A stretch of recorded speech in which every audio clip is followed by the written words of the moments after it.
Picture this. It's the year 2077, and humanity's existence is hanging by a thread. The virtual game Apocalypse? Yeah, it's not just a game anymore, it's become reality. Tornadoes of lightning rip through the skies and blood red-eyed monsters are descending from above, ready to wipe out everything in their path. But humanity isn't going down without a fight. People are awakening supernatural abilities, stepping up with courage to protect what's left of the world. In the middle of all this madness stands our protagonist, Xiao, the richest guy around, and someone who's got both power and devotion. Scene 1. Xiao's love for Qin Yanran knows no bounds. Monsters are everywhere, but he's focused on keeping her safe. He looks her in the eyes and promises, "Don't worry, Yanran. I've spent a fortune hiring 10 experts to help you level up, making sure you get the best." But wait, Xiao doesn't stop there. Oh no, my guy is all in. He spends an insane amount of money on a divine artifact just for Qin Yanran, pulling out every stop to ensure her safety and growth. Thanks to his efforts, Qin Yanran becomes a god-tier powerhouse in Dragon Country, wielding her divine artifact like a boss. Fast forward, and now it's time for the big moment, Xiao and Qin Yanran's wedding. Everyone's gathered to witness this so-called match made in heaven. From the crowd, someone gushes, so envious. They're truly perfect for each other. Meanwhile, another girl dreams aloud, a rich and devoted man like Xiao. If only I could meet one. Only to get roasted by her friend. You keep dreaming. And then it happens. The moment that makes this manhwa a masterpiece of betrayal. As Xiao, brimming with love, romantically asks, "Yanran, will you marry me?" She smiles, but it's not the smile of a happy bride. Nope. It's the smile of pure evil. She pulls him in for a hug, whispers in his ear, "I won't." And before Xiao can even process the words, bam! She rips his heart out, literally. Xiao screams in agony as Qin Yanran laughs maniacally, "Ha ha ha! Ha ha ha!" But wait, it gets worse. Out of the shadows steps another guy, decked out in a slick black suit with a yellow shirt, sporting the same cold, evil eyes as Qin Yanran. Xiao, lying on the ground, heartless and broken, croaks out in disbelief, "Qin Yanran." And here's the dagger to the soul. Qin Yanran, holding Xiao's heart like a trophy, spits out her true motives. "Xiao, do you think money can buy my true feelings? Do you think gifting me equipment allows you to morally coerce me? You're wrong. I accepted your gifts, but that doesn't mean I agree to your affection." And then, the ultimate gut punch. "I'm not that cheap. Everything I've achieved today was earned through my own hard work." As Qin Yanran clutches Xiao's literal heart in her left hand, she leans into Zhou Hong, the tall, sinister guy in the black suit. Smiling wickedly, she looks down at Xiao, still bleeding and broken, and says with mock affection, "The only person who understands my struggles is Zhou Hong. Now, I'll give your heart to him. That way, being with him, I can hear your heartbeat every day." Isn't that touching? Touching? More like gut-wrenching. Xiao, barely able to muster any words through the pain, chokes out, You two." But before he can finish, Zhou Hong stomps on Xiao's face, sneering, "What? You? Go die, trash." He follows it up with the ultimate insult, "Now everything of yours is mine. Ha ha ha." The scene shifts as Xiao is cast into a dark abyss, left to fall endlessly into despair. Alone in the void, he replays everything in his mind, the betrayal, the pain, the loss. Broken and grieving, he mutters, "Why? Qin Yanran. For you, I gave up everything wholeheartedly, only for you to betray me in the end." But even as he wallows in sorrow, a spark of rage ignites. Grinding his teeth, he growls, "No, I no longer have a heart, but I won't let it end like this. No way." That's when the transformation begins. His body surges with newfound power, and his thoughts turn dark and vengeful. "I'm unwilling. I'll make you pay. I'll have my revenge. I will make those despicable people pay the price." And just like that, the scene flips. Suddenly, Xiao wakes up. Back in time, it's a week before the game Apocalypse begins. He's no longer a victim. He's been given a second chance to rewrite his destiny. Looking around, he realizes the timeline and mutters, "Is this reincarnation? I remember now. It's a week before the game starts. There's 200,000 yuan on this card. Qin Yanran's monthly allowance." His expression hardens and a sly smirk creeps across his face. I really have been reborn. Right on cue, Qin Yanran shows up, but this time her venomous words don't faze him. She scoffs. "Yi Xiao, are you deaf? Didn't you hear me? Do you think I need your little bit of money? Accepting your money was just me saving your pride and face. Got it?" And if that wasn't enough, she delivers the final slap in the face. "If you keep clinging to me, don't ever come and find me again." But this isn't the same Yi Xiao. No longer broken, no longer blinded by love, he looks at her with calm, calculated confidence. Qin Yanran notices his demeanor shift and sneers. "What? Regretting it already?" After her arrogant tirade, Yi Xiao cuts her off with a sharp, biting tone. "For my good? How about I go to hell instead?" Qin Yanran freezes, completely caught off guard. Nervously, she stammers, "What?"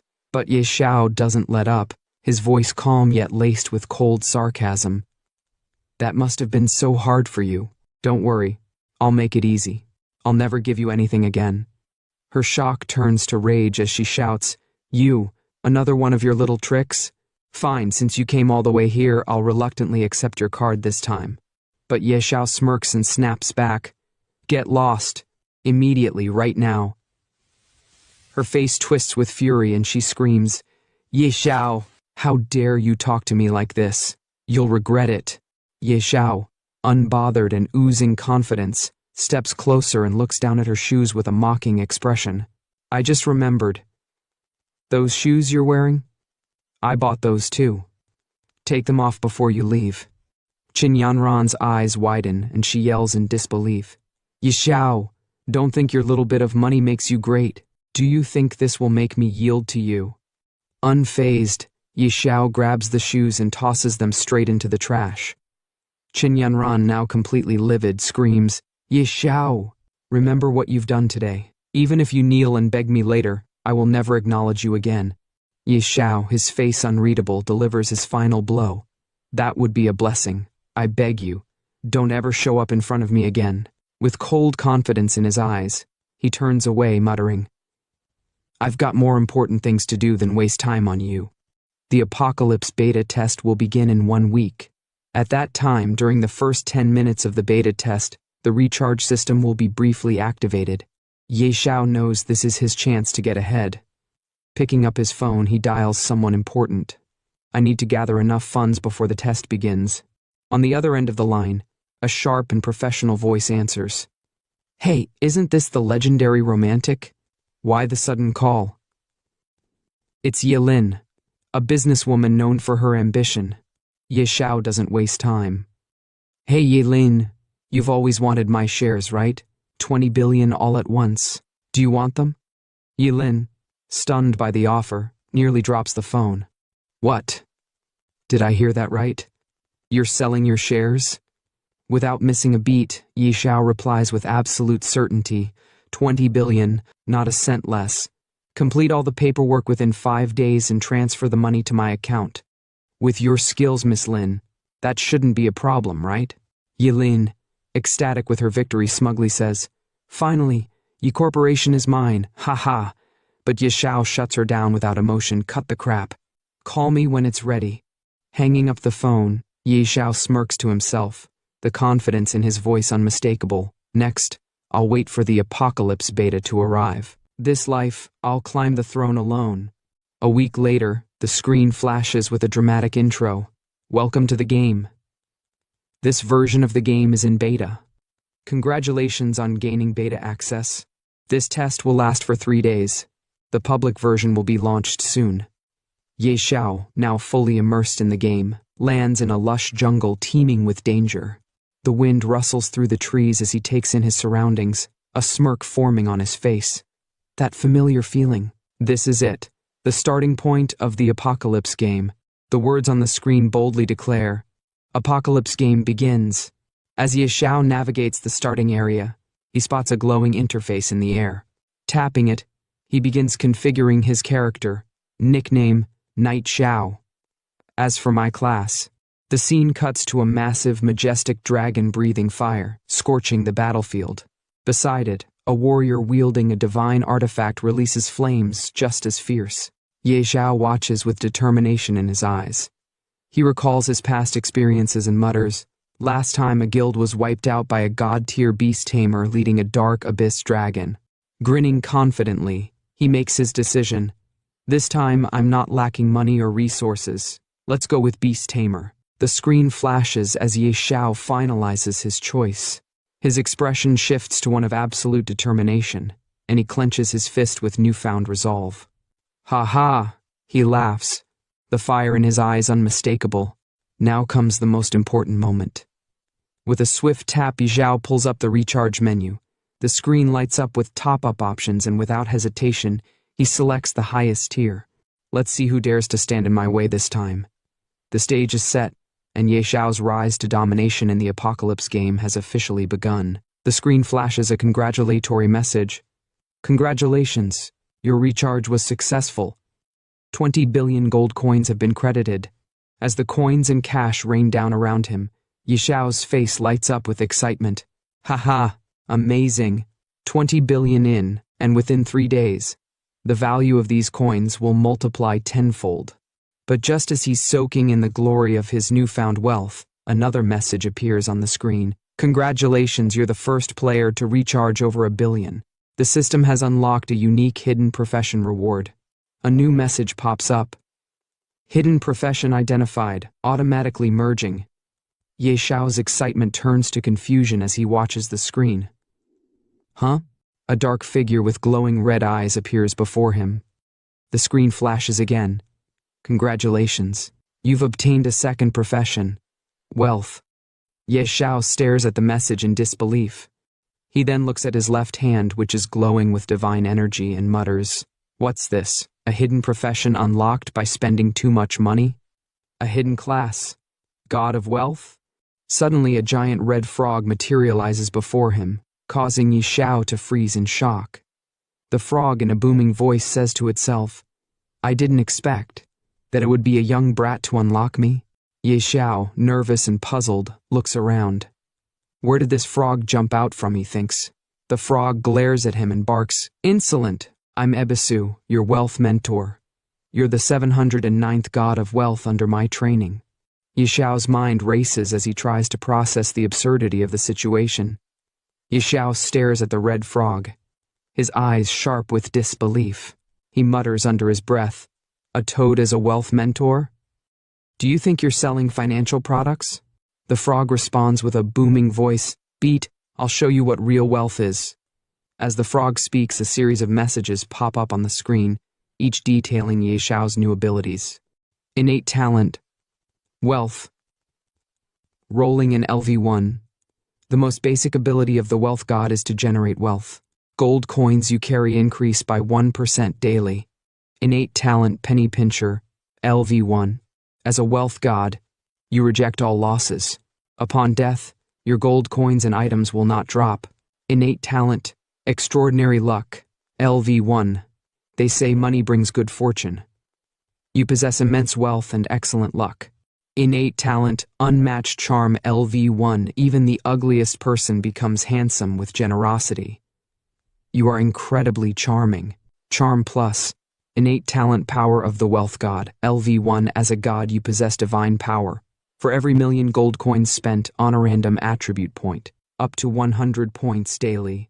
Ye Xiao is completely stunned by the overwhelming abilities. His eyes widen, and he exclaims, "What the heck?" After taking in the immense power he now holds, Ye Xiao begins to process everything. No wonder it's a hidden class, so many innate talents, but none of them seem offensive. The frog responds, "You just don't get it. Any one of these wealth god talents can bring immense riches." Ye Xiao ponders this as he looks at one of his abilities. Innate talent, wealth rolling in LV1. The most basic ability of the wealth god is to generate wealth. Gold coins you carry increase by 1% daily. Wealth rolling in? Gold coins. That means with my current wealth of 2.2 billion, I'd earn an extra 22 million daily. The frog adds, And with the power of the wealth god, you could earn 22 free attribute points daily. Do you realize what that means? The screen pops up again with another message. Innate talent, power of the wealth god. You possess divine power. For every 1,000,000 gold coins spent, plus own random attribute point, up to 100 points daily. Xiao, now fully grasping the magnitude of his new abilities, picks up the red frog with a confident smile and declares, "Damn, this wealth god class is too overpowered. In my last life, I spent all my money on Qinyanran. In this life, as a wealth god, I'll show the world the true meaning of money power." The frog, visibly angry, yells, "Beat! Put me down now." Xiao laughs and clicks the enter button on the screen. They both enter into the game area, and Xiao exclaims with excitement, "With this golden finger, why wait to grow stronger? Straight to the newbie village."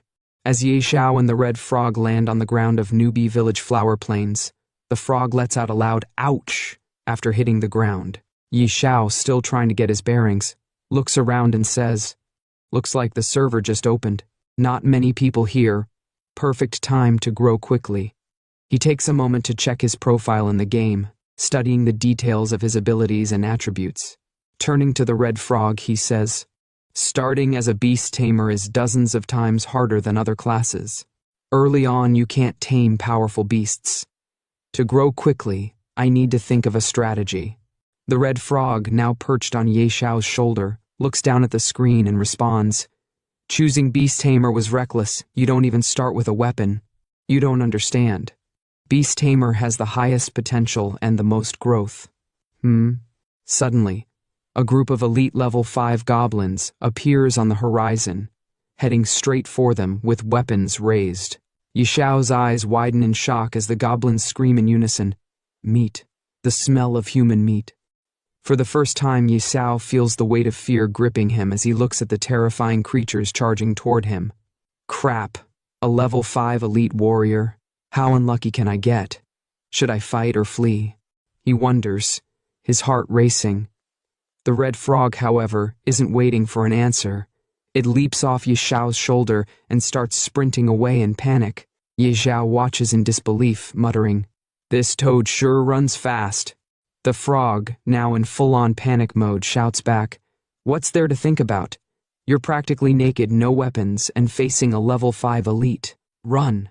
With no choice but to follow suit, Xiao starts running, his legs pumping as fast as they can carry him.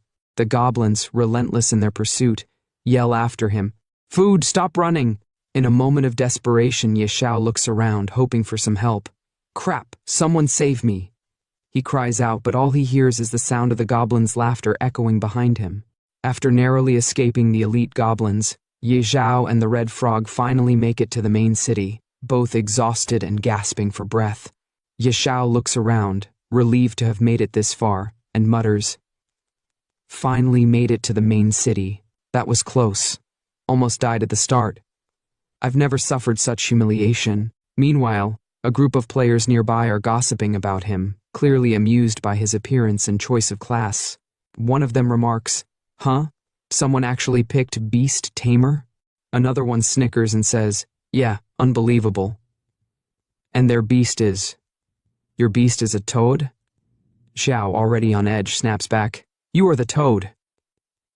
Your whole family are toads." He storms off to the side, but the insults keep coming. "Ha ha! This beast tamer is hilarious. Right?" And he tamed a toad. Trying his best to ignore them, Xiao marches forward, but the red frog on his shoulder, ever the troublemaker, says, "There are beast eggs for sale in the city. Go buy one, brat." Xiao, not interested in settling for anything ordinary, replies confidently, "I'm not settling for any ordinary beasts." The red frog, a little confused, asks, "What do you want then?" They continue walking toward their destination, the Supreme Hall. The red frog warns him, "Are you crazy? At level 1, why come here? Only level 100 plus players can hire guards here." But Xiao remains determined, brushing off the frog's concerns. "Stop talking. I know what I'm doing. Let's go." They reach the entrance to the Supreme Hall, but just as Xiao starts to ascend the stairs, someone suddenly stops him. A deep voice calls out, "Wait!" Xiao turns to see a grand archmage standing in front of him, blocking his path. The archmage, holding a divine artifact, looks down at Xiao and says, "Young man, this is not a place for you. Return when you've trained more. Only with the City Lord's recommendation letter can the doors to the Supreme Hall open for you." The archmage is level 80, a formidable figure, but Xiao remains unfazed, his confidence unwavering. No wonder this place is so grand. Even the guard is a level 80 archmage. With a grin, Xiao looks up at the archmage and says, "Honorable archmage, I don't have a recommendation letter." The archmage responds curtly, "Then leave. The Supreme Hall is the Empire's pride, not for someone like you." Unbothered, Xiao smirks and responds, "I don't have a letter, but I heard the archmage recently lost something. I've come to return it." The archmage, now suspicious, narrows his eyes and asks, "Something? What thing? Don't try to fool me." As the conversation between Xiao and the archmage continues, Xiao decides to demonstrate the power of his wealth. He casually points and says, "Archmage, look over there." The archmage turns around, confused, but his expression changes when he sees gold coins scattered near his feet. Xiao continues, "Archmage, over there too. Behind you, more coins. Archmage, do you like them?" The archmage, his eyes wide with surprise and joy, bends down and scoops up the gold coins. He exclaims with delight, "Oh my!" With a wide smile, he looks back at Xiao and says, "VIP room at the War God Pavilion, Supreme Hall upstairs, please." Xiao, ever the cheeky one, smirks and asks, "Ahem, Master, I liked your fierce demeanor earlier. Can I bring it back?" The archmage, clearly flustered, coughs and avoids making eye contact, muttering, "Cough! Young man, go on up." Xiao grins. Now this is more like it. Ha ha ha." The red frog, observing the scene, thinks to himself, "Money really works wonders, huh?" They approach the Supreme Hall, its grandeur impossible to ignore. As they enter, Xiao notices two towering guards standing in front of it. One is a Supreme Hall Honor Knight Golem, level 100, and the other is a Supreme Hall Honor Knight Golem, level 80. The red frog, impressed by the sight, says, "The Supreme Hall really lives up to its name. A level 100 hireable guardian, equip this, and you can dominate the novice village, kid."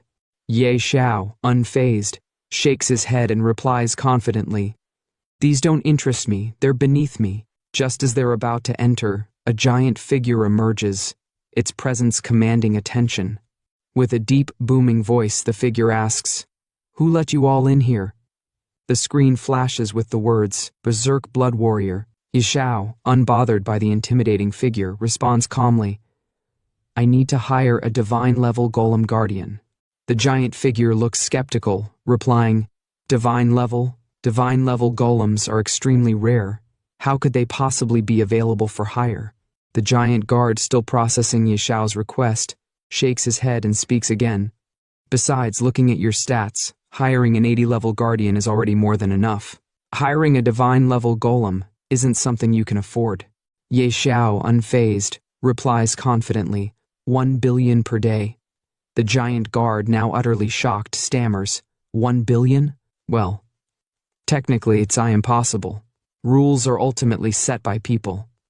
By coincidence, I know a divine-level spellcaster who might help.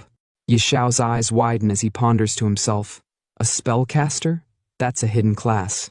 He then continues, "Divine-level spellcasters are incredibly versatile. Protection, defense, offense, all in one package. Hiring them right from the start would be a great choice." "All right, let's go with that." The giant guard looks at him carefully and asks, "I can summon them any time, but first I need to confirm one thing. When will you pay the 1 billion? Xiao, with a confident smile, responds, "Let's sign the contract now, and I'll pay whenever needed." The giant warrior nods. "Then there's no issue. Once the contract is signed, I'll summon them right away." After signing the contract, Xiao exclaims, "Perfect, the sooner the better. I'm on a tight schedule." Moments later, a beautiful woman in a red dress, holding a divine artifact, materializes before them. Her presence is awe-inspiring, and she exudes a powerful aura. She introduces herself with a smirk. "Oh, it's a handsome young man. I'm Dolores, a divine-level spellcaster. According to the contract, I'll follow your orders for the next 24 hours. Xiao, visibly stunned by her sudden appearance, thinks to himself, her level's too high. I can't view her details at all. He then looks at her, trying to regain his composure, but his nerves show as he speaks. Nice to meet you, Senior. I've hired you mainly to tackle a very difficult. Dolores, amused by his nervousness, giggles and interrupts. Difficult? What hard dungeons could there be in the novice village? Goblin King, or maybe his entire family. All of them are a wave of my hand away from defeat. Xiao, now slightly embarrassed but determined, says, Let's not waste time, I'll leave this to you, Senior. Dolores smiles. Easy. Lead the way. The scene then shifts to a demonstration of Dolores's immense power. She effortlessly dispatches wave after wave of goblins, casting powerful fireballs that incinerate them with ease. As the goblins fall, a bystander watches in awe, thinking to himself, Whoa, are those damage values? Did someone just beat their enemies into revealing phone numbers? Another character, witnessing the destruction, screams, Destroy them! Take out all these goblins! They nearly killed me earlier. As Xiao and the Red Frog make their way through the scene, the chatter around them intensifies. 3 characters stand nearby, discussing the unexpected sight they've just witnessed. One of them exclaims, Am I seeing this right? That guy's partnered with a spellcaster? These damage numbers are insane. Another one, looking puzzled, asks, Doesn't seem like a spellcaster. They don't display a level. Is it a hack? The third character responds with certainty, There's no such thing as hacks. Must be a high-level NPC hireling. That spellcaster. Meanwhile, the system announces Xiao's progress with a series of level-up notifications. Ding! Congratulations. Your level has successfully risen to level 10. You've earned 10 attribute points for free allocation. Ding! Congratulations. You are the first player in Novice Village 9527 to reach level 10. You've earned an additional 10 attribute points. Ding! Congratulations. You are the first player worldwide to reach level 10. You've earned 50 bonus attribute points and the title Spend a Sender. The Red Frog, surprised, remarks, Kid, you've hit level 10 already? The highest among other players isn't even beyond level 5. The screen shifts to another system announcement. Ding! World announcement. Players successfully reached level 10, unlocking the level leaderboard. Night Sorrow has. Ding! World announcement. Player Night Sorrow. In the distance, characters watching the announcement react with astonishment. One of them exclaims, What the heck? It hasn't even been a full day, and someone's already level 10? Who is this Night Sorrow? Another player says, Seems like it's that person. They're absolutely overpowered. A crow, observing the announcement, wonders aloud, Could they be the game's GM, running tests? One player, eager to get close to the rising star, says, I need to go cling to their coattails. Is it still too late? A voice in the background adds, Doubt all you want. Of course you don't know yet. Soon enough, when the game Doomsday becomes reality. Then another voice confidently states, You'll realize that I am the true God. As Xiao processes the information, he mutters to himself, That should do it. With the level-up attribute points, and the 100% earned from spending 1 billion today via wealth power, it's about time to head to our true destination. The scene transitions to Xiao and the Red Frog heading towards an unknown location.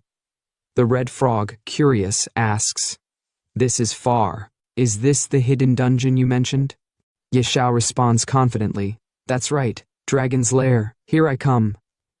The screen flashes again with the world-level leaderboard, and Xiao's name proudly displayed at the top.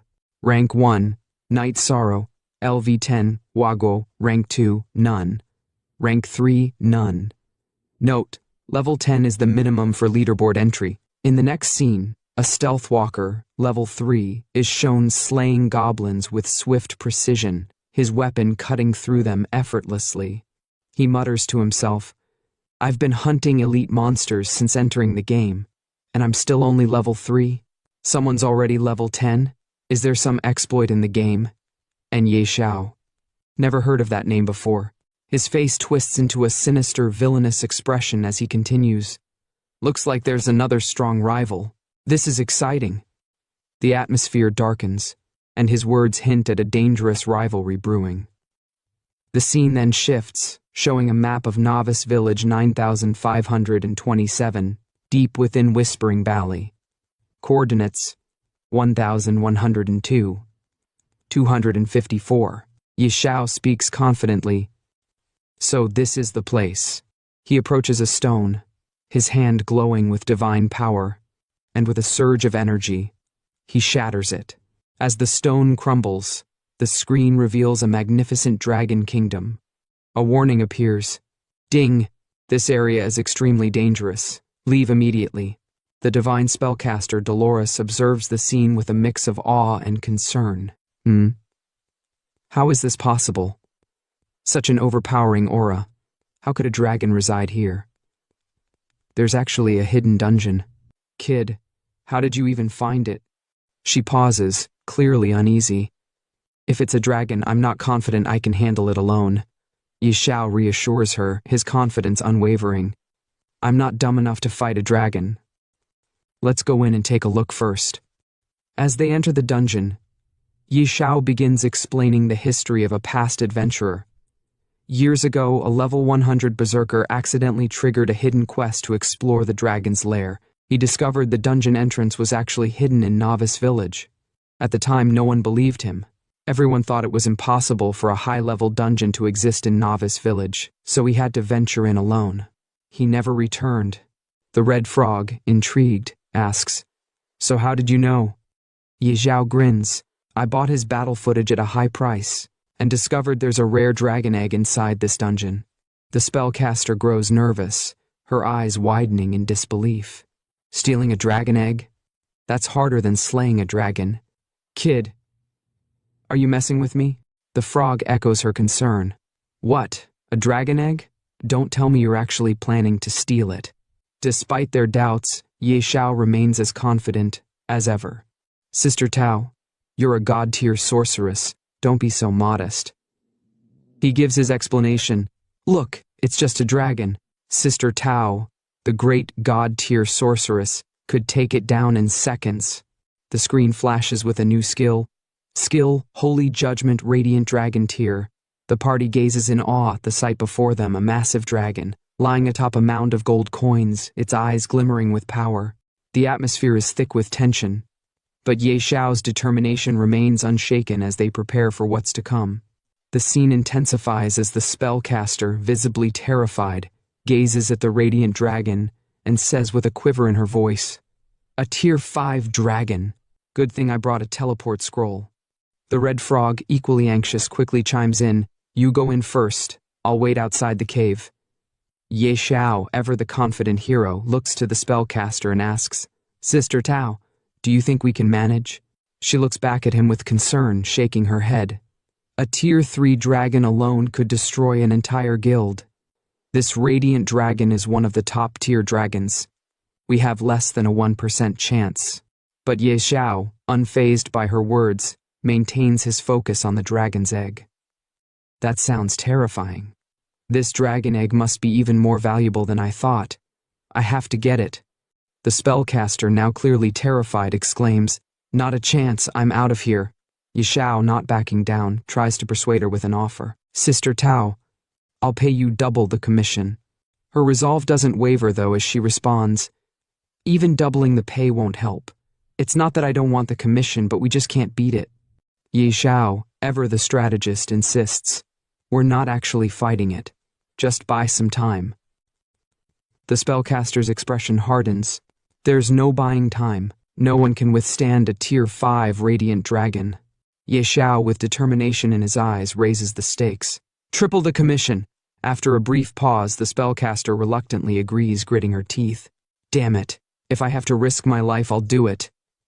The scene shifts as the spellcaster prepares for the fight of her life. "I'll go all out." 3 minutes. I can buy you 3 minutes at most, she says, drawing her divine artifact and focusing her power. Ye Xiao watches in awe, seeing attributes pop up on his screen as he gains buffs from the spellcaster's support. He looks impressed and mutters to himself, "Wow, master, so reliable.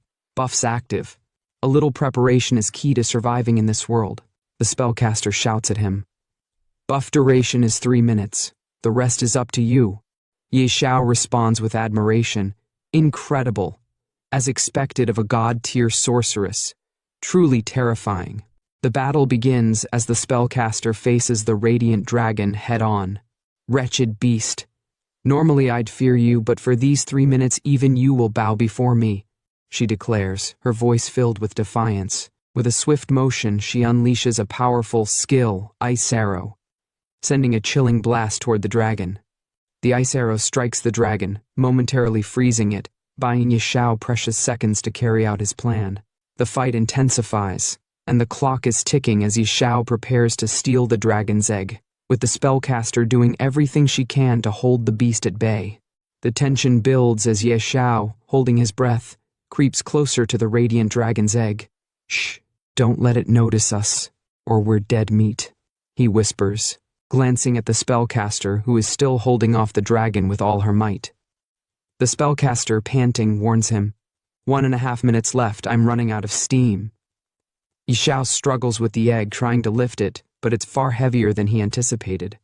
Frustrated, he calls out to the frog, "This dragon egg is heavier than I thought. Toad, give me a hand." The red frog hesitates, muttering, "I've never done something this shady before." But before they can make another move, a loud thud shakes the ground, and the radiant dragon's piercing eyes snap open, catching them in the act. "Ouch!" the frog exclaims in panic. The dragon lets out a terrifying roar, sending shockwaves through the air. Ye Xiao and the frog freeze in fear as the dragon's fury ignites. "You useless toad!" Ye Xiao shouts. But the frog, equally terrified, retorts, "How dare you insult me like that, you brat? Run! Stop talking and move." With the dragon bearing down on them, Ye Xiao screams for help. "Sister Tao, help us!" The spellcaster, already exerting herself, responds with urgency. "Ice wall." She casts, trying to block the dragon's assault, but the ice quickly begins to crack under the dragon's power. It's not holding up. Then, with a flash of divine energy, she casts a more powerful spell. Skill. Dragon King's Breath. Her eyes widen as she sees the immense firepower about to unleash from the dragon.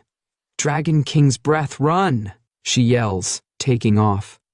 Ye Xiao, in disbelief, calls out, "Sister, why are you running too?" She glances back at him with exasperation. "Of course I'm running. What do you think I am, invincible? I said 3 minutes, didn't I?" The trio scrambles, dodging fireballs and the dragon's wrath, managing to escape just in time. They burst out of the dungeon, gasping for breath. "Gah!" Ye Xiao exclaims, still in shock. "That was close, but we managed to get it."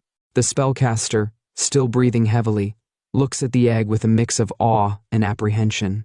"Kid, if this dragon egg hatches into a tier 5 dragon, it'll all have been worth it." She pauses, narrowing her eyes. "Don't forget my commission." Ye Xiao grins, trying to reassure her. "Don't worry, you'll get paid." Then, with a determined look, he says, "Now it's time to contract the bee-beast." The spellcaster, a bit more skeptical now, adds, "Let's hope it doesn't hatch into something strange. Otherwise, that 300 million will go to waste."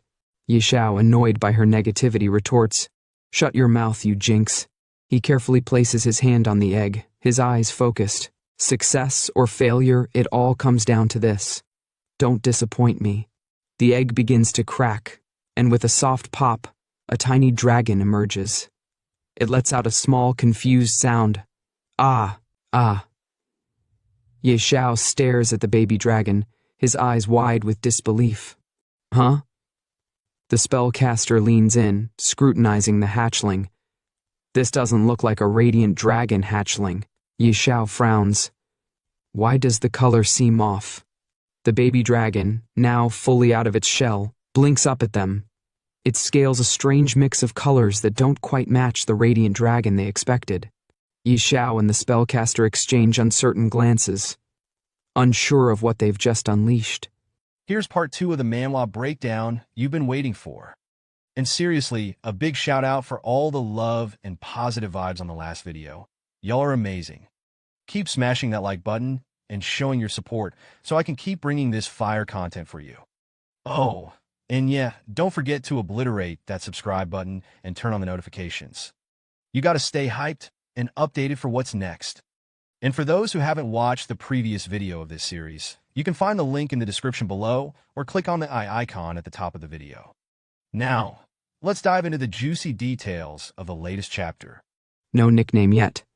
Type, Azure Sky Dragon, Mythical Tier.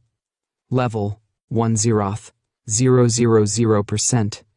Base stats, Strength, 500. Constitution, 500. Agility, 500. Spirit, 500. Hold up, did you see that? 500 across the board. This dragon's a beast. Now check out the talents this thing's packing. Absolute suppression. As a mythical tier beast, the Azure Sky Dragon naturally suppresses lower tier creatures, deals plus 30% damage, and takes minus 30% damage from creatures below the mythical tier. Dragon King. As the supreme being of the dragon race, the Azure Sky Dragon suppresses all other dragon-type creatures, deals plus 50% damage to dragons, and takes minus 50% damage from them. Mythical Bloodline. This dragon has an insane bloodline, giving it a robust physique and stat bonuses with every level up. HP regen, 200 sec, mana regen, 200 sec. HP plus 100%, mana plus 100%. Okay, now it's getting real. This dragon's stats are already insane, but we're not done yet. We've got skills that are straight up game-breaking. Earth-shaking Dragon Roar. A group stun skill where the Azure Sky Dragon lets out a thunderous roar that literally shakes the earth. Creatures within a 20-meter radius are stunned for 1.5 seconds, no matter their tier or type. Cooldown, 30 seconds. Mana cost, 2,000.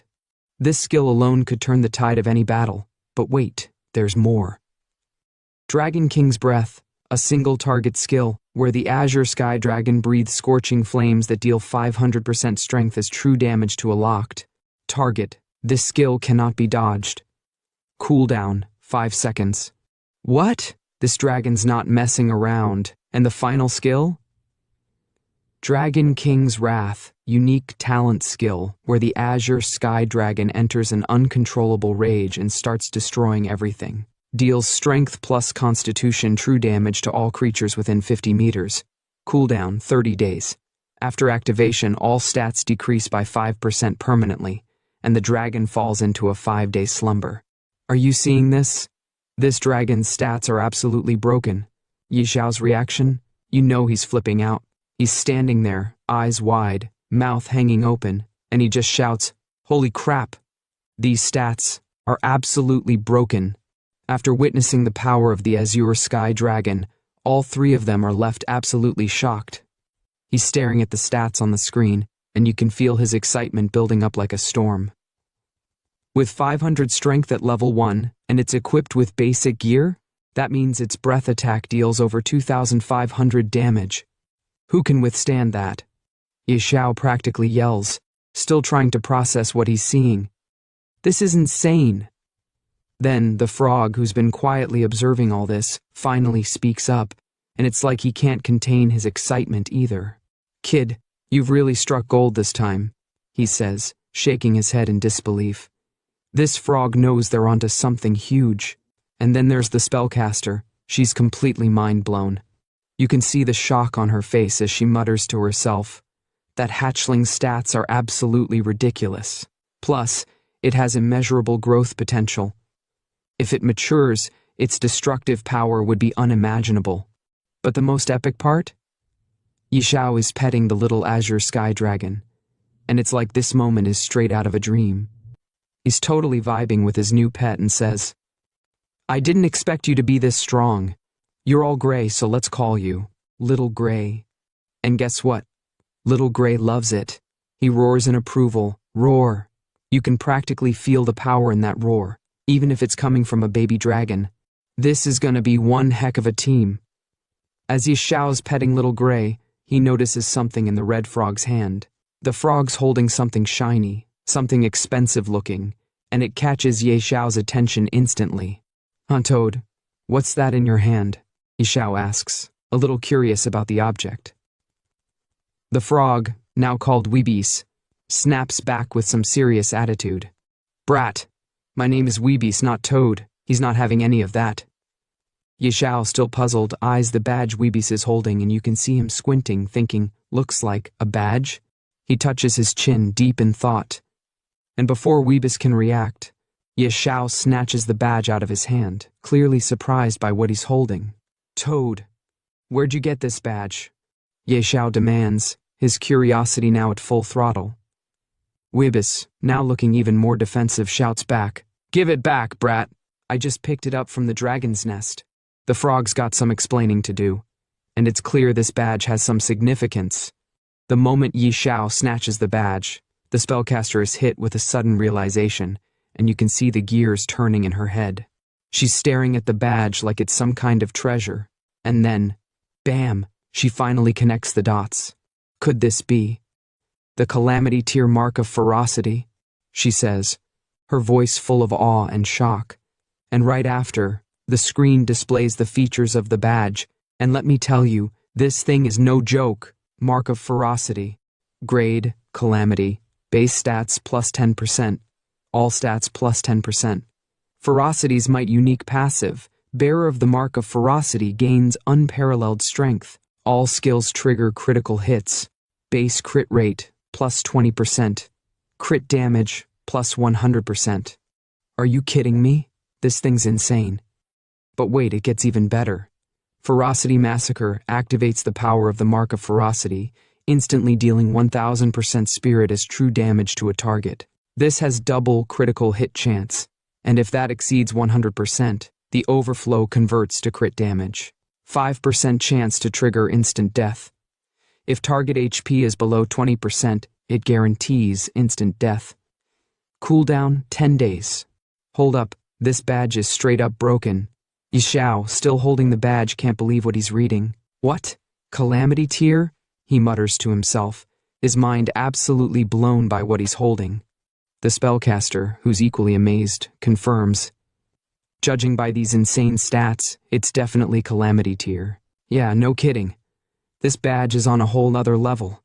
But of course, the red frog, now known as Weebis, isn't having any of it. He wants that badge back and starts demanding, "Brat, give it back. I risked my life for this." And Xiao? He's not having it either. He's standing there shaking his head in disbelief, and then he drops the bomb. "You risked your life? We almost lost ours because of you. As compensation, I'll borrow this for now." Oh, Xiao's not playing games here. He's getting the badge for himself. But Weebis isn't backing down, and he's not going down without a fight. "Why should I let you borrow it? 10,000 coins a day or no deal." He snaps, trying to get some cash out of this situation. Classic frog move, right? Xiao, ever the smooth talker, turns on the charm. He gives his best sweet voice, trying to smooth things over. "Come on, old Weebis. Don't be so stingy. We're buddies, right? Why talk about money?" But Weebis isn't falling for it.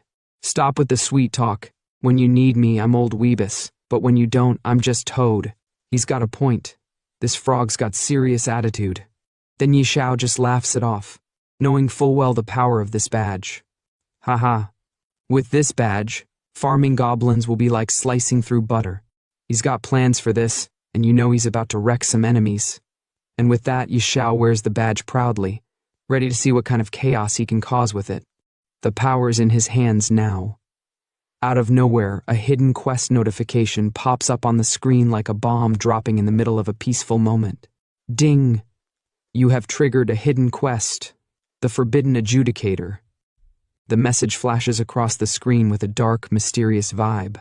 The quest reads, "Although mighty, the King of Ferocity was consumed by the abyss. Bearer of the Mark of Ferocity, seek the truth. Objective, find the Fang of Ferocity." And just like that, everything stops. The room is dead silent, and all three of them are just staring at the screen, shaken by what they just saw. The red frog, clearly stunned, stammers out, "Huh? A hidden quest?" He's as surprised as anyone. Xiao, still processing everything, rubs his chin and mutters, "Seems like it. Find the fang of ferocity? What's that?" He's lost, but his curiosity is piqued. That's when the spellcaster, the walking encyclopedia, steps in to explain the mystery. "What? You don't know the fang of ferocity?" she says, as if she can't believe Xiao doesn't know about it. It's a god-tier assassin dagger, forged from the fangs of the abyssal beast. It's one of the most explosive weapons ever made. Looks like there's some connection between the mark of ferocity and the fang. As she's talking, the screen flashes a picture of a warrior holding the dagger. It's massive, gleaming with power, and there's a huge dragon looming in the background. This is some serious gear. Then, just as things are about to get intense, a new message pops up on Xiao's screen, and it completely changes the mood. "Ding, player, Xiao, your daily game time has reached its limit. You will be forcibly logged out in minutes." Xiao's face falls. He's not ready to log out yet, but the game's got its rules. "Ugh, my time's up. Guess I'll have to log out," he mutters, clearly frustrated that he can't keep going. But the spellcaster, ever the professional, just shrugs it off. With a flick of her magic, she opens up a portal to exit. Who knew a hidden dungeon in a starter village would take this long? "Well, Peachy sister, I'm off. Hit me up if anything comes up, be sure to prep your coins." Xiao, smiling as always, gives a quick nod. "All right, brother Yi, later." And just like that, the portal closes with a flicker of light. Now it's Xiao's turn to log out, and before he does, he's deep in thought. The Doomsday game is still in beta, and hasn't fully merged with reality yet. Better rest up. Don't want my body breaking down.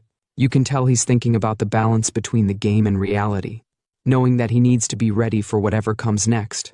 The next day at Xiao's home, it's a whole new world. The gaming community is on fire, with chaos everywhere. The game has taken over, and people can't stop talking about it.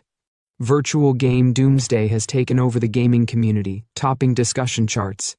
The buzz is crazy, and it's like the world's been turned upside down. But not everyone's loving the game.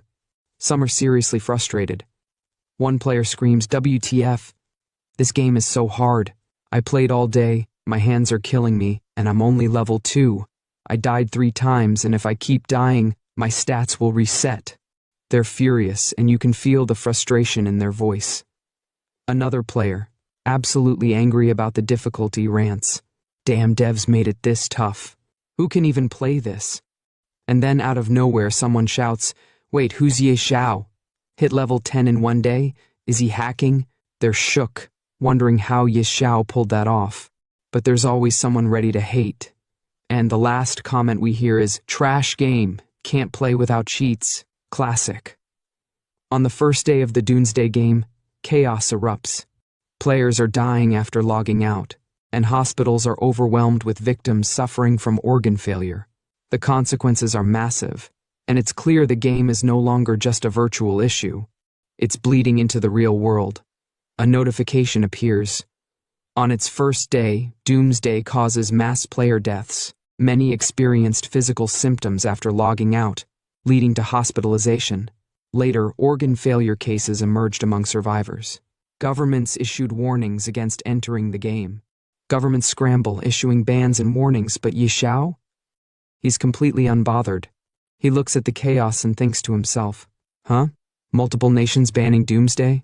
Pfft, weaklings. When the game merges with reality, you'll all suffer." Xiao knows this is just the beginning. The real storm is coming, and he's already ahead of it. Suddenly, his phone vibrates. Xiao picks it up and reads the message, his expression darkening. "Xiao, come to Manhwa Hospital now. Bring food for Zhou Hong and pay his bills. Do this, and I'll pretend nothing happened before." Xiao curses under his breath. Damn it, forgot about that lunatic. Should have blocked her first. He's clearly annoyed, but there's no escaping it now, he has to deal with it. Cut to the hospital. And Zhou Hong lying in a bed, grinning, while Qin Yanran sits beside him looking smug. Zhou Hong says, "What? You're saying Xiao hasn't contacted you all this time? Now that you suddenly called him, do you think he'll come?" Qin Yanran responds with a sinister smile. Do you think he would dare not come? She knows Ye Xiao's feelings for her, and she's sure he'll show up. Zhou Hong, grinning like a fool, adds, True, he loves you so much that it's in his bones. Once you call, he'll definitely come running. But before they can celebrate, a doctor walks in, delivering a shocker. Patient in room 17, you can be discharged early. Please settle the bill first. Qin Yanran and Zhou Hong are shocked. Why the early discharge, they ask. The doctor answers, Our hospital is now overwhelmed with patients suffering from organ failure, just like you, caused by playing a game called Doomsday. We're currently short on beds. Qin Yanran's face twists with aggression, her voice sharp as she glares at the doctor. What do you mean? Short on beds? Does that mean poor people's lives are worthless? The doctor, clearly feeling the pressure, responds calmly. This is a special situation. We ask for your understanding. Please settle your bill and vacate the bed by the end of the day. But before the situation can escalate further, Zhou Hong suddenly stands up from the bed, brushing off the tension. He looks at Qin Yanran, speaking in a calm but determined tone. All right, Yanran, stop arguing. This game really isn't simple. I plan to get discharged and continue playing. Do you have any money? Help me pay for this hospital bill first. Qin Yanran's expression shifts to something sad, but her voice is calm as she responds. I don't have money. Ye Xiao didn't give me my allowance this month. Zhou Hong is shocked, his face falling. What? Doesn't Ye Xiao give you 200,000 every month for your living expenses? Qin Yanran, her expression cold and filled with disdain, responds with a twist of her lips. How would I know? He just has a bit of filthy money. Does he really think spending money can win me over? I feel sick just seeing him. The hate is real in her voice. Zhou Hong, looking to take advantage of the situation, holds her hand, speaking urgently. Yanran, send Ye Xiao another message and ask him for some money. I'm planning to start a doomsday gaming studio. That kind of money means nothing to him, but it's very important to us. Qin Yanran's face twists into something more sinister as she responds with confidence. Don't worry, once he gets here, I'll say a few sweet words, and he'll obediently hand over the money. But her eyes? They say otherwise. There's a hint of uncertainty, but she hides it well. The scene then cuts to Ye Xiao's apartment. He's sleeping badly, tossing and turning, his breath ragged and erratic. Who? Hopo, he mutters in his sleep, the struggle real. Suddenly the alarm blares, waking him from his troubled sleep. Without hesitation, Ye Xiao reaches for his phone and opens the game with a groan. Time's up, time to enter the game. He clicks the game icon, and just like that, he's back in the village. The frog, his trusty teammate, immediately chimes in with a grumble. You brat, barely awake, and you summon me already. Ye Xiao, unfazed, fires back with a grin. The early frog gets the worm. Old Hui. We need to level up fast and leave this novice village. As Ye Xiao strolls through the area, the level of tension rises with the discussions around him. Players are actively trying to recruit others for their teams. One group shouts across the area, Elite group forming. Players level and above only. Another voice yells, Level 1 training area, looking for 3 players. Need a healer. No gaming newbies. Ye Xiao observes, his critical analysis kicking in as he watches the crowd. In just one day, the number of players has increased this much. He thinks, the intensity of the game world sinking in. Then, out of nowhere, the gaze of the crowd shifts to him, his level 10 glowing brightly above his head. The whispers and gasps grow louder as people start to gather, amazed at his level. Damn, a level 10 pro? First place on the leaderboard? How did this guy level up so fast? The chatter intensifies as more people crowd around him. One guy shouts, Bro, wanna team up? We've got tons of pretty girls. Another shouts, Big bro, can you carry me? I'll show you my black stockings. Meanwhile, the Toad Wibbises pipes up, annoyed by the attention. Even though you switched to a masked outfit and hid your face, you can't hide the level above your head, idiot. Ye Xiao is clearly disturbed by the attention. He looks around frantically, trying to figure out how to escape the madness. What should I do? He mutters, his nervousness mounting. And then, with a loud shout, Xiao turns and yells, "Run!" He starts bolting, dodging the crowd, trying to escape the sea of people who are now following him. The mob behind him shouts, "Follow the pro!" He must know where to level up quickly. Yeah, let's stick close to him. The chaos grows as Xiao sprints, desperate to find some peace and escape the horde of eager followers. As Xiao sprints ahead, desperately trying to shake off the growing crowd of players trailing him, Wibis calls out to him with urgent annoyance. "Don't slow down. Move faster, or they'll catch us." I didn't think this many people would be running. The tension mounts as Xiao pushes forward, the sound of his feet pounding against the ground growing louder. Suddenly, they reach a high-level training area, specifically designed for players level and above. The chasing crowd halts, eyes wide with fear at the dangerous monsters ahead. One player, his voice trembling, says, "We can't keep chasing behind him. Up ahead is a level 10 trial zone. The monsters there will destroy us." Another player quickly agrees. "Yeah, it's too risky. We can't go in." Then another voice scoffs and says, "What? Is the great Xiao going to take on the trial alone?" Someone else chimes in, disbelief in their voice. "Alone? No way, that's suicide." Meanwhile, Xiao and Wibis manage to escape the crowds, finally reaching a safe zone surrounded by monstrous walls. Wibis, his voice filled with relief, says, "Finally, we lost them." Xiao, still focused, replies with confidence, "They're not stupid. They wouldn't dare come here." The trial zone is now in front of them, with an opening guarded by a warrior holding a massive sword. Xiao approaches and surveys the area, speaking to himself. "All right, this is the spot." The guard, eyeing Xiao with skepticism, grunts. "Hey kid, this isn't a place for you." Xiao approaches him with a polite tone. "Hello, sir. I'm here to start the advancement trial." The guard's gaze sharpens when he notices Xiao's level. He raises an eyebrow. "Outlander, you reached level 10 this fast? Where's your team?" Xiao stands tall, confidence radiating from him. "I'm doing it solo. I don't need a team." The guard, now more concerned, warns him. "Solo? Kid, I'll give you the usual warning. Even on normal difficulty, going in alone is basically suicide." Xiao, undeterred, shrugs it off and continues walking toward the trial. "Don't worry, I've got plenty of my life left to live."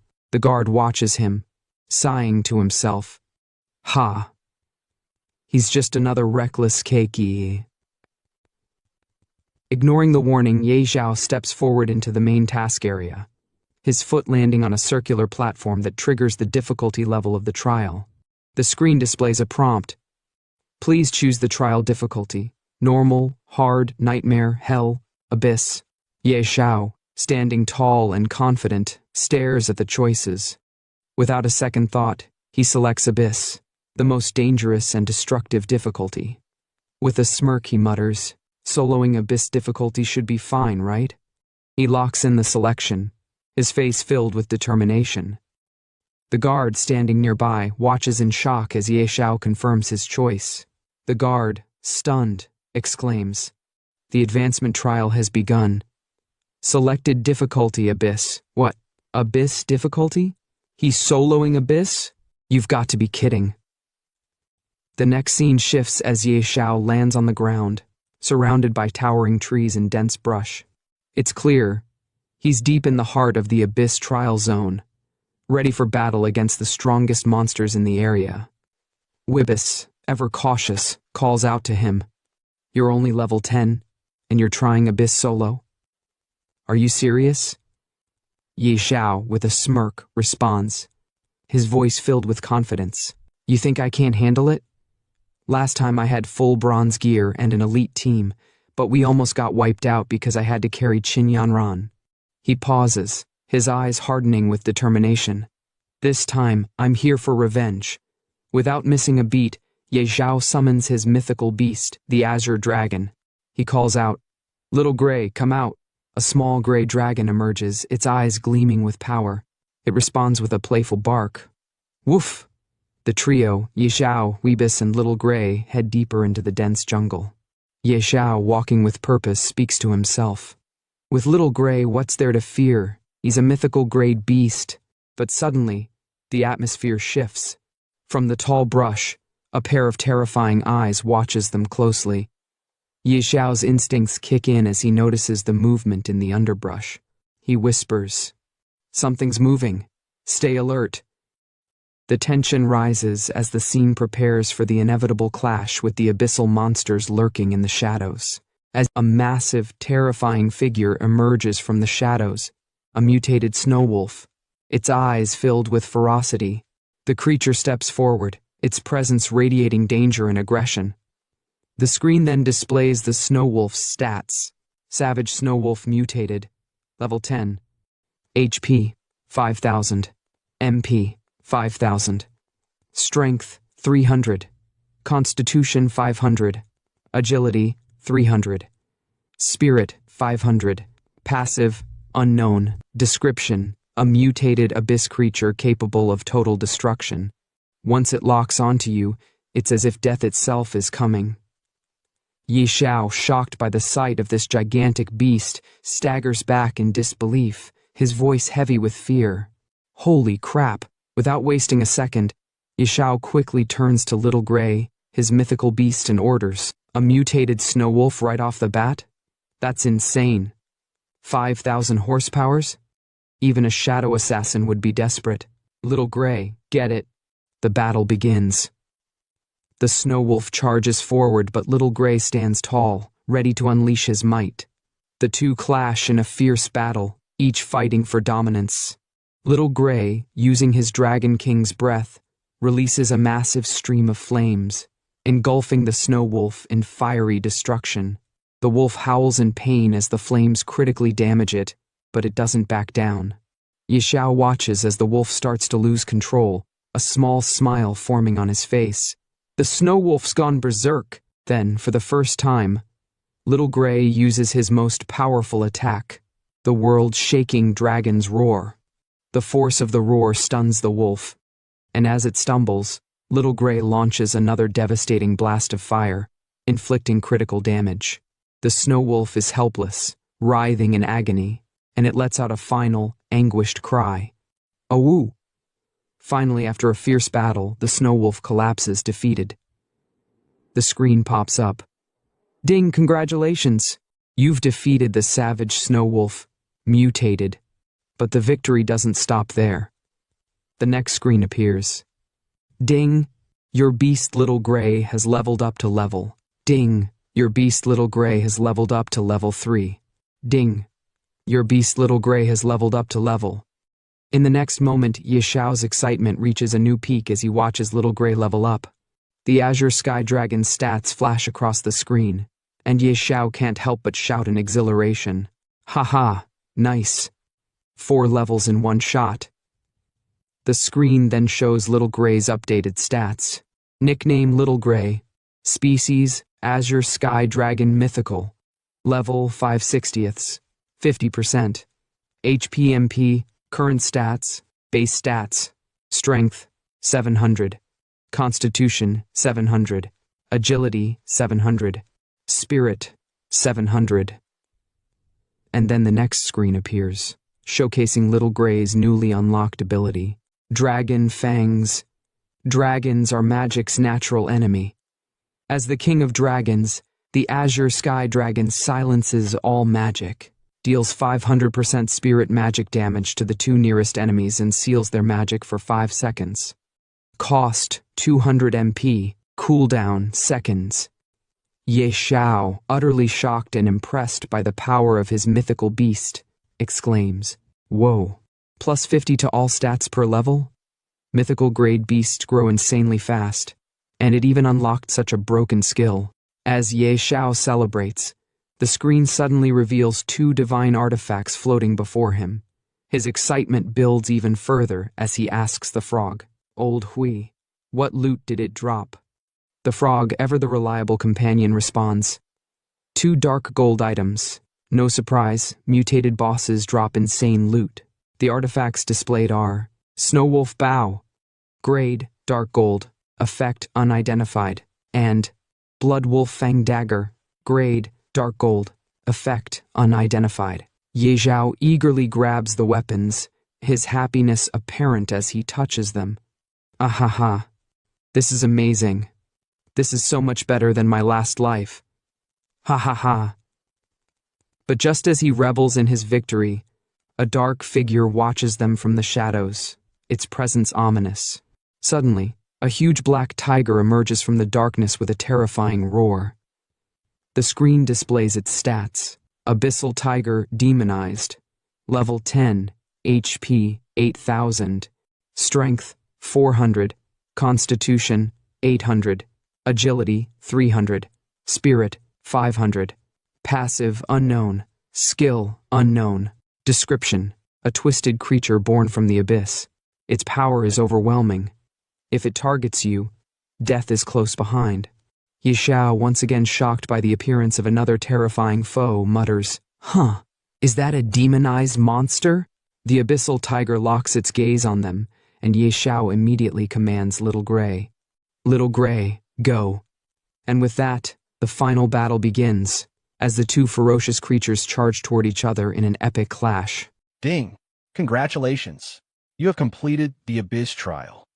Congratulations! After an intense 1-hour battle, Yi Xiao slumped to the ground, completely out of breath. He let out a sigh and muttered to the red frog, "If I had known it would be this exhausting, I wouldn't have sold it. My legs feel like they're about to fall off."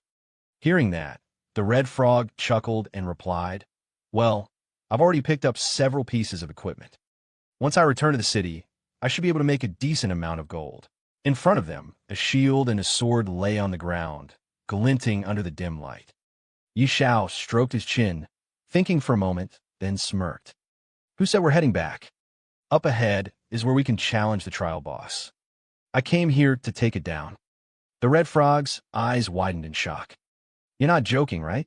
Even after all the monsters we've defeated, Xiao Hui is only level 7. Are you sure it can handle the boss?"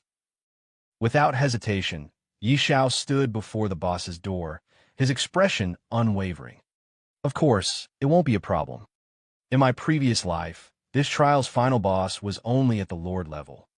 Now, Xiao Hui can easily take down 2 demonic monsters. This will be a piece of cake."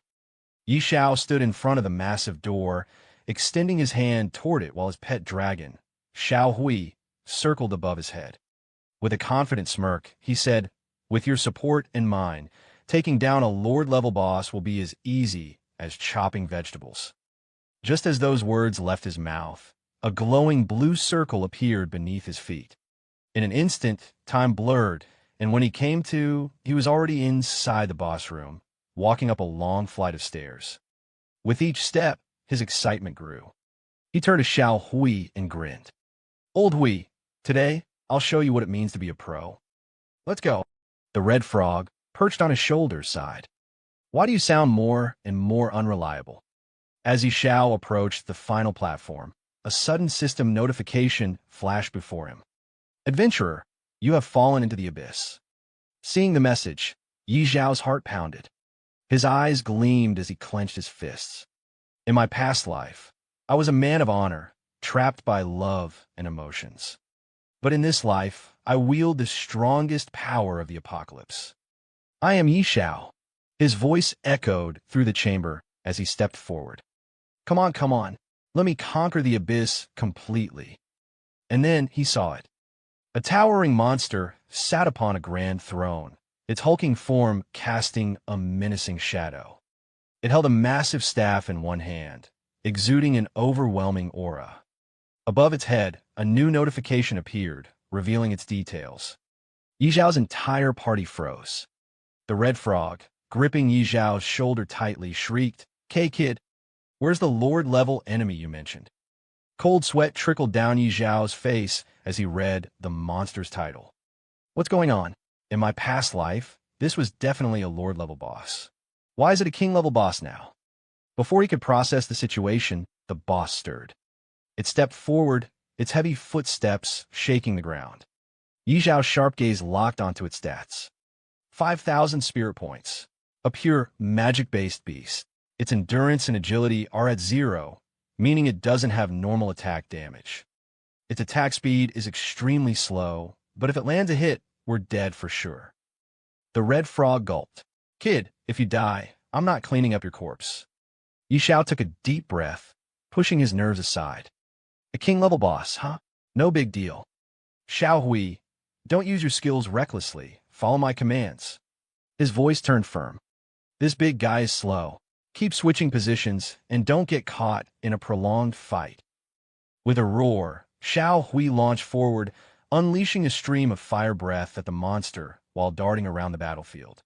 Yi Xiao's excitement grew as he watched his dragon in action. Yes, that's it, Xiao Hui. Keep moving. Don't let it cast any skills. He clenched his fists. Hold on, we've almost got this big guy down. But then, just as he was celebrating, the boss's focus suddenly shifted. It locked eyes with Yi Xiao, unmoving. Yi Xiao's heart skipped a beat. Why? Why isn't it attacking? Something feels off. Is it looking at us? The red frog's face turned pale. Does that mean it's about to?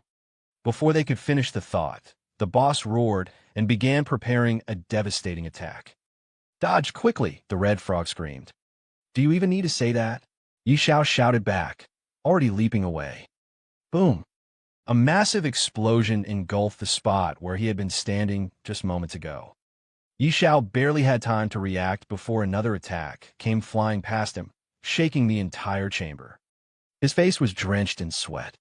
Why is this thing only targeting me? Desperate, he shouted at Xiao Hui. Hurry up and save me. The boss didn't let up, relentlessly pursuing him. As Yi Xiao dodged attack after attack, he gasped, I can't hold on much longer. Then, in the nick of time, Xiao Hui reappeared in front of the boss and unleashed another fire breath attack. The impact sent the monstrous creature crashing against the chamber walls with a deafening boom. Yi Xiao slumped to the ground, panting. If this thing doesn't die soon, I'm the one who's going to collapse from exhaustion. The red frog, still trembling, groaned. Next time you want to challenge a place this dangerous, can you not drag me along? As Yi Xiao caught his breath, a familiar chime echoed through the room. A new notification appeared before him. Ding! Congratulations! You have completed the Abyss trial. Congratulations! Your beast, Xiao Hui, has reached level 10. Congratulations! As the first adventurer to complete the Abyss trial, you have received a reward, +5 to all attributes. Yi Xiao, still drenched in sweat, stared at the panel before glancing at the red frog. With a teasing smirk, he said, Old Hui, I didn't expect you to be such a coward. The red frog scoffed. And you're not afraid of dying? Then why were you running so fast? Ignoring the jab, Yi Xiao approached the fallen boss's body and grinned. Finally done. Now let's see what loot we got. At the same time, outside the dungeon, a world announcement echoed across the game. System announcement. Player Yi Xiao from Xiao Nation has completed the Abyss trial, becoming the first adventurer in history to pass it. He has obtained the legendary title Abyss Envoy. This is hereby announced to all players. The sudden announcement sent shockwaves through the gaming world. Players all over the world reacted in confusion and disbelief. Abyss trial? What kind of dungeon is that? One player muttered. Wait, someone actually cleared the Abyss trial? Isn't that supposed to be impossible? Another exclaimed. No way. This is a global first clear announcement, someone else shouted in astonishment. Meanwhile, in a small village, a crowd of players gathered in front of the world ranking board, their eyes glued to the newly updated rankings. A young man stared at the board before turning to his companion. A globally top-ranked player from our Xiao Nation? Beside him, a sharp-eyed boy, Xiao Qi, squinted at the leaderboard, then looked at his partner. And he's the only name listed here. This guy is no ordinary player. The first boy nodded. Xiao Qi, investigate him. Xiao Qi immediately responded, got it. Player for Beginner Village 9527. Based on analysis, he's likely from Jiang City. Hearing that, the boy's expression turned serious. Jiang City? Send someone immediately to investigate. A blonde-haired man standing behind them saluted. On it. At the same time, in front of another ranking board, a young couple stared at the leaderboard in shock. Someone's already level 10. And it's only the second day, the girl murmured. Her boyfriend scoffed. Not just that, he's from the same beginner village as us. That couple was none other than Yin Ran, Yi Zhao's ex-girlfriend, and her new boyfriend. The boy's eyes gleamed with ambition as he turned to Yin Ran. Yin Ran, if we can connect with this pro player and form a team, we'll definitely rise to fame. By then, even rich second-generation kids like Yi Xiao will only be able to look up to us. Yin Ran folded her arms, unimpressed. Do you really think being good at a game will help you reach the pinnacle of life? Of course, the boy insisted. You have to trust my judgment. His expression turned slightly panicked as he inched closer to her. By the way, didn't I ask you to invite Yi Xiao to join the game and help us level up? He's rich and a gaming expert. We'd skyrocket in no time. Yin Ran rolled her eyes and turned away. I'm not contacting him. If you want to go ahead. I'm not that shameless. Hearing that, the boy's expression darkened. Then what about your living expenses for this month? Then suddenly, our protagonist's ex-girlfriend shouts at Zhou Hong, stop bringing up Yi Xiao. It's so rare for us to have some time alone together. I've never played a game before, so come on and teach me already. Hearing her words, the boy starts sweating and quickly says, all right, let's figure out how to level up first. Inside the Abyss trial dungeon, our protagonist stands in front of the corpse of the boss monster, holding a blue crystal in his hand. He looks at it in disbelief and says, no way. After all that effort, this is all that dropped? Just a fragment. A system notification appears. Abyss stone fragment. Grade unknown, unidentifiable. Seeing the notification, he frowns. A fragment? I've never seen this thing in my previous life. Shaking his head, he turns toward the exit. Forget it. I'll find someone to appraise it later. The important thing now is that I've passed the trial. Leaving the beginner's village and heading to the main city is my priority. Let's go.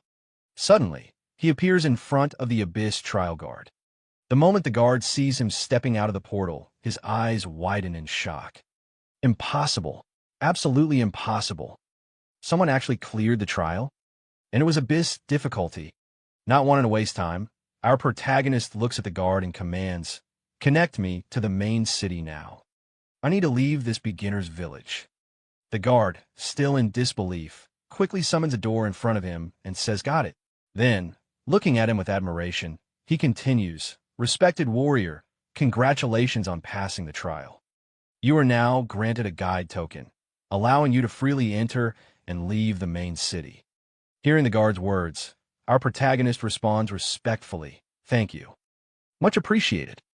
The guard then hands him a box and adds, additionally, since you clear the Abyss level advancement trial, you are entitled to an epic item, Badge of Valor.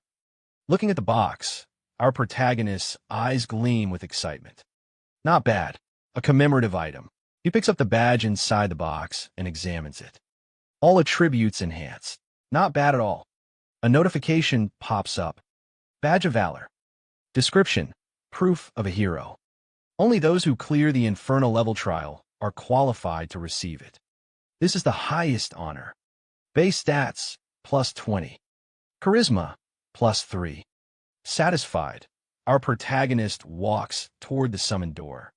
Before stepping through, he looks at the guard and says, Little Gray, Old Hui, keep up. Main city, here we come. In an instant, he is teleported to Wild Leaf Main City, appearing in the middle of a quiet town. Looking around, he comments, wow, it's so empty. In my previous life, the job transfer square was packed with over 100 people. Coming early really makes a difference. At the same time, the red frog beside him speaks.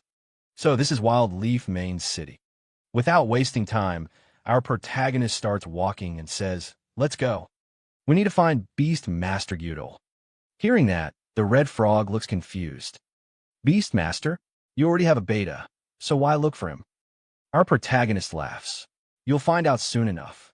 He wanders through the city, eventually arriving at his destination. In front of a small house, a man sits on a chair. Looking at him, our protagonist smirks. Here it is. Approaching the man, he respectfully says, Respected mentor, I would like to transfer my job. Without even looking at him, the man scoffs. If you want a job transfer, find someone else. Don't bother me. Undeterred, our protagonist insists, I want to transfer to the hidden class, Beast Whisperer. No one else can handle it. Hearing that, the man finally looks at him with a serious expression. Do you think just anyone can become a Beast Whisperer? Prove your strength first. Go to the outskirts and bring me 100 eyes from those demon wolf cubs. A system notification appears. Ding! Gyudol has issued you the quest, Eyes of Demon Wolves. Head to the outskirts, defeat 100 elite demon wolves, and bring their eyes back to Gyudol. Seeing the notification, the red frog turns to our protagonist. How did you even know about this hidden class quest? With an arrogant smirk, our protagonist replies, No way am I wasting my time killing 100 elite monsters. Hearing that, Gyudol scoffs. What a useless fool. If you can't even handle it, get lost and stop wasting my time. But our protagonist smirks and confidently replies, You've misunderstood. I don't think I need to kill any demon wolves. These items should be enough to prove my strength. Then our protagonist shows the man the badge he got from the trial guard. Seeing this, the man's eyes widen in shock. Is that an epic badge of valor? With one hand in his pocket and the other holding the badge, our protagonist smirks. That's right, a badge of valor.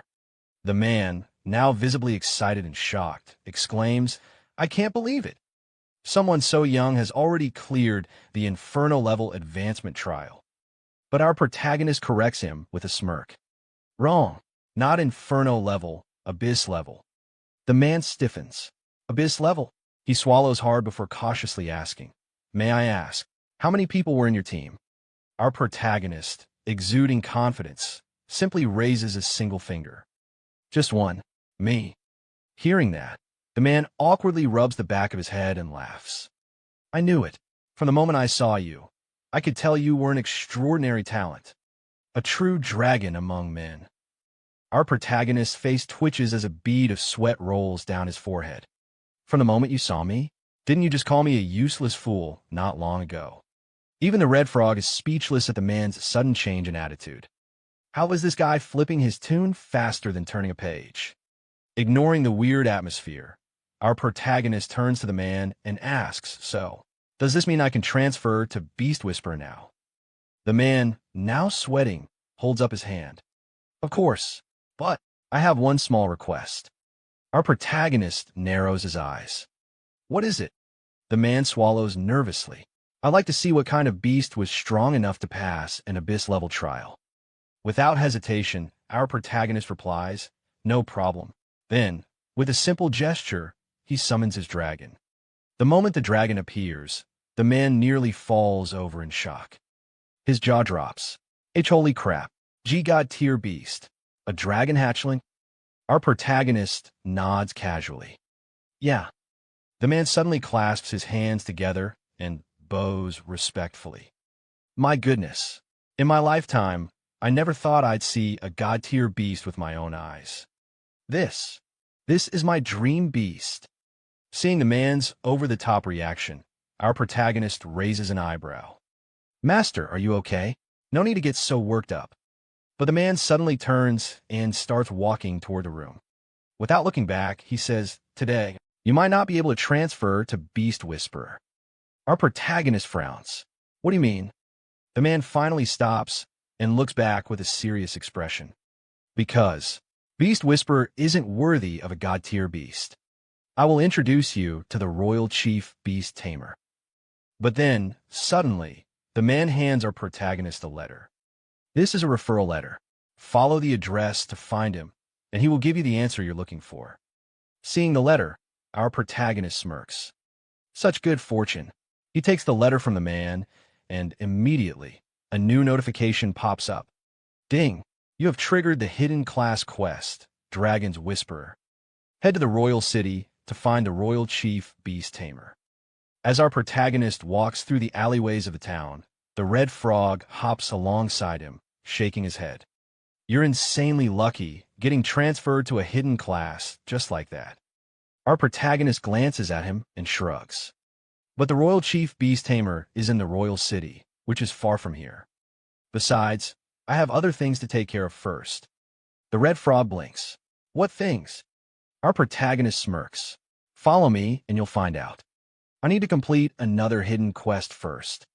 Then, in the next scene, a luxurious building comes into view. The red frog looks at our protagonist suspiciously. How do you know about so many hidden quests? Before he can answer, the scene shifts to a luxurious courtyard where a stunning woman in an elegant dress stands, flanked by 3 guards. Her presence is noble, yet her expression carries a hint of sorrow. As our protagonist approaches, he mutters, "There she is." The red frog blinks. "What are you planning? Sell yourself out." Our protagonist smirks. "You don't understand. That's Lady Xiao, the widow of the former city lord, rich, beautiful, and grieving." Before the frog can react, one of the guards notices our protagonist and immediately reaches for his sword. "Halt! Who are you?" But our protagonist completely ignores him, stepping forward and addressing the woman with utmost respect. "Respected Lady Xiao, why do you always seem so sorrowful? Is there a problem I can help you with?" The noble woman sighs lightly, her eyes glistening with a hidden pain. "There is indeed a personal item I have lost, young man. If you can find it, I will be deeply grateful." Ding! You have received Lady Xiao's request. Please retrieve her beautiful flower. Our protagonist bows slightly. "Rest assured, my lady, I will take care of this for you." The red frog's eyes widen. "Another hidden quest? What kind of cheat code are you running?" The red frog hops beside our protagonist as they walk through the city. But the flower Lady Xiao is looking for should be in a garden or outside the city. "Why are we wandering around town?" Our protagonist smirks. "What do you know? She's not looking for an ordinary flower." The red frog's eyes widen. "Wait, you know where her flower is?" Stopping in front of a small shop, our protagonist nods. "Of course, it's right here." Inside the store, the shop owner notices them and greets with a polite smile. "Distinguished guest, what would you like to buy?" The red frog looks at the store in disbelief. "A tool shop? Could there really be a beautiful flower here? Are you sure you're not mistaken?" Our protagonist ignores the skepticism. "I heard your shop sells treasure boxes." The shop owner's smile widens. "Oh, you have good eyes. My treasure boxes can contain prehistoric dragon bones, legendary grade staffs, even rare relics. What price range are you looking for?" With a confident grin, our protagonist clenches his fist. "The most expensive one." Moments later, the shop owner returns, holding a golden box. "This is the highest tier treasure box in my store. 10,000 gold coins each." Without hesitation, our protagonist throws a bag of coins at the shopkeeper. "One isn't enough. I'll take them all." The shopkeeper's jaw drops. "All of them? You're buying every single one?" Our protagonist sighs impatiently. "Didn't you hear me? Open every single one." And so, the great treasure box opening begins. First box, a 12-blade battle axe. Second box, a large healing potion. Third box, a loaf of bread. 1 hour later, the store is in chaos. Open boxes are scattered everywhere. The shopkeeper, sweating, holds up the last unopened box. "Honorable guest, out of 100 treasure boxes, only one remains." Without hesitation, our protagonist gestures. "Open it." The box lid creaks open, revealing a crystal rose. Ding! You have obtained beautiful flower. Our protagonist wipes the sweat off his forehead. Finally, it really is a beautiful flower. Grabbing the rose, he turns to his companion. "Laowi, let's go." Scene transition, a majestic bathroom. A luxurious bathtub, filled with scented water, reflects the glow of chandeliers. A stunning woman relaxes inside, rubbing her arm as steam rises around her. "Do you think someone will actually find that flower for me?" "Wait, what am I seeing here?" "My eyes. Don't stare too hard, or they might pop out." Ahem, back to the story. A maid stands nearby, holding a silk towel. "Of course, my lady. With your charm, luck is always on your side." Just then, another maid rushes into the room, panting, excitement mixed with disbelief. "Madam, A young man is outside asking for an audience. He says, "He's brought the flower you requested." The noblewoman gasps. "What?" Suddenly, she stands up from the bath, everything on full display. And I won't lie, this scene is a blessing. Her voice trembles. "Someone actually found it for me." Scene transition, outside Lady Shirel's mansion. Our protagonist waits, arms crossed. The guards return and bow to the noblewoman. "Madam, this is the young man who possesses what you were looking for." Lady Shirel's gaze lands on him, eyes filled with curiosity. "Young man, you really found what I wanted." With a confident smirk, our protagonist presents a golden box. "Genuine and authentic, my lady. Please take a look." She carefully opens the box. Upon seeing the crystal rose, her lips curl into a delighted smile, and a faint blush spreads across her cheeks. "Wow, it truly is the beautiful flower. I've searched for it for so long, and today I finally..." She suddenly looks back at our protagonist, warmth in her expression.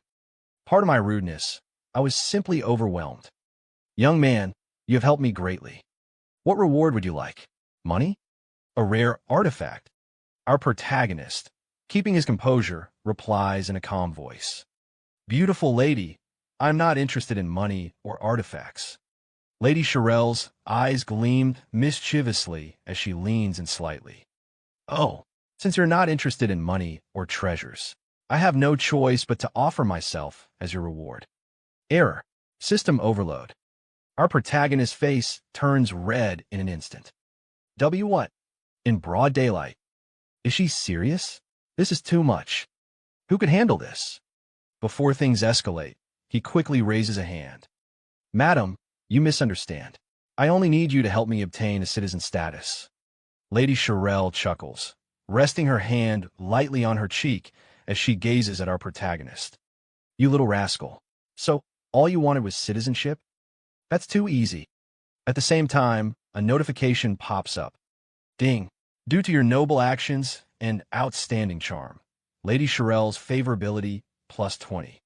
With a satisfied smile, Lady Shirel turns to one of her maids. "Elisa, prepare the paperwork and bring my seal." The maid nods respectfully. "Yes, madam." Our protagonist watches with anticipation, then speaks up. "I have another request. I'd like to purchase property in Windleaf City and settle down."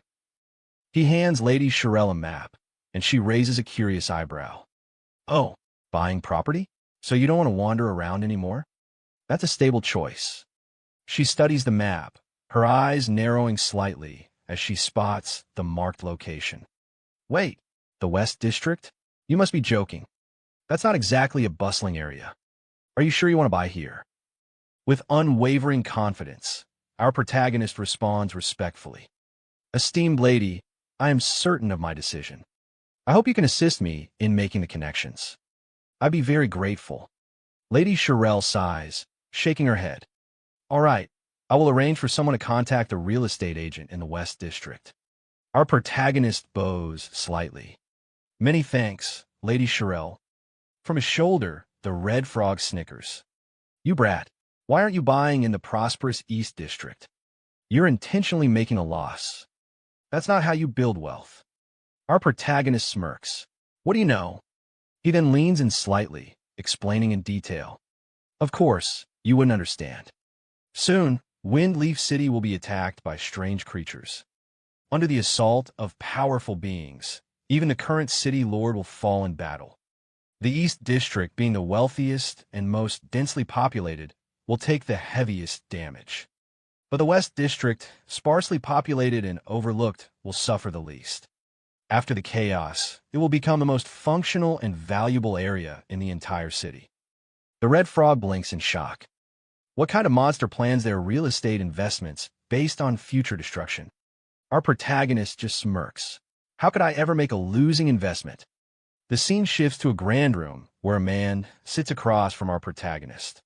Lady Shirel stands gracefully beside him, watching with amusement. The man looks at our protagonist and says, "Lord Knight Xiao, the real estate contract for your purchase has been finalized. You have acquired 340 residential units and 184 commercial properties, totaling 1.2 billion gold coins. When would you like to make the payment? Our protagonist casually replies, I got all that for just 1 billion? I can pay right now. The man waves his hand with a satisfied smile.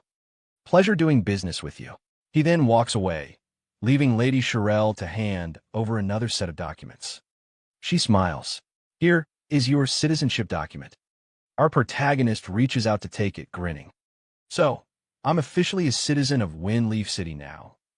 But before he can celebrate, Lady Shirelle corrects him with a playful tone. Not just a Windleaf City citizen. You are now a first-class citizen of the Dragon Phoenix Empire. Sweat immediately rolls down our protagonist's face. Wait, what? The Dragon Phoenix Empire? The red frog jumps in, croaking in disbelief. No way. Even some of the most powerful people in the world don't have first-class citizenship in the Dragon Phoenix Empire. You hit the jackpot, kid. Our protagonist stares at Lady Shirelle in shock. Wait, could it be, madam, are you actually of royal descent? Lady Shirelle tilts her head with an innocent smile. What, I can't be royalty? Our protagonist gulps. No wonder. Madam exudes such noble and regal elegance. Then, as if suddenly remembering something, he asks, By the way, madam, do you know the royal beast tamer? At this, Lady Shirelle's playful expression vanishes, replaced by a serious one. You mean Uncle Stir? Why are you looking for him? Our protagonist nods. To be honest, I want to learn more about my Beastmaster profession and related missions. Lady Shirelle's lips curl into a soft smile again. Uncle Stir should be in the Imperial capital, but he's quite eccentric and unpredictable. I'll try to contact him for you. Hearing this, our protagonist suddenly turns into a smooth playboy, taking Lady Shirelle's hand and placing a kiss on it. Beautiful madam, I truly don't know how to thank you. I can only offer you my sincere kiss. Lady Shirelle blushes slightly, giggling. Please don't call me madam anymore. Just call me Sophia, all right. Our protagonist smirks. All right, beautiful Sophia. Just then, a flurry of notifications floods his vision. Ding! Due to your charm, Lady Shirelle's favorability plus 20. Congratulations! Great Xiao player, Knight Xiao, has obtained first-class citizenship of the Dragon Phoenix Empire. Prestige ranking has been unlocked. Great Xiao players can now check the leaderboard. Congratulations! Great Xiao player Knight Xiao successfully acquired real estate. The regional housing system is now open. All Great Xiao players' daily game time limit has increased by 1 hour. The red frog scoffs. Look at you, fawning over her. Did you just sell your looks or something? Our protagonist grins. Old Hui, I just love seeing you irritated but completely powerless against me. Before the red frog can fire back, another notification pops up. Ding! Congratulations! You have leveled up to level 11. Ding! Your companion, Little Gray, has reached level 11. At the same time, just like before, a world announcement appears again. Ding! Congratulations! Great Xiao player, Knight Xiao, has obtained first-class citizenship of the Dragon Phoenix Empire. Prestige leaderboard has been unlocked. Great Xiao players can now check the rankings. Congratulations! Great Xiao player, Knight Xiao successfully purchased real estate. The Great Xiao regional housing system is now active. All Great Xiao players' daily game time limit has increased by 1 hour. As always, players explode with excitement. What the hell? First-class citizenship?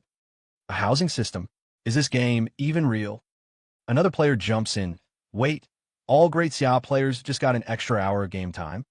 That's insane.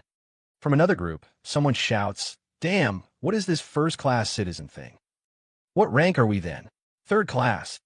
A frustrated teammate groans. Being a nobody in real life is bad enough, and now I'm a nobody in the game too.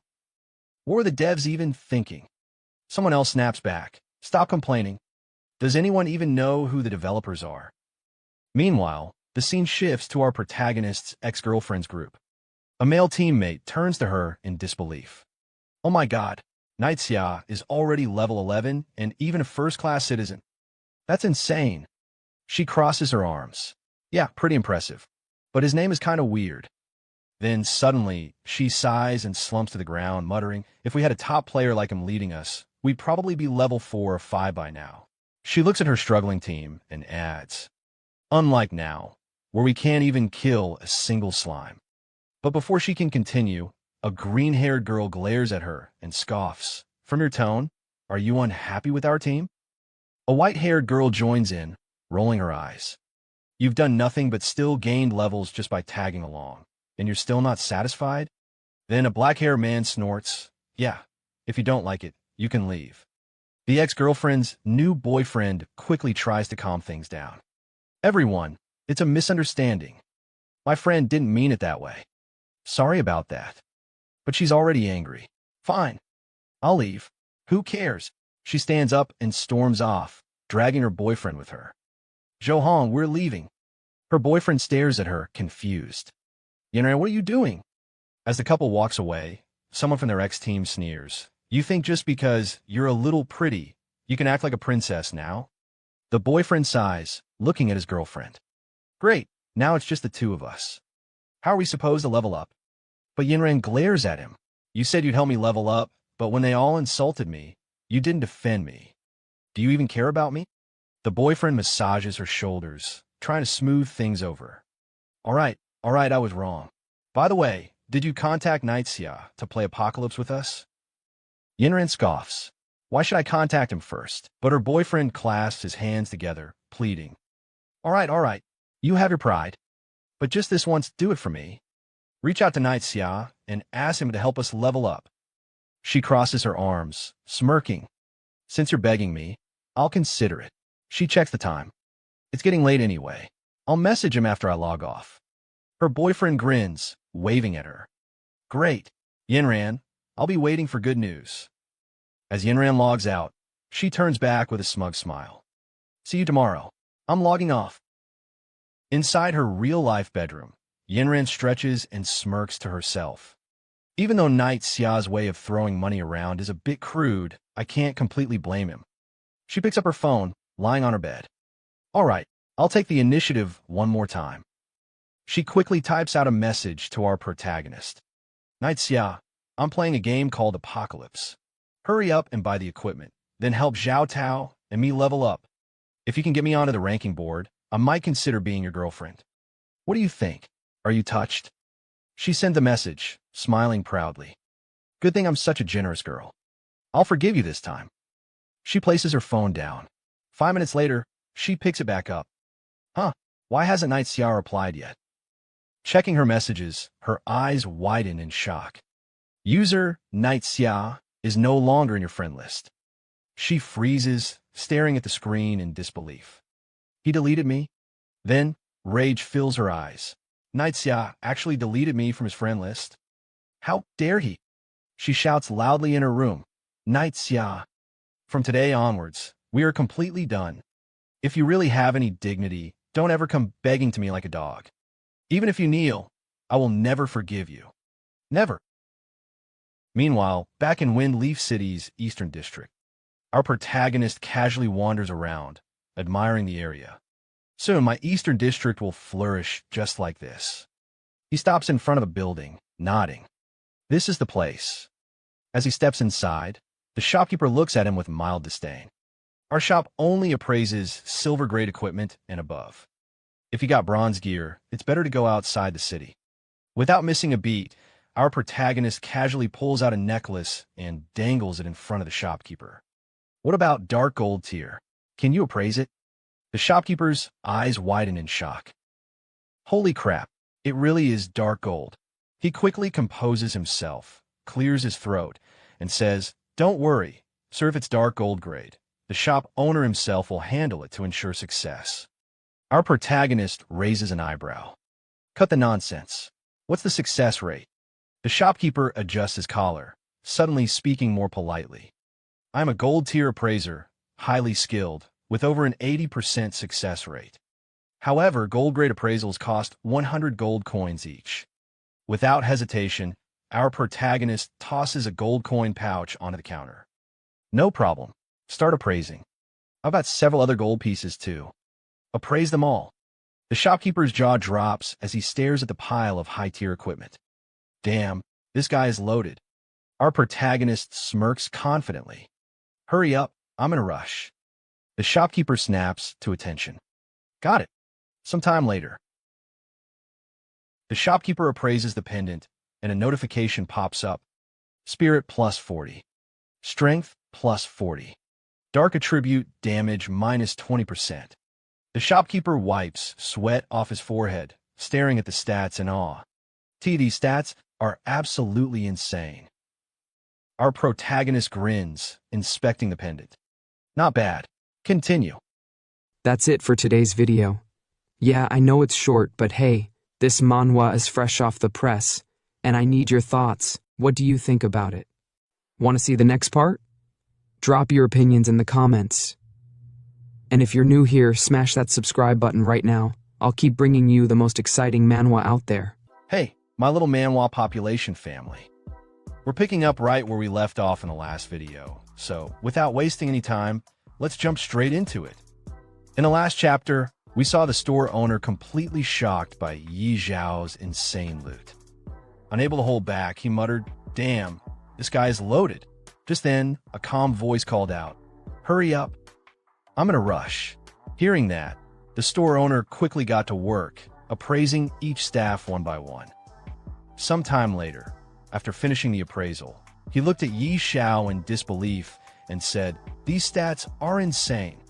Yi Xiao glanced at the items and replied casually, "Not bad.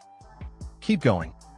After wrapping things up, Yi Xiao stepped out of the store and checked his status.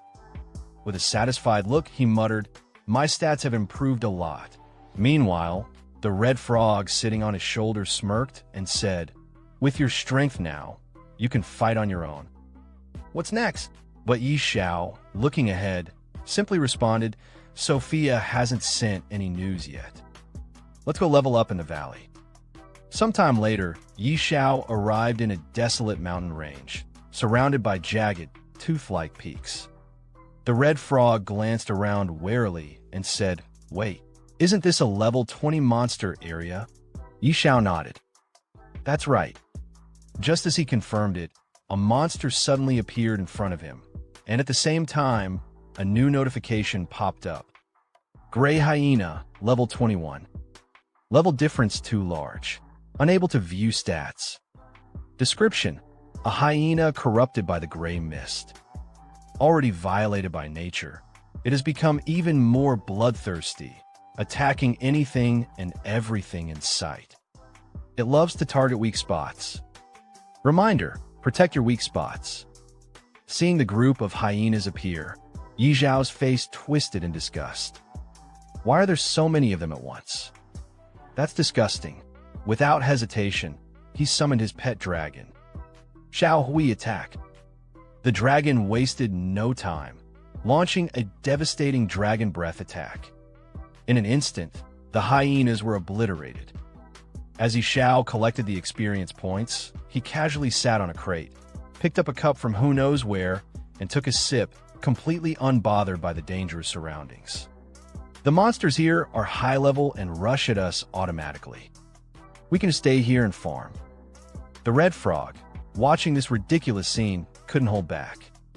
"You little brat, you really know how to enjoy yourself, huh?" Meanwhile, Xiao Hui continued wiping out monsters as Yi Xiao sipped in peace, leaning back with a smirk. "Of course, thinking back on my old days of struggling. My life is finally good."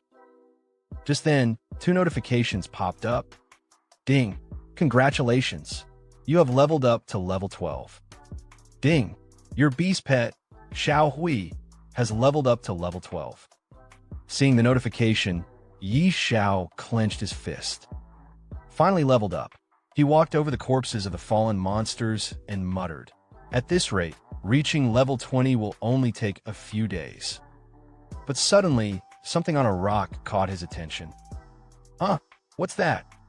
Picking it up, he examined it closely, and a new notification appeared. Beginner scroll, Fireball. His eyes lit up with excitement. A fireball spell? Seeing Yi Xiao so thrilled, the red frog looked at him with sheer disappointment. A beast tamer using fireball? Won't that look ridiculous? Yi Xiao activated the scroll in his hand, his confidence unwavering. What do you know? More skills never hurt. I'll learn it fast. A new notification appeared in front of him. Ding! You have successfully learned Fireball. Fireball proficiency, 0. Effect: condenses a fireball using mana. Deals 150% spirit-based magic damage to the target. Cast time, 1 second. Mana cost, 50. Cooldown, 5 seconds. Just as luck would have it, another hyena monster appeared right in front of him, perfect for testing his new spell. Excited, Yi Xiao launched his fireball attack. Let me show you my fireball. But to his surprise, the attack barely did 31 damage to the monster. His excitement immediately turned to disappointment. No way, this damage is humiliatingly low. The red frog, unable to hold back, burst into laughter and pointed at the monster. Ha ha, your fireball does less damage than Xiao Hui's fart. Even Yi Xiao had to admit, the frog had a point. Glancing at his system panel, Yi Xiao checked the time and muttered, "It's getting late. Time to log off. In 2 more hours, it'll be the 3rd day since Apocalypse launched, which means..." Clenching his fist, he declared with confidence, "The open beta begins." By then, everyone in the Xia Empire over the age of 16 would be forcibly pulled into this dangerous game. The world was about to change drastically. Suddenly, lightning cracked through the sky, and a system notification appeared before every citizen over the age of 16. Panic spread through the crowd. "What's happening? Is this an earthquake?" someone shouted. Another person looked at the screen in horror. "Entering the game? What the hell does that mean? Is this some kind of midnight prank?" one asked, only for someone else to shake their head. "No, this doesn't seem like a joke." One by one, people across the real world were forcibly transported into Apocalypse. "What the hell? I was just soaking a bathhouse and now I'm here," one man yelled in disbelief. Another man, still processing what had happened, groaned. "A game? Damn it, I was eating skewers. Where are my skewers?" Someone else clutched their head. "Holy crap, did I just get transported to another world? I knew it. I'm a chosen one." Amidst the chaos, a man suddenly recognized someone familiar. "Old Li, you're here too." Old Li turned around, equally shocked. "Old Wong, weren't you out dancing in the square?" Meanwhile, in another part of the game world, Yi Zhao's ex-girlfriend, Yin Ran, arrived in the game. Shocked, she looked around and exclaimed, "What's going on?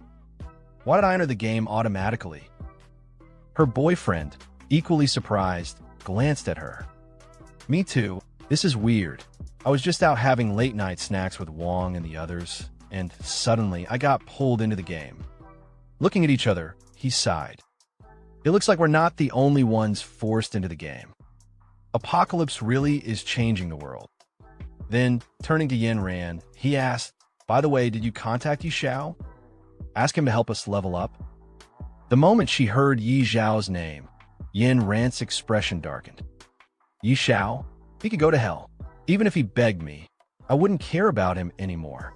Smirking, she added, "I'm planning to contact the legendary Yi Xiao in the game to power level me instead." Her boyfriend's eyes widened in shock. "Wait, you know Yi Xiao, the top player on the rankings?" With a confident look, Yin Ran flipped her hair and smirked. "Not yet, but with my beauty, no man has ever been able to resist me." Just then, a world announcement flashed across the skies. Everyone in the Xia Empire over the age of 16, regardless of gender or background, has been forcibly logged into Apocalypse. The logout option has been permanently disabled. Players can no longer leave on their own. Spawn locations are based on real-world proximity. People who are close together in real life will spawn near each other in the game. Each starting village corresponds to a specific region. If a player dies in the game, they cannot return to the real world. In the middle of a vast grassland, 3 players sat around a small camp, trying to process the situation. One of them sighed. Now that everyone has been forced into the game, something is seriously wrong with this world. Another chimed in, "Where's Xiao? Isn't he the #1 ranked player? Maybe he knows how to log out." The third player nodded. "Yeah, he leveled up ridiculously fast during the beta test. Does he know something we don't? This guy levels up like he's cheating. Could he be a GM? We need to find him." Meanwhile, the scene shifted to Beginner Village 001. A man knelt on the ground in front of Budong Russian, someone who seemed to hold great importance in the real world. The kneeling man's voice was filled with unease. "So far, we still haven't found a way to log out. We might be permanently trapped in this game." Budong Russian stood still for a moment, then slightly turned his head. "The situation has gotten this serious. Where is Xiao? Any news on him?" The kneeling man hesitated before replying, "No contact. He's already level 12 and has left the beginner village. No one else has managed to leave yet." Budong Russian's eyes narrowed. "What about Chen Kuang? Can he do anything?" Lumen sighed. "Chen Kuang? He's only level 4. Budong Russian's expression darkened. "Wasn't he a beta tester? Why is he only level 4? The kneeling man quickly explained, "He's been leading a team and grinding levels, but Apocalypse is way too difficult. Most players are still stuck at level 2. Hearing this, Budong Russian turned around, his gaze sharp. "To think that Jiang City has someone like Xiao. He's definitely not ordinary." His voice was firm as he issued his command, "Spread the word. We must find him at all costs." The kneeling man bowed. "Yes, sir." Meanwhile, our legendary protagonist Xiao received a new system notification. Curious, he clicked on it. The message read, "Xiao, come to the Duke's mansion. We have news on what you were investigating." Seeing the message, Xiao muttered to himself, "Got it. I'm on my way." As he approached the same grand, cathedral-like building we saw earlier, he smirked. "I didn't expect news about the royal beast tamer to come this quickly. This is exciting." Entering the building, our protagonist meets the noble lady from earlier, the one searching for the rose. She's wearing an absolutely stunning dress, and I won't lie, she looks amazing. Honestly, she seems way more suited to be our protagonist's girlfriend. She smiles and says, "You're here. I missed you." Seeing her in that dress, even our protagonist gets a little flustered. His face turns slightly red as he responds, "I am here." In his mind, he's thinking, wow, she's so attractive. Who could possibly resist this? He rubs his head awkwardly and then clears his throat. "Beautiful Sophia, do you have any news about the royal beast tamer?" Sophia gives him a soft smile and replies, "Don't be in such a rush. Uncle Stir is out traveling and can't come back yet."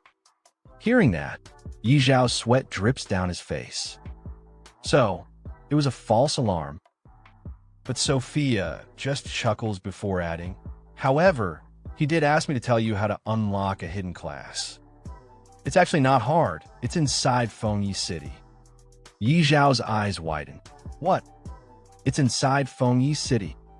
In his mind, he's screaming, "Whoa. I thought we'd have to travel to the ends of the world, but the treasure was right at home." He immediately turns to Sophia. "My dear Sophia, where exactly is it?"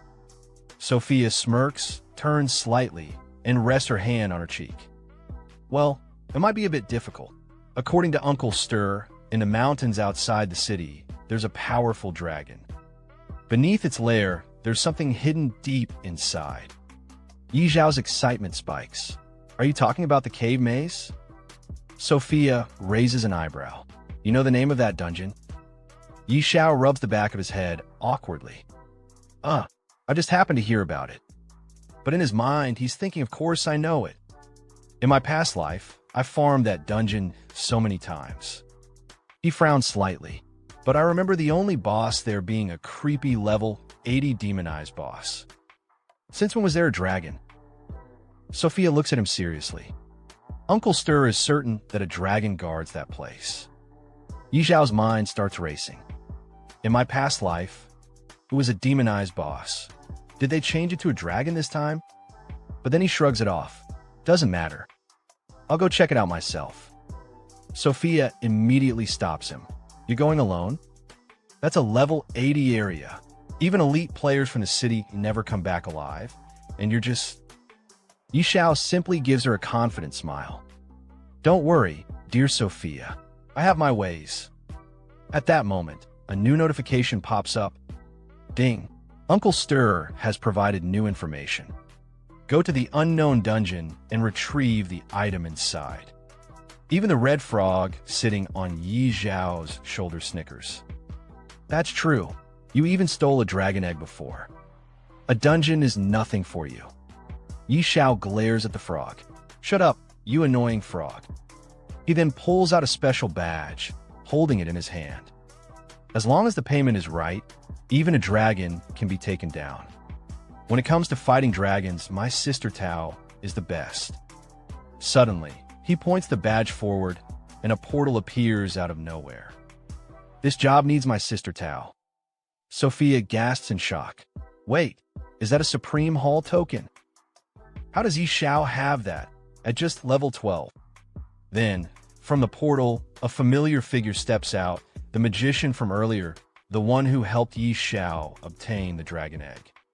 The so-called Sister Tao. She stretches lazily and smirks. Who's the cute one calling for me this time? As she adjusts the staff in her hand, she sees Yi Xiao standing before her and grins. Oh, it's little brother Yi Xiao. Did you miss your big sister? Yi Xiao looks at her seriously. Sister Tao, I have a big job for you. Immediately, she waves her hands in panic. Don't tell me. It's another dragon? Yi Xiao smirks. Sister Tao, you really are sharp. Yes, it's a dragon. She freezes for a moment, then yells, What? Another dragon? Do you have a grudge against them or something? Last time, I stole a dragon egg and hurt my back. I'm still recovering. No way. Find someone else. Yi Xiao, still grinning, raises 2 fingers. Same deal as before, 2 billion gold as a reward. Sister Tao stops dead in her tracks. 2 billion. She hesitates, dances slightly, then sighs. No way. It's not that I don't want to, but I'm really injured. I need time to heal. If you're not in a hurry, I can go with you in a month. Yi Xiao rubs his chin with a sly expression. What if I can provide the location of the Holy Spirit Spring? Will that change your mind? Sister Tao's eyes light up with excitement. Wait, you actually know the location of the Holy Spirit Spring? No joke if you really know. Would you risk your life to go with me? Yi Xiao smirks. Okay, deal. We leave now. Sister Tao blinks. Right now. As our protagonist and Sister Tao leave the mansion, Sister Tao immediately asks, All right, little brother, where exactly is the Holy Spirit Spring? Without looking back, Yi Xiao casually replies, In the Lost Land. Sister Tao's eyes narrow. Lost Land? Do you have the exact coordinates? Behind them, Sophia overhears their conversation, shaking her head in amazement. Yi Xiao, he's really something else. At that moment, Yi Xiao's system panel pops up with a notification. Ding. Sophia's favorability toward you has increased by 10. Sophia blushes slightly as she watches Yi Xiao walk away, thinking to herself, will he become a god-tier player in the future? Meanwhile, outside Beginner Village, 5 people stand gathered around a man lying on the ground. Wang Chong. Wang Chong, wake up! One of them calls out desperately. A girl in the group anxiously replies, he was killed twice by goblins. After reviving, his body just shut down. The pink-haired girl in the group bursts into tears. This game is insane. People can actually die in here. Help! I want to go home. A black-haired man glares at her. Shut up. Who doesn't want to go home? No one even knows how to log out. Someone else murmurs. I heard someone already reached level 12. Let's find him and ask. Back at the Dragon Mountain Range, Xiao, Sister Tao, and the Red Frog are making their way forward. The Red Frog looks around, admiring the scenery. Such a beautiful place. It doesn't even look like a dragon would be hiding here. Sister Tao, however, remains on guard. The more peaceful a place looks, the more dangerous it usually is. Xiao nods. Sister Tao is right. The monsters here are all level 80. If we didn't have her level boost, we'd be surrounded in seconds. Sister Tao adds, since we're heading to the dungeon, let's avoid unnecessary fights if possible. Xiao agrees, got it. Suddenly, a massive dragon lands on a distant mountain peak, its wings stirring up a storm of dust. Xiao's eyes lock onto it, while Sister Tao grips her staff tightly. Kid, are you sure you know the entrance to this place? That's a tier 5 beast. I don't want to get noticed by it. Xiao walks ahead confidently. Don't worry, we won't be detected. The dungeon entrance is beneath that steep slope on a mountain. Sister Tao sighs in exasperation. You better not be wrong. If you are, you'll be dealing with the consequences. A few moments later, Xiao stops in front of an ancient stone door embedded in the mountainside. Smirking, he gestures towards it. Look, I was right. The three of them stand in front of the entrance, examining it. Xiao places a hand on the stone and nods. This is the place. Sister Tao steps forward, pressing her palm against the entrance. Now we have a problem. This teleportation formation is incredibly well crafted, but there's no trace of mana. I don't think I can activate it. Xiao steps up confidently. Let me handle it. Taking out a knife, he slices his palm slightly and presses his bloodied hand against the stone. Immediately, a crimson circle appears, glowing with power. Sister Tao's eyes widen in shock. Little brother, how do you know how to open this? Before he can respond, the massive stone doors creak open, revealing a dark passageway. Sister Tao watches Xiao step forward, glancing back at her with a smirk. I have my ways. Hurry up and follow me. As he walks ahead, Sister Tao mutters to herself, so mysterious. Just how many secrets does this kid have? As soon as they step inside, Xiao's system panel lights up with multiple notifications. Ding! This maze has only one exit. Find it within the time limit or you'll be trapped forever. Hint! This maze is occupied by eerie creatures. Proceed with caution.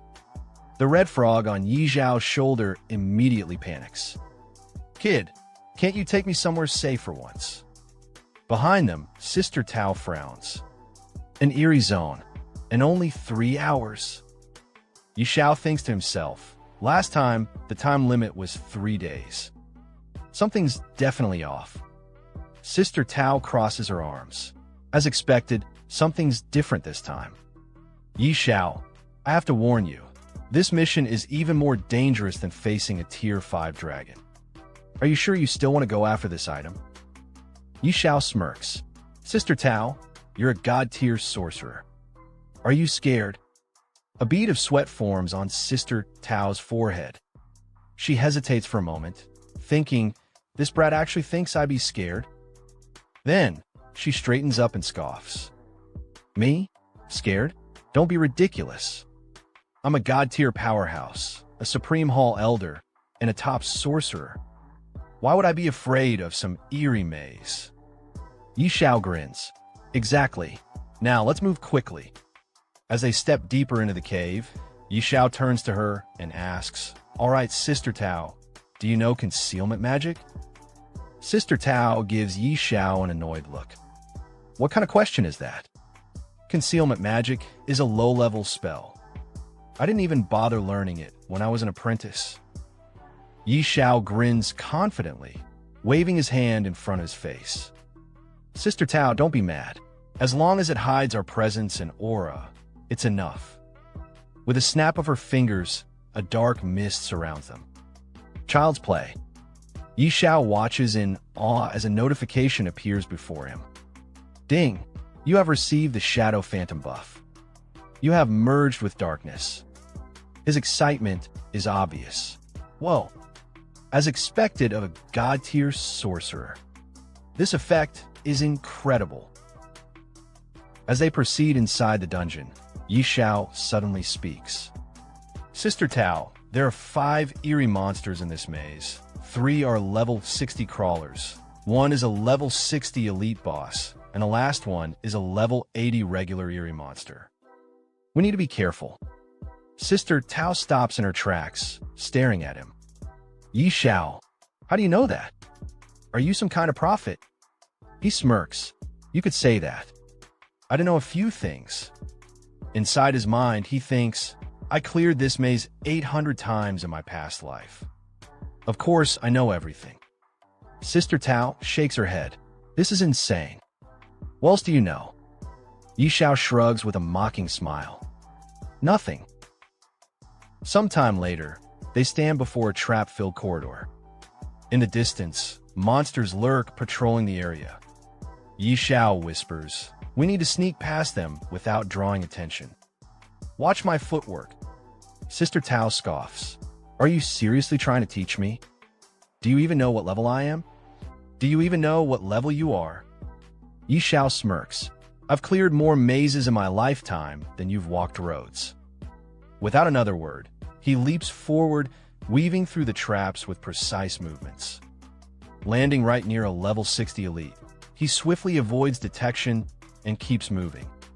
Sister Tao watches in shock, sweat rolling down her face. What the?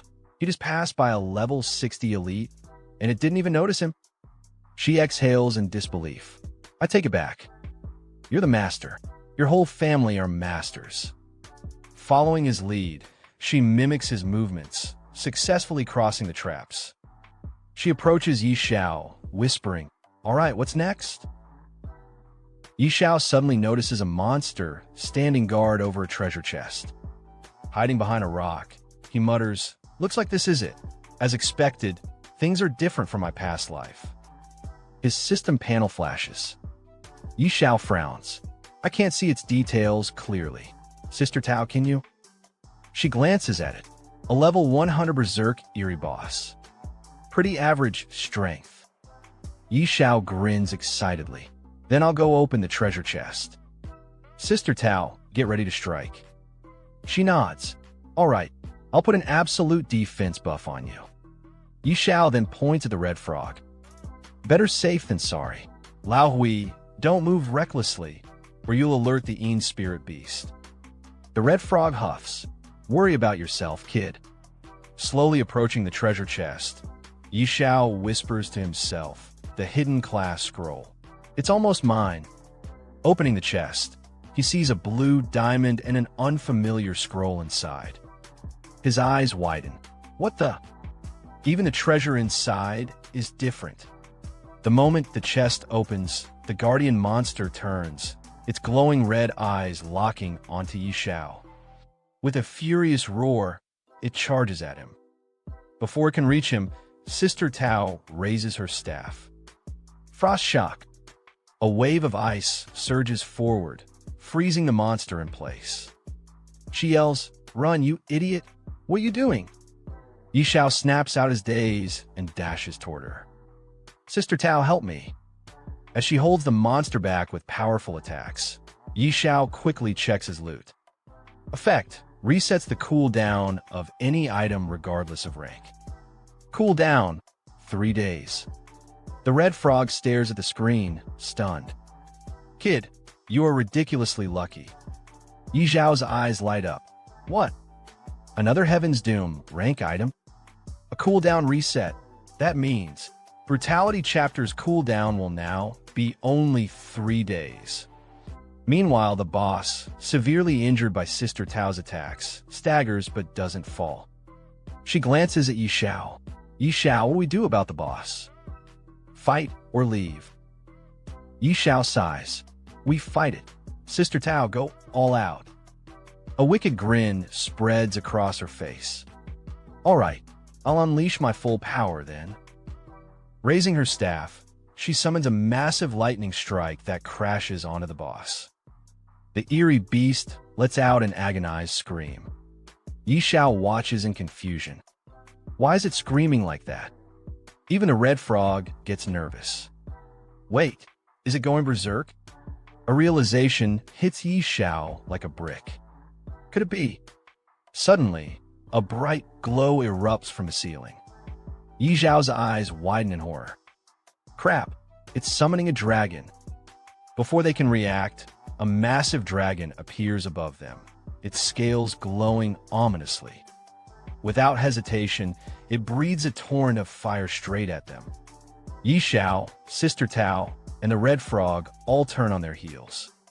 It's a dragon. Don't just stand there, run. Hey, my little manhwa population family. We're picking up right where we left off in the last video, so without wasting any time, let's jump straight into it. As Xiao and the others sprint for their lives, dodging the dragon's fiery breath, he yells, "Make a run for it." Sister Tao, panting, shouts back, "There's no way we're beating that thing." The red frog, barely clinging onto Xiao's shoulder, groans. Why does it always come down to us running for our lives? Just when things couldn't get any worse, the dungeon boss, the Een spirit beast, bursts through the cavern, still chasing them. Sister Tao's eyes widen in disbelief. How the hell can an Een beast summon a dragon? Xiao, still running, shrugs. Maybe they're just neighbors. The red frog, gasping for breath, snaps, "Shut up. It's catching up. Why don't you ask it yourself?" Sister Tao glances back and her face turns pale. "Move it, kid. It's coming straight for you." The red frog screams. "Damn it. This thing's gone berserk. It's immune to slow effects. Run." Xiao looks at the enraged monster, his expression turning serious. "Run? No way. If it went berserk just to go all out on us, then I'll just take it down first." Sister Tao stares at him like he's insane. "That thing's level 100. You're level 12. Don't be an idiot." Ignoring her, Xiao pulls out the gemstone he looted earlier. At the same time, he takes out the badge from before. His eyes gleam with excitement. "With my cooldown stone and brutal chapter, this is the perfect time to test my firepower." Sister Tao watches in horror. "You're seriously gambling with your life here." Xiao points his badge straight at the monster and roars, "Die, you bastard." Suddenly, a red beam shoots out from Xiao's badge, striking the monster. He watches in shock, sweat dripping down his face. "That's it? That's all the damage I did? Just how unlucky am I?" On his shoulder, the red frog lets out a groan. "If you die, don't expect me to pick up your call." But before Xiao can even react, blood gushes out from the monster's body, and a massive hole suddenly appears in its chest. The beast trembles, then collapses to the ground, completely defeated. A system notification pops up in front of Xiao. Ding! Target SP below 20%, triggering forced instant death effect. Then, a flood of notifications follows. Ding! Congratulations! You have successfully killed the level 100 demonized boss. Ding! Congratulations! Your level has increased to level 13. Ding! Congratulations! Your beast companion, Little Gray, has leveled up to level 13. Ding! Congratulations! Your level has increased to level 20. Ding! Congratulations! Your beast companion, Little Gray, has leveled up to level 20. Ding! Your level has reached the cap. You can no longer level up for now. Xiao's eyes widen in disbelief before he bursts into laughter. Haha! Straight to level 20. This feels amazing. Behind him, Sister Tao stares at him in utter shock. This is insane. A level 100 demonized boss taken down by a level 12 rookie. At that exact moment, a world announcement echoes across the game. World announcement. Xiao player Xiao has successfully killed the level 100 demonized bossine beast, achieving the first kill on a level 100 boss. Reputation plus 500, attribute points plus 50, Xiao Warzone points plus 1. This is an official announcement. Players across the game freeze as they read the message. One player, dumbfounded, mutters, a level 100 boss. Dead? What kind of bullshit is this? Another one exclaims, this is beyond crazy. Are we even playing the same game? In another part of the world, a group of high-level players stares at the announcement. One of them says in disbelief, holy crap, a first kill on a level 100 boss? Is that even humanly possible? Another player chimes in, this game has to be bugged. Or maybe Xiao isn't even human. Someone else sneers, something fishy is going on here. At the ranking board, crowds gather to witness the name Xiao rocketing to the top. One player, looking at the leaderboard, shouts, damn it, sir. If you don't mind, I'd love to acknowledge you as my godfather. Another player bows dramatically. I usually don't idolize people, but right now, I'm kneeling before Xiao and calling him daddy. A third one scoffs, you guys have no shame. Don't you already have fathers? Now you're fighting over mine. In a dark corner, a group of players bursts out laughing. Yeah, right? How does a level 12 rookie kill a level 100 boss? This has to be a hack. Another one nods. No way, this is legit. This has to be cheating. But then, someone excitedly shouts, who cares if it's a cheat? As long as Xiao gets the rewards, I'm all for it. Meanwhile, an old man, staring at the ranking board, narrows his eyes. Unbelievable. We thought we had completely surpassed Xiao, yet they produced a player like this. Could the hidden forces behind Doomsday be involved with this Xiao? Xiao barely escapes the collapsing dungeon, stumbling out just in time. As he hesitates to leave, Sister Tao grabs him by the arm, her voice sharp. This is bad. The boss is dead, the dragon is pissed, and the cave is about to collapse. Are you just gonna stand there and die? Xiao glances at the crumbling ruins, his expression torn. But I haven't grabbed the loot yet. Sister Tao groans and waves her hand, opening a portal with her power. I open a portal. If you don't leave now, you won't make it. Forget the loot. Do you want to die here? Xiao wipes the sweat off his face. All right, fine. Survival first. Moments later, the entire dungeon collapses, sending dust and debris flying. Xiao, Sister Tao, and the Red Frog stand at a safe distance, watching the destruction. Sister Tao exhales, shaking her head. Man, I haven't done something this exciting in a long time. The Red Frog huffs. Damn, I nearly died. I need to splurge when I get back to calm my nerves. Xiao lets out a relieved sigh. Good thing Sister Tao had a portal, or we'd be done for. But then he stops, his eyes widening in panic. Wait a second. A terrifying roar shakes the sky. They all look up, and there, descending from the clouds, is a massive dragon. A new notification pops up. Holy Judgment Skyfire Dragon. Level, unknown. Attributes, unknown. Sister Tao clenches her fists. It's not over yet. The Red Frog's face goes pale. Holy Judgment Dragon? Hell no, I'm out of here. Before they can react, the dragon unleashes a devastating breath attack, sending flames raining down.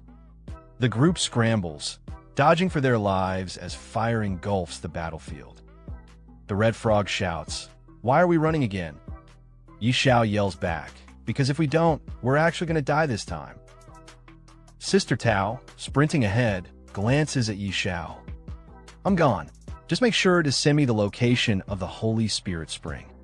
And my payment." Later, in Fiancée City, in front of a grand mansion, Xiao meets with the noble lady from before. She holds the ancient scroll in her hands, her face flushed with excitement. Yi Xiao, you actually managed to get the item from the labyrinth? Yi Xiao crosses his arms, putting on a smug grin. PSH, it was nothing. A piece of cake for me. The red frog, perched on his shoulder, snorts. You nearly died, and you call that a piece of cake? Ignoring the frog, Yi Xiao turns to the noble lady with a respectful tone. Now that we have the scroll, how do we unlock the hidden class? The noble lady examines the parchment and frowns.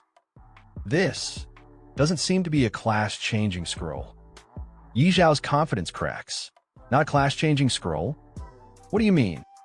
The noble lady starts walking inside the mansion. According to Uncle Stir, this parchment unlocks your hidden potential and awakens a unique class meant just for you. As she climbs the stairs, she glances back. Follow me. Inside the hidden chamber, Yi Xiao steps into a secret room, his eyes scanning the ancient surroundings. I never knew this estate had a hidden chamber. I didn't discover this in my past life. In the center of the room, a dignified man stands waiting. This is Stir, the royal beast master. His gaze is calm, yet sharp as he looks at Yi Xiao. Welcome, young one. I am Stir, the one you seek. Yi Xiao bows respectfully. Master Stir, hello. I am here to unlock my hidden class. Stir studies him for a moment before nodding. I thought this method of class changing had vanished from the world, but it seems I was wrong. He picks up the scroll, his expression turning serious. Very well. I shall assist you in your transition. Are you ready? Yi Xiao grins, eyes gleaming with anticipation. I'm ready. I can't wait any longer. Stir chuckles, then raises the scroll. Excellent. This parchment will awaken the deepest power within you. Follow your heart's guidance. Yi Xiao hears Stir's words and focuses his mind steady. Suddenly, 5 glowing orbs appear around him, pulsing with energy. Stir watches closely and speaks firmly. Stay calm. Don't panic. Don't resist. Yi Xiao nods. Understood. One by one, the orbs start glowing blue, their light intensifying. Stir's eyes widen in shock as all 5 activate at once. Impossible. All 5 crystal balls have been activated. The noble lady beside him gasps. Uncle Stir, is this what you meant by the supreme class transfer? Stir, still in disbelief, nods. That's right. Do you see those 5 crystal balls? They represent potential. Why change my class? I only managed to activate 3. Yi Xiao keeps his eyes closed, fully concentrating, not saying a word. Stir watches him with awe. This is breaking the limits of humanity. Activating all 5 crystal balls. Is this guy even human? The noble lady, staring at Yi Xiao with flushed cheeks, murmurs, could Knight Xiao be something far beyond an ordinary person? Then, suddenly, Yi Xiao's eyes snap open as a flurry of notifications flood his vision. Ding! Congratulations! You have successfully completed the class transfer quest, Whispers of the Dragon. Ding! Your class has evolved into the unique hidden profession, Dragon Speaker. Ding! Due to the infusion of mysterious power, your class rank has been upgraded. Ding! You have surpassed the class rank limit and successfully advanced to the unique God-tier hidden profession, Beast God Master. Yi Xiao looks at the glowing orbs around his body and clenches his fists, feeling a surge of overwhelming power. As expected of a hidden profession, my body feels incredible.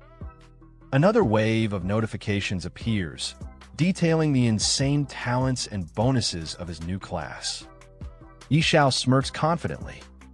Beast God Master, these stats are absolutely insane.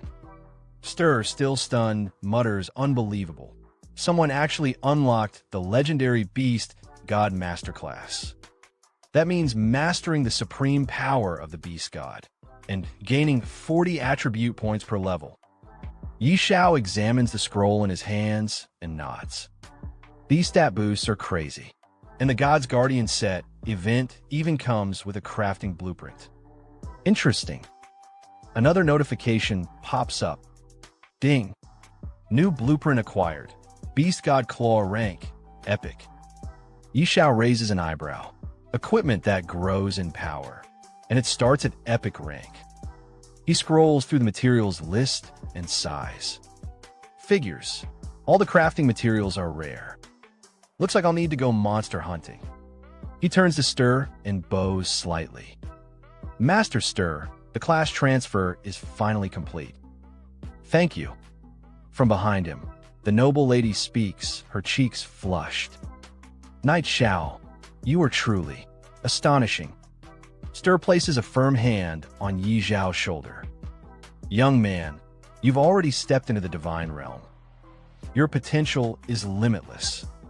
The red frog, sitting on Yi Zhao's shoulder, lets out a deep sigh. KH, you really are something else. Yi Xiao, brimming with confidence, grins.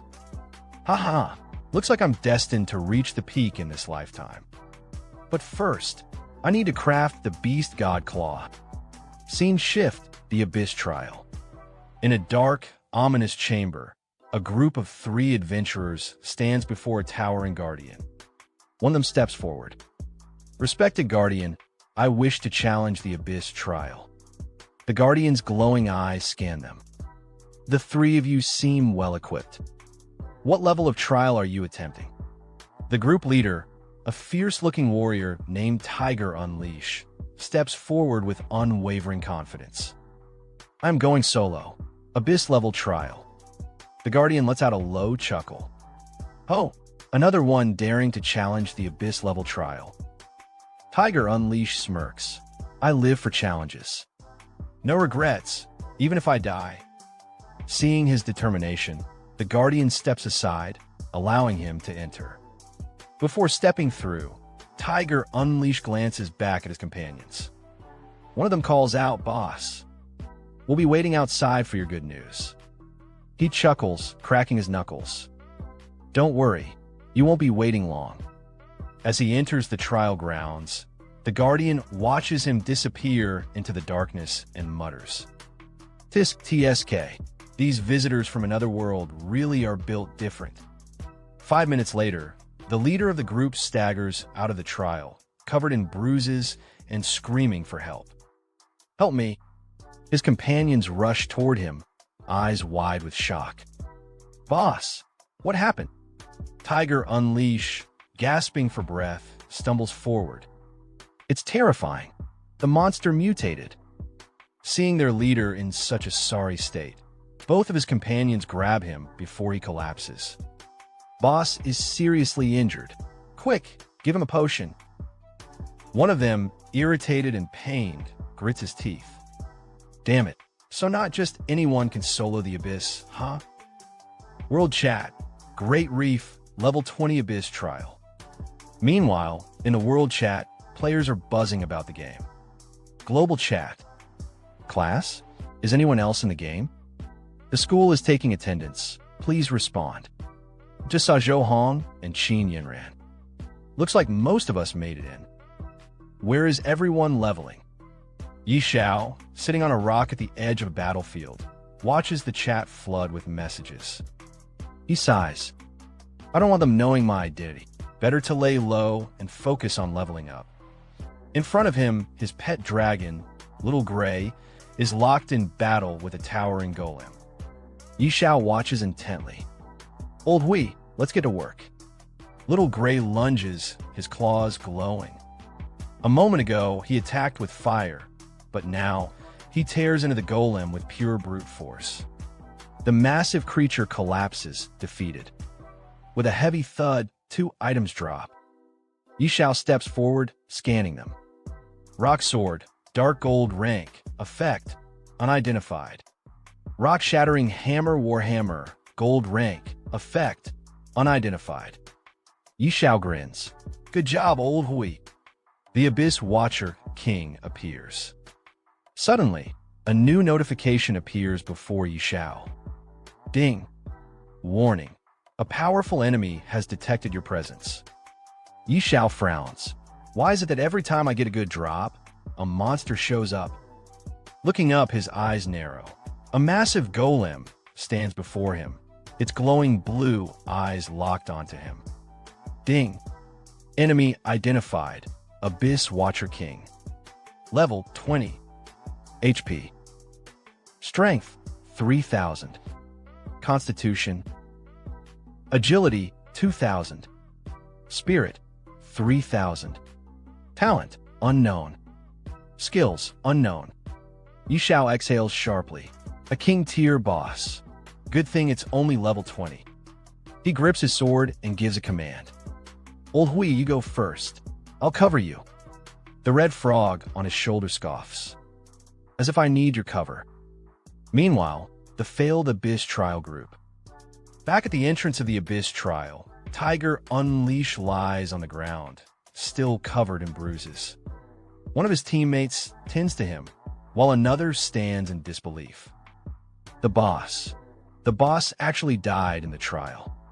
The other member, still stunned, shakes her head. Impossible. We followed Yi Zhao's exact leveling path. A blue-haired girl turns to a red-haired girl, suspicion in her voice. No way.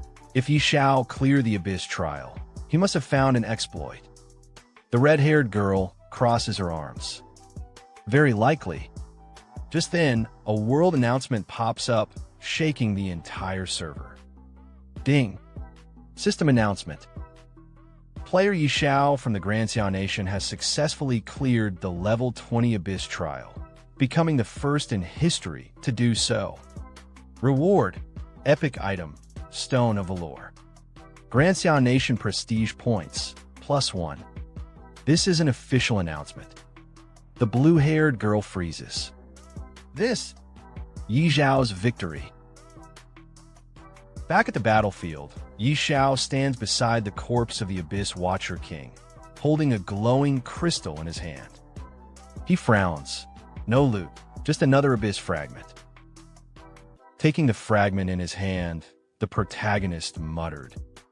The Wanderer dropped Fragment 1, and now the Watcher dropped Fragment 2. What exactly are these? Could they be for crafting some god-tier item? Hearing that, the red frog sitting on his shoulder responded with a sarcastic tone. You wish. Then, without wasting any more time, the protagonist turned his gaze toward the portal ahead. Whatever, no point overthinking. I'll figure out later. Time to head back. As he stepped into the portal and arrived at a new destination, a voice suddenly echoed. Congratulations, warrior. Standing before him were 3 guards staring straight at him. One of them spoke firmly. You've cleared the trial. Here's your reward. The protagonist reached out and took the box from them. Instantly, a notification sound popped up. Stone of Valor. Grade. Epic. Description. Holds immense power and can be used to enhance the Emblem of Valor. Looking at the stone in his hand, the protagonist's eyes widened in surprise. Whoa, it's for upgrading the Emblem of Valor. Without wasting a second, he shouted with excitement. Then what are we waiting for? Let's do it. Right at that moment, another notification appeared. Emblem of Valor. Description. A symbol of true warriors. Only those who conquer the Hell level trial can obtain it. Effect. Increasing strength by 10% and spirit by 10% for 5 minutes. Seeing this, the protagonist couldn't hold back his joy. He laughed out loud. Haha, success. A legendary emblem. Looking over at his dragon companion, he grinned. With this, I will be unstoppable in the level 30 zone. Turning to the red frog, he shouted, Old Hui, let's go. But just as they were about to move, another notification suddenly popped up right in front of him. System maintenance. Logging out of the game soon. Looking at the message in confusion, the protagonist blinked. What's going on? Are we finally logging out and returning to reality? But it wasn't just him. This notification appeared in front of every player across the entire world. Everyone saw it. One player, staring at the message, shouted, System maintenance? Now of all times. Another one exclaimed in shock. So we can finally leave the game? Someone else almost cried out. I want to go home. I miss my mom. And another player cheered in excitement. This is amazing. We're finally getting back to the real world. And just like that, all the players from the old world started logging out, disappearing from the game one after another at the very same time. And our protagonist in his house watching the TV, and the news reporters say after Dacia, the United States has also fallen into doomsday. Experts predict that this supernatural game phenomenon will gradually spread worldwide. Falling asleep now means entering the game. Doomsday has become reality for all of humanity. What comes next? Player Ferocious Tiger Unleashed dies in the Abyss trial. Just how terrifying is the Abyss level trial? And what does this mean for ordinary players? Today, we have the privilege of speaking with high-level player Qingfeng Suju, who will share the latest updates on Doomsday and strategies for leveling up quickly. Player Qingfeng Suju recently led a team to clear the hard-level advancement trial. In today's livestream, he'll reveal whether dying in the game affects reality. And seeing the TVs with an annoying tone, our protagonist say Qingfeng Suju? Never heard of that name before. Interesting. Let's see what he's got. In the TV, the news say again Qingfeng Suju as the first to clear a hard-level advancement trial and the second to pass an advancement trial after Night Xiao. What are your thoughts?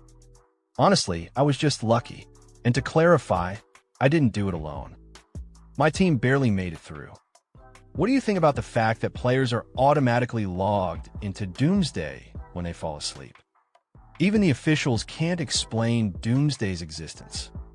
But surviving inside the game is far from simple. Also, we've learned that Night Xiao is a fellow Dacia player. Not only has he cleared the Abyss trial, but he's done it twice. As a top player yourself, what's your opinion on this? Night Xiao is on a completely different level. Even if you combined all the top-ranked players, they still wouldn't stand a chance against him. Then somewhere on a grand villa, a man, looking towards the TV, he say even all the top players combined wouldn't be enough? If I had someone like him in my ranks, I'd have absolute control over the Doomsday world. Then he looked towards his butler, and he say again, Fu Bo, use every resource available to dig up everything on this Night Xiao. And the butler respectfully lower his head towards him and say, yes, young master. I'll get on it right away. And as for our protagonist, he also looking at the news, he say the game suddenly went into system maintenance and forcibly logged everyone out. So players can only enter by falling asleep now? Looks like the real-world invasion of Doomsday is happening slower than in my past life. But then our protagonist looked towards his computer again, and he think for a moment, and he say to himself, but this is the perfect chance for me to power level. For Beast Tamers, level 30 is a crucial milestone. That's when I unlock an extra pet slot. No point thinking too much. Let's just focus on reaching level 30 first. Then sometimes later in the level 30 zone, Grey Mist Valley. Our protagonist fighting with Ada Golem, he say look towards his dragon Old Hui. Use Stunning Shock Attack. And hearing our protagonist word that dragon uses Stunning Shock Attack. And from that attack, both Golem and get stunned, yes. That's it. Old Hui, you're getting stronger. Huh. And after that our protagonist dragon uses Fire Breath Attack and defeating the golden monster and seeing get our protagonist with excitement, he say nice work. And at the same time, a new notification appear in front of our protagonist, and it says your beast Old Hui has leveled up to level 24.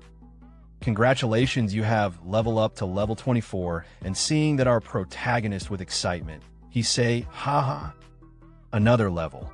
Then in the bustling city, right in front of the towering world ranking board, a huge crowd had already gathered. Everyone's eyes were locked onto the screen, staring in disbelief.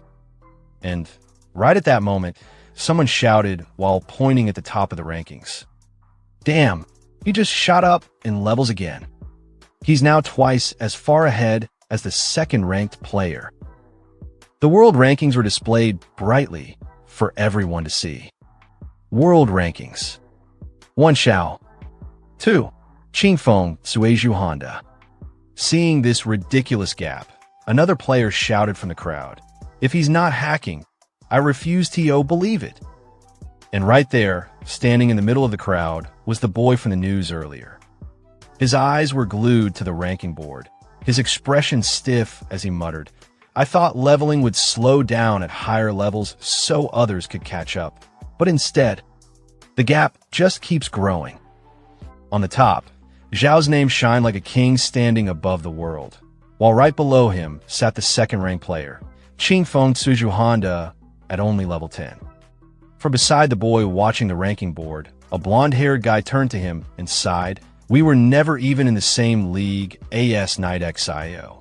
Boss, you're amazing." Hearing his words, the boy could only force a bitter smile, replying, "There's always someone better. But hey, second place isn't too bad." Then suddenly, another companion behind them jumped into the conversation proudly. "True. And we still control ranks 3, 4, 5, and 6.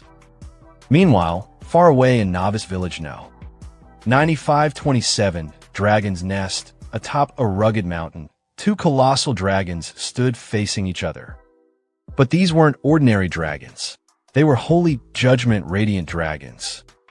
The red dragon glared at the other and scolded, "That egg's been missing for days, and yet you're still just sleeping in this dark corner?" But the dragon he spoke to wasn't ordinary either. He was the Dragon Prophet. Calmly, the Dragon Prophet replied, "As the Dragon Prophet, you carry the fate of our race." Hearing those words, the red dragon narrowed his eyes coldly. "Can't you sense that human?" His presence disgusts us. Shocked, the Dragon Prophet stared back. "Are you talking about those wretched gods?" "No, impossible. A mere human worm couldn't possibly wield that kind of power." But with an annoyed snarl, the red dragon growled, "I am the Dragon Prophet. I see more than you do, and I am willing to entrust our race's future to this mortal." The other dragon's eyes widened in disbelief. "No, that's reckless." Then both of them spread their wings wide and soared into the sky, leaving behind the battlefield in an instant. The fierce winds howled in their wake as they shot through the clouds like crimson and black streaks, tearing across the heavens. While flying at high speed, the red dragon turned its head slightly, looking at the other dragon with a deep, serious tone. "There's no time left." High above the clouds, a red dragon sliced through the wind, his massive wings beating with rhythmic power. Beside him flew his companion, a black dragon, silent and watchful. The red dragon turned his head slightly, his voice booming like distant thunder. "Darkness will transcend space and time," he declared. "It will devour everything. This mortal is our last hope." With a powerful surge, he veered ahead. "Follow me," he roared. "I said this is our last hope." The black dragon hesitated for only a moment, his golden eyes narrowing as he kept pace. His voice came low and grim, carried by the wind. "Are we truly entrusting the fate of the dragon race to a mortal?" Far below, nestled in a vast valley surrounded by ancient trees, the city of Windleaf shimmered beneath the clouds. In the heart of the city, 3 travelers stood at the gates, weary from a long and perilous journey. The leader of the group stepped forward, his voice filled with equal parts relief and pride. "Finally," he said, "it wasn't easy, but we've made it. Windleaf, the heart of the realm." The boy with glasses grinned at his companions, adjusting his frames. "Yeah, besides Night Xiao, we got to be the first players to reach Windleaf main city." His excitement was contagious. One of the others nodded eagerly. "That's right, we actually made it." But before their excitement could settle, the sky above them darkened. A shadow passed over the city. Gasps and screams followed. People began to scatter in panic as the immense form of a dragon descended from the clouds, its wings blocking the sun, but a voice cried out from the crowd, "Help! Someone help. The boy with glasses looked up, mouth agape. Is it a giant dragon? The dragon wasn't alone. Clutched tightly in its massive claw was a figure, flailing, shouting, caught in terror. Someone save me! The captive screamed. The judgment dragon is capturing people. That voice, it was unmistakable. Their eyes widened. It was him. Clutched in the dragon's grasp, the protagonist panicked. His voice cracked as he yelled again, but a second, smaller voice snapped at him. Stop yelling, croaked a red frog perched awkwardly near him. Do you think anyone's strong enough to save you? Despite the brave words, the frog was trembling even more than the boy. Together, the two dragons, one red and one black, swept away from the city, disappearing into the clouds with terrifying speed. Down below, the group stared upward, dumbfounded. I've never seen such a huge dragon before, one whispered. Then the boy with yellow hair squinted, jaw-dropping. Is that Knight Xiao? That's impossible. Their leader stepped forward, voice tense with confusion. And the dragon seems to be carrying someone. He began to walk ahead, eyes still fixed on the sky. Even if you reach level 100, there's no way you'd be involved with a dragon of this caliber. The yellow-haired boy turned, visibly shaken. Boss, what should we do? Do we follow it?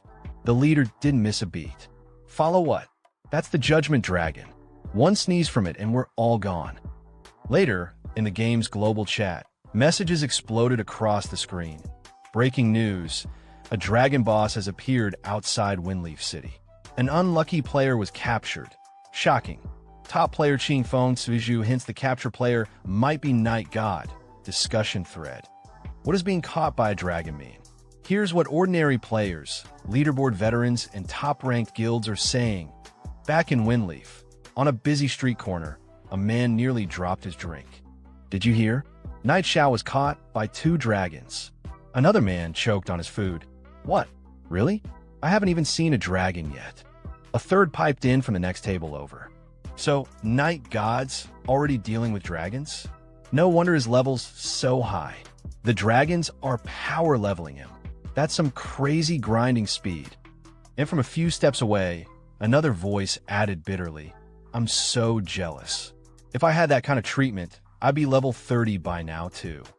One more player leaned in, sounding bewildered. How can Knight Xiao already be interacting with such high-level creatures?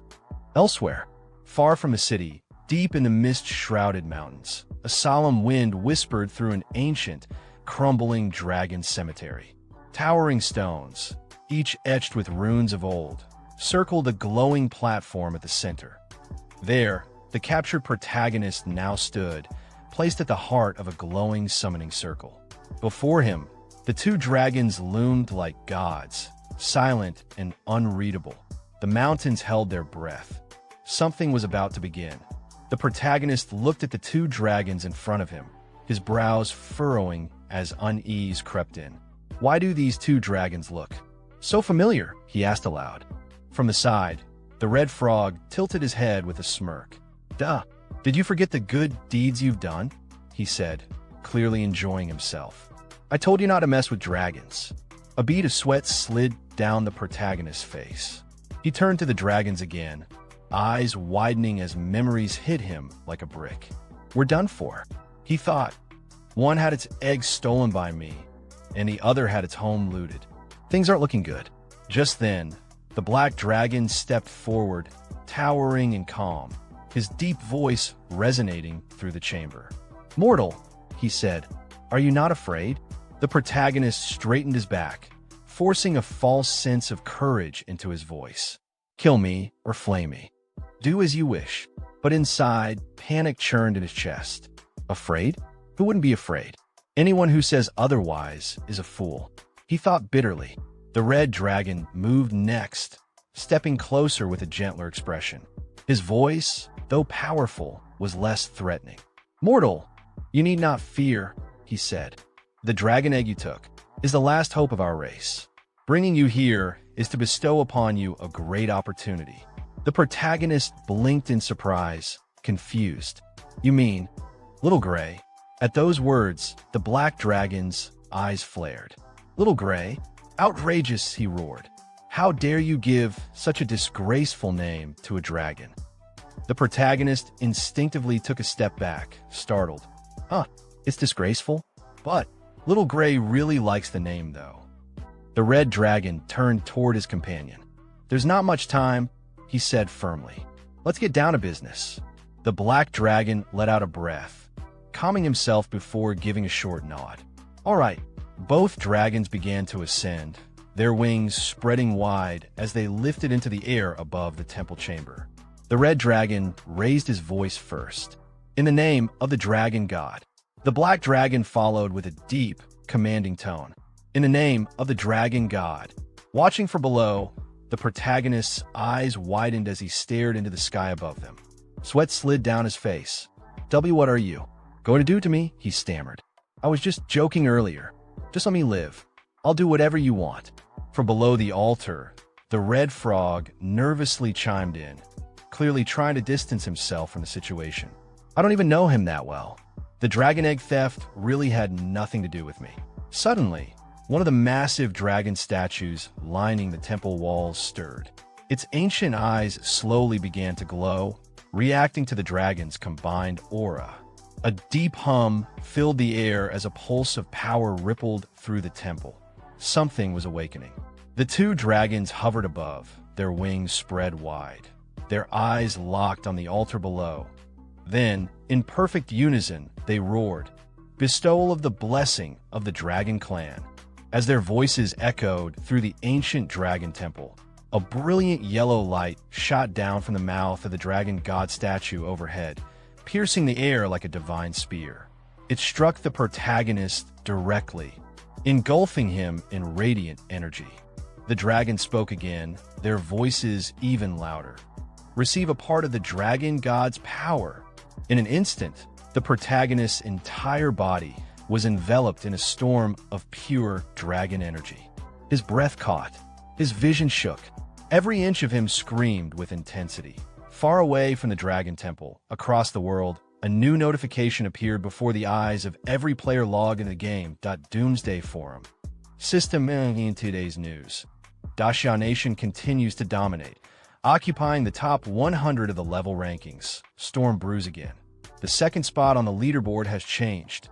Jihai Yeshing's show-stopping assassin skills skyrocketed them to level 14, replacing Mingwe Ruyue and widening the gap. God on the decline, Knight Xiao remains at the top, but hasn't leveled up in 3 days. Has the new god fallen? Shocking development. Since being taken by dragons, Knight Xiao has reached level 30 from hidden story progression. What is this? In the middle of a crowded city square, players stared at their system messages wide-eyed. Does anyone know what's going on? Someone asked aloud. What really happened to Knight God? No idea, another replied. That guy's always elusive. Like a dragon. Someone else muttered thoughtfully, but judging from his usual pace. Something unexpected probably happened. From within a nearby group, one voice broke the tension with a half-joke, half-curiosity. Damn. Getting taken by a dragon. Is this some sort of extreme plot? Do dragons swing that way? 2 more players joined the chatter. TSK, you think Knight God made some kind of shady deal, and now it's time to pay the price by. Offering up his ass? One laughed, the other grinned. Haha, must have used some trick to steal the top spot. Now that he's been exposed, he's getting punished. A pair of players standing off to the side were also deep in conversation. I'm telling you, one said, my buddy knows some inside info. Knight Zhao's done for. He's not coming back in 3 days. Not even 30. Your buddy knows inside info? The other raised a brow. Who's your buddy? Even top players like Mingwe Ruyue said they don't know anything. Where's your buddy getting this from? Meanwhile, far from the buzz of world chat and speculation, the protagonist lay flat on the cold ground, alone, silent. The lingering hum of the dragon god's power still faint in the air. 2 glowing notifications hovered in front of him. I can't explain it to someone like you. You are too small-minded.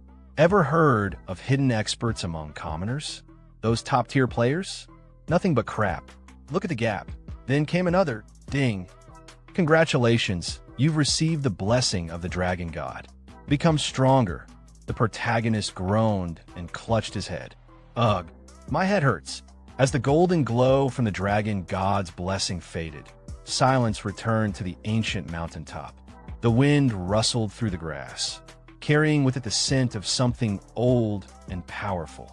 The protagonist, the red frog clinging to his shoulder, and Little Gray, the small dragon he once borrowed, all stood still, gazing at the distant mountain range cloaked in mist. Wiping sweat from his brow, the protagonist took a shaky breath.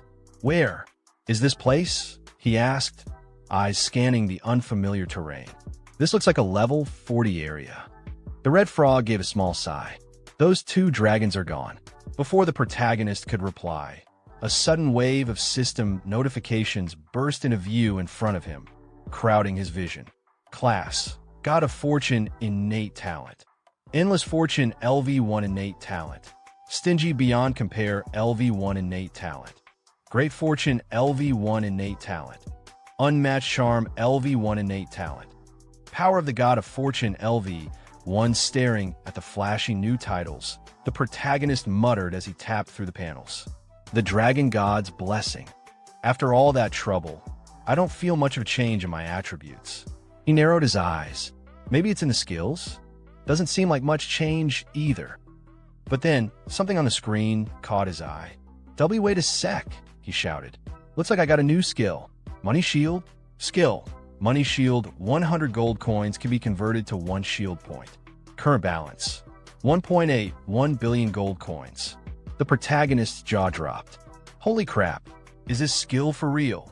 At that exact moment, the red frog leapt into the air and landed on his shoulder, peeking over at the panel with an unimpressed look. Meanwhile, the protagonist grinned wide, eyes sparkling. "And no cooldown. This is insane," he cried, nearly shaking from excitement. The red frog rolled his eyes. Talk about dumb luck. Little Gray flew slowly in circles above their heads, curiously glancing at the panel, but clearly not understanding a single thing. Still scanning the interface, the protagonist blinked in realization. Huh, since the God of Fortune class got new talent skills. Then what about Beast God Controller? Once again, new notifications cascaded down before him. Class: Beast God Controller innate talent. Divine Power LV1 innate talent. Source of Magic LV1 innate talent. Divine Beast Set LV1 innate talent. Beast God Aura LV1 innate talent. Command of the Beast God LV1 innate talent.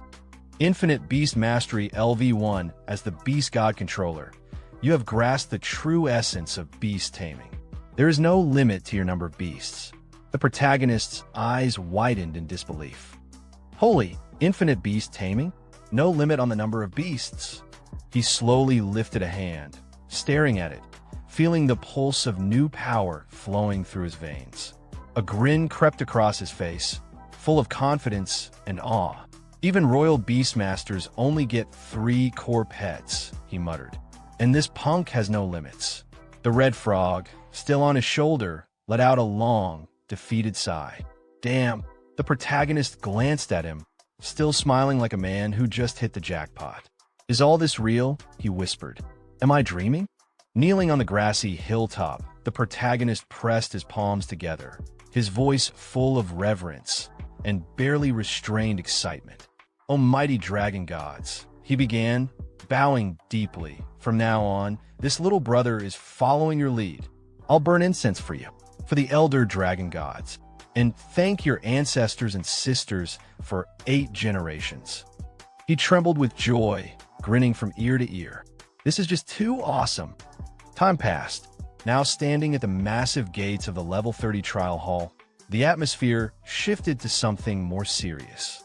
A towering stone fortress loomed ahead, glowing with ancient energy. 2 armored guards flanked the entrance, their eyes sharp, until one of them caught sight of who approached. He straightened his posture, surprised. "So it's Lord Knight Xiao," the guard said, giving a respectful nod. "Would you like to take on the abyssal level trial?" The protagonist answered calmly, a confident smile on his face. "Yes." The guard gave a formal bow. "Please wait a moment." A low rumble echoed from within the stone walls. Moments later, the colossal doors began to grind open, revealing a dark corridor beyond. shimmering with a faint, ominous glow. The level 30 trial had begun to awaken. Then when our protagonist untears the door, he is suddenly transported into a cold area where mountains made of ice are towering around. Our protagonist, with his trusty companion, the red frog who always tries to betray him, and his pet dragon, are walking towards the mountain. Freezing from the cold, our protagonist says it's so cold. If I had known it'd be this freezing, I would have worn more layers. But then, our protagonist suddenly notices a big snowball coming from behind him. He quickly avoids the snowball from crashing into him and says, "Ah, that was close." The red frog, sitting casually on the snow, looks at him and says, "Why are you dodging it? Why don't you use your shield?" Our protagonist looks at the red frog and says, "Oh, right, I do have a shield." Suddenly, right in front of our protagonist, the air becomes heavy and a giant snow-white monster starts running towards him, shouting. Seeing the monster, our protagonist gets shocked. Without wasting a second, he orders his pet dragon to attack, shouting, "Old Hui, show them how fierce you are." The dragon, with his fiery breath, attacks the monster and instantly defeats it. Then, a new notification pops up in front of our protagonist, saying, "Ding, congratulations, you have successfully slain white-furred mutant Yeti." Looking at the defeated monster and sweating from his face, our protagonist says to the red frog, "One bite and it's over?" "Lao Hui, did you see that clearly?" Hearing our protagonist, the red frog casually says back, "Nope." Then suddenly, right in front of our protagonist, some notifications appear. The first one says, "Talent. Absolute suppression as a great beast. The celestial dragon has an innate dominance over lower-tier creatures. After carrying the bloodline of the dragon race, it has grown even stronger.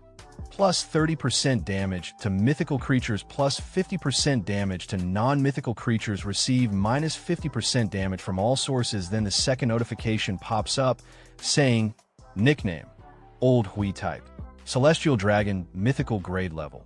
30 status base attributes. Strength, 70-66 constitution, 69-75 spirit, 75-89 agility, 6-9-4-9 1x1. All the dragon's skills and characteristics scroll in front of our protagonist. Seeing all of that, our protagonist gets completely shocked. With a stunned expression, he says, "Old Hui is broken."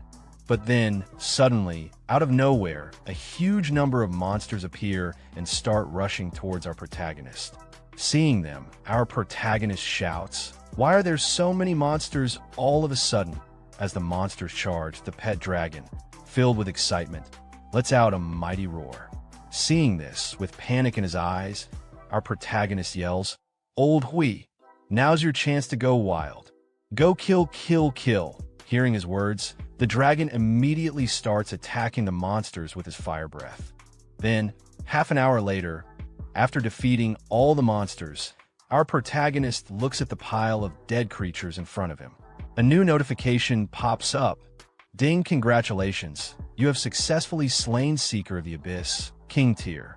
Meanwhile, our protagonist simply stands there holding a crystal in his hand, a mocking smile on his face, and says, "Haha, King Tier, that's it. So weak." The red frog, sitting on our protagonist's shoulder with his usual expression, says, "Get cocky. Did you forget how badly you got crushed before?" But then all over the world, a global announcement appears in front of all the players. Ding, system announcement. Xiao player Knight Xiao has passed the Abyss level advancement trial and become the first ever hero to pass the level 30 Abyss trial. Awarded epic item, Heroine Radiant Stone. Plus 1 point to Xiao Warzone score. Announcement end. Looking at the announcement, some players react with shock. One shouts, "Holy crap, I knew it. Night God was preparing something big this whole time, and you didn't believe me. Our Xiao deity. Bow before him, Moda." Then, another player cuts in and yells, "Shit, how did this guy get taken by a dragon and still come back?" Xiao's advantage grows again, and another one bursts out, "You idiot, this is impossible." But then suddenly, in front of the city gates, two men are seen talking with each other. Both of them look strong. The man wearing red armor laughs and says to his companion, "Huh, I knew it. There's no way a character like him would die so early. Just as I expected, his companion, wearing a hood, looks at him and says from behind, even the level 30 Abyss trial could be cleared. This guy's potential really is bottomless. Both of them stand there in front of the city gate, looking at the bustling city. The man in red armor speaks again. Let's go back to the city. I want to meet this interesting fellow myself. Once I bring him under my command, that's when the real game begins. Hearing his words, his companion simply responds with one word, understood. Then, the scene shifts to our protagonist. He holds a stone in his hand and looks at it. A new notification appears in front of him. System message item description. Seeing the details in front of him, our protagonist says, third fragment already. Just how many are there? Then, holding a crystal in his left hand, he looks at it. As always, another notification appears. Heroic Radiant Stone Grade. Epic description. A rare material infused with radiant energy from the heroic stone can further enhance the heroic emblem. Only powerful heroes are qualified to own it. Seeing the notification, our protagonist smiles and says, this heroic radiant stone is actually useful. I can enhance my heroic emblem again. Then, as he walks away from the trial gates, the guard looking at him says, Lord Knight Xiao, take care. Waving his hand casually, our protagonist replies, all right, see you. Suddenly, the scene shifts to Fengye's main city. Wearing a hood and blending into the crowd, our protagonist looks around and says, seems like Fengye is getting crowded. Hearing that, the red frog sitting on his shoulder responds with a mocking tone, well, you were missing for several days. Then, our protagonist notices a huge crowd gathered in front of a shop. Seeing the scene, he says, come on, let's get this gear appraised. The red frog, still perched on his shoulder, adds, why are there so many people? But then, our protagonist notices an old man appraising items. Seeing that, he confidently steps forward and says, boss, appraise this gear. Above his head, his first-class citizenship sign is shining brightly. However, the old man doesn't notice at first and, without even looking, grumbles at him, get in line, don't bug me. But then the old man catches a glimpse of our protagonist's first-class citizenship and immediately gets shocked. In an instant, the old man's attitude completely changes. Showing full respect, he gestures inside and says, well, look who it is. It's the god of fortune. Come right in. All the players lining up for appraisal look irritated, glaring at our protagonist. One of them mutters, who is this guy? Another one quickly butts in, saying, a first-class VIP. Someone at the front of the line grumbles, just cause he's first class, he gets to cut the line. Then, our protagonist calmly shows a badge to the old man. Seeing the badge, the old man starts sweating a little and says, slightly panicked, wait, is that the heroic emblem?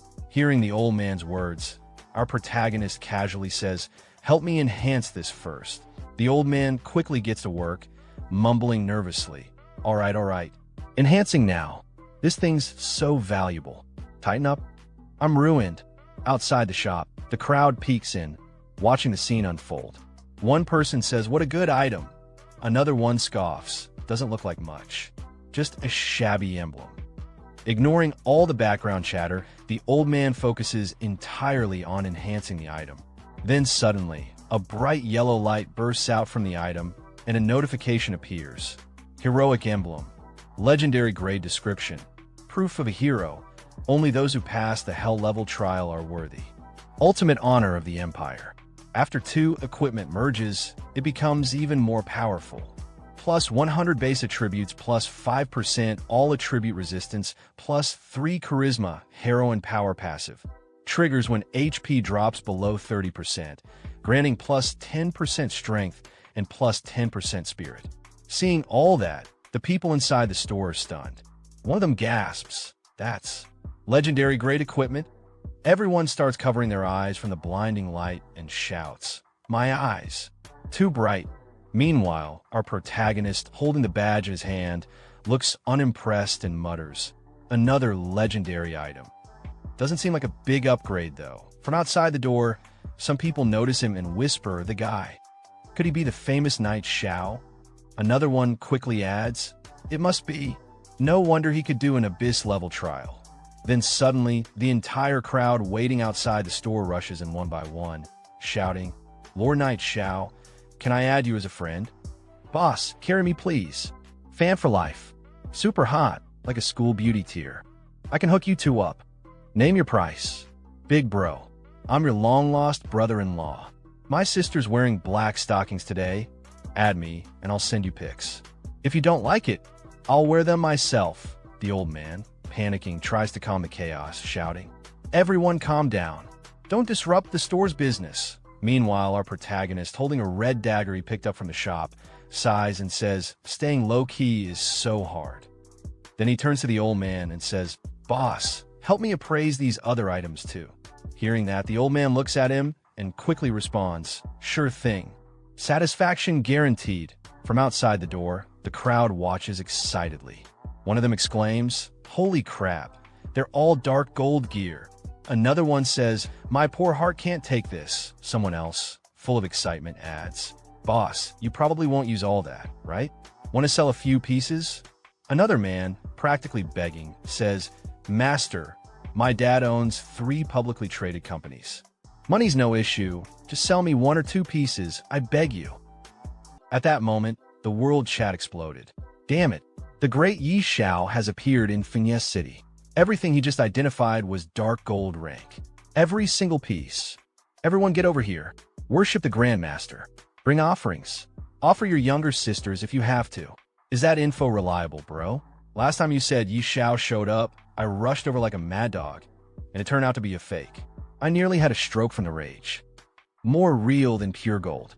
Look at these photos. Someone took them right on site at the appraisal shop east of the city. Coordinates are here. And there they were, several photos showing Yi Xiao in action, standing calmly as stunned players held glowing, newly identified dark gold items in their hands. Damn it, I'm heading there now. I'm turning around. I'm going back to the city. Inside Fiancée City, the streets were chaos. Players sprinted across alleyways, burst out of buildings, and flooded into every corner of the marketplace like a tidal wave. Where is the great Yi Xiao today? I must beg him to take me as a disciple. Disciple? Please. If anyone's going to be his disciple, it's me. Who do you think you are? God Yi, here I come. I want to have children with you.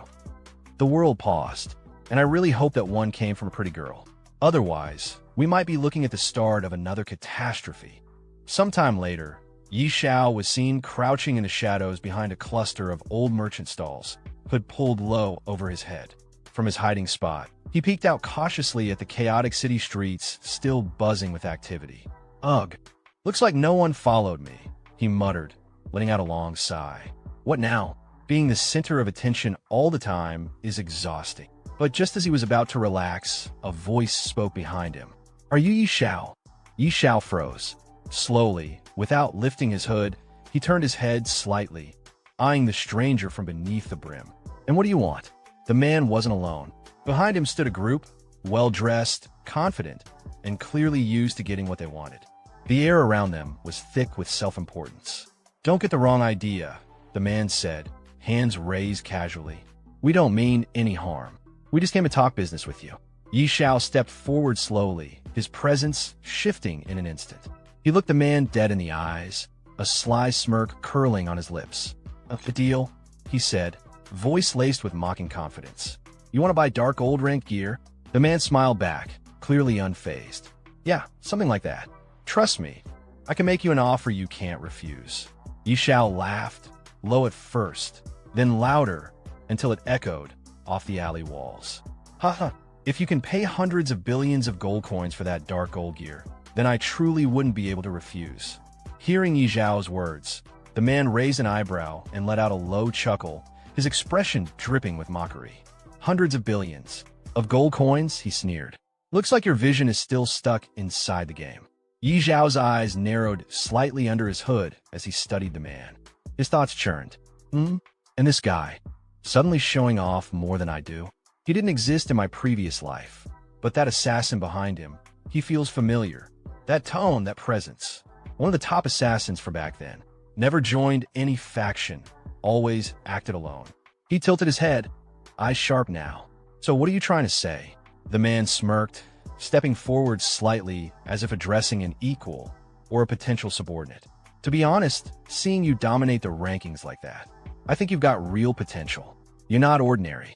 I'm sure you'll achieve big things. He paused, gaze steady. But it seems you still haven't realized the real value your in-game abilities can bring in real life. Xiao gave him a cool glance, nodding slightly. Keep talking. Let's see how far your little performance goes. He thought to himself, silently amused. The man smiled, wider now, his confidence turning to arrogance. I'm not here to sell you dreams. Money, status, women, whatever it is you want, I can give it to you. He stepped right in front of Xiao now, his group flanking him like a wall of silent pressure. His tone was smooth but soaked in challenge. So, make your choice. I hope you'll join us. Xiao slowly placed a hand on the man's shoulder, his expression suddenly calm and friendly. Brother, the fact that you came to me for cooperation means you acknowledge my skills. And I appreciate that. The man's smug smile returned, clearly pleased. Glad you understand. But before he could finish, Xiao cut him off. A sudden whoosh echoed through the alleyway as flames burst to life in Xiao's palm. Heat shimmered in the air, distorting the smugness off the man's face.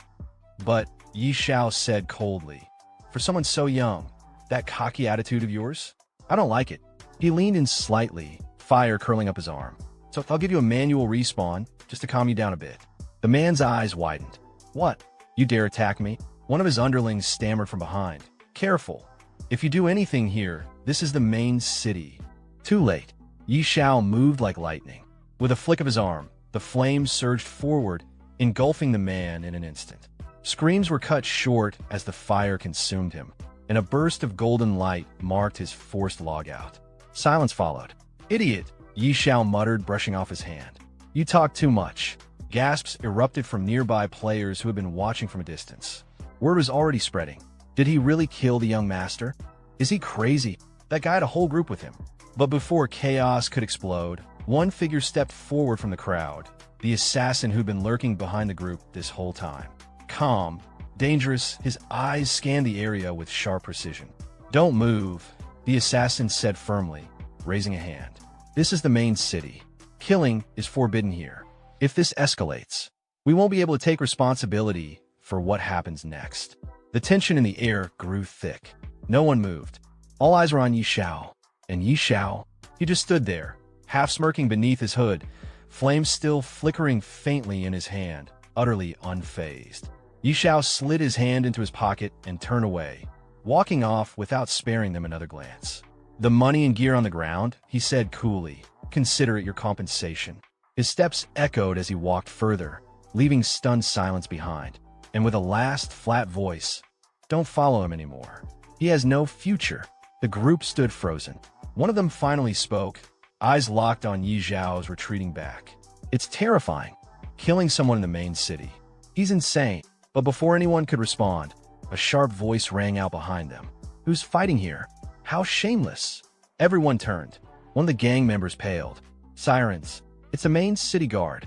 From every street and rooftop, guards poured in, weapons drawn, armor gleaming. In moments, Xiao and the group were completely surrounded. A burly guard at the front stepped forward, voice booming through the plaza. Who dares to kill in the main city? Are you out of your mind? But our protagonist, without avoiding any questions, he simply replied to the guard it was me.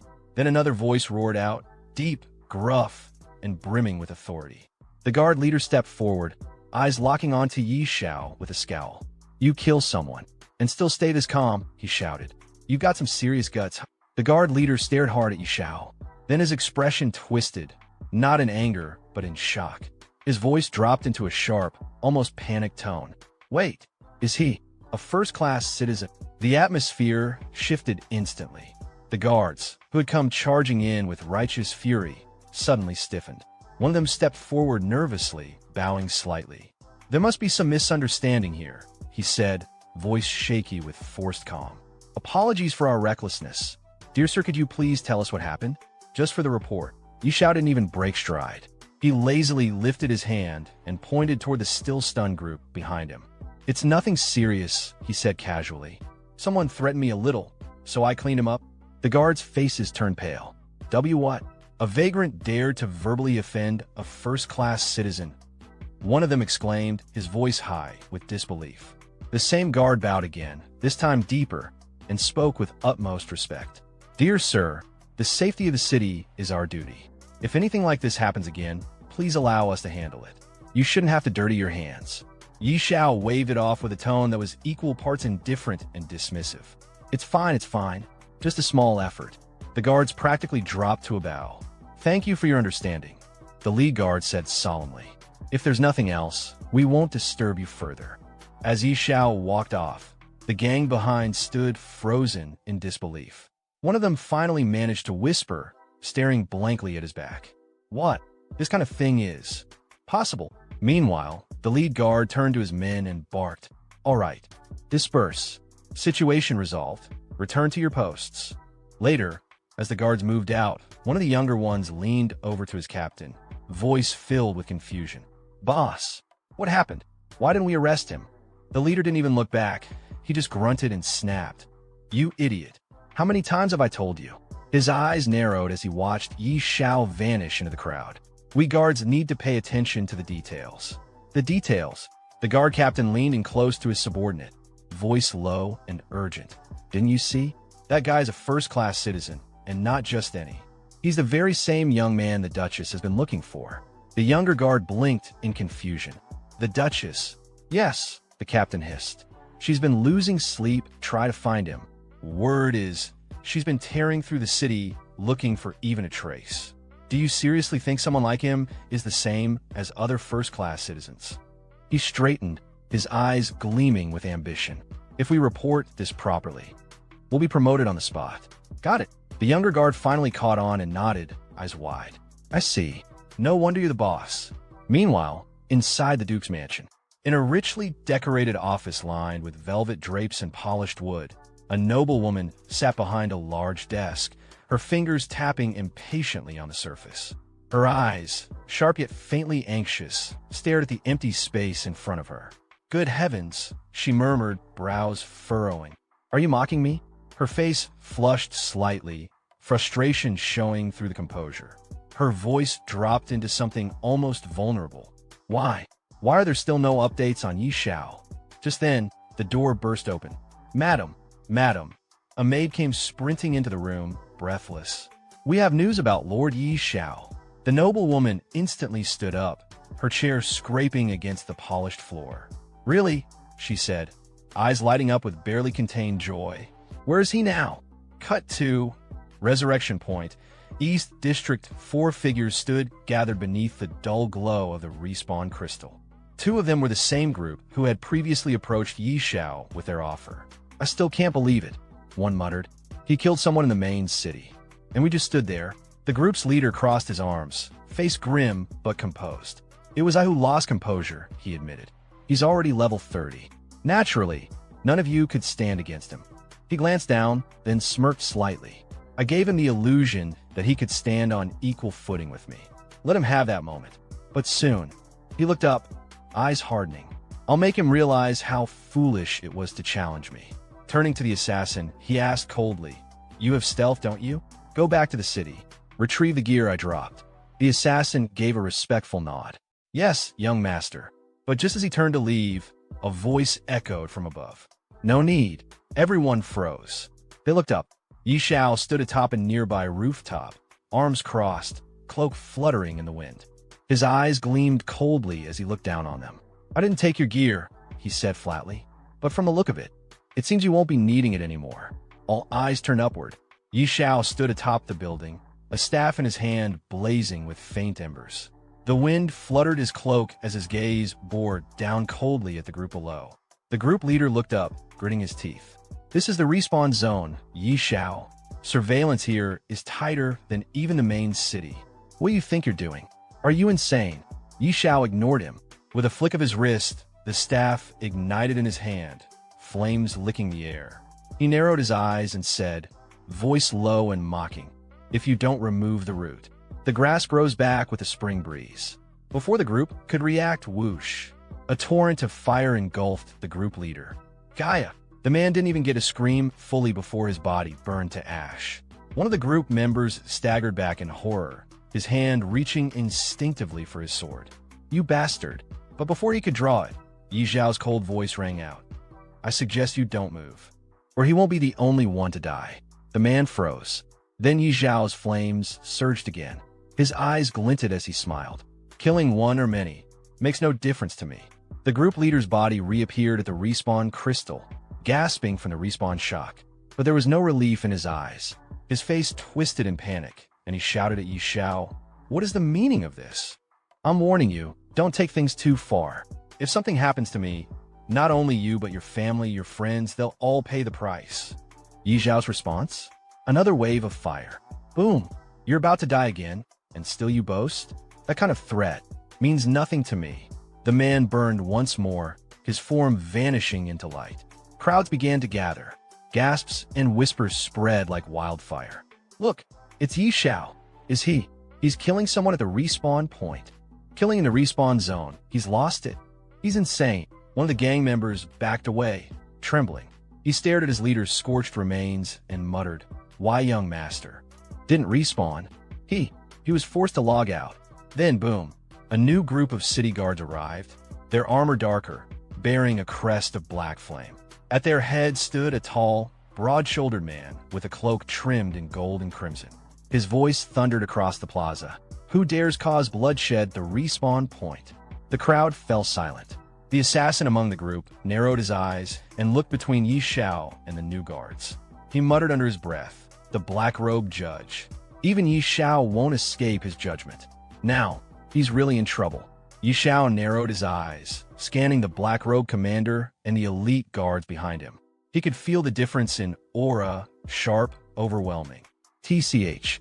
So he even alerted him. "With my current level, fighting that guy head-on would be a massive loss." With a controlled breath, Yi Xiao lowered his staff. He calmly stepped down from the rooftop, landing silently before the stunned crowd. Hands raised in a surrendering gesture, he spoke coolly. "I was the one who killed him. I'll go with you." The guard captain stared at him, suspicious at first, then surprised by the composure. "Humph. At least you're reasonable," the captain muttered. He turned to his squad. "Take him away." In the real world, within a grand estate, an elderly butler sat beside a young man lying unconscious on a luxurious bed. Young master, wake up," the butler said softly, worry in his eyes. Just then, the door slammed open. A stern-looking man in an ornate robe strode in. It was the young man's father. "What's going on?" he barked. "What happened to my boa?" The butler lowered his head, voice solemn. "Sir, the young master has been killed." The father froze for a moment, as if the words had struck him physically. Then rage overtook him. "What? Who? Who killed my boa? I want his entire family buried with him." Meanwhile, in the game world, inside the Dragon Phoenix Empire's prestigious court in Funya City, Yi Xiao stood calmly in the center. The judge sat high upon the bench, peering down at him with an unreadable gaze. "Yi Xiao, first-class citizen of the Dragon Phoenix Empire," the judge began, "why did you break the laws of Funya City by committing murder in the respawn zone?" Yi Xiao lifted his head with confidence and spoke clearly. "That person gathered a group to harass and threaten me. As a first-class citizen, I acted to protect my dignity. I had no choice but to kill him." Murmurs erupted in the courtroom. Among them, members of the group Yi Xiao had slain were present. One of them stood and pointed at him. He admitted it. "He blocked the respawn point and killed our young master 5 times in a row. That's insane. Not even the respawn zone is safe if you offend him. He didn't even give him a second to breathe." So that's Yi Xiao. Terrifying. If he wants you dead, you're doomed, even in-game. The judge slammed his gavel down, his face stern. "Silence," he shouted, then turned back to Yi Xiao. "For violating city law and committing mass murder within a restricted zone, and though this is your first offense, I hereby sentence you to lifetime exile from the Eastern District of Funya City." Yi Xiao opened his mouth. "Respected judge," about this. Before he could finish, a firm and elegant voice echoed through the court. "Judge Aiter, Yi Xiao only killed a vagrant who dared to insult and threaten him. Both morally and legally, his actions were justified." All eyes turned toward the entrance. "It's the Duchess," someone gasped. Layla, dressed in her noble regalia, strode in with calm authority. Her eyes scanned the room before resting on Xiao. Isn't this punishment a bit excessive, Judge Aita? She asked. The judge immediately stood, sweat beading on his forehead. Respected Lady Layla, Judge Aiter greets you. Layla didn't acknowledge the greeting. Her tone was firm. This man is my friend. I won't stand by and watch him be punished unfairly. Don't you agree, Judge Aiter? Yi Zhao's gaze softened slightly. Layla. Aiter quickly nodded. Yes, of course. The lady is right. My sentence was hasty. According to Fiancée City law, if a vagrant offends a first-class citizen, he is to be executed on the spot. In that case, Layla replied, why don't you remove the restraints from Mr. Yi Xiao? Immediately, the judge shouted, guards, release him immediately. As the judge gave his final word, the Duchess turned toward Yi Xiao and said calmly, Mr. Aiter, if Yi Xiao is not guilty and there's nothing else, may we leave? The judge nodded respectfully. Of course, my lady. You may go at any time. Very well, she said simply. She turned and walked out of the courtroom, motioning for Yi Xiao to follow. Yi Xiao, let's go. He nodded, following her. All right, Layla. Outside the court, Yi Xiao rubbed the back of his head a little awkwardly. Thank you, Layla. Really. At the same time, the red frog spirit chimed in arrogantly. Kid, you got lucky again. Barely slipped out of trouble this time. Layla, without turning around, replied lightly, it was nothing. But then, with a softer expression, she glanced at Yi Xiao and smiled gently. I heard you were captured by a dragon. I sent people all over to search for you. I'm glad you're safe. Yi Xiao nodded. Yeah, I was actually taken by 2 dragons. But it turned out okay. I even gained some valuable items. Then, without warning, he took her hand and kissed it respectfully. Layla's face turned a little red, but she smiled. Really? Then you have to come home with me and tell me everything. Yi Xiao smiled back. Sure, Layla. It's been a while. I've got a lot to share with you too. Layla's eyes lit up and she started to say something excitedly. This is seriously, but Yi Xiao interrupted her with a chuckle. Totally true. By the way, is Mr. Stir still at the manor? I wanted to ask him about the second-class mission. Second-class mission? Layla blinked, a bit surprised. You're already level 30?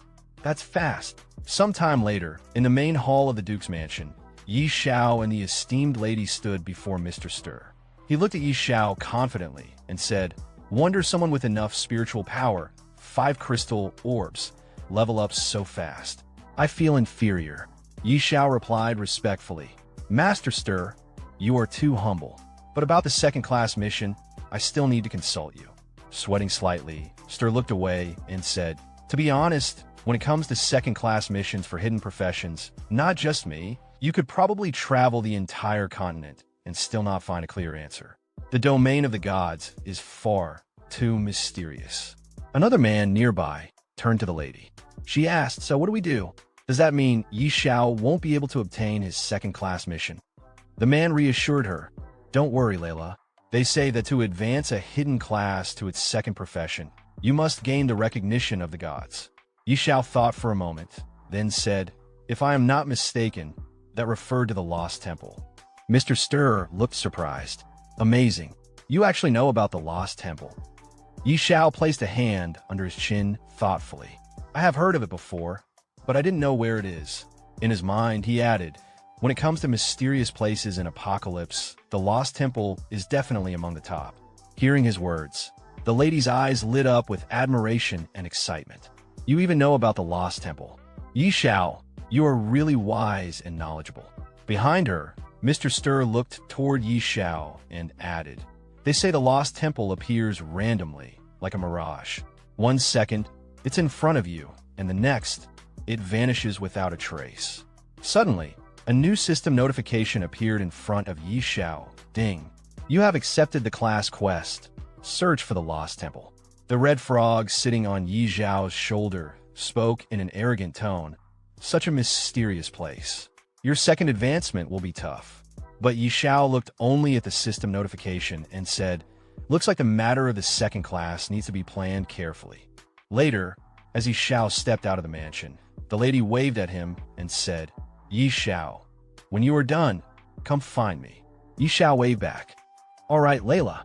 The red frog asked from his shoulder, where do we even look for the temple? It's like looking for a needle in a haystack. With confidence, Yi Xiao replied. Let's not search for the lost temple yet. There's something more important right now. The frog blinked. Something more important? Yi Xiao explained, if I am not mistaken, tomorrow will be the first strange invasion in Apocalypse. Still confused, the frog asked, strange invasion? Yi Xiao replied calmly, that's right. The gate to another world will open and countless strange creatures will rise from the abyss. By then, all beings in Main City will be massacred, and every building in the city will be destroyed. Hearing that, the frog spoke with panic in his voice. You're not joking, are you? Then shouldn't we run? You think you can protect all your property in the city? Keep dreaming. But our protagonist replied confidently, relying on you alone is surely not enough to deal with these strange creatures. I can't help but think of one person. Then, Yi Xiao opened a portal and called out, Sister Tao, are you there? A girl sat on a chair, relaxing in her room when Yi Xiao appeared out of nowhere. She looked toward him and said, You again, you stinky brat. Every time you look for me, it's never for anything good. She stared at him with an annoyed expression. Did you find another unlucky dragon's nest again? Yi Xiao smiled. Relax, Sister Tao. No dragons this time. It's right here in Fiancée City. We won't go anywhere else. She raised an eyebrow. Are you sure? Even after hearing that they weren't going anywhere, she turned away from him and said in irritation, In the main city? What danger could there possibly be? You still need me to step in? Want me to beat up the city lord or something? Yi Xiao calmly explained, It's not that serious. I just want to ask if you could guard my property in the West District for one day, starting from midnight tonight. Same pay as always. She stood up and faced him. That's simple. You're not trying to trick me, are you? Yi Xiao chuckled. Come on, Sister Tao. We've been friends for years. She sighed. Fine. I'll show up on time tonight. As Yi Xiao walked away, he called back. Perfect, Sister Tao. Don't be late. At the same time, the frog spoke in a slightly teasing tone. Congrats, you managed to trick someone again. Later, Yi Xiao and his trusty frog walked through the city. Yi Xiao said, What kind of talk is that, Lao Ji? How can you call it a trick? It's all for Sister Tao's own good. You just don't get it. The red frog replied in an annoyed tone, brushing it off. Yeah, sure. Whatever you say. Yi Xiao added, I'll use the time left to level up one more time and get fully ready for the strange invasion. At that time, in the world chat, someone posted, Yi Xiao took action and killed another player 5 times in a row at the respawn point, causing their real-life death. Does this terrifying power mean he can do whatever he wants? Then another message appeared. A powerful unknown blatantly violates the law. This is an open challenge to society, a disgrace and a trampling of human life. Another person wrote, Real identity verification is urgent. Apocalypse must not be a place where players do whatever they please. Followed by someone else. As players, shouldn't we support identity verification in the game and fully cooperate? In his room, Yi Xiao sat on the sofa reading the chat. Looking at the messages, he said calmly, Are they really making noise just to try to expose my identity? Childish. Then he closed his eyes and went to sleep. Elsewhere in the game world, some players logged in unexpectedly. One of them said, What's going on here? I haven't even fallen asleep, and I'm already in the game. Another replied, Another forced entry into the game? Is this like launch day again? A third added, I can't log out. Am I stuck here for 9 hours? What is happening? And someone else muttered, Even if I can't log out, as long as the monsters don't enter the starter village, everything should be fine. Better stay inside. Meanwhile, Yi Xiao was sitting outside on a chair, and beside him, Sister Tao stood, yawning. He said to her, Sister Tao, as punctual as ever. She looked around the quiet city and replied, Don't tell me you called me just to chat. Or are you just rolling in money? Yi Xiao checked his watch and said without looking at her, Don't be impatient, Sister Tao. Soon, all my shops in the West District will be in your hands. She smiled gently and answered, Relax. As long as I'm here, not a single stone or tile will be lost. With confidence, Yi Xiao smiled mysteriously. With Sister Tao here, I'm already at ease. Suddenly, lightning struck from the sky. Both of them became alert and looked up. Yi Xiao stayed calm and said, Sister Tao, cast a buff. She didn't answer right away. Instead, she kept staring at the sky. What's this? Above, a crack opened in the sky. From it, a swarm of monsters began pouring into the world. Yi Xiao explained, It's the strange invasion. The creatures looked like demonic beasts. Elsewhere in the city, panic broke out among the guards. Invasion. There's an invasion. The whole city is under level 1 alert. No one is allowed to leave. Mages to the walls. Evacuate the people. Monsters charged into the city, smashing buildings and attacking civilians. People ran in every direction trying to escape. Back with Xiao, he stood calmly behind his trusted ally. Sister Tao looked at him and asked, "How did you predict this strange invasion? The current level of these creatures doesn't worry me, but if it rises..." Xiao replied with excitement, "Sister Tao, you have to believe in yourself. You are a divine-level sorceress." Right after he spoke, a powerful boss monster appeared in the sky. Sister Tao's eyes widened. "That's a level 100 boss. Lord Class, I fell into your trap again." She looked at him in frustration. "Every time you look for me, it's never for something easy." Xiao responded playfully, "Sister Tao, you said you'd protect every brick and tile of my West District." She answered by launching 5 heavenly lightnings at the boss monster. It collapsed instantly. Xiao said with awe, "Wow." Sister Tao took out a Lord-class boss with just 1 strike. She scowled and said with annoyance, "Do you think I'm some kind of toy?" Suddenly, another Lord-class boss appeared in the distance. Sister Tao looked toward Xiao and said with a bit of panic, "You brat, stop staring and help out." Xiao smiled confidently, "Of course, Sister Tao." Then he summoned his dragon. "Xiao Hui, it's your turn. Let's go." Some distance away from Xiao, chaos erupted along Fungi City's defense walls. A monstrous creature, its hulking form dwarfing the stone barriers, slammed clawed fists against the fortifications with a thunderous roar. Soldiers scrambled while magicians chanted spells, their attacks barely scratching the beast's hide. The city gods stood ready on the battlements, weapons drawn, as a nearby mage shouted urgent orders. "Hadi, don't let them get close." Another defender, muscles straining, cried out in desperation, "I can't hold on anymore." The scene shattered as a shadow blotted out the sun. Xiao Hui descended like a wrathful comet. The dragon's fiery breath engulfed the monster in an inferno, reducing it to charred flesh before its massive corpse toppled onto a nearby shop, crushing the structure completely. As system notifications congratulated Xiao on slaying the elite boss, he scowled at his draconic companion. "Xiao Hui, be more careful. Another shop just got destroyed." The dragon rumbled what might have been an apology. No sooner had the words left his mouth than the ground trembled with approaching footsteps. An entire wave of monsters surged toward the walls. Xiao's eyes gleamed with predatory anticipation. TCH, a whole wave coming. Xiao Hui, strike first. The dragon became a blur of scales and flame, reducing monsters to ash with each sweep of its claws. Notification after notification flashed before Xiao's eyes as experience poured in. Flexing his hand, he grinned. "Just as I thought. Killing bosses is the fastest way to level up."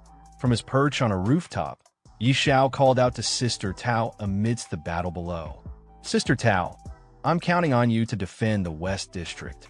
Xiao Hui and I are going to hunt more bosses."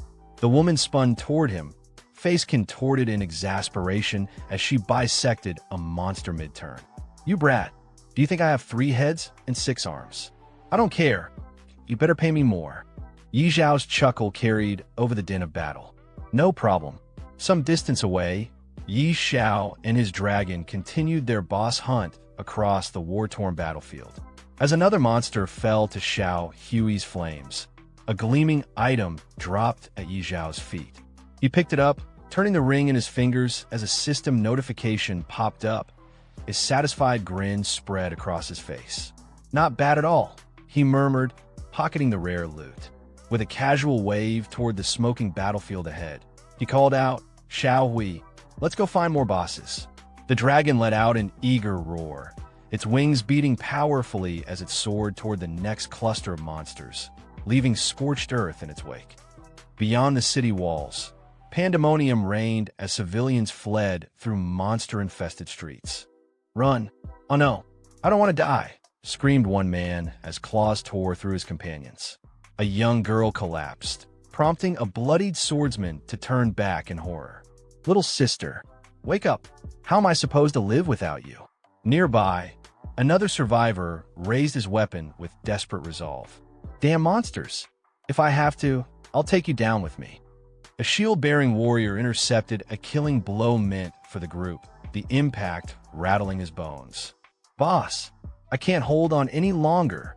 At the rear, a bespectacled man scanned their surroundings frantically. Look for a way to escape. Those bosses are too strong. We're no match.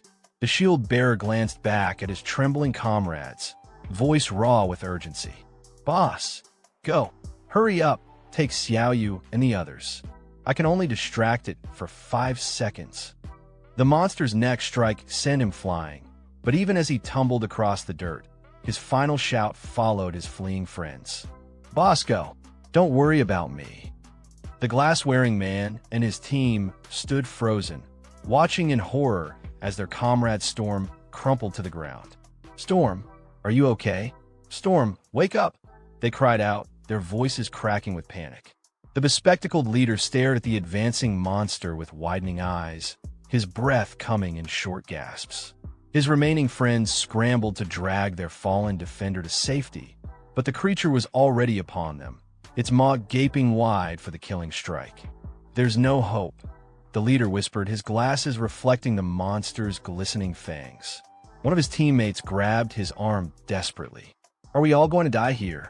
Then, like divine intervention, a torrent of flames engulfed the beast, reducing it to smoldering bones before their eyes.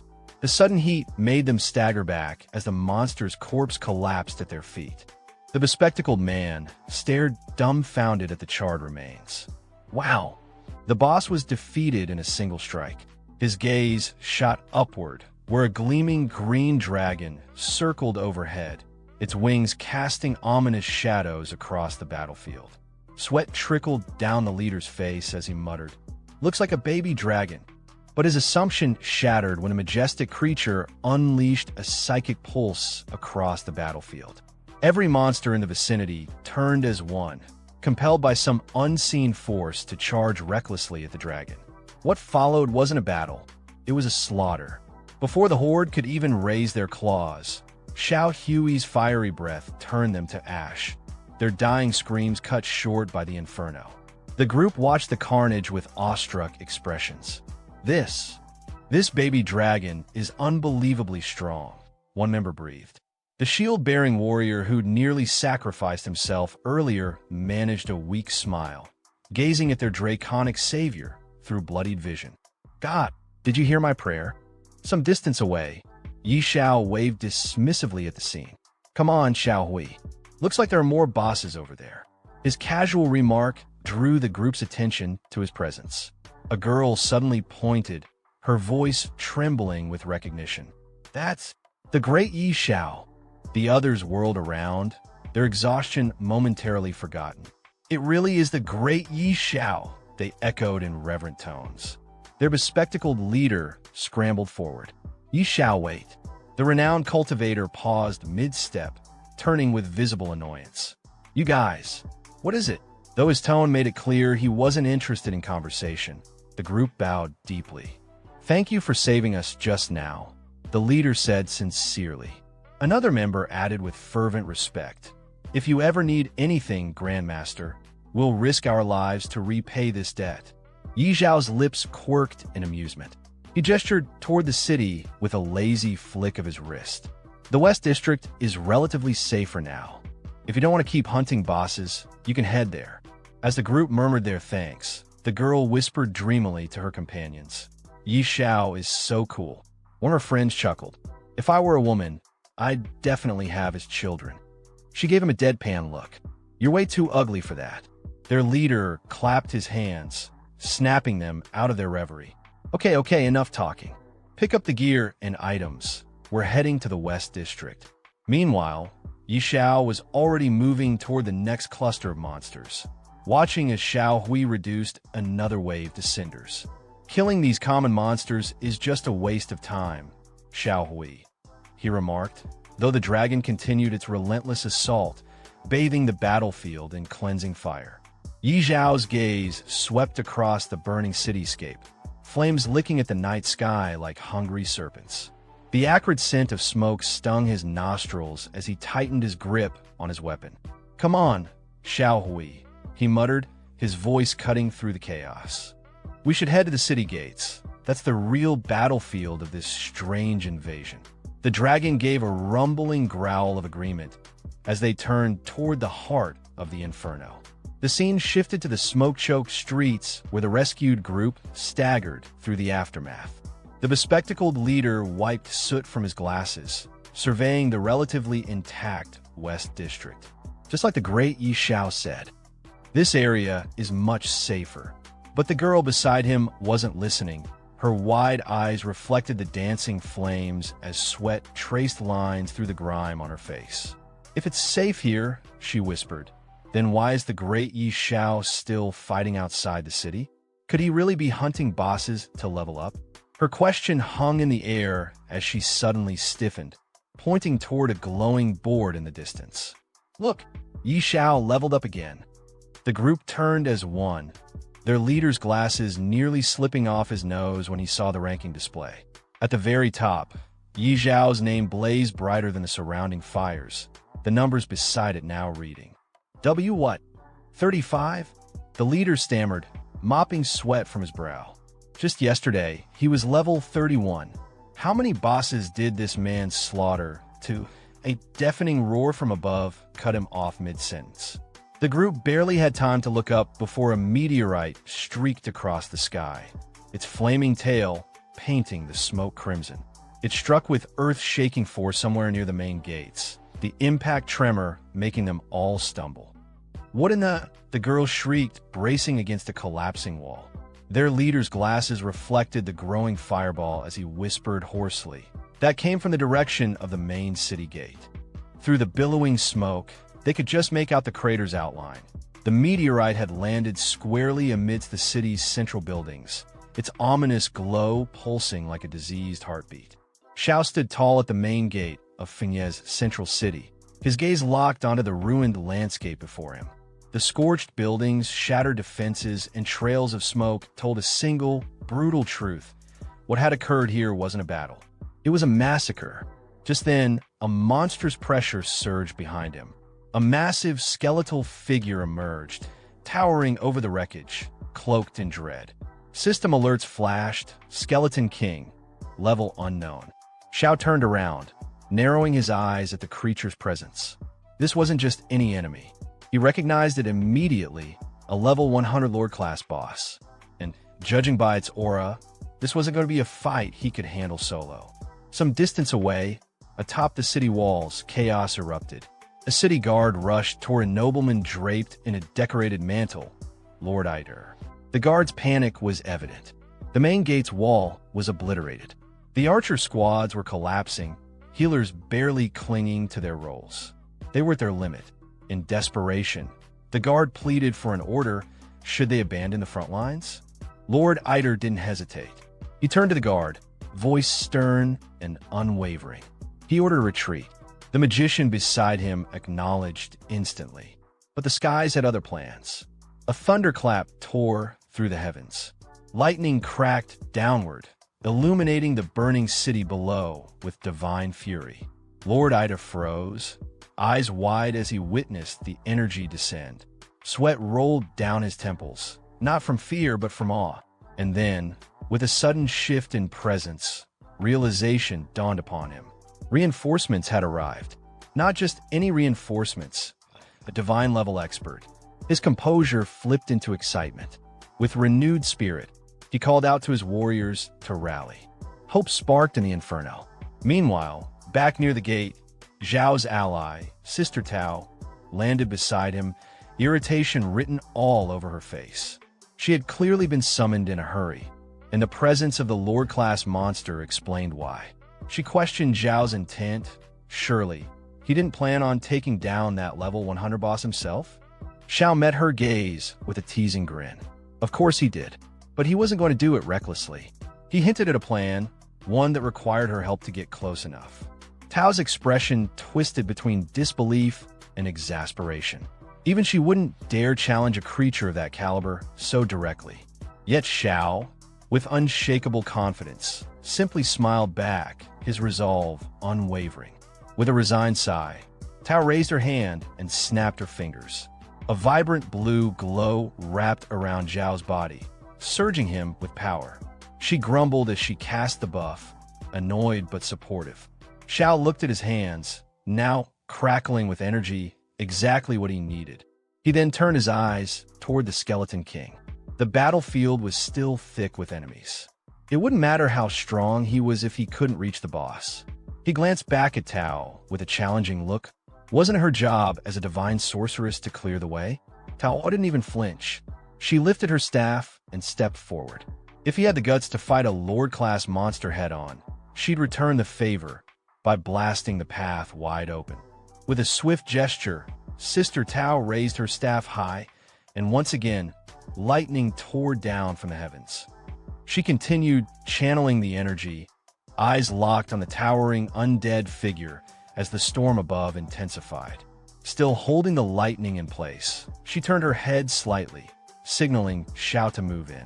Without hesitation, Xiao launched forward, darting toward the Lord-class monster with determination burning in his eyes. As he dashed through the scorched battlefield, he glanced back for a brief moment, flashing a confident grin.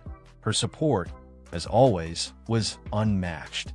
Suddenly, Lord Eider emerged before Sister Tao, eyes filled with a rare mix of admiration and hope. He acknowledged her contribution with formal gratitude, knowing full well that her intervention had shifted the tide. But she didn't have time for praise. With an irritated expression, she sharply dismissed the pleasantries and barked out orders. He was to lead his forces to defend the north, while she and Xiao handled the front. Lord Eider wasted no time. He accepted her command and immediately turned back to his men, rallying them toward the northern sector. Behind him, one of the city guards pointed urgently toward Xiao, confused and skeptical about the sight of a low-level tamer charging straight toward a boss of this magnitude. Yet the city lord, unfazed, told his troops to focus on the bigger threat. He trusted Lady Dorothy completely, and that meant trusting whoever she chose to fight beside her. With that, he barked out the retreat order, and his men obeyed. A short while later, amidst the burning remnants of the city, Xiao and Sister Tao stood side by side. The monstrous Skeleton King loomed before them, unfazed by the earlier strike. Tao turned toward her young partner, voice sharp, reminding him that the next moment would decide everything. Even the small red frog perched on Xiao's shoulder wasn't holding back its usual sarcasm. The creature gave him a mocking nudge, warning him not to get killed and leave it behind. But Xiao, undeterred, reassured them both. He wasn't planning to die today. This was his moment. With a deep breath, Xiao stepped forward. The Skeleton King raised its massive axe, both hands gripping the weapon as it prepared to obliterate everything in front of it. In response, Sister Tao raised a shimmering shield, her magic forming a barrier just in time to absorb the blow.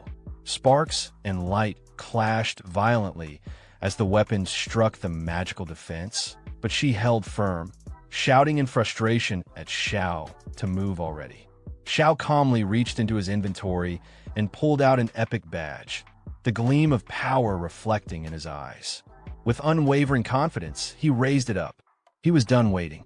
As the badge activated, Xiao unleashed its hidden command, Brutal Massacre. A blinding red beam erupted from the badge, slicing through the air like a divine lance. It struck the Skeleton King dead center, and in an instant, the colossal monster was frozen in place. A system notification flashed across Xiao's view, brutal execution, instant death. The massive creature began to tremble. Its skeletal frame cracked, joints loosening, and then, one by one, its bones began collapsing to the ground. It wasn't just defeated, it was annihilated. Xiao stood there, stunned and exhilarated, staring at the crumbling remains of the once invincible boss. A surge of satisfaction filled his chest. He had done it. Even the red frog perched on Xiao's shoulder froze in disbelief. It stared at the crumbling remains of the Skeleton King, utterly stunned. A moment ago, this had been a towering, indomitable Lord-class boss. Now its bones lay scattered like ashes. The frog's expression twisted in shock. Xiao had really taken it down with a single strike. Then came the global tremor. A world announcement echoed across every server and screen. World announcement. Chinese player Yi Xiao has successfully slain a level 100 Lord class boss. First Lord boss kill achieved. Plus 1,000 reputation, plus 200 tribute points. China War Zone, plus 1 ding. Congratulations to player Yi Xiao for reaching level 40. The virtual world erupted. From cities to dungeons, from battlefields to taverns, players everywhere were abuzz with shock and excitement. Confused voices rang out, trying to confirm the impossible. Players demanded to know where the boss had been, how it had been defeated, and, most importantly, who had the power to one-shot a Lord-class enemy. Elsewhere, a group of players, including a young man in glasses whom Xiao had saved earlier, stared at the notification with wide eyes. The realization hit him. Yi Xiao had just left the city moments ago. And now this? His teammates began to murmur excitedly. One was already in awe, calling Xiao a grandmaster and wondering if he accepted disciples. Another, frustrated at the gap in power, half-joked that the game was rigged. Yet another declared boldly that he would start a fan club and be the first member, fully committed to worshipping the great Yi Xiao. Back at the battlefield, the rewards began to drop from the fallen Skeleton King. Glowing items littered the area around its corpse. Xiao knelt down and picked one up, eyes lighting up as he examined the glowing text. Divine Protection Shield grade. Not yet identified. Freezing Stone grade. Not yet identified. Effect. Not yet identified. He smiled to himself. This was exactly what he'd expected. A boss of this level didn't drop ordinary loot. The rewards were on a completely different scale from anything he'd encountered before. He turned toward the red frog still sitting on his shoulder and asked if it had spotted anything valuable. The frog was already staring at a horn-shaped item buried among the drops. It recognized it immediately, an artifact. Xiao reached down, picked it up, and gave the frog a smirk. That sharp eye of its had paid off again. This item was definitely something special. He stood up, satisfied. These rewards weren't just good. They were beyond even what a legendary quest would offer. The invasion had turned into the greatest opportunity he'd ever seized. Just then, the battlefield changed again. All around them, the remaining monsters began retreating, slipping back into the swirling portals from where they came. Townspeople across Finya shouted in relief and celebration. They had survived. The strange invasion was over. Their city stood. Cries of joy echoed through the streets. The monsters are retreating. We survived. It's over. We won. Victory. Within the governor's mansion, a soldier watched as the city's leader began to stir. As the governor opened his eyes, the soldier rushed to his side, helping him sit up. The governor, still groggy, tried to stand. He was adamant. They couldn't allow those strange creatures to breach Finya's defenses. But the soldier gently informed him that he was too late. The invasion had ended over an hour ago. The governor froze in disbelief. He had been unconscious all this time. How could it be over so quickly? The soldier explained everything. While the governor lay unconscious, Lord Yi Xiao and Lady Dorothy had intervened, repelling the invasion and saving the city. Repairs were already underway. A look of amazement crossed the governor's face. He hadn't expected such a hero to rise, someone beyond even the already legendary Lady Dorothy. At the city's darkest moment, Yi Xiao had emerged and turned the tide. Without hesitation, he ordered the soldier to make arrangements. He wanted to meet Yi Xiao in person, to thank him face to face for saving Finya City. The soldier saluted, acknowledged the command, and left the room to carry it out immediately. The next day, our protagonist Yi Xiao arrived at the city lord's mansion, accompanied by his sister Tao. They were warmly greeted by the city lord and the noble lady, Lady Layla. The city lord politely invited Yi Xiao inside.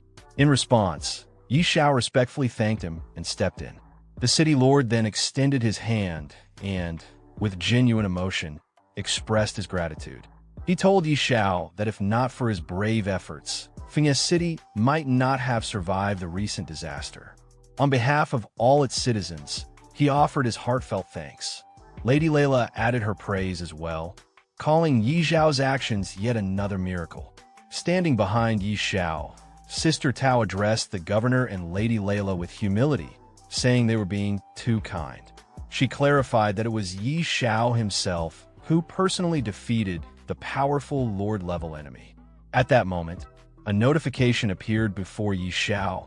Favorability with Aaron has increased by 20. You have earned the respect and recognition of Fengye City's governor. New title acquired, Friend of Fengye. Yi Xiao glanced at the message and then bowed slightly to the governor, brushing off the praise with modesty. He told Sister Tao she was exaggerating again and that the invasion had just been a strange incident, not worth making a fuss over. Turning back to the governor, Yi Xiao gently suggested that they move on to the real matter at hand. Taking the cue, Sister Tao addressed the governor, saying that if there was nothing further, she would return to the Supreme Temple to handle other affairs. The governor promptly agreed and wished her well, addressing her respectfully as Lady Dorothy. Lady Layla then turned to the governor and asked if there was a particular reason he had called her there. The governor nodded and explained the situation. More than half of Fengye City had been destroyed in the battle. The East District was in ruins, and only the West District still had intact buildings. That's why he wanted to ask if she could provide some properties in that area to help with reconstruction. However, Lady Layla replied that she wasn't in a position to decide that. Then, turning to Xiao, she pointed out that most of the West District's properties were now under his ownership. The governor, a bit surprised and disappointed, said he didn't realize Yi Xiao owned the entire West District, but asked if he might consider transferring some of the property to aid the city. Yi Xiao smiled and calmly said that he didn't mind, so long as the price was fair. At that point, the red toad perched on Yi Xiao's shoulder chimed in with a mocking tone, calling him a brat and teasing him for profiting once again. This time, it's worth noting that I am referring him as a toad rather than a frog, correcting a detail pointed out by a subscriber in my previous video. Returning to the story, the governor, pleased by Yi Xiao's cooperation, told him to name his price, and he would have the Fengye Bank prepare the gold coins immediately. With a hint of excitement in his eyes, Yi Xiao responded that since the governor was being so direct, he would keep a few of the larger shops on the corners for himself and transfer the rest of the properties. The governor thanked him sincerely. Just then, Lady Layla stepped forward from behind and addressed the governor. She said there was one more thing she needed his support with. He encouraged her to speak. She explained that the incident in Fengye City had already been reported to the royal family, and Yi Xiao's contributions were witnessed by all the citizens. With that, she gestured toward Yi Xiao and declared her intention to request that the royal family grant him a noble title. Yi Xiao was stunned. In his mind, he thought, another piece of good news? The red toad on his shoulder gave him a side glance and quipped with a smug expression, "Title plate, you're really lucky, huh?" After hearing Lady Layla's suggestion, the governor turned to her and said he had no objections. He fully supported the idea. Layla's eyes lit up with excitement, and she turned to Yi Xiao, asking what he thought of the decision. Meanwhile, the governor quietly observed her expression. Looking at Layla and then at Yi Xiao, a fleeting thought crossed his mind. Who would have thought? The noble duchess seems to admire this young man. Could there be something more between them? But he didn't finish the thought aloud. In response, Yi Xiao gently took Lady Layla's hand and kissed it with sincere respect. He thanked her and the governor, genuinely moved. Layla, blushing slightly as she looked at him, softly replied that he had saved Fengye City. This honor was only what he deserved. Watching the two of them, the governor smiled warmly. He remarked that, in truth, it was he who should be thanking Yi Xiao on behalf of all of Fengye City. Sometime later, in the real world, inside an apartment belonging to Yanran, an emotional outburst shattered the quiet. Yanran screamed out, tears in her voice. "Zhou Hong, answer me. Stop joking." She sat on her sofa, eyes locked on her phone screen. Her hands trembled, and her expression was on the verge of breaking. Again, she cried, "If you keep this up, I'm really going to get mad." On the screen was an image showing her current boyfriend, Zhou Hong, along with other players, lying dead in-game. Tears streamed down her cheeks as she shouted, heartbroken and furious. "Zhou Hong, you're useless. I gave you the gear I bought with my entire savings, and you still couldn't defeat one strange monster." Her voice cracked. "What am I supposed to do now?" A wave of panic surged through her. Sweat began to roll down her face. She rubbed her cheeks with trembling fingers, trying to snap herself out of it. Her eyes sharpened with a mix of desperation and clarity. "That's it. I can still look for Yi Xiao," she exclaimed. Gritting her teeth, she continued, "That useless Zhou Hong. I was wrong to trust him. He's the one who led me astray. If it weren't for him, Yi Xiao and I wouldn't be like this now." She finally realized it. "Now I understand. Yi Xiao is the one who's treated me the best in this world. Yes, I can still find him." She stood up from the sofa, her mind set, and began walking briskly. Her voice, firm but emotional, echoed in the apartment. "Yi Xiao loves me deeply. If I just sincerely apologize, I'm sure we can go back to how things were." Her footsteps quickened. "This time, no matter what he wants, I'll give it to him. As long as I lower my head, he's sure to forgive me." Alone and full of urgent longing, she made her way toward Yi Xiao's apartment. "Yi Xiao, I'm coming to you," she whispered to herself. "Wait for me." Sometime later, inside the game world, a large number of players had gathered in the middle of the city, clearly discussing their next move. One of them loudly declared that starting tomorrow, he would find a way to transfer his character to Fiancée City. He believed the other regions had become far too dangerous, and only Yi Xiao could ensure their safety now. Another player quickly agreed and asked if anyone wanted to form a party for the journey, believing it would be safer to travel together. Others were offering to buy city transfer scrolls, even willing to pay high prices, open to negotiation, just to reach Fiancée City. Excitement surged through the crowd as more players ran around, scrambling to buy property in the city. Shouts filled the air, with players bidding higher and higher amounts for available houses, offering thousands, even tens of thousands of gold coins. Amid the chaos, Yi Xiao stood quietly, observing the commotion. He couldn't help but wonder why so many people were suddenly flocking to Fiancée City.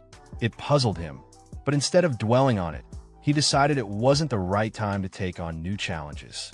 He figured he should focus on forging equipment first. With that thought, Yi Xiao made his way back to the blacksmith he had met earlier. Upon seeing Yi Xiao, the blacksmith respectfully asked what brought him back this time. Yi Xiao explained that he needed to forge and identify some equipment. However, the blacksmith regretfully pointed out that his shop had been destroyed and he didn't have the means to help at the moment. Yi Xiao then thought for a moment and told him not to worry. He could lend the blacksmith a forge and an identification device. This surprised the blacksmith, but he followed Yi Xiao without hesitation. When they arrived at a well-kept shop in the West District, Yi Xiao gestured for him to go inside. The blacksmith was stunned and tried to ask about the place, but Yi Xiao simply encouraged him to step in and see for himself. Once inside, the blacksmith was amazed. The forge was top-tier, clean, modern, and fully equipped with high-grade tools and even identification equipment. He commented on how luxurious it was and asked who the owner might be. Yi Xiao calmly explained that the shop belonged to him. He offered to let the blacksmith take over the place under the same profit-sharing arrangement the blacksmith used to have before. Since the shop had been sitting unused and the blacksmith was clearly skilled, it made sense. The blacksmith was overjoyed, deeply moved by Yi Xiao's generosity. Especially in a time when many in his profession had been left unemployed, he expressed his heartfelt gratitude, promising to give it his all in return for the opportunity.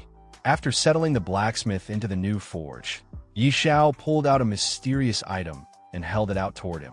He told the blacksmith there was no need for thanks. The important thing now was the work. He then asked if the item could be identified, clearly interested in testing its properties. The blacksmith examined it carefully. He seemed surprised, asking if this was truly an artifact meant for identification. As he took it into his hands, his expression grew more serious and slightly disheartened. Without even looking up, he admitted that even with the most advanced identification tools currently available, he couldn't guarantee a successful result. Yi Xiao, unfazed, simply encouraged him to try anyway. Motivated by Yi Xiao's trust, the blacksmith immediately began working on the process. He was determined to give it his all, doing everything he could to identify the mysterious artifact. However, after some time, the results were disappointing. The blacksmith lowered his head and admitted he had failed. He couldn't even maintain the identification spell. Just as he had feared, the artifact was far too advanced.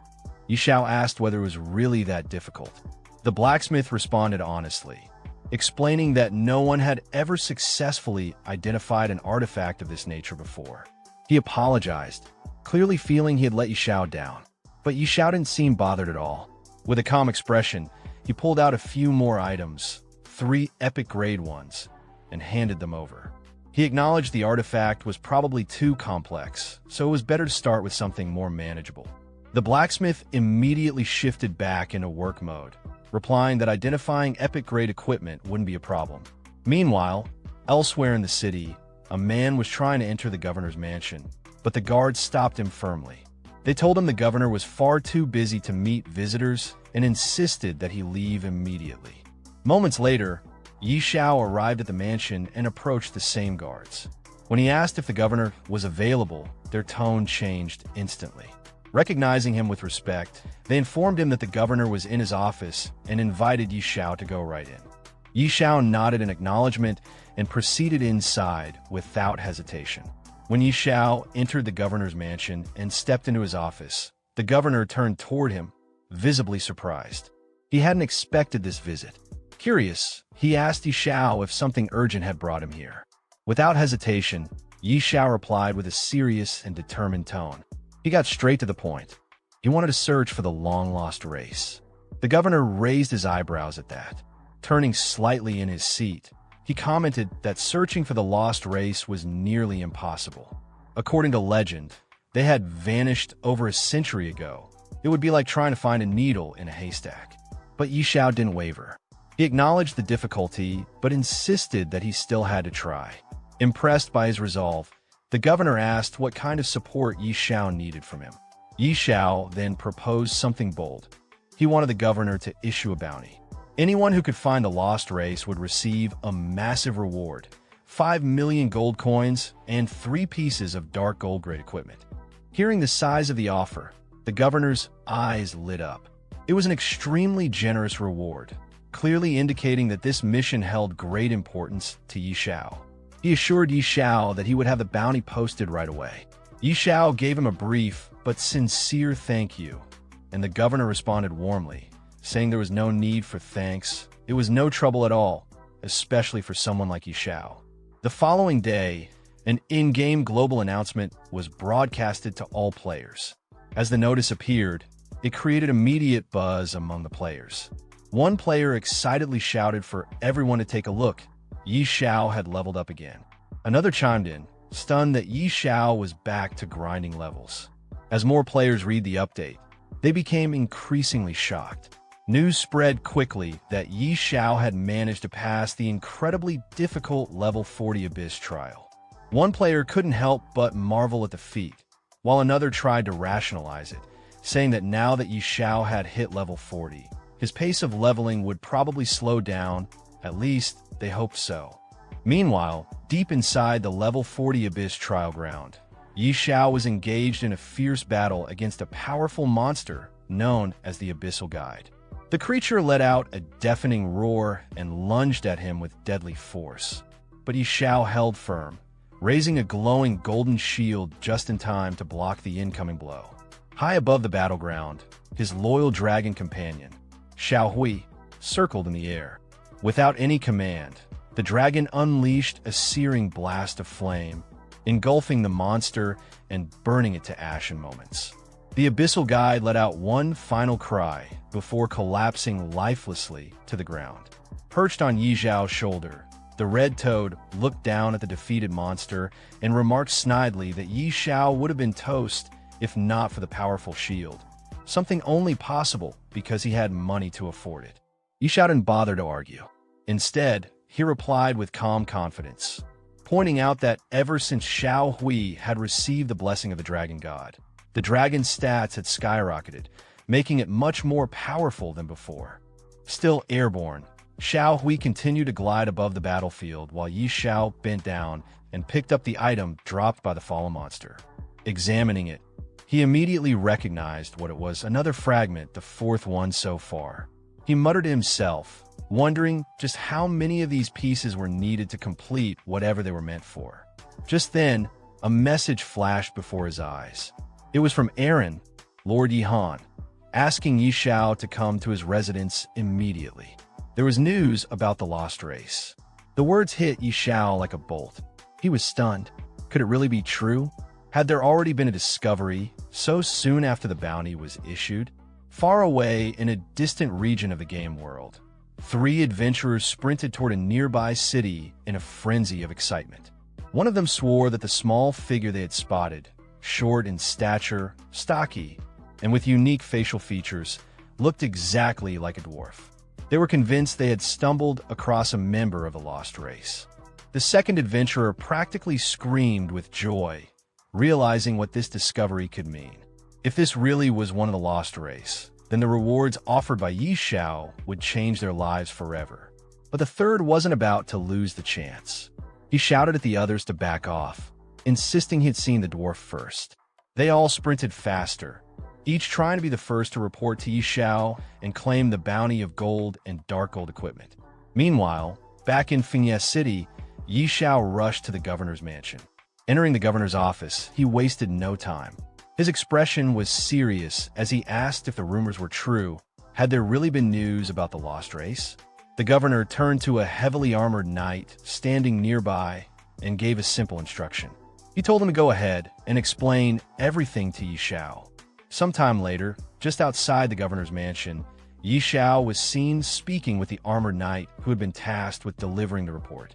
The knight greeted him respectfully, addressing him as Lord Yi Xiao, and explained that in the forest just outside Fengye City, he had spotted a group of strange, short-statured individuals. Their proportions and features didn't match any common race. They strongly resembled dwarves, likely remnants of the lost race Yi Xiao was searching for. Yi Xiao raised his hand slightly, gesturing as if to clarify something, then asked the knight if he was absolutely certain that such a group had appeared so close to the city.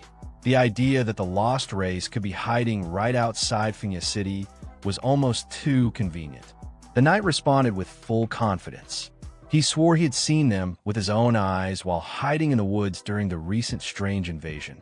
If not for Yi Xiao's intervention that ended the event, he admitted he might not have survived long enough to bring this news back. Yi Xiao cut him off mid-sentence, not out of rudeness but from urgency. He didn't need flattery. What he needed was action. He ordered the knight to take him to the forest immediately. The two of them quickly made their way outside the city gates, moving at a brisk pace. As they walked, the knight offered to summon additional soldiers to accompany them, concerned about possible danger. But Yi Xiao declined without hesitation, asserting that he could handle it alone. Meanwhile, deeper in the forest, a group of short, stocky individuals moved cautiously between the trees. Their faces were lined with weariness, and they carried hammers and crude gear. Anyone observing them closely would instantly recognize that they didn't belong to any common player race. They were something different, possibly something ancient. From behind the foliage, 2 players were crouched and spying on the group. One of them whispered eagerly that he needed to capture one of the dwarves alive. If he could bring one back, the reward from Yi Xiao would be massive. His companion quickly proposed they work together.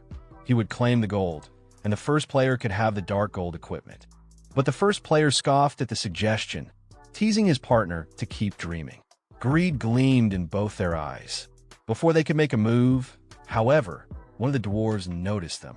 With alarming speed, the dwarf hurled a hammer through the air. It smashed into a tree behind the players, narrowly missing them but hitting hard enough to send splinters flying and shaving a chunk of HP off both intruders. One of the players laughed arrogantly, remarking that the hammer only dealt about 80 points of damage, barely enough to bother him. He bragged that he could tank that kind of hit all day. But before he could finish his sentence, a second hammer came flying, this one crackling with electricity.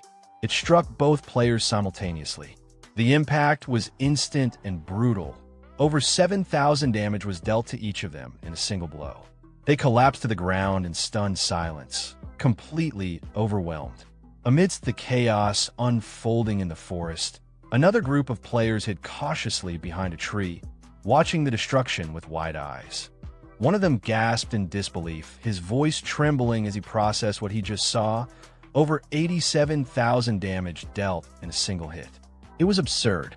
His companion, equally shaken, muttered that the dwarves weren't just strong, they were downright broken. Their power didn't seem remotely human. Meanwhile, the dwarves themselves had taken notice of this new group. Their expressions hardened, and a muscular one among them, clearly annoyed, growled about how humans were always troublemakers. Just seeing them, he said, made his blood boil. He turned toward another dwarf, blaming him for choosing a path that crossed through human lands. It was a mistake, he claimed, and he was ready to unleash destruction on them all.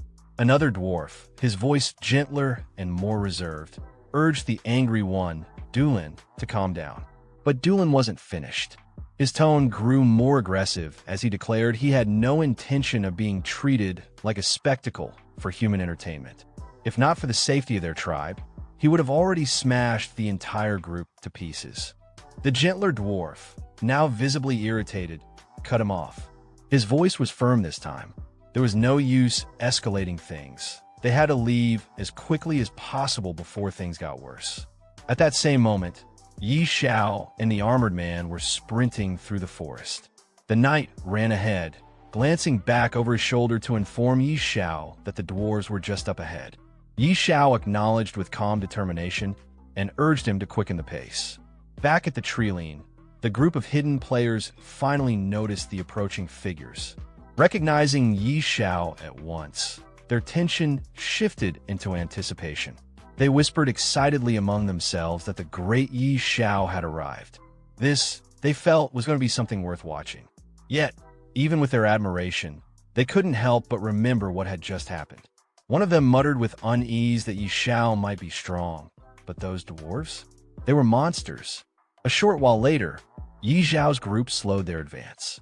The armored man pointed into the dense woods ahead and reported that the dwarves were just inside.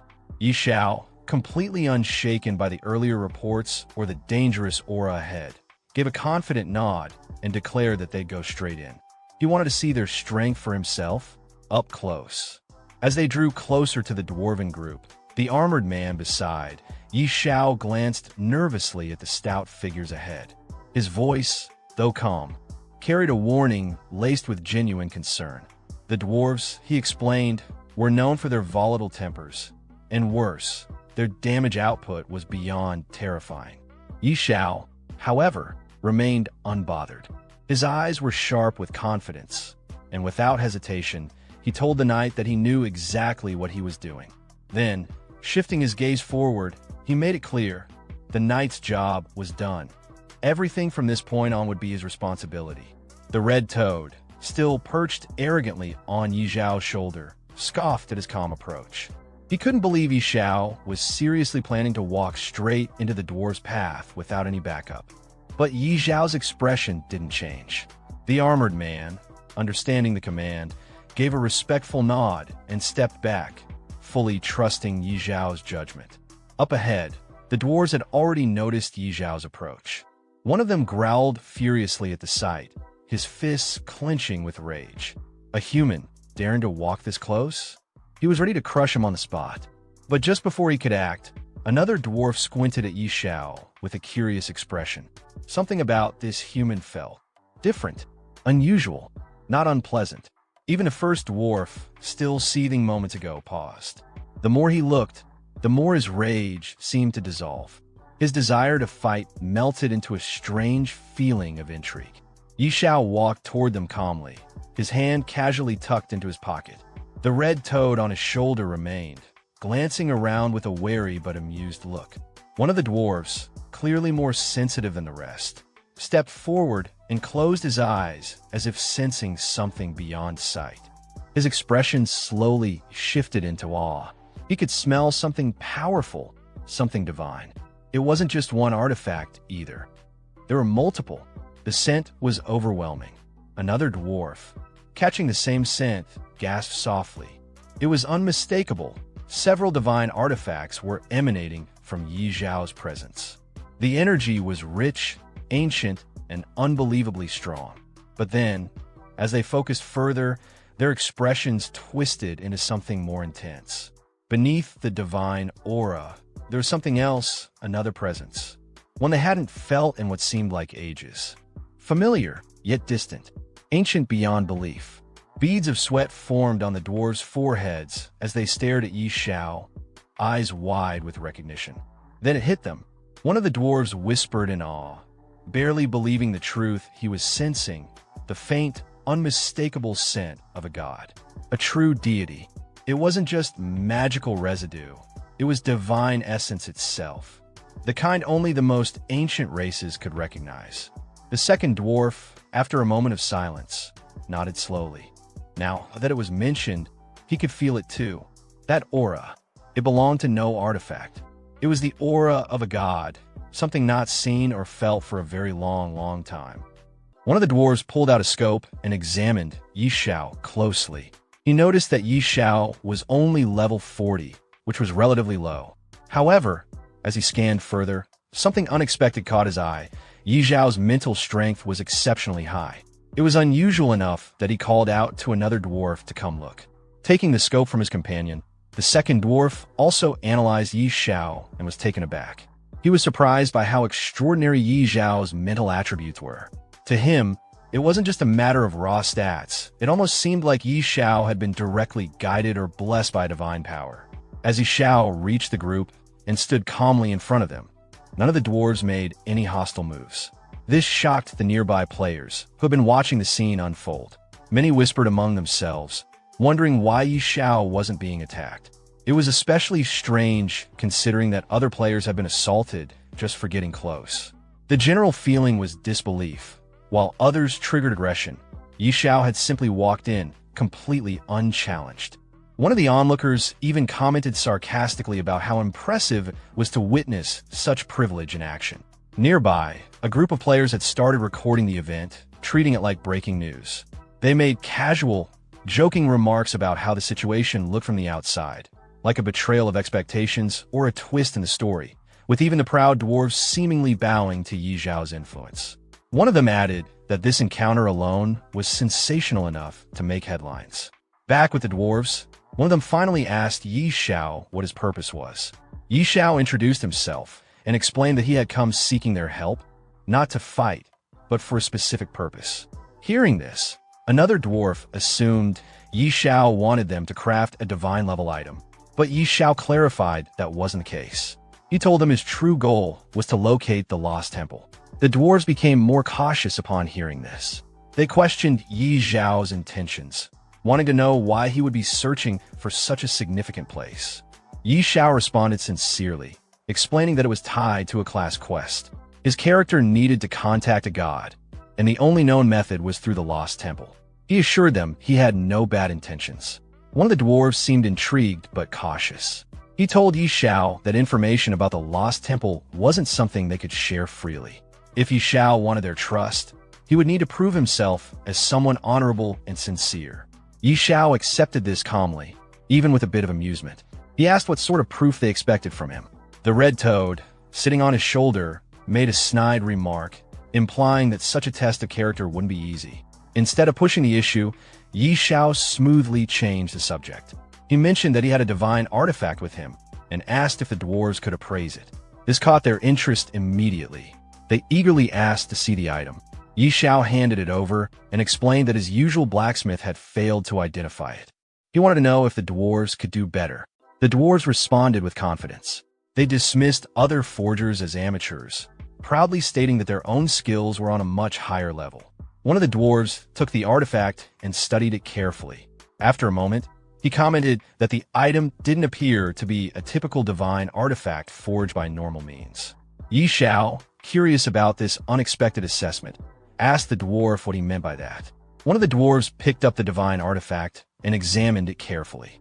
He remarked that the item showed no signs of being forged. It had no hammering marks or artificial refinements.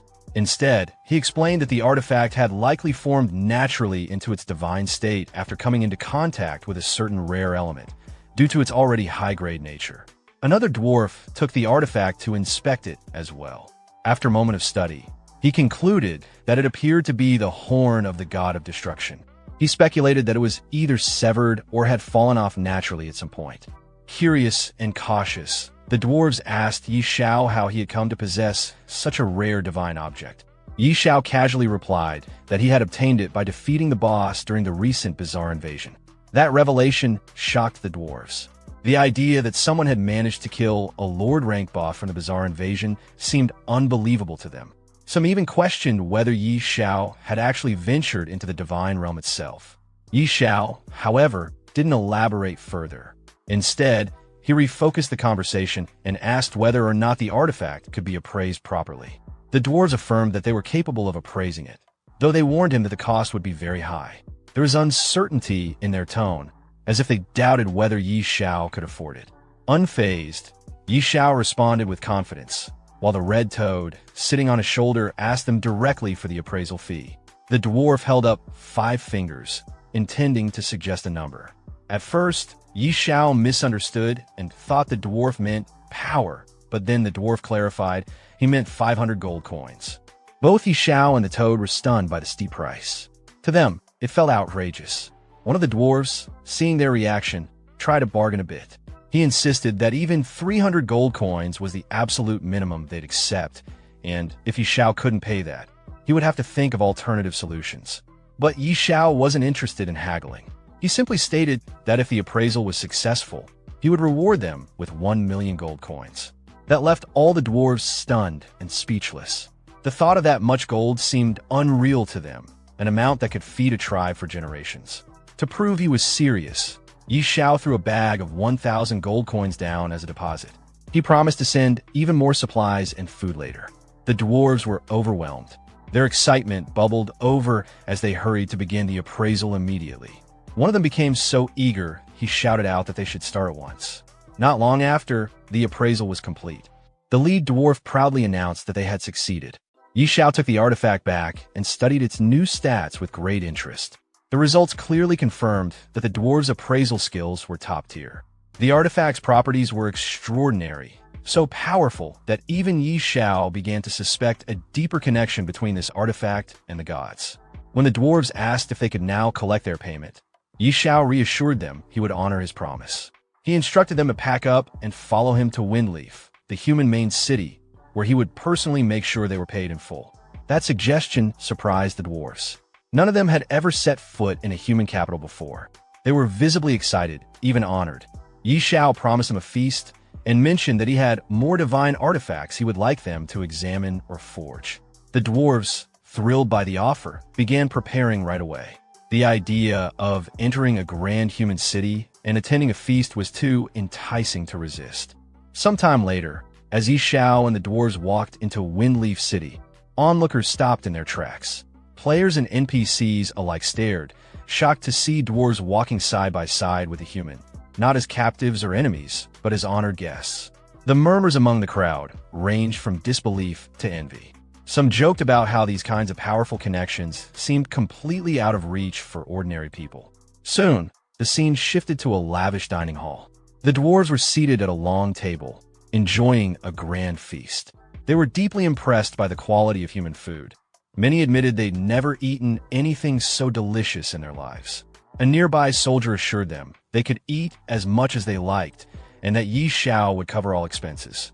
With the atmosphere now relaxed, Xiao finally brought up his main concern. He turned to Thor, one of the dwarves, and asked if he could now share information about the lost temple. Thor nodded and pulled out a strange device. He explained that it was a temple detector passed down from the dwarf ancestors. The device could sense when they were close to the fire temple, and it would react accordingly. With it, tracking down the temple would be much easier. However, Thor hesitated. He advised Xiao not to pursue it recklessly. When Xiao asked why, Thor gave a serious warning. There was a terrifyingly powerful creature residing near the temple. After learning about the dangers surrounding the fire temple, Xiao asks the dwarf what kind of creature resides inside. Surprisingly, The dwarf admits that no one from their race has ever actually seen it. He explains that a long time ago, their ancestors were guided by the fire god to abandon the temple after a terrifying creature emerged. To trap it, the fire god created an extremely hot area that was impossible for regular people to survive in. Since then, the dwarf race has avoided the fire temple, following ancestral warnings passed down for generations. Xiao listens and reflects seriously. Despite the danger, he says he still has to go.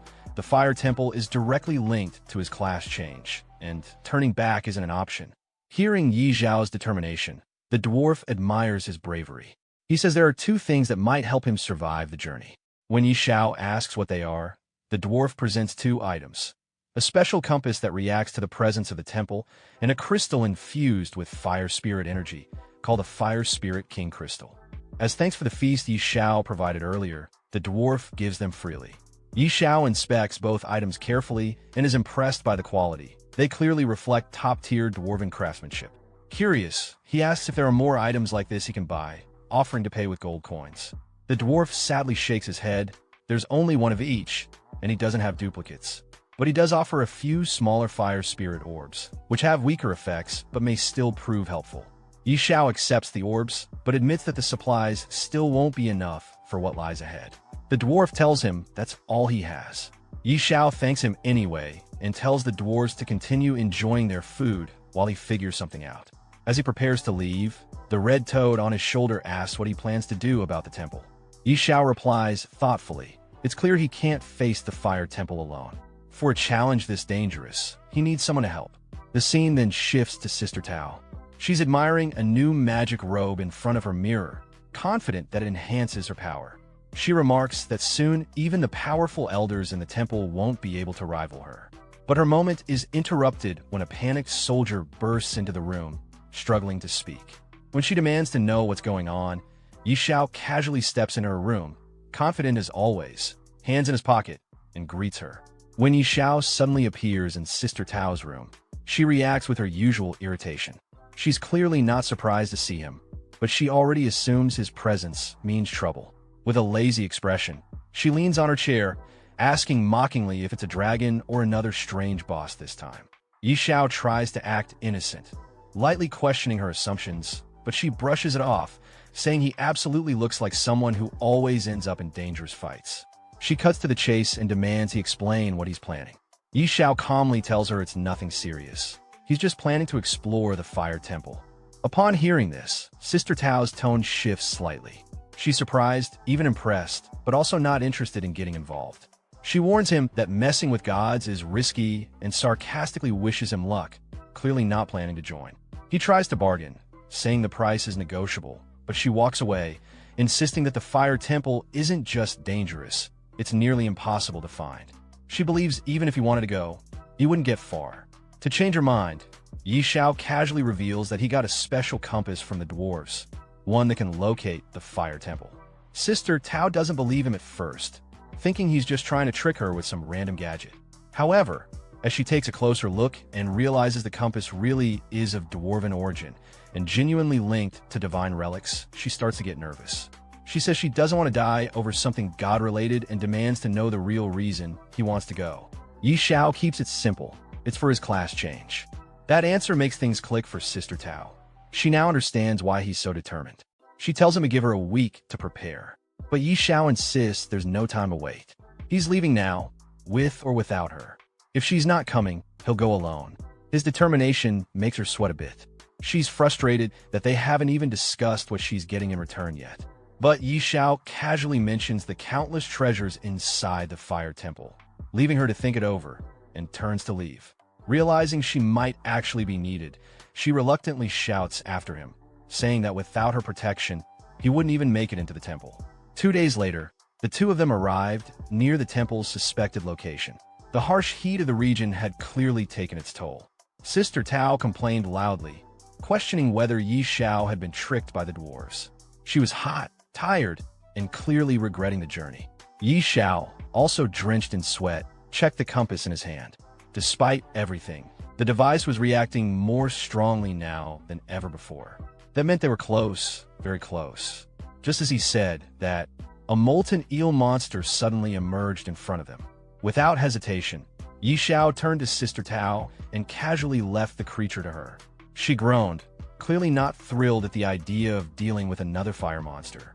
Joking that she didn't want to spend the rest of her life eating grilled eel, she activated her magic and froze the creature midair with a powerful ice spell, even throwing in a sarcastic one-liner about cooling it down.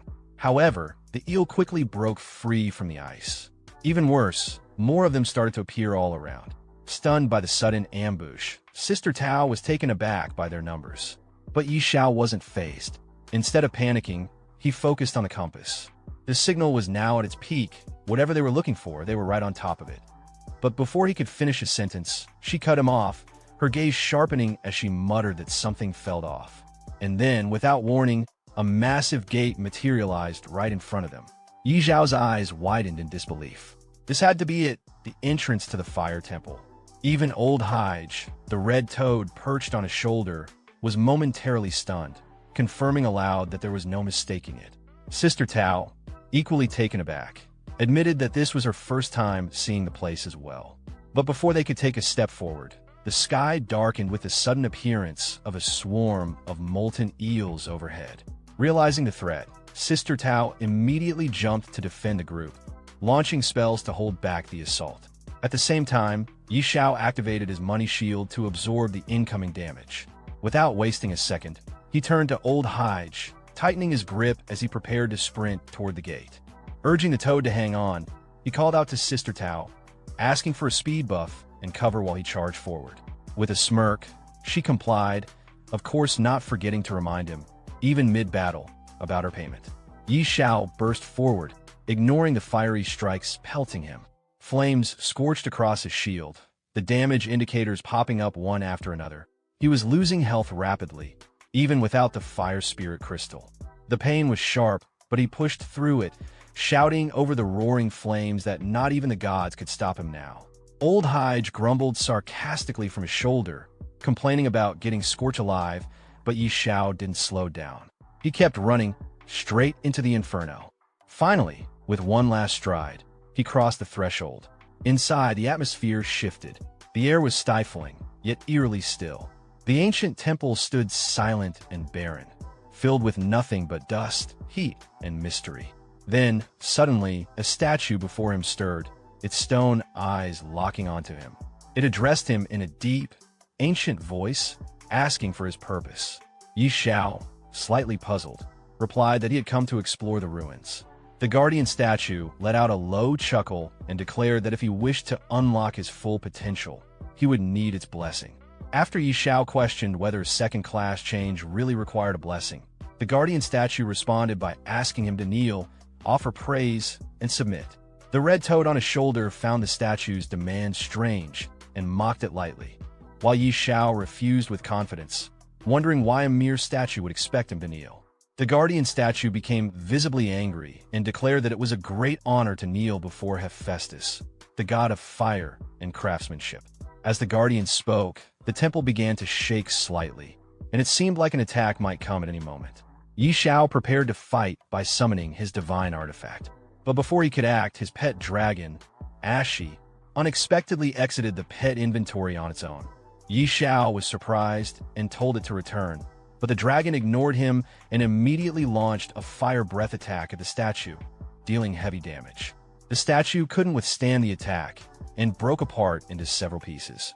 As it collapsed, the guardian's voice warned Xiao that breaking it could cause a sealed demon to escape and accused him of making a serious mistake. It also said Xiao would pay for his arrogance. Shortly after that, beams of golden energy came down from above and began to strike around Xiao. He tried to avoid them, realizing that the attacks might be from a divine source. It became clear that damaging the statue had triggered a reaction from the gods. The attacks continued, and Xiao understood that things had escalated beyond what he expected. He started questioning whether he could handle the consequences of what had just happened.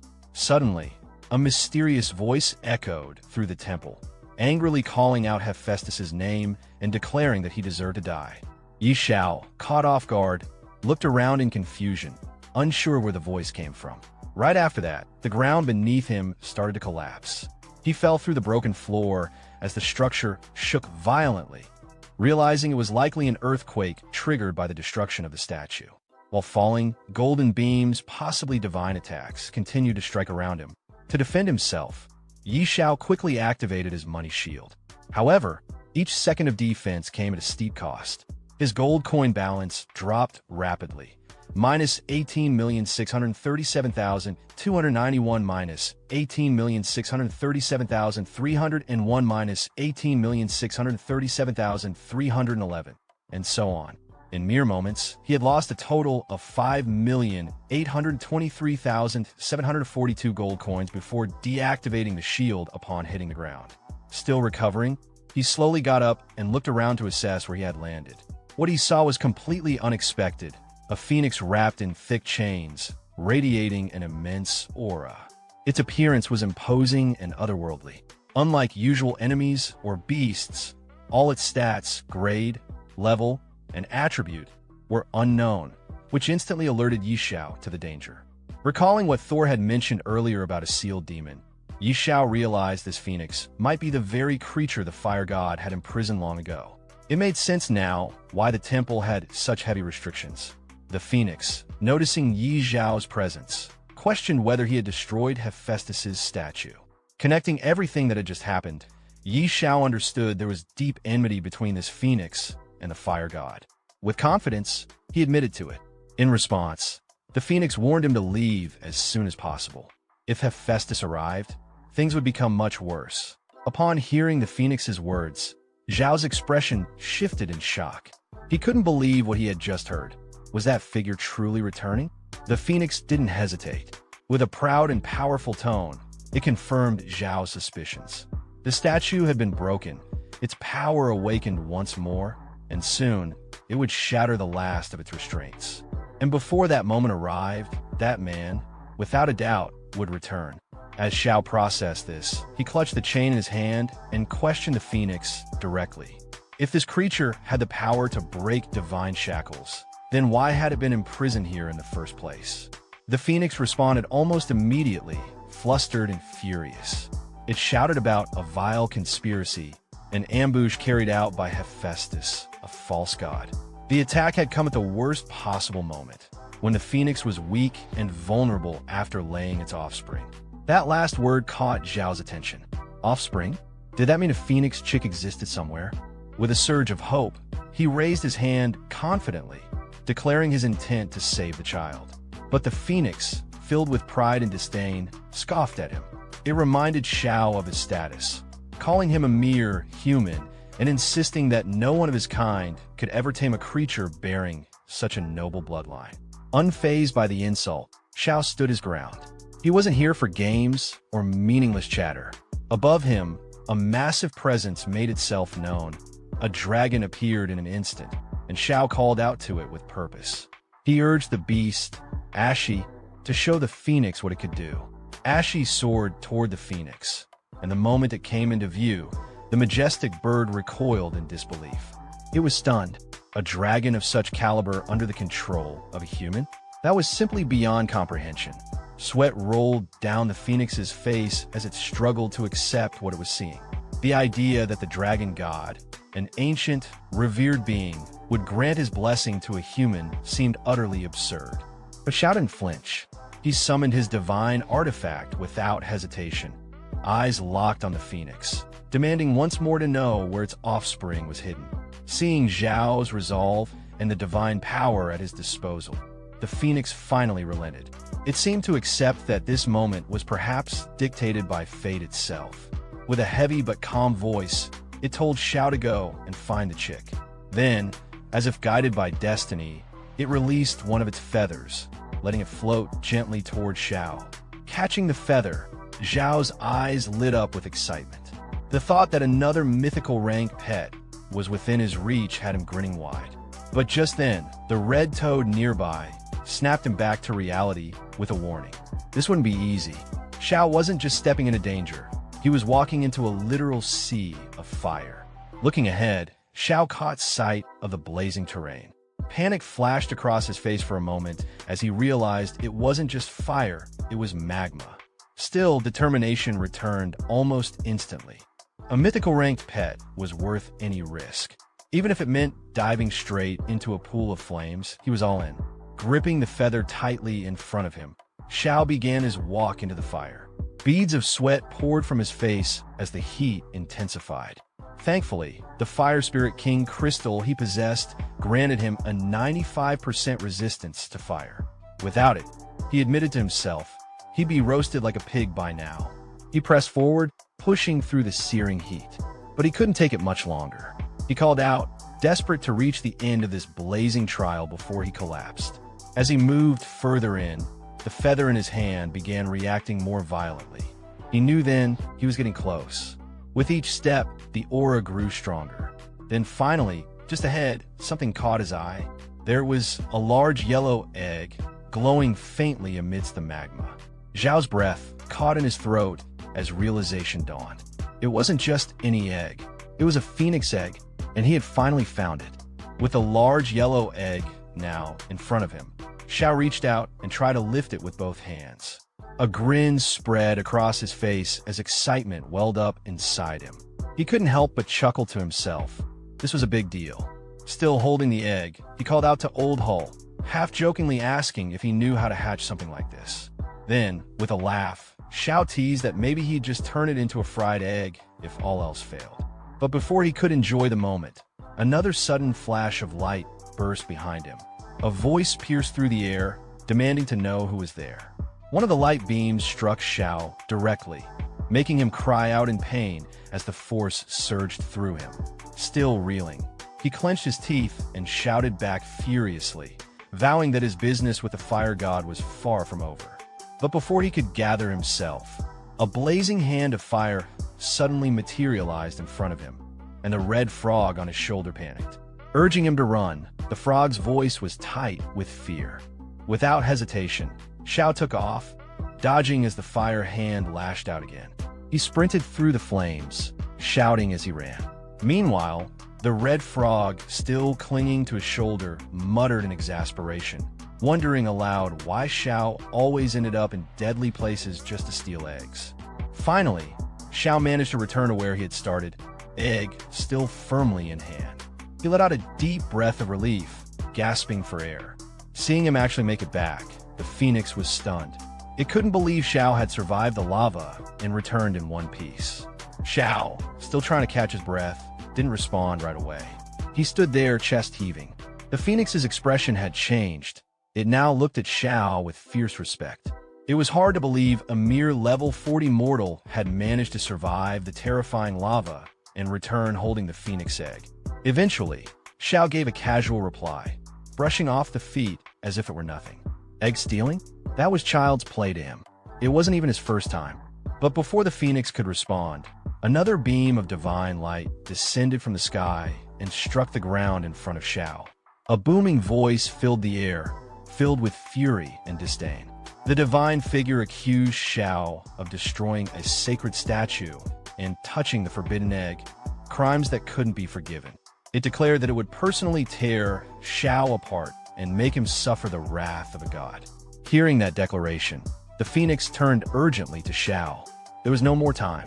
Hephaestus was almost upon them, and once he arrived, there would be no escape. The phoenix pleaded with Xiao to leave immediately. He was to take the phoenix's offspring and run as far as he could. When the chick had grown strong enough, he was to return and make those responsible for all of this pay. Sweating from both heat and tension, Xiao's thoughts raced. Sister Tao wasn't here to back him up. If the fire god showed up, even with his money shield, the cost of surviving would be astronomical. In a quiet voice, almost to himself, Xiao asked the phoenix if there was truly no way to help it break the seal that kept it bound. The phoenix paused, then admitted there was a way, but Xiao was far too weak. Even the strongest of humanity might not be capable of doing what was required. But Xiao wasn't discouraged. Reaching into his pocket with confidence, he encouraged the phoenix to share the details. What if he did have a way? The phoenix finally gestured toward two faint, black aura-filled markings nearby. They shimmered with power and mystery. It explained that these two marks were divine seals. The only way to undo them was to break them at the exact same time. Xiao responded without hesitation, remarking that it didn't sound too difficult. But the phoenix immediately shot down that idea. A mortal had no power to open divine seals. Still calm and collected, Xiao raised his divine artifact, the horn-shaped relic he carried, and asked whether it would be possible with this. The phoenix's eyes widened as it recognized the artifact immediately. It was the horn of the destruction god. The phoenix was stunned that Xiao actually possessed such a powerful divine item. But even with it, the phoenix warned him it still wouldn't be enough. To break both seals simultaneously, 2 divine artifacts were required. As soon as Xiao heard that he would need 2 divine artifacts, he responded without hesitation. He didn't have another artifact, but he wasn't ready to give up. Thinking quickly, he pulled out a glowing stone with a calm, confident expression. What he did have was a cooldown stone. With it, he could activate the power of the destruction god not once, but twice in a row. The phoenix stared at him in disbelief. It couldn't understand how a mortal like him kept pulling out such rare and strange treasures one after another. Each item he revealed seemed more extraordinary than the last. But before they could continue, the air grew tense, thick with divine pressure. A booming, arrogant voice echoed from the heavens, mocking Xiao. It was Hephaestus, the god of fire, who had finally descended. His tone was dripping with scorn as he proclaimed that Xiao should feel honored. To be torn apart by his divine hand would be the greatest moment of any mortal's life. He declared that both Xiao's divine energy and the beast beside him were destined to become his nourishment. Xiao looked up at the sky, determination replacing fear. There was no turning back. He clenched his fists and muttered to himself, if he didn't act now, there'd be no stopping this old geezer from succeeding. Without waiting another second, Xiao launched himself toward the ancient seal, landing before the ancient mark glowing with black aura. He raised his artifact and focused his energy.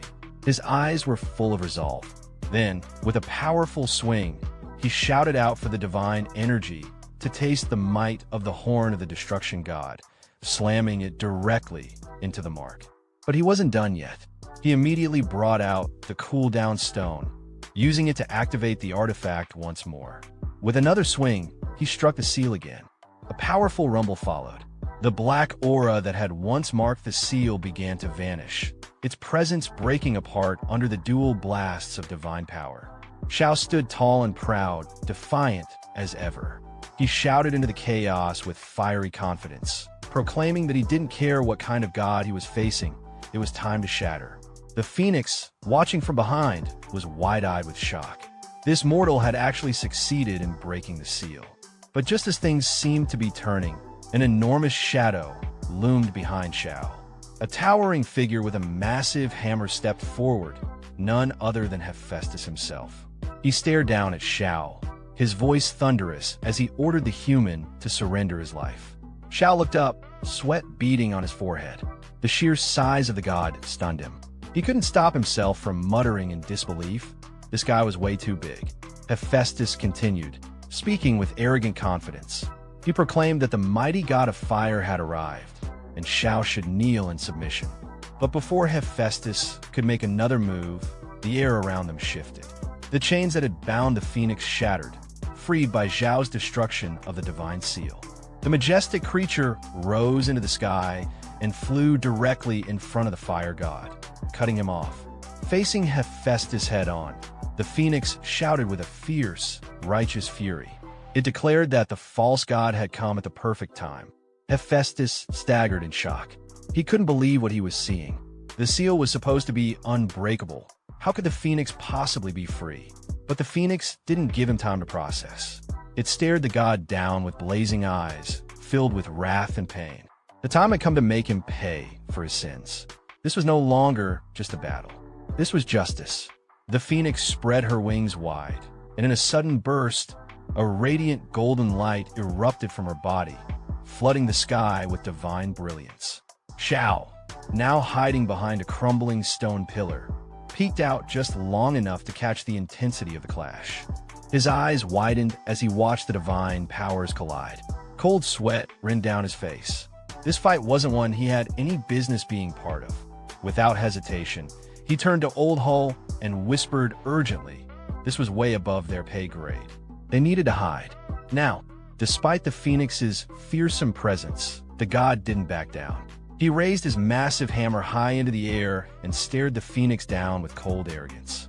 His voice thundered as he reminded her that she had been sealed away for years, her origin drained. He doubted she had much power left in her, but the Phoenix wasn't fazed. With her wings spread and flames surging, she charged straight at him, shouting that he'd pay in blood for his despicable crimes. As Hephaestus swung his hammer down in a devastating blow, the Phoenix swiftly dodged it.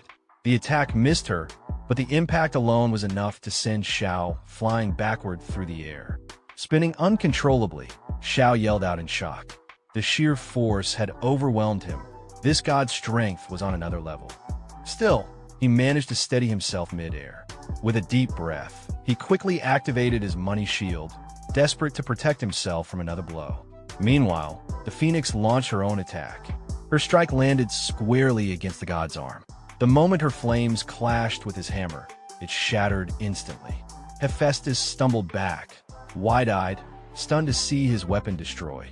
Without giving him a moment to recover, the Phoenix lunged forward again, declaring that she'd let him feel what it was like to be melted alive. Hephaestus growled in fury.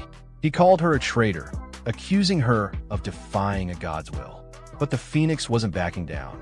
With flames raging around her and her eyes burning with wrath, she roared that he didn't deserve the title of god. In her eyes, he was unworthy of such power. Then came the final strike. With one swift, blinding attack, she pierced through him. The god let out a pained scream as his body was torn apart in midair. As he collapsed to the ground, broken and defeated, his last words were filled with disbelief. He couldn't accept what had just happened. Xiao, still hiding behind a pillar and watching the entire battle unfold, was drenched in sweat. His voice trembled with shock and awe. Was the Phoenix really this terrifying? She had just ripped apart the fire god like it was nothing. Even the red toad perched on his shoulder was in full panic mode. He reminded Xiao, nervously, that they had just stolen this Phoenix's offspring. Wouldn't she be furious enough to snap him in half too? Hovering above the lifeless body of Hephaestus, the Phoenix spread her wings wide. Her voice echoed with divine energy. With the blood of God, she would now be reborn from the flames. Xiao, still shaken, gently placed the egg on the ground. He raised both hands, slowly and nervously addressed the Phoenix. He tried to explain that this was all a misunderstanding and that he was perfectly willing to return the egg. The Phoenix turned to him, confused at first. A misunderstanding? What was he talking about? She laughed softly and told him that he had nothing to worry about. Instead of anger, she owed him thanks. Then, without warning, she extended her hand and handed Xiao 2 glowing drops of divine blood. He stared at the droplets in amazement. What was this? As he took them into his hands and examined them closely, a system notification materialized in front of him. Blood of a divine spirit. Grade, unknown. Description, the powerful god of craftsmanship and fire, Hephaestus, has existed on the lost continent for tens of thousands of years. His blood flows with divinity. But who could possibly obtain the blood of a god? Zhao's hands trembled slightly as he held the divine liquid. His eyes gleamed with excitement. The blood of a god? A huge grin spread across his face. Laughing to himself, he turned to the red toad and cracked a joke, showing absolutely no shame about keeping the treasure. The toad, looking thoroughly annoyed, snapped back at him, saying he really was shameless. But the Phoenix quickly brought the focus back. She explained that the divine blood wasn't just a reward, it was necessary. It would help Xiao hatch her offspring. Xiao pointed at himself in surprise. Wait, he was supposed to hatch the egg? The Phoenix nodded firmly. Her chick had yet to emerge from its shell, and now it was up to Xiao to find a way to bring it into the world. As Night Xiao held the blood drop in his hand, a notification appeared describing the item, blood of a divine spirit. It was the blood of Hephaestus, the powerful god of craftsmanship and fire, said to have existed on the lost continent for tens of thousands of years. The description hinted at its overwhelming divinity. raising the question of how anyone could possess a god's blood. Xiao, noticing this, responded with a light-hearted grin, clearly impressed and amused by the unexpected find. Just then, the red toad, standing nearby, reacted with a mocking expression, clearly unimpressed by Xiao's excitement. Before their exchange could continue, the phoenix suddenly interjected. She clarified that the divine blood wasn't just a treasure, it had a purpose. It was meant to help hatch her offspring. Xiao looked puzzled. He pointed to himself, questioning why he was the one chosen for such a task. The phoenix explained further. Her child, still unhatched, needed a way to awaken, and Xiao had to find a method. The situation triggered a change in his class. Now, he had become someone capable of taming divine beasts. As she flew upward, the phoenix expressed her gratitude for his help in breaking the seal. But time was short. She warned that the place was collapsing, and word of Hephaestus's fall would soon spread. Before leaving, she reminded him once more of his responsibility toward her child. She then told him they had to leave immediately. Xiao, still dazed, protested he hadn't collected the loot yet. But the temple had already begun to crumble, stones falling from the ceiling. The phoenix brushed off his concern, calling the remnants nothing but broken junk. Despite her dismissal, Zhao's attention locked onto a particular artifact. To him, this was no ordinary debris, it was a drop from the fire god. Leaving it behind felt wasteful. He reached out and picked it up. Another notification appeared. It was Hephaestus's divine staff, damaged but still powerful. The stats showed a significant boost to spirit and fire-based skills, though many of its abilities were currently inaccessible due to the damage. Xiao smiled as he examined the staff. Even in its broken state, it was epic grade. With full repairs, it might even reach divine artifact level. Just then, the phoenix activated a magic circle in front of him, insisting once more that they needed to escape. The entire structure was coming down fast. Xiao, glancing nervously at the collapsing temple and the activated circle, quickly agreed. He muttered to himself about losing only a clone and hurried toward the portal. Far above, in the heavenly realm, lightning danced across the sky. Statues of gods stood tall, radiating presence as if they were alive. One of them commented quietly about a clone and the loss associated with it. Another responded, reminding Hephaestus not to make such a fuss. It was only a clone, after all. Hephaestus looked down at his hand after hearing the others. Calmly, he acknowledged that what had been destroyed was the clone assigned to guard the Lin-dead divine phoenix. From what he could sense, that world had already collapsed. One of the other god statues responded with concern. The Lin-dead divine phoenix was crucial to their plans. They had sacrificed their divinity to seal it away, and now that world was gone? Another god joined in, pressing Hephaestus for an explanation. His tone was sharper, impatient. Then another statue, clearly angrier than the rest, accused Hephaestus of incompetence and even called for his death. The tension built until one of the god statues finally stepped in to stop the argument. He reminded the group that after so many years of extracting origin power, they had gathered enough. Now, the focus should be on identifying the root of the problem. The rest of the statues fell silent and nodded in understanding. Meanwhile, outside the fire temple, Sister Tao stood by the entrance, waiting. Beads of sweat rolled down her face as she glanced at the crumbling structure in front of her. She began to wonder if that brat had died inside. Then suddenly, Xiao appeared in the sky alongside the phoenix. She was startled to see him, shocked that he was still alive. As Xiao descended and landed in front of her, she couldn't help but blurt out her disbelief. Xiao, full of energy, responded teasingly, asking why she sounded so eager for him to be dead. Before she could answer, her attention shifted to the phoenix beside him. She was stunned. It wasn't just any creature, it was a high-level divine being. Her expression turned even more serious as she realized what Xiao had gotten involved with. At that moment, the phoenix spread its wings and released a warm aura across the area. It then took off into the sky, leaving behind a parting message to Xiao, telling him to take care of her offspring and that they would meet again. Xiao acknowledged the message casually. Sister Tao, still overwhelmed, tried to take it all in. She pointed out that not only had he survived, but he had also come out carrying a phoenix egg. She guessed aloud that he must be blessed with unbelievable ancestral luck.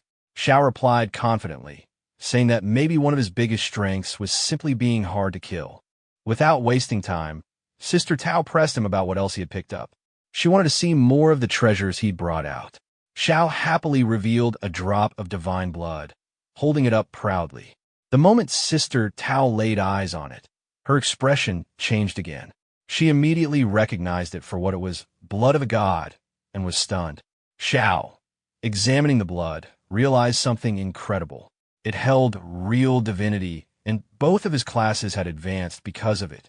Above them, the red toad hovered in the air, congratulating Xiao. Since Xiao's god of fortune class had advanced, the red toad, his companion, had also been upgraded. As Xiao checked the notification in front of him, he noted how powerful the class skills had become. One particular skill, Rolling in Riches, granted him a 2% daily increase in gold. He joked to himself that even someone like Warren Buffett would be jealous of that. The red toad couldn't contain himself after reading the skill details. He shouted about how overpowered it was. Xiao then brought up another talent, Infinite Beast Taming. With it, even a Lord rank beast could evolve into a mythical rank once it hit peak cultivation. It was clear he was proud of his newly strengthened potential. Sister Tao, watching all this, admitted that hidden classes really were frighteningly powerful. She even confessed a bit of envy.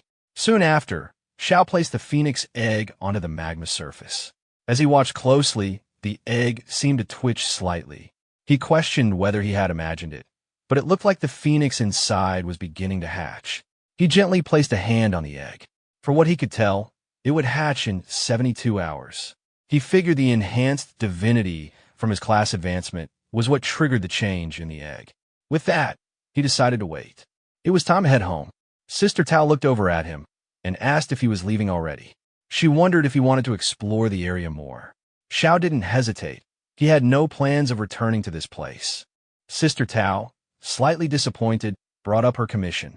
Xiao reassured her without hesitation. That was a small matter, and he'd take care of it. Later, in Windleaf Main City, inside a building, someone suddenly shouted, telling others to leave and threatening violence if they returned. As the protagonist entered the building, he paused, raising an eyebrow at the noise. He looked toward the source of the commotion and, to his surprise, recognized the man shouting. It was none other than the city lord himself. At the same time, Sister Tao glanced at the person being scolded and recognized him too, Aaron. The city lord noticed the protagonist and greeted him casually, acknowledging his return. Still confused, the protagonist scratched his head and looked at the city lord's unusual outfit, asking what exactly he was wearing and what was going on. Before the city lord could respond, a soldier nearby stepped in, clearly nervous and sweating. He motioned the protagonist over and began explaining the situation. According to him, ever since the dwarves had settled in the city lord had been doing everything possible to get them involved in rebuilding the main city. However, the dwarves had proven extremely difficult to communicate with and completely ignored all attempts made by the city lord. Still puzzled, the protagonist asked how that connected to the strange clothes the city lord was wearing. The soldier explained that, out of desperation, the city lord tried to appeal to the dwarves' preferences. After hearing they had a particular fondness for rice, the city lord decided to dress up accordingly, hoping it would gain their favor. The protagonist, stunned by the logic, could barely process what he was hearing. Holding his face in disbelief, he questioned how anyone could come to such a bizarre conclusion. After a moment, he calmly turned to the soldier and instructed him to tell the city lord to change his outfit. He would personally handle the situation with the dwarves. Relieved, the soldier quickly agreed and left to deliver the message. As the protagonist walked toward the dwarves' location, he muttered about how stubborn they were. Suddenly, one of the dwarves, gripping someone by the collar, shouted in frustration, warning him not to come back or else face a beating, even if he was a friend of Xiao. Hearing this, the protagonist called out from behind, calmly revealing his identity. The dwarf, Thor, turned around in surprise. Seeing Yi Xiao back so soon, He immediately asked if the fire temple had been found. The protagonist confidently replied that not only had he found it, but he had also entered it. Thor's expression lit up, and he eagerly asked if they could return to the temple together. However, the protagonist shook his head and explained that returning wasn't an option. When Thor asked why, the protagonist pulled out the divine artifact he had retrieved and showed it to him, revealing the fire god's divine staff. The temple had collapsed, and this was all that remained. Thor was visibly shaken. Seeing the staff, he immediately recognized its significance. The other dwarves, upon witnessing it, fell to their knees. To them, the one holding the staff was the chosen emissary of the fire god. With utmost sincerity, they begged Xiao to guide them as their emissary and to lead the dwarf race forward. Accepting the role, Xiao instructed them to stay in Windleaf Main City and assist in its reconstruction. The dwarves pledged their full support without hesitation. Thor, reaffirming their loyalty, said he would go and inform the rest of the clan immediately. Before he left, Xiao turned to him with a final request. He had a few more pieces of equipment that needed forging. After hearing the emissary's reassurance, the dwarf responded confidently, saying that any number of pieces would be fine. The emissary simply chuckled and reminded him not to joke about the gods, even if jokes were otherwise acceptable. With that, he gave the signal to proceed. The scene then shifted to Windleaf City, where the city lord stood in front of a mirror admiring his reflection. He had dressed himself in an outfit styled to resemble a flatbread, wondering aloud if this unusual appearance might help him win favor with the dwarves. Just then, a soldier rushed in behind him and urgently announced that the dwarf Thor had already departed with Lord Xiao. Shocked, the city lord immediately asked where they had gone. The soldier pointed out that the dwarves were on their way to help rebuild the main city. Elated by the news, the city lord assumed his efforts must have touched their hearts. However, the soldier hesitantly clarified that it was actually Lord Xiao who had persuaded the dwarves. The city lord was stunned to hear this, especially after trying fruitlessly for days. In disbelief, he questioned how Xiao had managed to convince them so quickly. The soldier, unsure of the details, reported that Xiao had only exchanged a few words with Thor, and Thor had agreed without hesitation. There didn't seem to be anything particularly special about the interaction. As the city lord turned to leave, the soldier asked where he was going. The city lord muttered a self-deprecating remark about joining a circus, clearly feeling defeated. Sometime later, at the Duke's Manor, a discussion was taking place. One of the nobles commented that Xiao seemed a bit too arrogant. Lady Layla, the host, was in the middle of speaking with several noble envoys. One of them reminded her that they were royal envoys sent to Windleaf City under the direct orders of Prince Karami, and they couldn't proceed with the official title bestowal without meeting Xiao. Layla immediately recognized that they were trying to use Prince Karami's name to pressure her. The envoy, taking a more aggressive tone, pointed out that Prince Karami had long been infatuated with her and suggested that a private meeting between her and the prince might resolve the issue. Unimpressed, Layla dismissed the idea and told the envoy to give up on such thoughts. The envoy, clearly frustrated, said that her attitude was putting him in a difficult position. At that exact moment, Xiao arrived and overheard the conversation. Without hesitation, he interrupted, voicing his displeasure at what was going on. Xiao returned, and Layla acknowledged his arrival with a calm expression. She welcomed him back, and Xiao responded casually. Their exchange was light, indicating familiarity and mutual respect. An envoy, clearly arrogant, stepped forward to confront Xiao. He mocked him for showing up late and criticized his appearance, implying that he was unimpressive and cowardly. He also compared him unfavorably to a certain Prince Karami.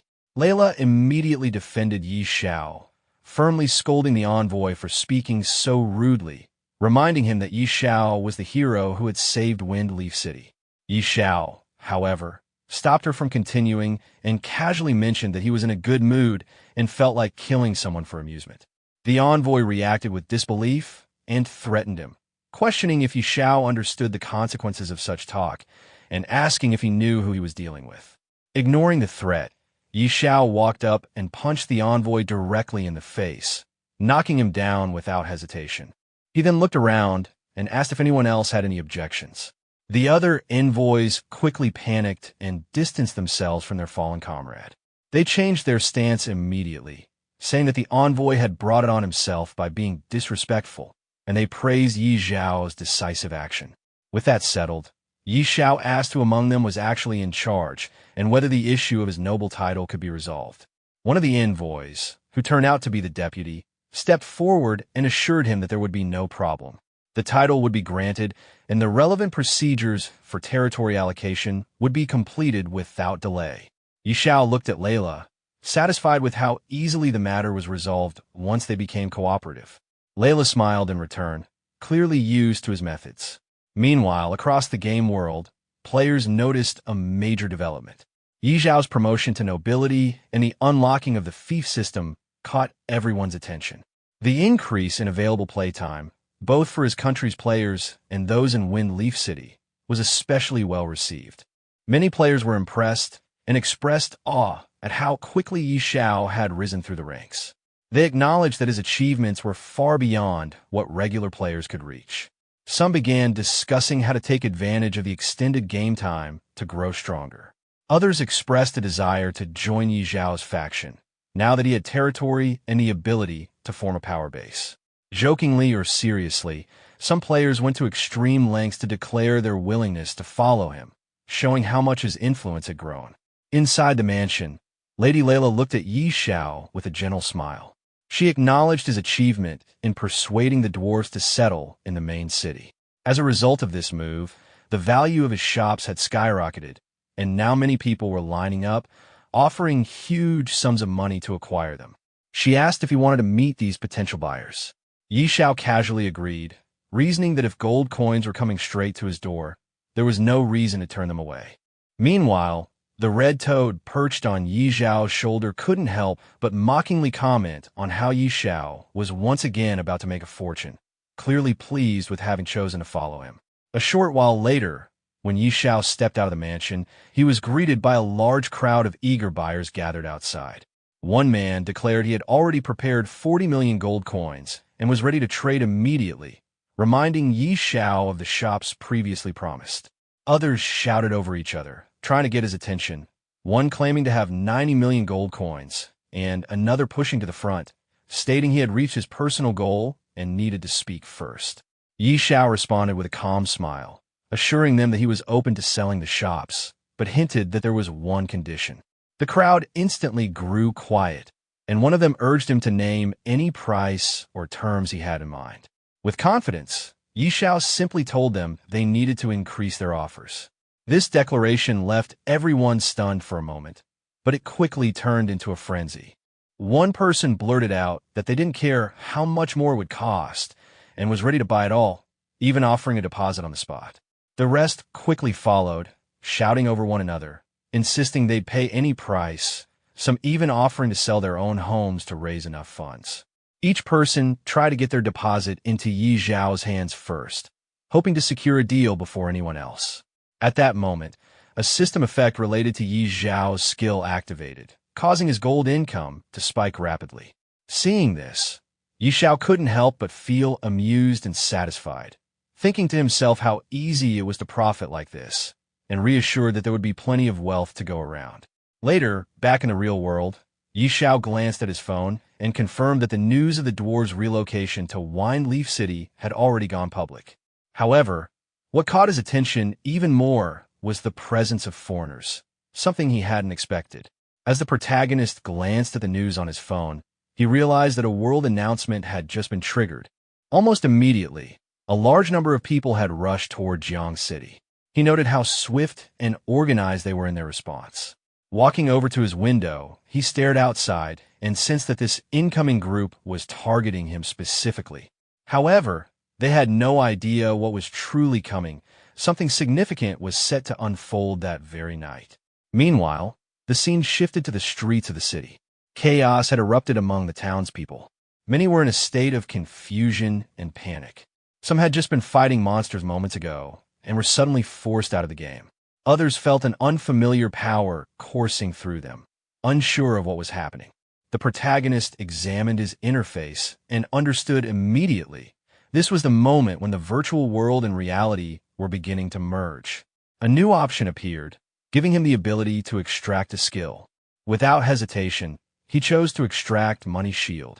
The energy from the skill surged through him, and he felt its effects physically. Confidently, he confirmed what he already knew. Players who had reached level 10 and above could now extract one skill. The attributes from the game were now part of the real world. Pumped with energy, he threw a punch into the air, already thinking about the next set of stats he would need to configure. After just a moment's thought, he leapt out of his window, landing directly onto the street. For him, the true battle had just begun. Around him, panic spread even more rapidly. People yelled to each other, questioning whether the apocalypse had officially arrived. Some wondered aloud if the strange monsters from the game would now appear in the real world too. Amidst the confusion, a man declared that he had lived long enough and that he didn't care if the world was destroyed. He laughed as he thought about choosing a sneaky skill and taking revenge on his boss at work the next day. Another person was feeling a sudden rush of strength through his muscles. Flexing proudly, he exclaimed that he now had the power to take down a cow with a single punch. Down the street, a delivery man was speeding at incredible pace. Energized by his newfound ability, he joked that if he had wings, he could fly on the spot. He was already making plans to break all records by delivering over 1,000 orders in a single day. One man held a flame in his hand, visibly excited about his newfound ability. With a smug expression, he marveled at how he wouldn't need a lighter to smoke anymore. Nearby, another man had just made himself invisible. Taking full advantage of his power, he chuckled to himself about sneaking into the women's bathhouse without being noticed. The scene then shifted to the Yi Group Villa District, where the protagonist arrived and stood confidently in front of the door, confirming to himself that he had reached the right place. Suddenly, a group of men ambushed him. One of them, clearly expecting a victim, smirked and remarked how someone had finally taken the bait. They were hoping to make a fortune off him. Another member of the group, wielding a knife, stepped forward arrogantly and demanded that the protagonist hand over all his valuables. He threatened violence, making it clear that he would break the protagonist's legs if he refused. Among them was a yellow-haired youth who tried to intimidate the protagonist by boasting about his companion's strength. He claimed that his friend was an 11th level master in the Apocalypse game, implying that the protagonist would be foolish to resist. Unbothered by their threats, the protagonist calmly placed his hand in his pocket and sighed at how the world was still full of fools. His indifference enraged one of the thugs, who began shouting angrily, but before he could finish, the protagonist grabbed his throat with swift precision. The yellow-haired youth was stunned by this sudden move and broke into a cold sweat. In a panic, he lashed out, cursing the protagonist and trying to attack. But before he could get close, the protagonist landed a powerful kick, easily taking him down. A short while later, the protagonist stood over the defeated group, rubbing his hand nonchalantly. He looked at them with clear disappointment, remarking to himself how weak they were and questioning why such people even dared to commit robbery. Inside the villa, a party was in full swing. Many people had gathered to celebrate, cheering and urging each other to get wild. Some were excitedly talking among themselves, calling the event a historic moment worth remembering. A man in a black suit proudly commented that the Yi Group's heavy investment in the Apocalypse game had finally paid off. Just then, the protagonist opened the door and stepped inside, immediately drawing the attention of everyone in the room. Startled, they all turned to look at the uninvited guest and demanded to know who he was. Walking in confidently while wearing a mask, the protagonist scanned the room and noted that most of the people he was looking for were already there, except for a few older figures. He was pleased. This would save him time and effort. One of the men in the group glared at the masked intruder and questioned where he came from, furious that someone would dare cause trouble at their gathering. This man was Yi Lin, the designated future heir of the Yi Group. He noticed the mask and ridiculed the protagonist, mocking him with a childish reference. In response, the protagonist simply removed the mask and revealed his face. His voice alone was enough to catch Yi Lin off guard. It was someone he should have recognized instantly. As the guests processed what they were seeing, a wave of shock swept through the crowd. Whispers broke out. They couldn't believe it. The man standing before them was Xiao. The confusion turned to disbelief as they recalled that Xiao had been in a serious car accident. Many of them remembered that if it weren't for that incident, his position in the group would have been completely different. Upon hearing the sound at the door, Lin turned to see the protagonist and immediately put on an arrogant expression. He sneered at the sight and made a sarcastic remark, questioning why the protagonist had come to his house. He assumed the protagonist, who had once been associated with Liu, was now penniless and had come seeking charity, offering to give him a little money like a benevolent older brother.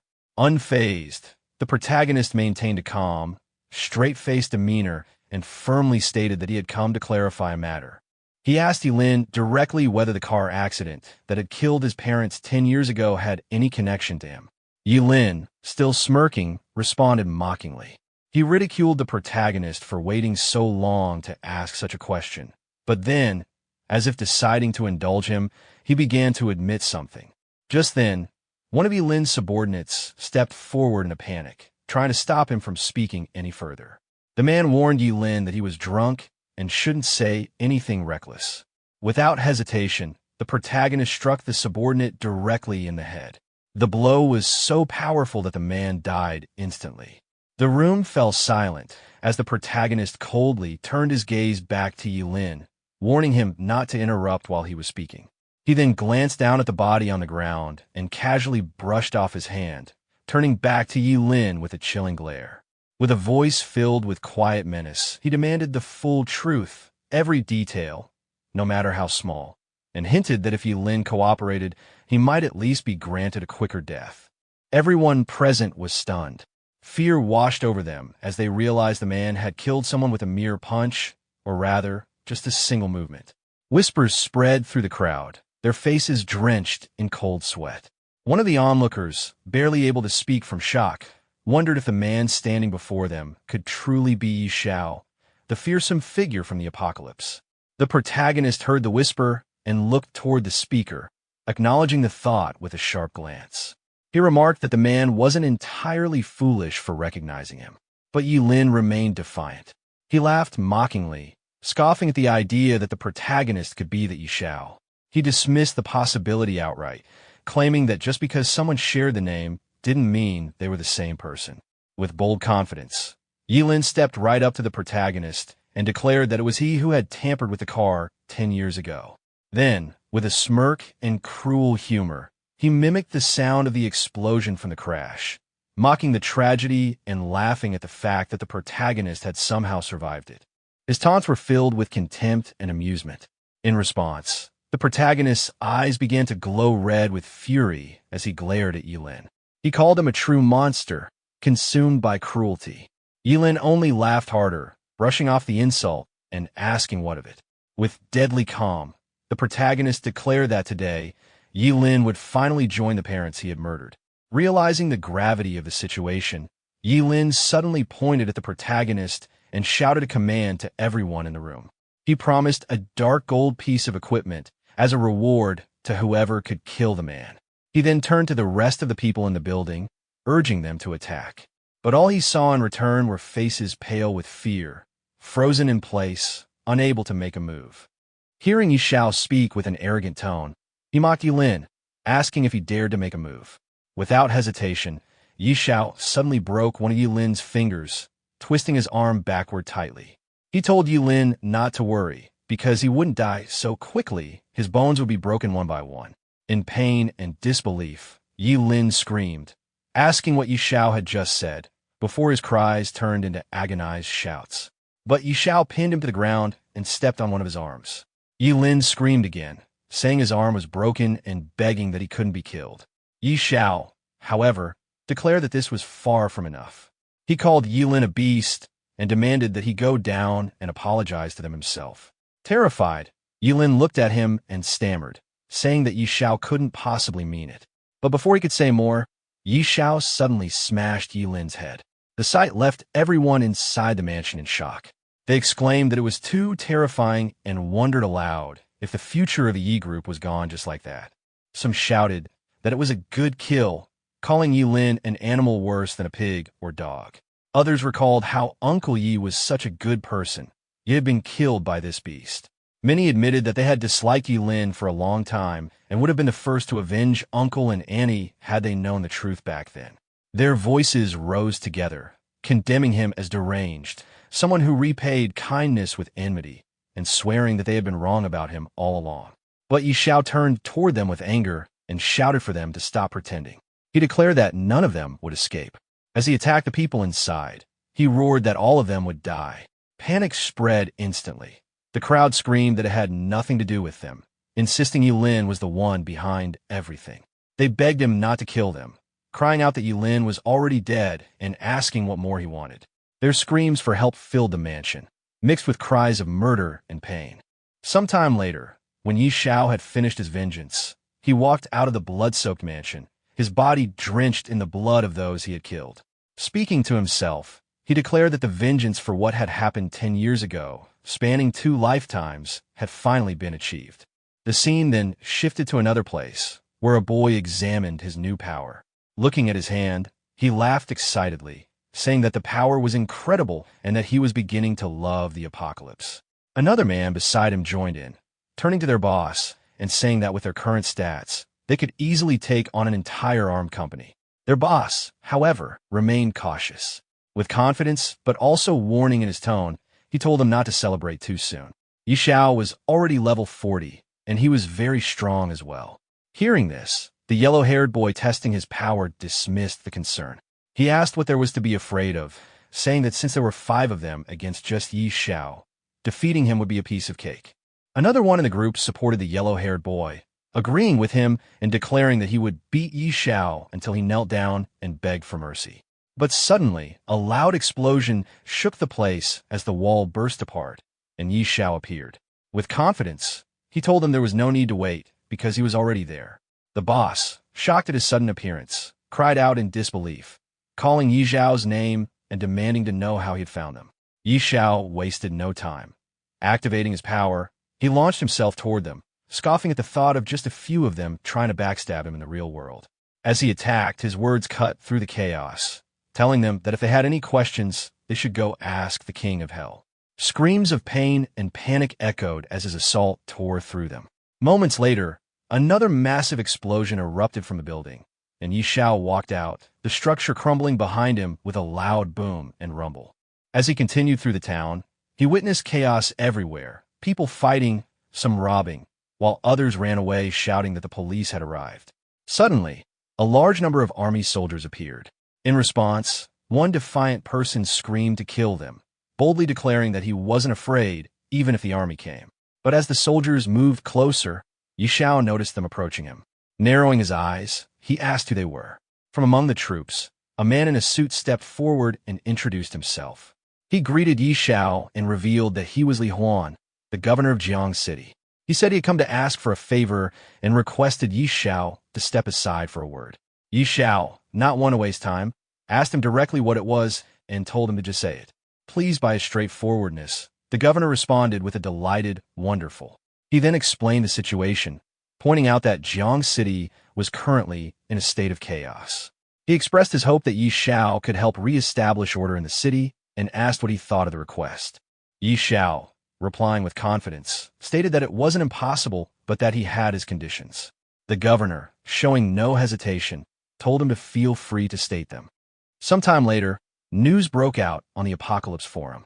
The headline read that Big Shot Yi Han was finally making an appearance, with even the officials verifying the account. Excited users commented that a big shot was truly a big shot for a reason, and with someone like him watching over them, they doubted anyone else would dare act recklessly again. As people read the news on their phones, they remarked that the great Xiao would now become much more stable, saying this piece of news was extremely important. At the same time, Yi Xiao's ex-girlfriend sat on her sofa, staring at the news. She muttered to herself in disbelief, questioning if it was really Yi Xiao. She blamed Zhou Hong, saying that if he hadn't been bad-mouthing Yi Xiao, she would have treated Jiang Han properly. Frustration turned to self-justification as she complained that Yi Xiao, as a grown man, should not have been so petty as to disappear just because of her slightly bad attitude. Walking toward the window, she looked outside and declared that she would definitely find him, insisting that he would come back to her. Meanwhile, Inside the game world, players were talking among themselves about the recent events. One said no one could imagine how chaotic things had been, but thankfully, great god Xiao had stepped up to stabilize the situation. Another chimed in, calling him a total hero. A third added that if it hadn't been for him, Jiang City would have descended into complete chaos. At that moment, Xiao himself was seen walking through the middle of the city, whispering to himself that he was finally back. On his shoulder, the red toad mocked him, saying it seemed everyone was talking about him. Xiao stopped in front of the workshop and muttered that he would rather do the deed and fade away, hiding his fame and achievements, something old Hui would never understand.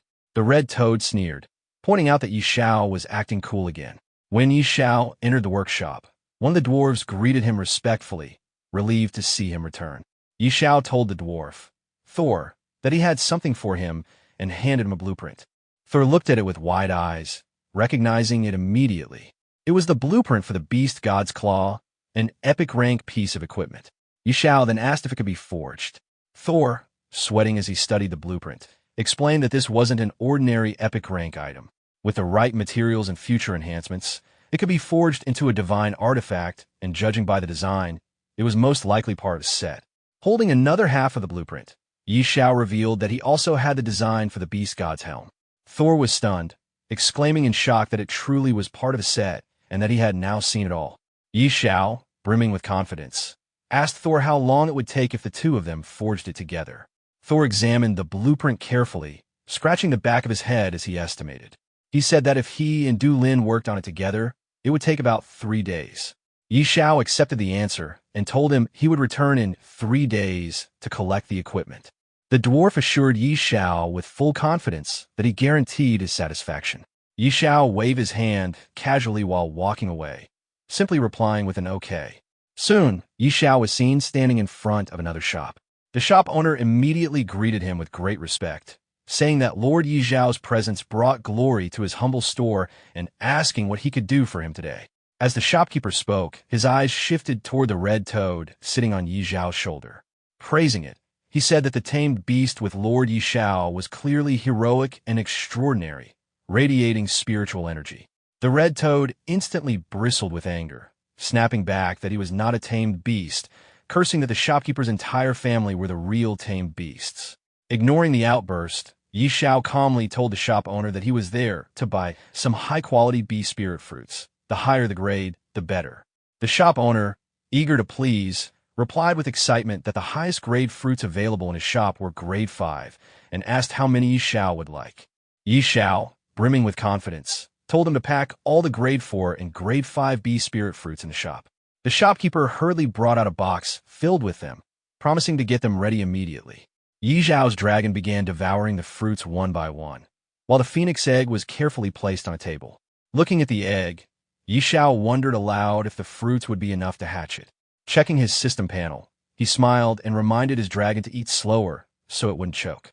When the details loaded, Xiao was stunned. The system displayed. Seeing this, Xiao exclaimed with excitement that little Huey's attributes had increased so much that he couldn't even view them anymore. The dragon coughed lightly, letting out a puff, as if satisfied. Xiao, staring at his dragon, muttered that waiting for the undead divine phoenix to hatch and for the 2 pieces of epic rank beast gear to be forged was simply too boring. He decided it was time to take little Hui out for a walk. The scene then shifted location, mysterious jungle LV 40 LV 50. Standing before the dragon, Xiao commanded it to go for it and show him what it was capable of. Instantly, groups of monsters rushed at Xiao, but little Hui obeyed immediately, charging forward. In an instant, the system was flooded with notifications. Xiao grinned with confidence, praising his dragon for leveling up again. However, he also noted with some frustration that after reaching level 40, the amount of experience needed to progress further was ridiculous. Filled with excitement, he encouraged little Hui again, telling him they should go deeper into the jungle, pull more mobs, and kill them together. Back in the city, the World Ranking announcement board updated. It displayed World Rankings first place, Xiao, LV41. A crowd quickly gathered in front of the board. People pointed at the update, remarking that great god Xiao's leveling speed had finally slowed down, laughing as they noted he was now leveling up once every 2 days. In front of the ranking board, a crowd gathered, their faces filled with disbelief. Many were shocked at the difficulty curve, realizing that even top players were struggling past level 40. They murmured among themselves, astonished that progress had slowed so drastically, and some even complained that it might take months to gain a single level. To them, reaching level 100 felt like an unreachable dream, something only the strongest could hope to achieve. Meanwhile, the protagonist was finishing off the last monster nearby. Despite the battle, his level had not increased, leaving him slightly frustrated. The red toad perched on his shoulder reminded him that the time for the phoenix egg to hatch was near. Excitement filled his eyes as he pulled out the egg to check on it. The egg trembled in his hands, and he could barely contain his thrill as small cracks began to form on its surface. Moments later, the shell burst apart with a radiant explosion of golden light that streaked from the sky to the ground. A majestic phoenix, wreathed in divine fire, soared into the air. Its cry echoed through the heavens, marking the birth of a creature thought to be impossible to hatch for hundreds of years. The protagonist gazed at it in awe, realizing the magnitude of what had just occurred. The red toad smirked arrogantly from his shoulder, teasing him for his luck. The newly born creature radiated overwhelming power, its flames shimmering like molten gold, the air around it trembling with heat and energy. Before him stood the immortal phoenix, a mythical being of unparalleled might, one that possessed ancient talents of suppression, flame mastery, and rebirth. It was a creature blessed by divine lineage, capable of commanding the fires of heaven and enduring even death itself through its nirvana. The protagonist stood silently beneath the blazing aura, the realization sinking in that this was no ordinary summon. It was a true immortal beast, destined to reshape the balance of power in his world. As the protagonist stared at the magnificent phoenix, he couldn't help but compare it to his other companion, Xiao. The fiery bird's power was overwhelming, its burning flames, its comet-like attacks, and its soul-shattering abilities made it seem like the ultimate force of destruction. He felt like luck itself had smiled on him at the perfect moment. When the phoenix landed gracefully in front of him, he reached out and patted its head, thinking about what to name it. Remembering that the phoenix's father had once called it Luo Huang, he decided that name didn't sound quite right and tried calling it Xiaohua instead. The bird seemed unimpressed, so he tried a few other names playfully until he finally settled on Xiao Luo, a name the phoenix appeared content with. Just as he was enjoying the moment, he sensed something strange ahead, a faint, toxic haze spreading through the air. Realizing it was poison gas, he immediately became cautious. Out of the mist emerged a swarm of rats, their bodies twitching with venomous energy. He quickly recognized them as venomous rats, dangerous creatures capable of spitting poison that inflicted lasting damage. Before he could react, the horde rushed toward him. He shouted for Xiao Hui to retreat, realizing that direct combat would be risky. The rats multiplied rapidly, surrounding him from every side. Feeling cornered, he called out for Xiao Luo to attack. The phoenix responded instantly, unleashing waves of blazing fire that engulfed the rats. One after another, the creatures burned to ash as a flurry of notifications appeared before him, indicating his rising experience. The sight filled him with exhilaration. The entire battlefield lit up like fireworks, the explosions of flames reflecting in his eyes as he laughed in disbelief at the sheer power of his new companion. Xiao Luo then took to the skies, releasing another wave of devastating energy. The radiant flames covered the area in golden light, wiping out the remaining rats. More system messages appeared, confirming that both he and his beasts had leveled up multiple times. His excitement peaked as he saw the results. His own level had jumped rapidly, his beasts had grown stronger, and his attribute points had increased significantly. He could hardly contain his excitement, laughing breathlessly as he realized how fast his progress had skyrocketed. At the same time, across the world, players gathered around a ranking board in disbelief. His name, Xiao, had shot straight to the top of the world rankings, surpassing everyone else by multiple levels within minutes. People gawked as they watched the numbers rise in real time, unable to comprehend how anyone could advance so quickly. Soon, the news spread across forums and media posts, with comments flooding in from stunned players. Many couldn't believe what they were seeing, calling him a monster of leveling speed. Others joked that they hadn't even finished their daily routines before seeing him gain 5 levels. Some offered exaggerated admiration, while others could only sigh, realizing how impossible it would be to ever catch up to him. Yi Zhao's name now dominated every screen. His rise was nothing short of legendary. After finishing off the poisonous rats, the protagonist reflected on his progress. Clearing out every rat within a mile radius had only increased his level by 5. From this, he confirmed that monsters living in groups gave much less experience. As he observed the area, his 2 loyal companions flew above him. Grateful for their effort, he acknowledged their hard work before pressing onward. With determination, he set his sights deeper into the area, aiming to reach level 50. Not long after, another swarm of rats suddenly appeared before him, catching him off guard. Reacting quickly, he ordered Xiao Luo into action, and the phoenix immediately launched forward, tearing into the horde with powerful attacks. The battle ended in their favor, and the protagonist's strength increased further. His companions also grew stronger from the fight, and he found himself reaching level 48, just 2 levels away from his target. While reviewing his progress, he became aware of a new development. A message reached him from Pinnacle main city, stating that the Beast God suit had been completed. Deciding it was time to check on this, he turned to his companions and prepared to leave the battlefield. Together, they set out for the city. Upon arrival in Pinnacle main city, the protagonist encountered a dwarf craftsman holding a gauntlet. The dwarf confirmed that the Beast God suit was finished and explained that, during the process of creating it, he had discovered that the equipment possessed hidden functions. Intrigued by this revelation, the protagonist carefully examined the gauntlet, studying the hidden features with keen interest. The protagonist put on the gauntlet, realizing that after wearing the claw of the beast god, the appearance of the equipment could be displayed or hidden at will. The system provided detailed specifications, explaining the gauntlet's grade, its attribute boosts, its increase in attack speed, and even a passive effect that inflicted bleeding damage over time. It also hinted that the equipment could be further strengthened. Excited by these discoveries, the protagonist immediately wanted to test it out. The dwarf craftsman then revealed another piece of equipment, the Beast God helmet. The protagonist wore it, and the set attributes were activated. By equipping 2 pieces of the Beast God equipment, he gained increased final damage, damage reduction, and resistance across all attributes. Studying the effects carefully, he found the set's power to be overwhelmingly strong. His companion, the red toad, gave a blunt comment about how odd he looked in the helmet, while the dwarf countered with reassurance that it actually suited him.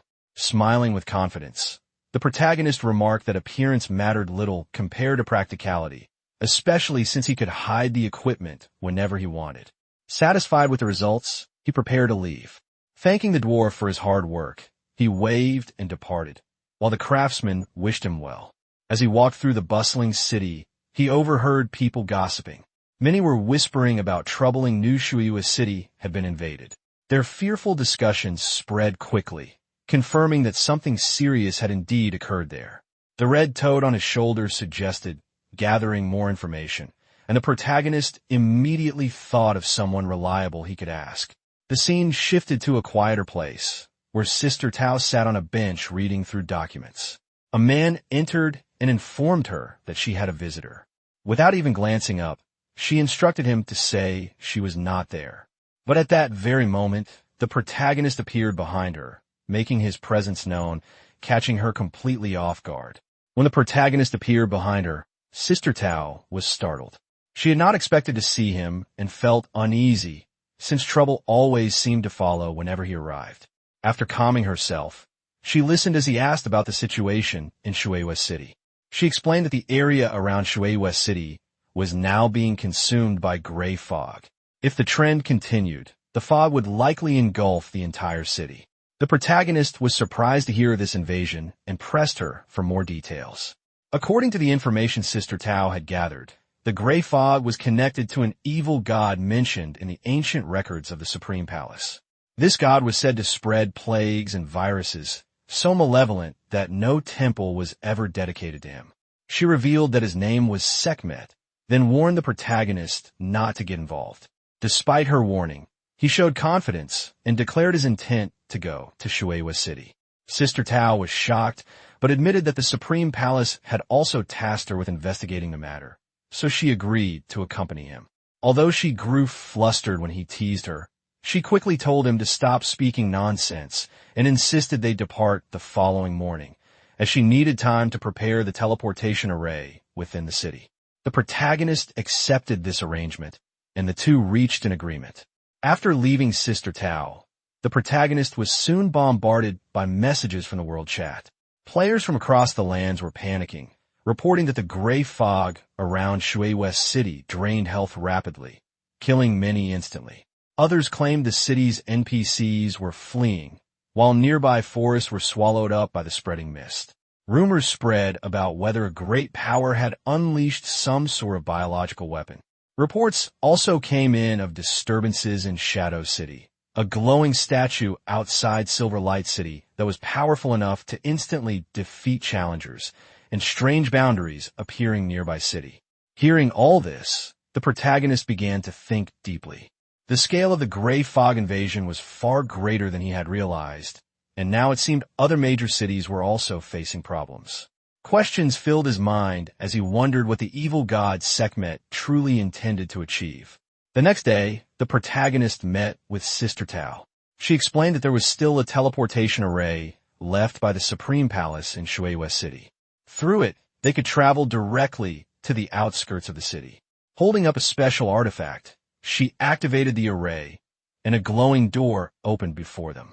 The protagonist felt reassured having Sister Tao with him, though she quickly reminded him that the portal was unstable and that they needed to move without delay. With determination, he stepped forward, declaring his intent to reach Shueihua City.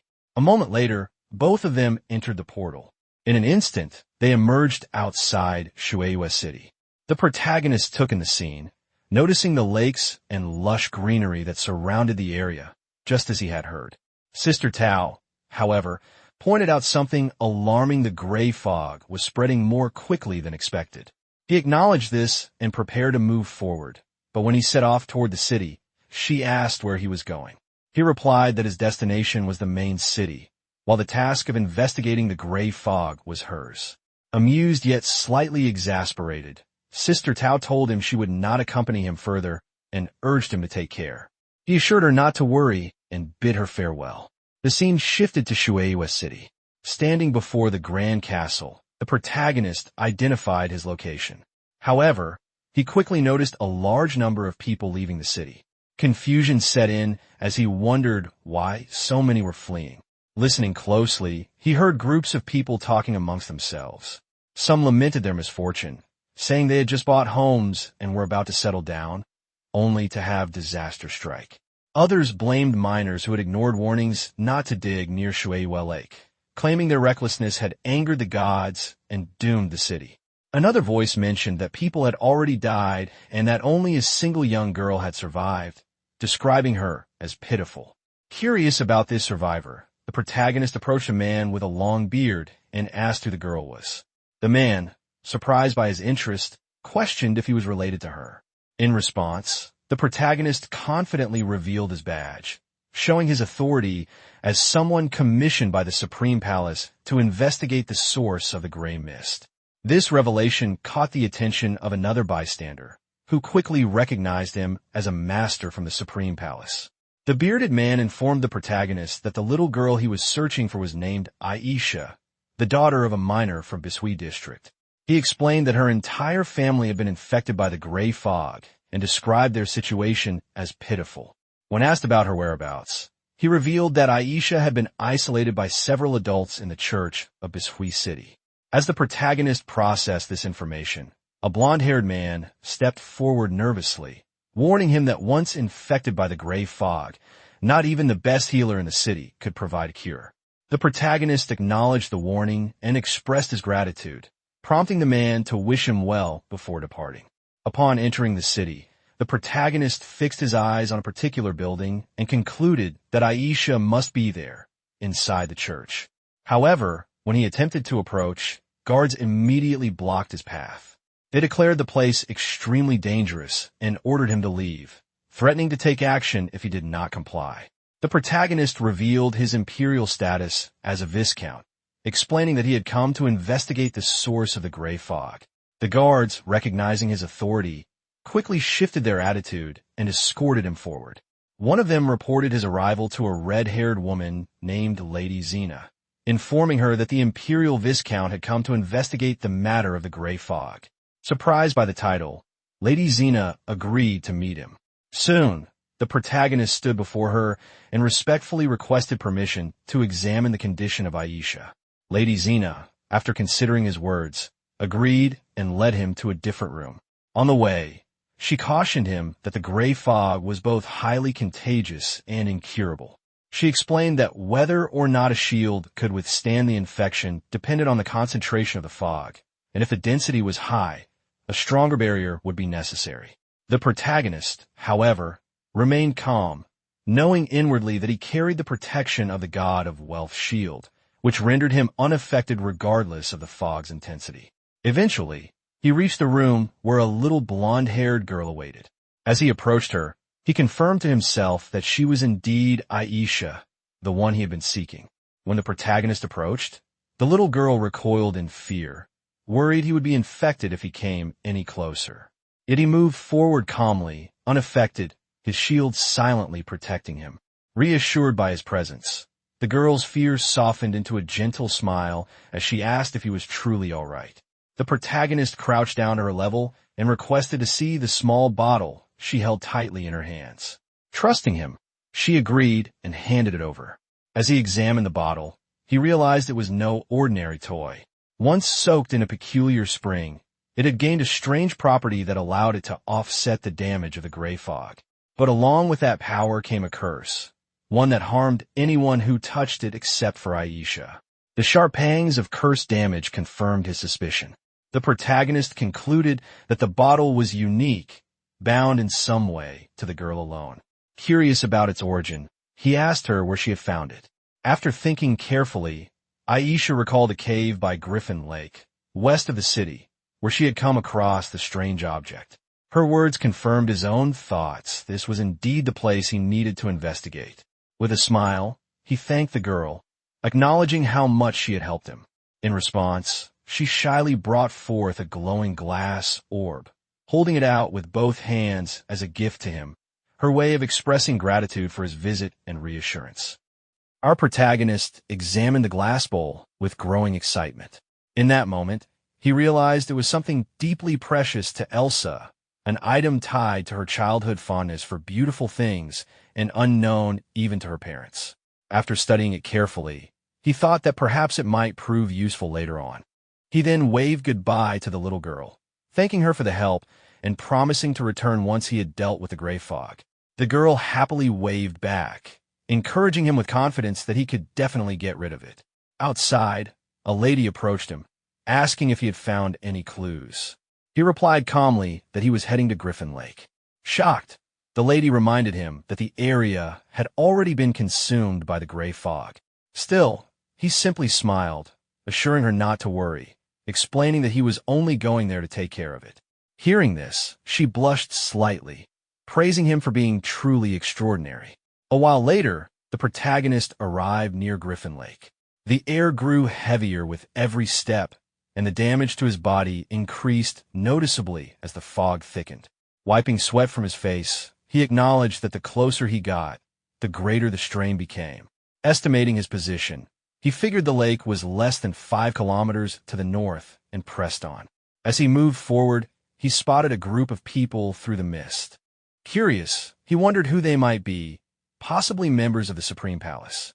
As he got closer, he saw Sister Tao arguing with 2 men, refusing to take unnecessary risks. One man tried to persuade her, saying that without her, the mission would fail, while the other suggested retreating altogether. Before their argument could continue, the protagonist stepped in casually with a confident smile, greeting Sister Tao. She looked surprised to see him and asked why he was there. Her companions, startled, whispered among themselves, trying to figure out who this stranger was. When she reminded him he had gone to Shui West City for information, he explained that his investigation had led to some new clues and then asked what she was doing there. She told him they were discussing the source of the gray fog.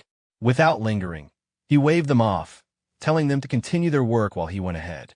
His calm departure left them stunned, whispering among themselves in disbelief that he had just walked into the fog so casually. Sister Tao frowned in confusion, admitting that it truly was strange. Her companions grew anxious, asking what they should do and if they should follow. Annoyed, she snapped at them, challenging them to go ahead if they wished, but warning she'd only burn incense for them afterward. Meanwhile, the protagonist continued deeper into the gray fog, coughing as his health steadily declined. The closer he got to Griffin Lake, the harsher the damage became, but he pushed on until he finally reached his destination. Surveying the area, he noted the grim scene, dead creatures and signs of corrosion everywhere. It was a complete mess, and he concluded he needed to locate the source of the decay as quickly as possible. Not far ahead, something caught his eye, a faint, unusual glow. Following it, he entered a cave, confirming from the environment that he had found the right place. Inside, rows of purple crystal bottles glimmered faintly. Then a red light from deeper within drew his attention. Moving toward it, he found a hidden basement. There stood another statue of a god, confirming that he truly hadn't come to the wrong place. Sensing a strange presence, he summoned his beast companion, noting that the air felt impure, as if belonging to another deity's domain. His eyes then caught a glowing disk resting on an altar. Upon examining it, he realized it was a divine artifact, an aquamarine glazed plate of immense power that required proper appraisal. Before he could inspect it further, the ground trembled violently. The statue suddenly spoke, addressing him as a visitor from afar and asking if he was prepared to begin the trial of the Holy Spirit. Startled and sweating, he barely had time to react before he and his red-toed companion were pulled into a portal. When they landed roughly on the other side, he realized they were standing inside a gladiatorial arena. As he groaned in pain, the toad muttered nervously about finding a way to escape later. Then a deep, resonant voice filled the air, announcing that a courageous visitor had entered the holy arena and that the challenge could only end in death. A towering figure appeared before him, the wrestling giant Abak, a warrior renowned for his 100 consecutive victories in the Holy Spirit arena. The opponent's immense power and lord-level status made even the protagonist pause in shock. Regaining composure, he summoned his dragon companion, recognizing the intensity of this fight would surpass any trial before it. The dragon appeared and unleashed powerful attacks from every direction, striking the giant repeatedly and dealing massive damage each second. Enraged, the giant roared, his defenses hardening as he entered a furious state. The protagonist, seeing this, realized the true scale of the challenge had only just begun. The protagonist gestured toward the giant and called Xiao Luo into action. In an instant, the phoenix dove, scorching the battlefield with a concentrated inferno that struck the giant with devastating force. The lord-level warrior collapsed almost immediately, and the field fell silent as the last embers faded. From a fallen foe came several valuable items, an imposing hammer, a sturdy shield, and a piece of dark gold leather armor, evidence that the victory had been significant and rewarding. The protagonist took a quiet moment to appreciate the haul, pleased by the rare finds. Hardly had he finished surveying the spoils than two figures emerged from the shadows of the subterranean chamber, acknowledging his triumph, but warning that the Holy Spirit arena's true cruelty had only just begun. Their words were scarcely finished before the altar itself summoned a new challenger. Alec, a swift and deadly giant famed for an unbroken string of victories. Her arrival raised the stakes instantly. Alec came forward furious, intent on avenging the fallen. With a practiced motion, she attempted to revive her fallen partner, activating an arcane resurrection rite. The arena trembled as the ritual began to take hold. The protagonist reacted without hesitation, ordering his beasts into a coordinated strike to interrupt the resurrection. Xiao Luo and Xiao Hui unleashed everything they had, flames and ferocious assaults that engulfed Alec. The giant fell beneath the combined onslaught, apparently defeated, and the arena stilled once more. For a breathless instant there was relief. The threat seemed ended. That relief proved premature. From the wreckage, the defeated husband rose again, giant physiology and arena magics granting him a savage, unnatural rebirth. He returned to his feet with fury in his eyes, demanding his warhammer and roaring his intent to fight. The couple's apparent immortality turned the battle into a whirlwind. The resurrected giant charged, the protagonist's companions answered with relentless strikes, and the arena filled with fire and clashing force. Then two new items appeared before the protagonist, followed by two glowing inscriptions showing their names and ranks. He examined them closely and found that one was a swift dagger of epic grade, and the other a dark gold light armor with yet-to-be-identified effects. Excited by the discovery, he picked up the dagger, admiring its gleaming surface and craftsmanship, clearly pleased with his find. Before he could study them further, the statue from earlier re-emerged, declaring that his will and strength had been recognized by the Holy Spirit, and that the road to sainthood would now be opened. As the ground trembled, a new statue emerged before him. He wondered what kind of unique mechanism was behind it, his eyes narrowing in curiosity. A yellow glowing disc appeared again, similar to before. As he lifted it, he noticed something unusual at its top and wondered if it could be a godly weapon. However, the statue suddenly warned him to put it down, saying he was not qualified to touch it. Confusion spread across his face as the gray fog returned, realizing the statue was behind it all. Without warning, his beast companion, the dragon, appeared and launched an attack at the statue. The creature's sudden aggression shocked him, but in an instant, the statue was shattered. As dust settled, he stood sweating and speechless. Soon, the air thickened again, and from the fragments emerged a corrupted divine presence. It was once a holy spirit, but had been contaminated, taking on a dragon's form resembling his own companion. He was shaken to see how similar it looked to Xiao Hui, with identical attributes and aura. The corrupted dragon spread a poisonous mist, draining his health every second. Acting quickly, he ordered his dragon to seal its skills, and the beast cast forbidden magic in response. The statue sneered, declaring that their trump cards were already exposed. Noticing the effects, he realized that even Xiao Hui's magic had been restricted. He then summoned another companion, Xiao Luo, calling it forth to join the fight. As the phoenix appeared, its flames illuminated the battlefield. The enemy, astonished that he had a second beast, staggered. With a confident gesture, he commanded his beasts to attack. The phoenix's flames rained down while the dragon charged headfirst, splitting the corrupted statue apart with a powerful roar. The shattered figure screamed in defiance, warning that mortals would one day face divine retribution, before vanishing into dust. The protagonist stared at the remains and muttered dismissively.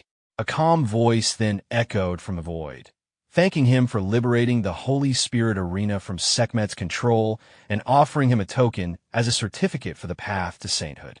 A faint light gathered before him, forming a mysterious object that pulsed with divine energy. Another inscription appeared, revealing the item as the guidance of the Holy Spirit. An unknown ranked relic said to lead the worthy towards sainthood. He smiled, pleased with the unexpected reward. Immediately after, more notifications appeared, announcing that he had triggered a hidden mission to search for the lost Holy Spirit and completed the Holy Spirit Arena Challenge. Before he could react, a portal opened beneath him, pulling him through. Emerging from the portal, he found himself back near Sister Tao's group, who were observing the gray fog. Her companions noted how dense and frightening it had become. Tao remarked that its density had increased, wondering what was happening inside. Another companion worried aloud that he might have been poisoned, but Tao scoffed, saying he was tougher than a cockroach. Soon, they noticed the fog thinning. As it began to dissipate, the protagonist appeared through the portal, calling out to them. Tao turned, relieved yet exasperated, admitting she knew he wouldn't die so easily. One of her companions was stunned at the sight. Seeing him unharmed, Tao demanded to know what he had done to cause the fog to vanish. He explained casually that he smashed a god statue inside, which caused the fog to disperse. Tao froze, then yelled in disbelief, threatening to buy him a coffin if he kept provoking divine beings. He grinned and reminded her that he had technically done her a favor by resolving the issue, asking how she planned to reward him with commissions, bonuses, or perhaps advanced skill books. Tao, clearly annoyed, accused him of trying to take advantage again. Opening a portal, she said she had to return to the main city to report and would deal with him later. He called after her not to run away, but she disappeared into the light. The scene then shifted to Shueihua City. Townsfolk gathered in the streets, marveling as the once toxic air cleared. They cheered, crying that the gray fog had finally dissipated, thanking the gods and rejoicing that they could return home at last. At the same time, in a majestic realm surrounded by swirling divine energy, a colossal dragon muttered to himself, his tone filled with greed and anticipation. He spoke of an immensely powerful god whose power, if consumed, could help him break past his current limits. His massive wings unfolded, tearing apart the outer shell of the roxel that had contained him, and as he ascended into the sky, he murmured that it was time to stretch his muscles. Before he could rise higher, an armored warrior appeared before him, confronting him with anger. The warrior accused him of abandoning his duty and called him foolish, warning that his recklessness would one day bring ruin to the world. The dragon stared coldly at him, stating that the Holy Spirit arena had already been liberated. This time, he would descend in his true form to restore balance.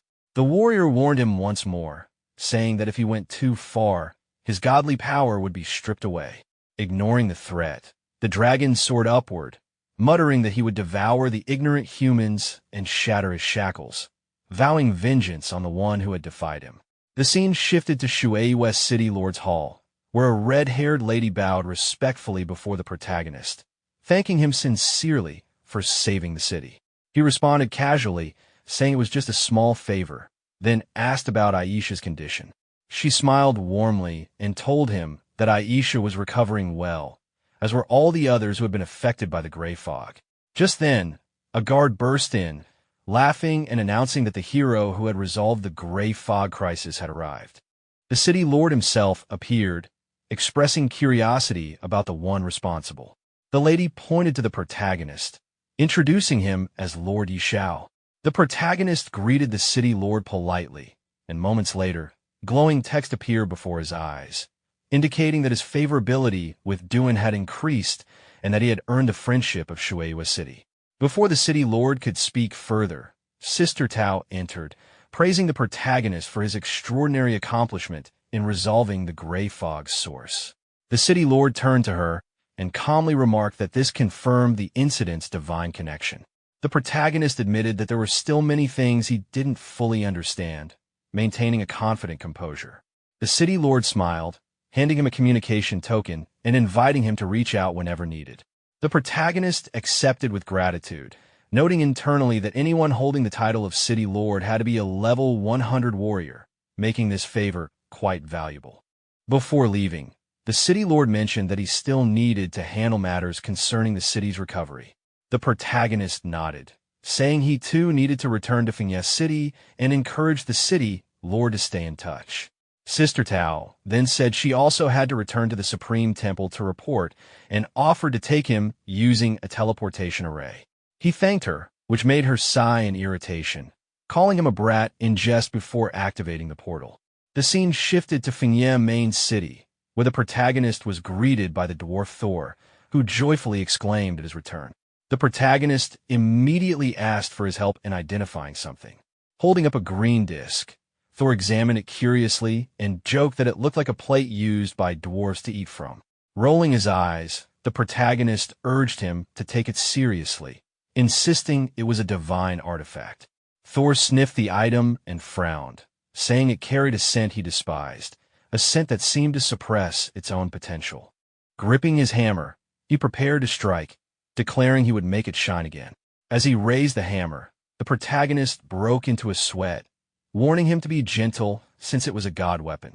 When the hammer came down, glowing inscriptions appeared on the disc, revealing it to be the azure glaze plate, an artifact crafted from rare azure glaze, said to be indestructible and designed to hold something of immense divine power, something at the holy sentence level.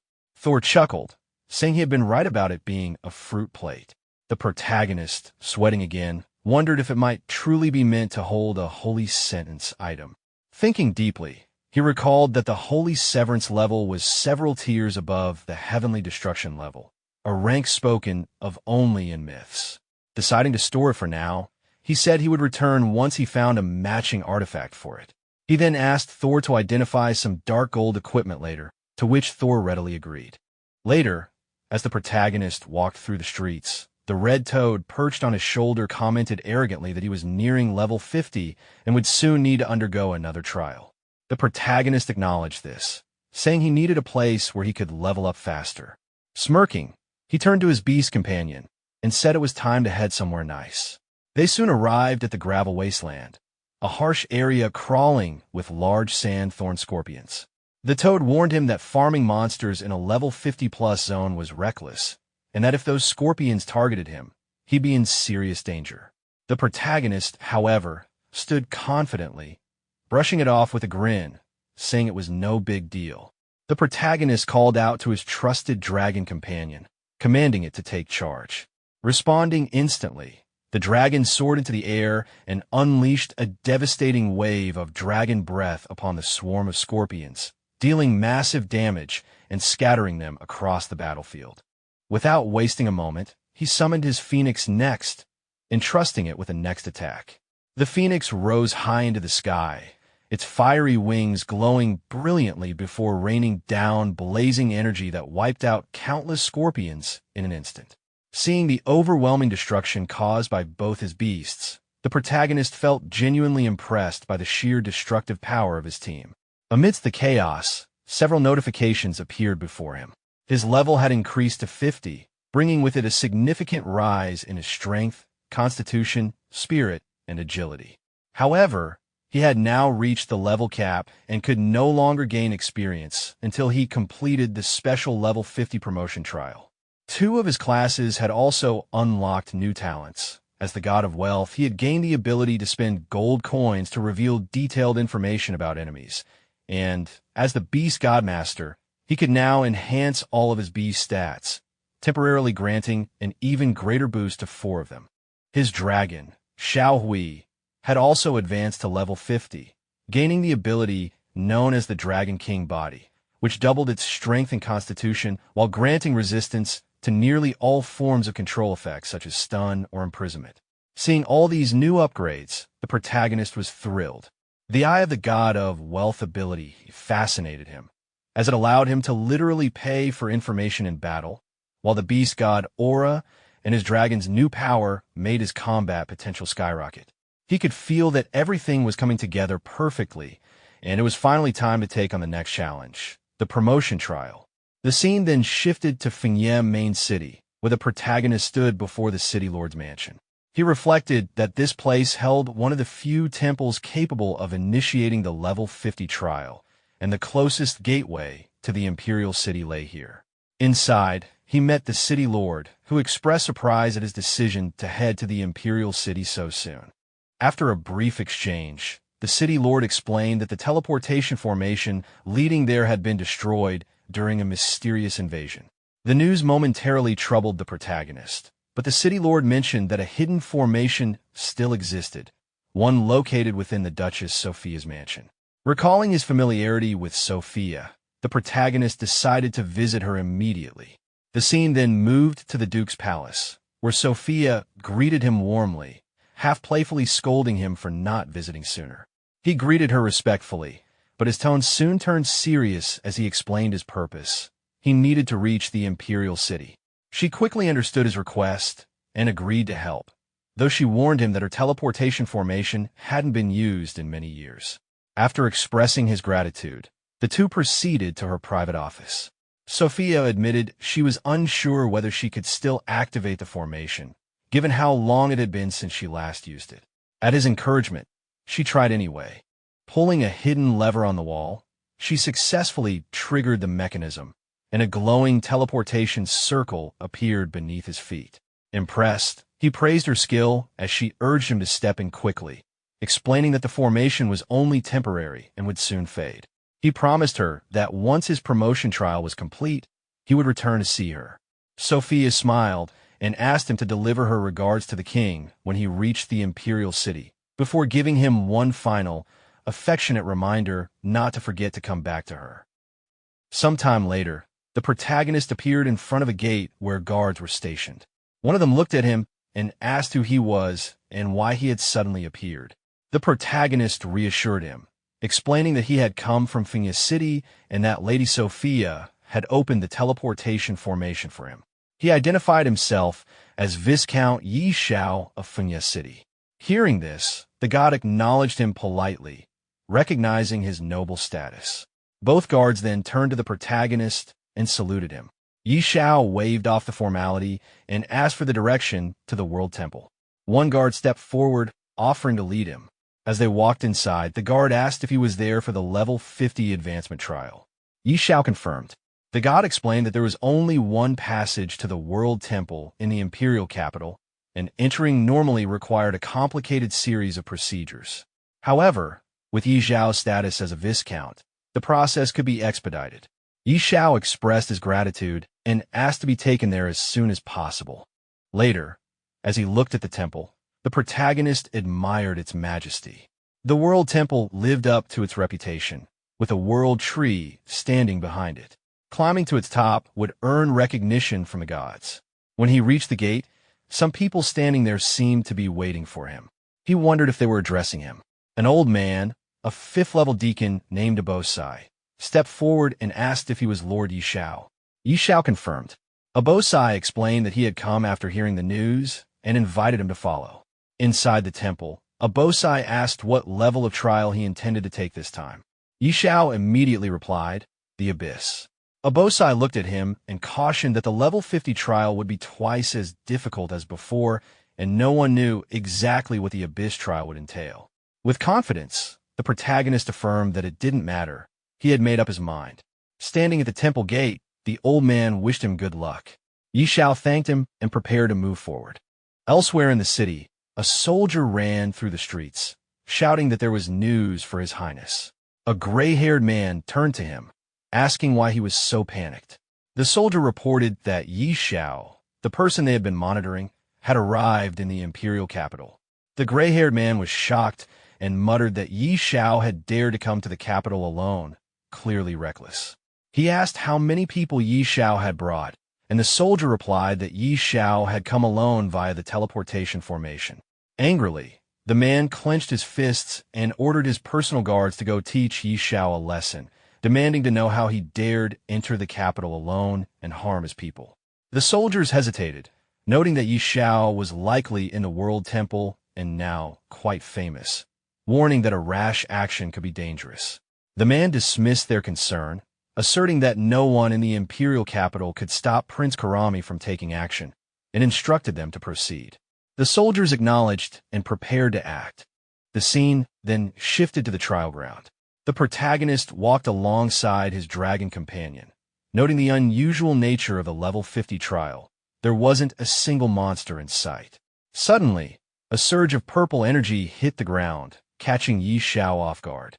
From the ground, a beast emerged, the broken-toothed black sky tiger, level 50. Its stats and abilities were unknown, and it had a terrifying description, having not encountered a living creature in countless years.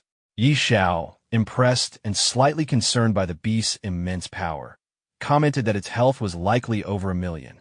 He immediately commanded his dragon companion, Xiao Hui, to attack. The dragon unleashed a powerful fire breath, dealing significant damage. Xiao encouraged the dragon, urging it to be relentless.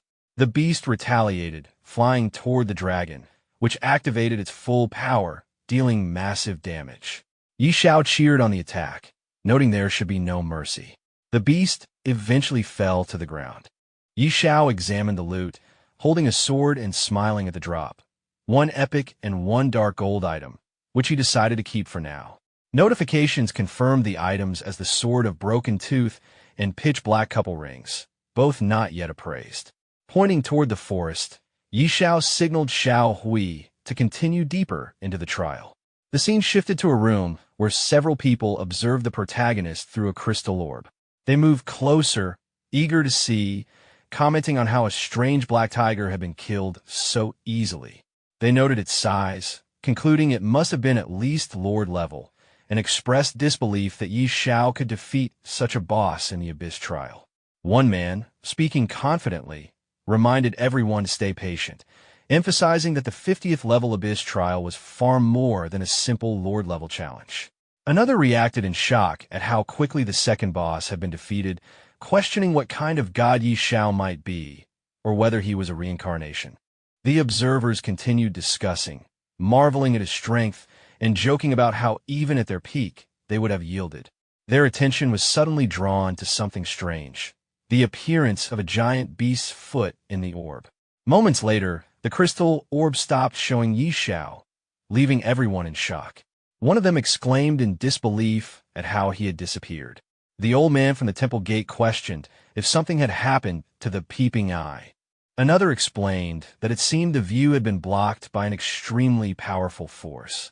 The group continued to debate, frustrated and astonished, wondering why the orb had gone black and whether it could still be useful, some complaining humorously about how the temple had ruined their youthful expectations. Meanwhile, the protagonist rested on a nearby rock, breathing heavily, acknowledging the difficulty of the Abyss trial. The red toad beside him asked if he could continue, warning him not to push beyond his limits.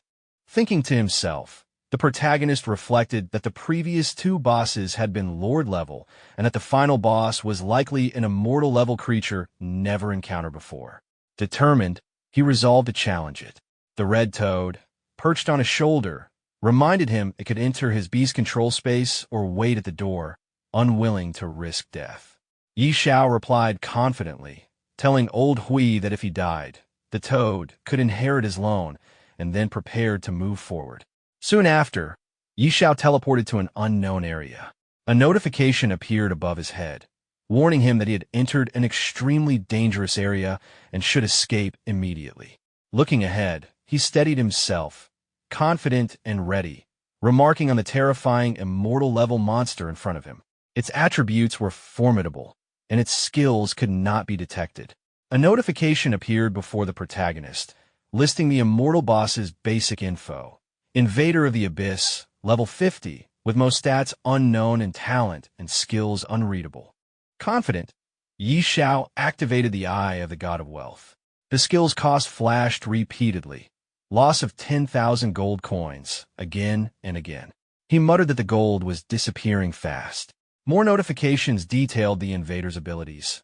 Innate immortal power that greatly boosted its damage and defenses, massive health and mana bonuses with continuous regeneration, immunity to many status effects, and a suite of terrifying skills, large area invasion force, defensive fell soul state, a single target corrosive abyssal surge that could not be dodged, an abyssal shield trigger to critical health, and a last resort ashes of the abyss that could sacrifice the invader to deal true damage in a huge radius. Xiao wiped sweat from his brow and acknowledged how terrifying an immortal-level boss truly was. The Abyss Invader warned that any intruder in the forbidden area would be reduced to ashes. Xiao responded with a brief, joking incredulity, then called for his companions. Xiao Hui and Xiao Luo appeared and launched an immediate assault, but the invader shifted into a translucent state and seemed unaffected. Xiao, startled, realized the beast had phased and exclaimed in surprise. The invader prepared a counterattack. Xiao shouted for Xiao Hui to get out of the way, but the dragon was struck and took massive damage. Immediately, the dragon activated its supreme skill, Dragon Supreme Worldly Authority, and landed a heavy counterstrike that put the invader into a magic band state, preventing it from casting skills. The invader roared in fury, vowing to crush the mortals before it. During the battle with the Abyss Invader, the monster activated several powerful skills, forcing Xiao to shield himself from the swirling dust. A barrier appeared, trapping his companions, Xiao Hui and Xiao Luo, while the monster prepared a devastating ultimate attack that could deal 100% true damage. Notifications appeared, warning of the raging horns of the god of destruction skill. Yi Xiao activated his money shield and struck the barrier, but it held firm, and he bounced back from the impact. The monster then summoned a tornado, further attacking him. But with the effect of cooling stone, Yi Xiao broke the barrier on a second attempt, freeing his companions. He immediately ran with them towards safety. An explosion from the destroyed room threw him to the ground, and he realized the money shield had consumed over 10 million gold coins in one activation. Surveying the aftermath, Yi Xiao noted that the building lay in ruins, but the Abyss Invader had been defeated.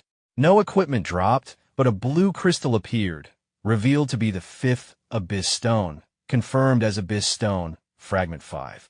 Light emitted from the crystal, merging with other fragments in his possession. A notification confirmed the creation of a broken Abyss key, a key previously destroyed by an unknown force.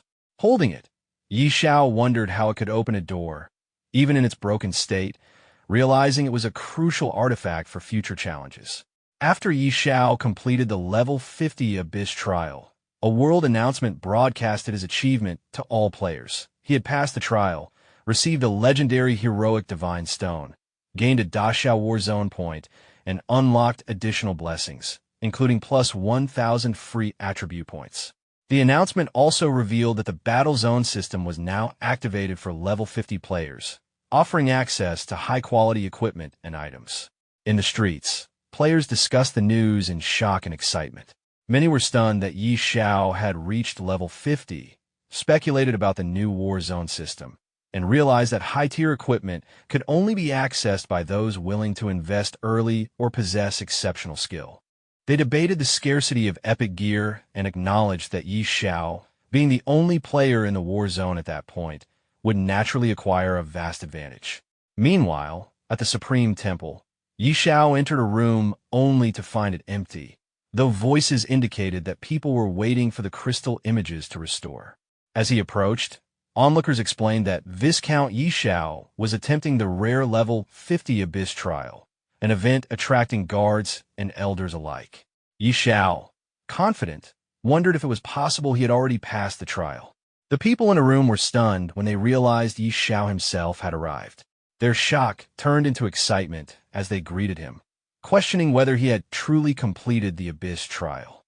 Yi Xiao confirmed his success, noting he had not yet received his reward. Attention then shifted to his companion, the red toad, prompting questions about its role in his victory.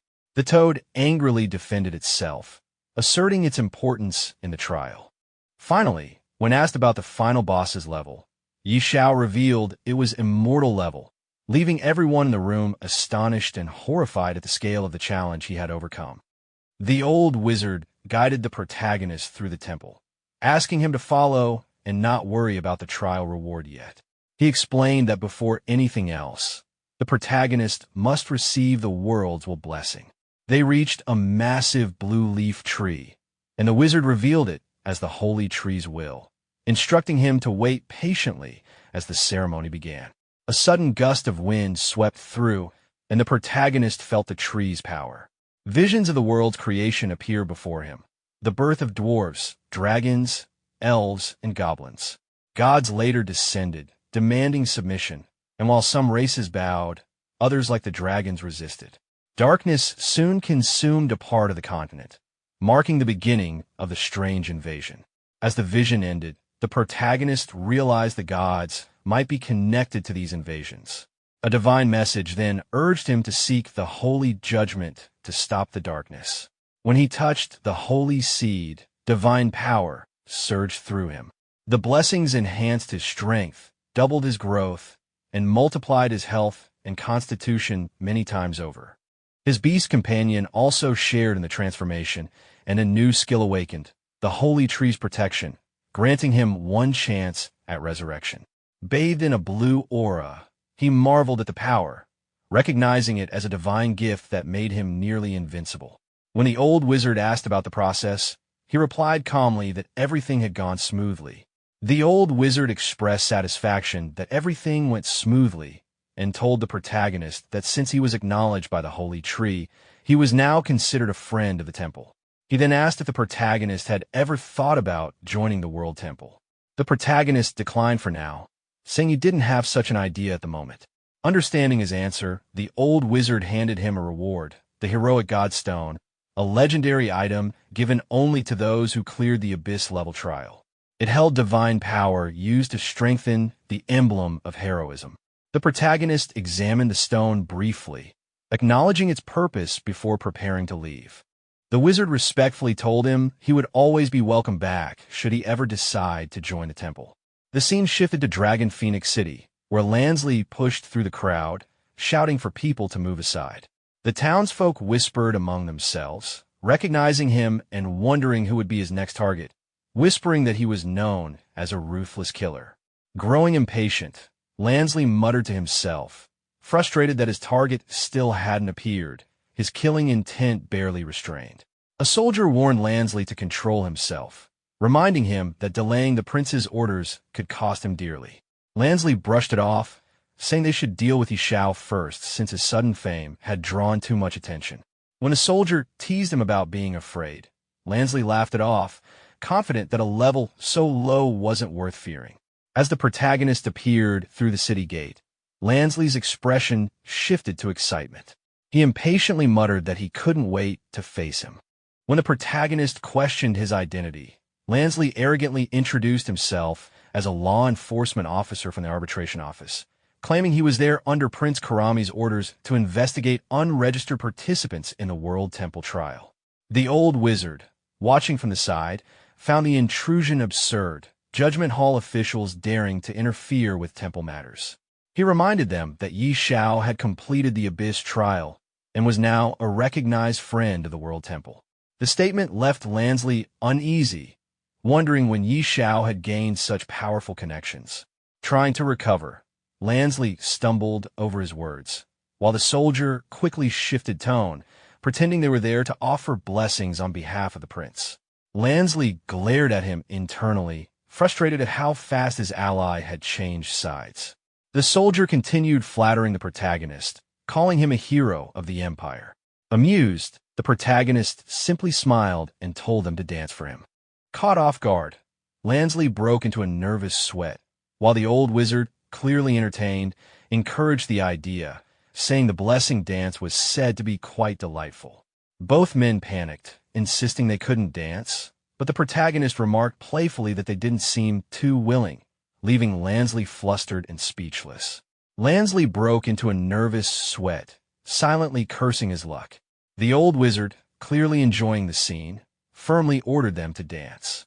Just as the soldier began to relax, thinking the protagonist would let them off, the protagonist pointed toward the street and told them to perform there instead. Both men froze in disbelief before being forced out into the open. On the bustling streets, Lansley and the soldier began dancing awkwardly while onlookers laughed and mocked them, amused to see the once feared law enforcers humiliated. People whispered that justice had finally been served, while Lansley, burning with embarrassment, swore to himself that he would get revenge for this humiliation one day. Ignoring the chaos behind him, the protagonist walked toward a glowing portal, muttering that he had wasted enough time on such trivial people and needed to head to the battlefield. Perched on his shoulder, the red frog protested, warning that the battlefield was a dangerous place and that he wanted no part in it. The protagonist reassured him confidently, promising to pull him out if things got too risky, but the frog grumbled in disbelief, calling him a liar. With a teasing smirk, the protagonist told him to stop dawdling, and they stepped through the portal. On arrival, the scenery shifted. They had entered Realm City, the edge of the battlefield.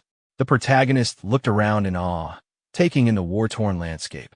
An armored man approached from behind, noting that he seemed to be alone and asking if he had chosen a legion to join. The protagonist said he hadn't decided yet, so the man enthusiastically suggested joining the city guard, claiming it was the safest option and proudly showing off his level 50 golden armor. The protagonist glanced at the armor and asked if the legion truly was the safest. The man assured him it was, boasting that he had earned his gear in just a year of service without having to face real danger. Unimpressed, The protagonist simply replied that he didn't like safe legions and would rather operate alone. The armored man questioned if the protagonist wanted to be a lone wolf, to which the protagonist calmly confirmed before asking where the nearest forge was, mentioning his intent to learn forging. The armored man directed him west of the city wall, where an old blind man known for his swift fighting skills could be found. After thanking him, the protagonist set off. The armored man's companion remarked on how reckless it was for anyone to venture into the boundary alone, calling it madness. The armored man simply replied that the protagonist seemed capable and hoped he wouldn't die on the battlefield. The scene then shifted to a crowded area where the protagonist arrived, noting the large gathering and thinking it would be improper for someone of his status to cut in line. As he approached, people around began shouting angrily, accusing him of skipping ahead. Before things escalated, someone noticed the emblem on his chest and pointed it out. The crowd fell silent as a red-bearded man in a helmet recognized the emblem of valor, realizing the protagonist had passed the purgatory level trial. Impressed, the man offered to help strengthen the badge and requested a favor in return. He explained that his son, John, had gone missing in the Lord's forest at the primary battlefield and hadn't returned. If the protagonist could find him, he would be rewarded with an epic piece of equipment. The mention of the forest caused murmurs among the onlookers, who warned that even the Holy Legion avoided that area because of the many dangerous creatures within.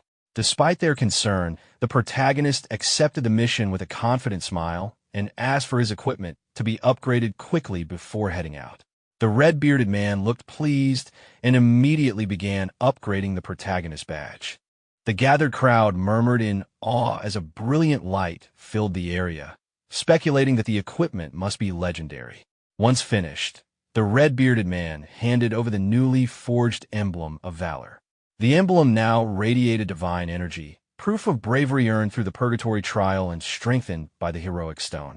Its attributes had significantly increased, granting powerful boosts and unique passive abilities. The protagonist admired the emblem's enhanced strength before deciding to leave, assuring the red-bearded man he would help search for his missing son in the Lord's forest. Grateful, the man expressed his thanks as the onlookers whispered among themselves, doubting anyone would venture into such a dangerous place alone. As the protagonist walked away, he received a sudden message from the supreme god's gift. The cryptic vision described an island full of life and a dark forest, leaving him puzzled.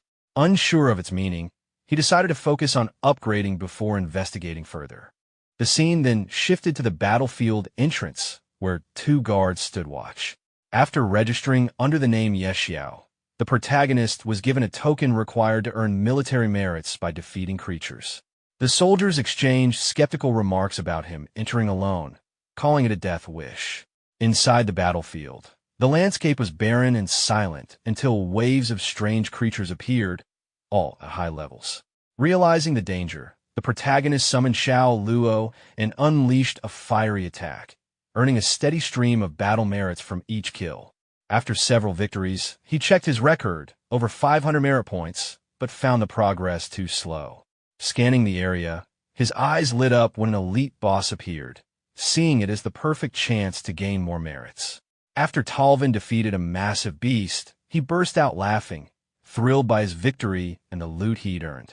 Confident about his rising status, he checked the rankings only to find his excitement fade when the leaderboard displayed a new name, Xiao, sitting just above him. Confused, he muttered to himself as Xiao's name suddenly vanished, then reappeared, leaving him questioning if there was a system error. When Babalu's name replaced the spot, Talvin could only stare blankly, wondering how both of them were advancing so fast. Far away, Xiao was relentlessly slaying beasts across the battlefield. His level rose to 49, his strength and attributes boosted dramatically. With nearly 100,000 battle merits earned, he grinned and urged his phoenixes, Xiao Luo and Xiao Hui, to continue the assault. Soon, a world announcement echoed across the realms. Xiao from the Great Xia Kingdom had broken into the top 100 of the battlefield merit rankings. Players everywhere were stunned. In nearby villages, adventurers whispered in disbelief, amazed by how someone could achieve over 100,000 merits in just half a day. Some speculated he might even break into the top 10. On the capital's Great Wall, his name appeared among the top contenders, right below Night Dragon and Ames. Citizens gathered around the ranking board, astonished by how quickly Xiao had risen. His growing fame spread through the main city, with crowds marveling at his permanent stat increase and unmatched pace.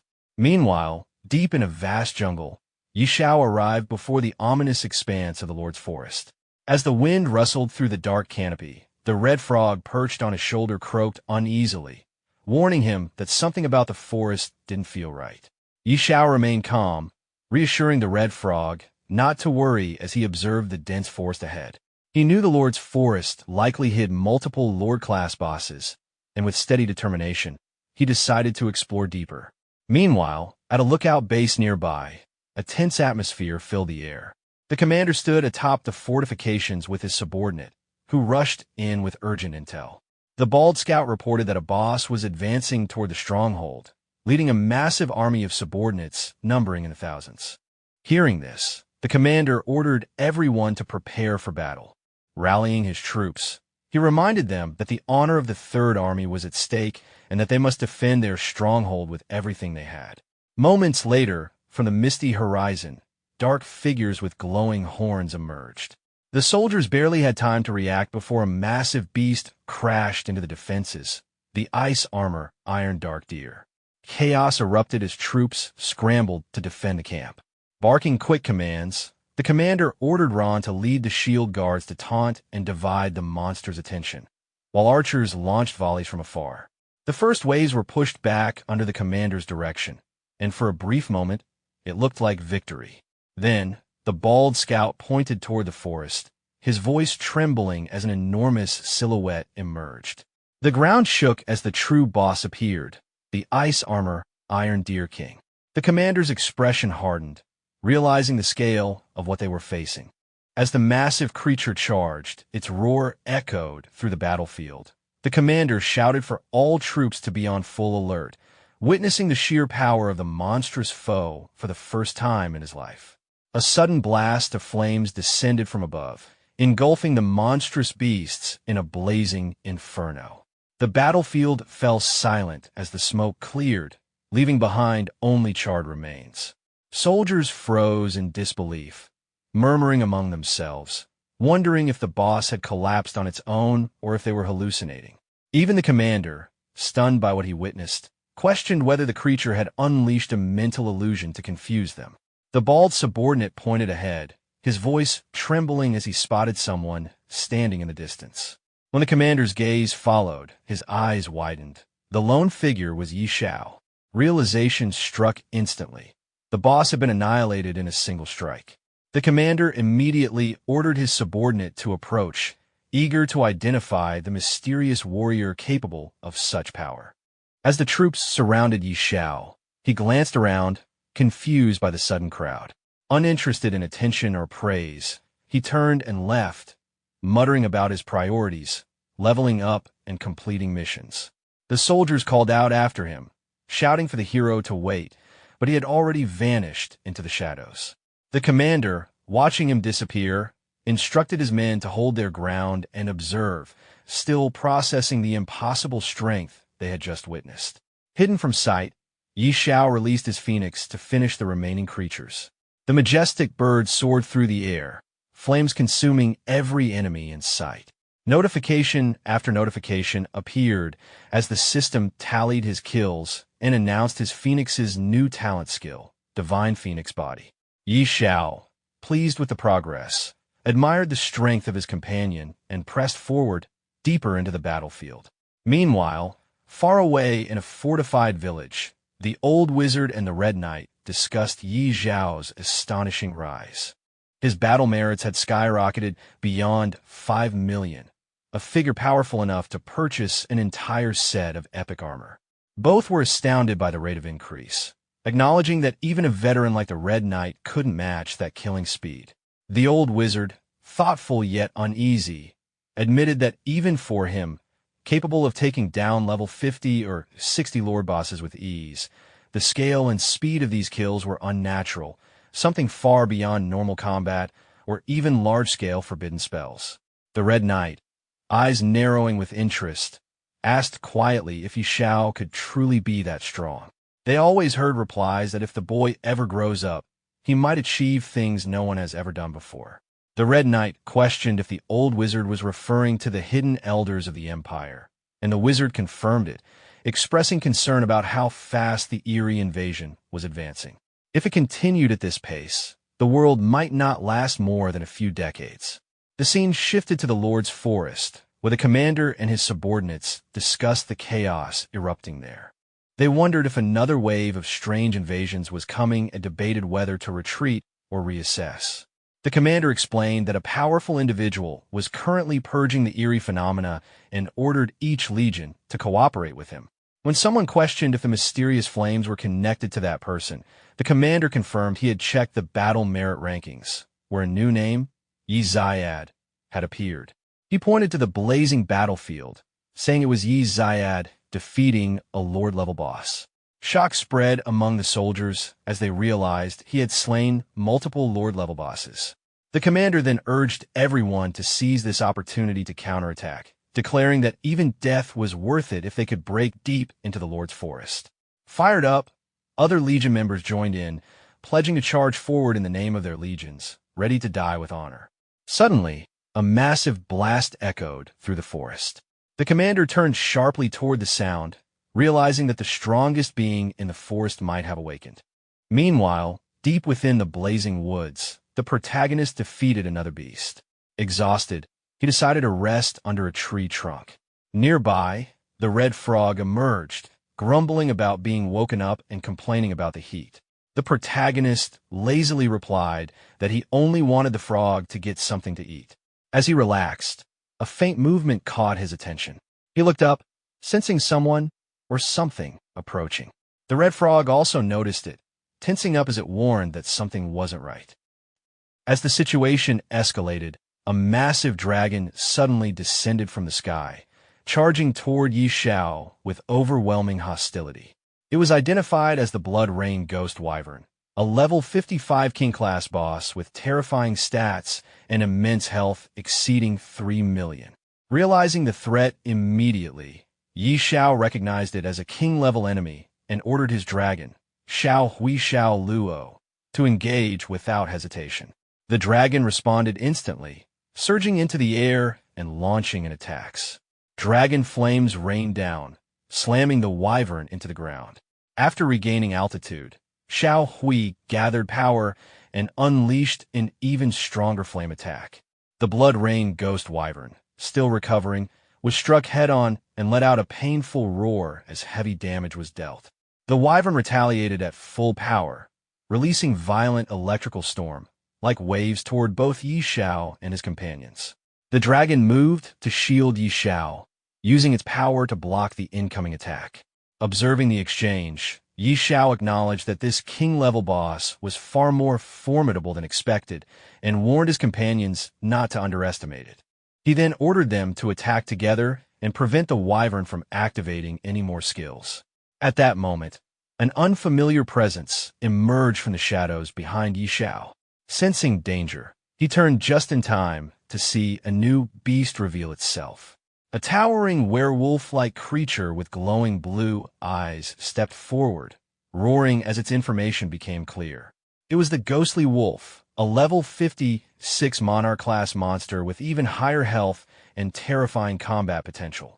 Seeing a second high-ranking enemy appear, Xiao began to tremble, realizing that he was now facing multiple Monarch and King-level threats at the same time. The scene shifted to the village, where players gathered around the ranking display. Xiao's battle merits were climbing at an alarming rate, rising again and again in rapid succession. The sudden surge left everyone stunned, with many struggling to understand what kind of monsters he could possibly be defeating.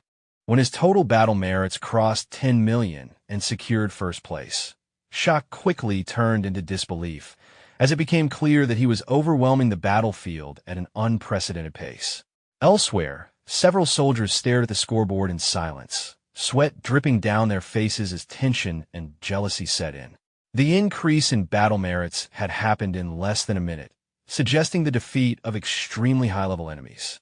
Even atop the palace rooftop, a knight and a wizard observing the rankings realized that Xiao had already surpassed previous records. From their perspective, it seemed increasingly likely that the level 50 battlefield itself might soon be completely cleared under his presence alone. The scene then returned to the battlefield, where Xiao remained in combat. Another enemy soon appeared, this time a demon bat-like creature descending from the sky. It was revealed to be the Dark Bat, a level 58 king-class monster with massive health and powerful attributes. Without hesitation, Xiao allowed his summoned companions to take the lead once more. Xiao Hui surged forward, unleashing intense flames that slammed the Dark Bat into the ground. Although the monster quickly recovered and retaliated by releasing powerful sonic waves, the attack only reinforced the scale of the threat rather than stopping the advance. In response, Xiao called in Xiao Luo. The phoenix ascended into the sky and released a concentrated, lava-like beam directly into the Dark Bat. The attack pierced through its defenses and detonated from within, causing the monster to explode midair. As blood and remains scattered across the battlefield, it became clear that yet another Monarch-class enemy had been eliminated with overwhelming efficiency. Despite the grotesque aftermath, the outcome was undeniable. Xiao continued to dominate the battlefield, dismantling even the highest-tier enemies with speed and control. When the Dark Bat was destroyed by the Phoenix's attack, its body shattered instead of disappearing. From the fragments, numerous smaller bats burst out and scattered across the sky. Xiao immediately realized that the monster had the ability to split into multiple entities, making the situation more complicated. The smaller bats quickly counterattacked by spitting green liquid from their mouths, revealing that they carried venom. Recognizing the danger, Xiao reacted without delay and ordered Xiao Hui to restrain them. The dragon rose into the air and released sonic waves, disorienting the swarm and forcing the smaller bats into a stunned state. With their movements disrupted, Xiao followed up by having Xiao Luo finish the attack. The phoenix ascended and unleashed blazing flames, burning through the remaining bats until none were left in the sky. With the last of the Dark Bat's fragments eliminated, the battle finally concluded. Xiao's level increased, and both Xiao Hui and Xiao Luo also grew stronger as a result of the victory. Despite the successful outcome, the remains scattered across the ground were unpleasant to look at, and the lack of equipment drops made the fight feel unrewarding. After assessing the battlefield, Xiao confirmed that all 4 Monarch-level enemies had been dealt with. With no reason to remain, he recalled his companions and left the area. The scene then shifted to a forest path, where Xiao noticed a group of soldiers approaching from ahead. The soldiers quickly identified him and treated him with clear respect. Their leader introduced himself as Ager, the commander of the 5th Legion of the Holy Legion, and confirmed that he was responsible for maintaining order in the region. After learning that the 5th Legion controlled the local garrison, Xiao issued a direct request. He instructed the Legion to gather all strange creatures within the Lord's forest and lure them into a single location, signaling that his actions on the battlefield were far from over. The Legion commander reacted with visible confusion when Xiao explained his plan. Drawing all the strange creatures of the Lord's forest into a single location sounded dangerous, even suicidal. If too many monsters gathered at once, the Legion could be overwhelmed instantly, and the soldiers were well aware of that risk. Xiao calmly addressed their concerns by revealing his resources. He showed that he possessed gold and dark gold level equipment, assuring them that their efforts would be rewarded. He further clarified that once the monsters were eliminated, all equipment drops below epic level would belong entirely to the Legion. The implication was clear. Xiao intended to wipe out every strange creature in the Lord's forest in one coordinated operation. The scale of the plan shocked the soldiers, but the rewards were too tempting to ignore. With the promise of gear and support, their hesitation gradually turned into determination. Still, the commander raised one final concern. With so many monsters involved, the Legion alone would not be able to hold them off. Xiao acknowledged this oversight and adjusted the plan. The soldiers were instructed to lure as many monsters as possible while prioritizing their own safety. At the same time, nearby legions were to be contacted and brought into the operation to expand the lure zone. Xiao also made it clear that he would not claim any loot below epic rank. With the strategy finalized, the commander accepted the task without further resistance and pledged to see it through. Once the orders were issued, Xiao finally allowed himself a moment to rest, showing clear signs of fatigue after the continuous battles. His companions were equally exhausted, making the brief pause well-earned. The scene then shifted to the soldiers' command tent. Inside, the Legion commander was connected to several other legions through a live communication channel. He explained Yi Zhao's mission and asked for their participation. The response was mixed. Some dismissed the plan outright, doubting both its feasibility and the commander's credibility. Others mocked the idea of luring monsters on such a massive scale, clearly unconvinced that Yi Xiao was truly involved. Despite the skepticism, the commander did not argue further. He ended the communication after warning them that they would regret missing out once the results became clear. Moments later, a soldier entered the tent to confirm whether the operation would proceed as planned. The commander gave a firm confirmation. Orders were immediately issued for the entire legion to mobilize and begin luring monsters according to the zones designated by Yi Xiao. As the troops prepared to move out, the commander's resolve hardened. This operation was not only about rewards, it was his chance to prove himself and silence those who doubted him. The soldier checked once more with the legion commander, and the answer was immediate. The operation would continue. Orders were relayed without delay, and the entire unit was mobilized to draw monsters according to the areas marked by Yi Xiao. With the command confirmed, the troops moved out at full speed, while the commander remained resolute, determined to prove himself to those who had always underestimated him.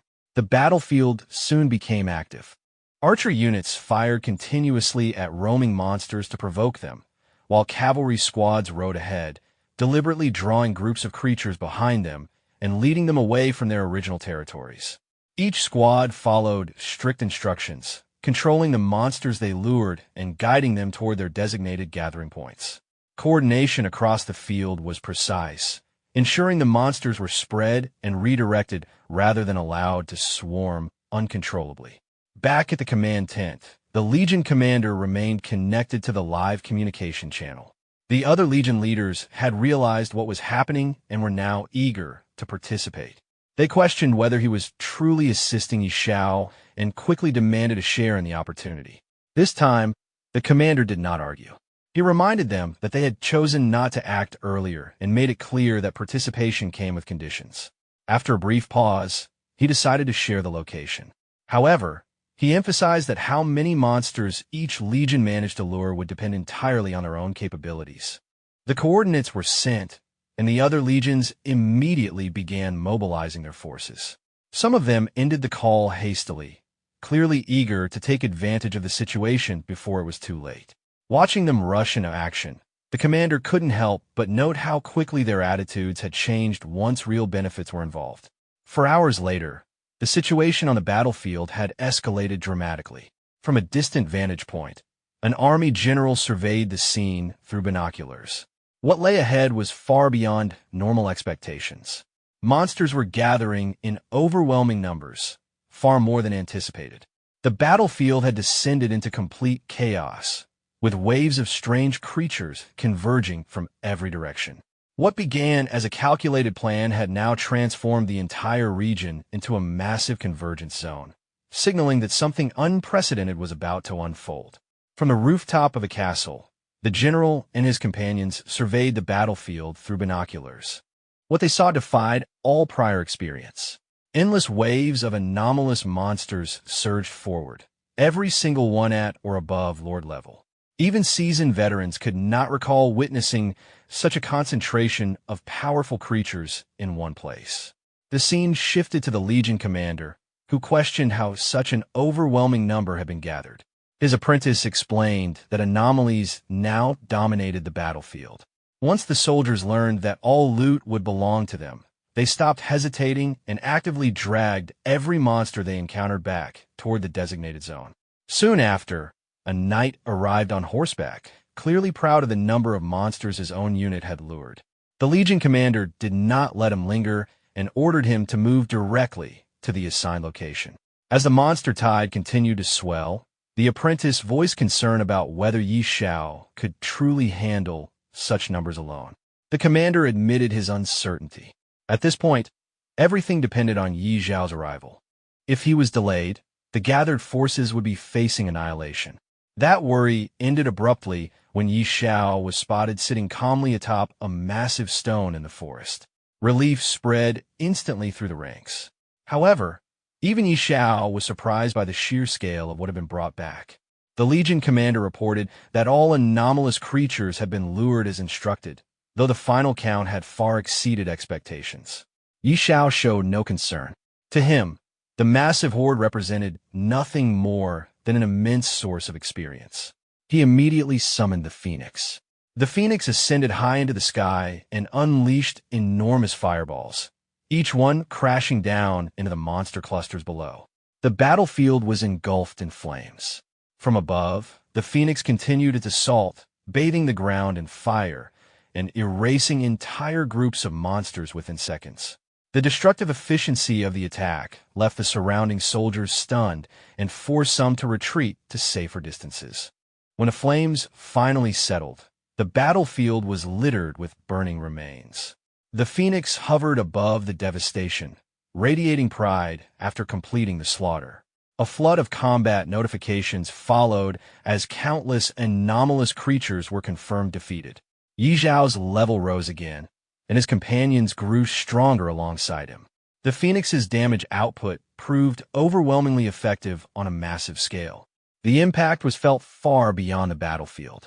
In the city realm, soldiers felt violent tremors shaking the ground.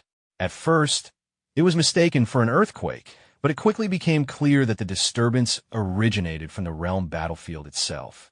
Civilians gathered in shock, watching Xiao's score climb at an unimaginable rate. The numbers rose so fast that even estimating the total kills became impossible. His actions resembled a one-sided massacre rather than a battle. Within the city, the knight and wizard observed the situation with growing unease. While the immediate pressure from the vanguard anomalies had been reduced, Xiao's growth rate crossed into terrifying territory. His level had already surged far beyond expectations, climbing at a pace that defied all known limits. As they continued to observe, both sensed something wrong. The anomalous aura lingering over the battlefield had begun to change. Something unfamiliar and dangerous was stirring beneath the burning remains, signaling that the chaos was not yet over. The battlefield had not yet settled when Xiao turned toward the Legion commander, sensing something was wrong, and asked what had happened. At the same moment, the ground beneath them trembled violently. The commander hesitated, unsure whether what they were feeling was an actual earthquake. The captain nearby felt it as well, but the sensation was different from anything he had experienced before. An eerie, oppressive atmosphere spread across the battlefield, pressing down on everyone present. Then it appeared.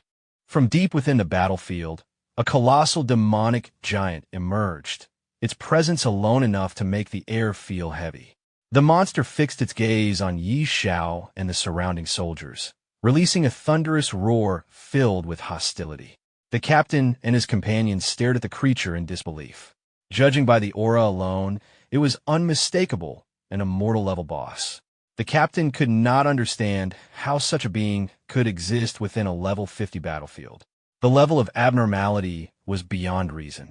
The soldiers were thrown into panic. Some struggled to comprehend what they were seeing, while others realized the horrifying truth. Beneath the Lord's forest lay a creature of legendary status.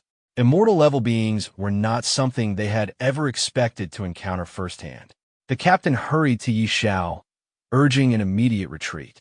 An immortal-level boss was far beyond what ordinary forces could handle. Xiao, however, showed no fear. He questioned whether an immortal-class enemy was truly that impressive. In his mind, he dismissed the monster's arrogance, recalling how he had already slaughtered multiple king-level beings in rapid succession. One immortal-level enemy was not enough to intimidate him. With calm confidence, Xiao summoned his dragon and ordered it to unleash its fury. The dragon charged toward the demonic giant and engulfed it in raging flames. However, the massive size difference became clear immediately. The attack barely scratched the creature. Xiao reinforced his command, urging the dragon to push harder. The dragon slammed into the giant with brute force, but even that failed to cause meaningful damage. Enraged, the demonic giant roared and gathered its power, forming a crackling sphere of magical lightning. It hurled the attack toward the dragon. The dragon barely managed to respond, releasing sonic waves in an attempt to deflect and evade the assault. Seeing his dragon struggle against the overwhelming enemy, Xiao immediately summoned his phoenix as well. Without hesitation, he ordered it to join the fight and unleash its flames. The moment the phoenix entered the battlefield, its fire surged forward, signaling the beginning of a direct confrontation against the immortal-level boss. Following Xiao's command, the phoenix bird unleashed a massive fireball at the demonic giant. At the same time, the dragon attacked in parallel, coordinating its assault as flames and power struck the monster from multiple directions. From a distance, the soldiers watched in stunned silence as Xiao's beast confronted the immortal-level enemy head-on. It was clear to everyone present that either the dragon or the phoenix alone possessed enough strength to wipe out an entire army in a short time. As the giant roared in fury, countless mysterious tentacles burst forth from its massive body. The sight was grotesque, and Xiao reacted with visible disgust. Without hesitation, he ordered the phoenix to intensify its flames. Multiple fireballs rained down, exploding upon impact and tearing through the giant's body. Simultaneously, the dragon launched its own attacks, ripping into the monster with overwhelming force. One by one, the tentacles were severed and collapsed to the ground. As the creature's body burned and fell apart, Xiao covered his nose, irritated by the stench of scorched flesh. Moments later, the giant monster collapsed completely, smashing into the ground and leaving the battlefield fractured beneath its weight. A world announcement followed immediately, confirming that Xiao had slain a level 60 immortal-level beast and secured the first kill of its kind. The victory triggered regional rewards, strengthened the Great Xiao War Zone, and permanently increased Xiao's base attributes beyond those of ordinary players. The soldiers erupted into excitement upon witnessing the confirmed kill. An immortal-level boss had been defeated, something none of them had ever imagined seeing firsthand. Many openly acknowledged that with Xiao present, the level 50 battlefield would become significantly safer. Standing near the corpse, Xiao noticed several items emerging from the remains. Among them were glowing red and blue artifacts, radiating energy. He picked up the red piece, shaped like a fong, and immediately recognized it as legendary equipment. The blue crystals, however, were unfamiliar, so he decided to take them back for further inspection. Soon after, the captain and his troops approached Xiao and asked to organize the collection of the spoils. Xiao agreed, reminding them of their prior arrangement that all equipment below epic rank belonged to them. With his approval, the soldiers quickly moved in to clean the battlefield, eager to secure the valuable gear before anyone else could intervene. The battlefield, once filled with chaos and monsters, finally began to settle under Xiao's command. However, before the cleanup could properly begin, something felt wrong. Xiao suddenly sensed instability beneath his feet. The ground began to crack, spreading rapidly across the battlefield. As the terrain split apart and tremors intensified, it became clear that the realm battlefield itself was starting to collapse. Panic spread among the soldiers. Orders to retreat were issued immediately, and everyone was told to fall back to a safer location. Xiao quickly pointed out a nearby hill, judging it stable enough to serve as temporary shelter. The captain followed his lead, urging everyone to move as fast as possible, knowing that anyone too slow could be buried under the collapsing terrain. As they retreated, Xiao noticed a terrifying phenomenon forming in the sky. A mass of distorted energy gathered and began spinning violently, creating a massive black vortex that pulled debris and fragments of the battlefield toward its center. The power it emitted made it clear that remaining any longer would be extremely dangerous. Recognizing the threat, Xiao ordered everyone to return to the city using the teleportation array. The captain immediately agreed, concluding that with such unstable forces at work, the battlefield was no longer safe. One by one, the surviving soldiers withdrew, escaping just before the collapse worsened. While leaving, Xiao reflected on what had happened. The destruction felt unnatural, likely caused by the elimination of an enormous number of anomalous creatures. It seemed possible that the battlefield had lost some underlying force maintaining its balance, causing it to collapse on its own. The scene then shifted to the realm city. Crowds had gathered, staring at Xiao with disbelief and awe. Many openly speculated that even god-tier powerhouses might not be capable of causing such destruction. Others expressed sincere gratitude, acknowledging that Xiao had cleared the surrounding battlefield and saved countless lives. Among the crowd, a rugged soldier stepped forward and thanked Xiao personally, explaining that his actions had saved both the city and his own child. As a token of gratitude, he offered Xiao a special item. Xiao examined it and discovered it was an epic-grade fragment known as a Page of Cruelty. Although incomplete, the page carried significant power, increasing base attributes and critical combat effectiveness. The description suggested it was only part of a greater whole, implying that collecting the remaining fragments could unlock far greater potential. With the battlefield destroyed and the city temporarily safe, Xiao's influence and reputation within the realm reached an entirely new level. After receiving the book, the protagonist examined it closely. A faint smile appeared as he sensed something familiar about it. He soon took out another artifact from his pocket and compared the two. The markings on both items were identical, confirming his suspicion that the page was not an isolated fragment, but part of a larger whole, and that the Fong of Cruelty was not the only remaining component. Before he could think further, both items rose from his hands on their own. A strange, crackling energy surged between them, drawing them together as if guided by an unseen force. In the blink of an eye, the artifact and the page fused completely, forming a single, far more powerful item. The artifact and the book were pulled together by a surge of mystical energy, fusing into a single item before the protagonist's eyes. He quickly realized that the fusion had greatly amplified its power, far beyond what either item had possessed on its own.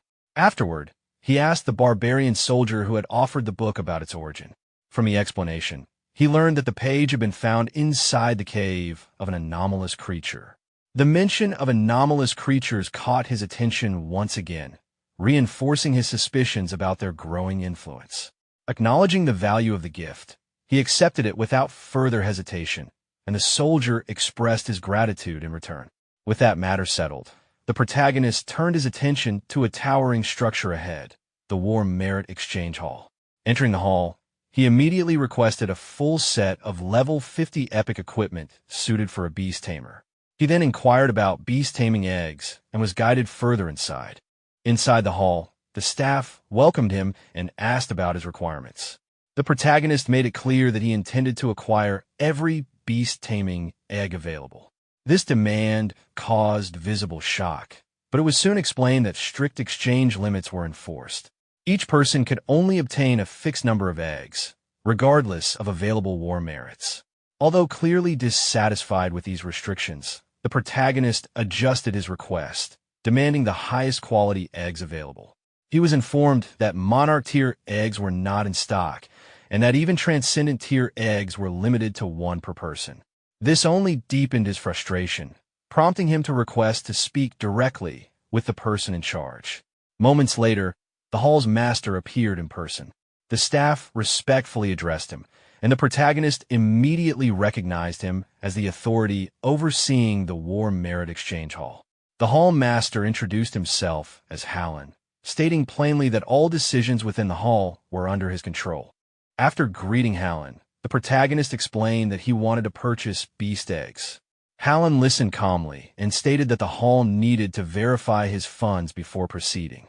In response, the protagonist displayed his gold coin balance, casually remarking that it was amusing to have his wealth questioned at all. The moment the balance appeared, Hallen was visibly stunned. The sheer number was far beyond ordinary expectations, forcing him to reassess the situation immediately. Without further delay, he ordered his servant to retrieve all available beast-taming eggs from storage. When informed that one extraordinary quality egg had already been reserved by someone else, Hallen gave a brief instruction to bring that one out as well. After the arrangements were made, Hallen expressed his thanks. The protagonist responded politely, returning the courtesy and wishing him well on the higher battlefield. Shortly after, the servant returned carrying a large box and reported that everything had been prepared. 3 extraordinary-level beast eggs and 1,040 commander-level beast eggs, along with the epic equipment. Hallen then raised a practical concern, noting that beast-taming eggs could not be stacked and asking how the protagonist intended to transport them. The protagonist assured him that storage space would not be an issue. With the transaction complete and the payment transferred, he left the hall, while Hallen could only watch in quiet amazement at the scale of his wealth. The scene then shifted to a new location, Dragon Phoenix City. The protagonist arrived via teleportation and briefly took in his surroundings. The capital was lively and crowded, far more bustling than most cities he had seen. His appearance quickly drew attention, and whispers spread among the people.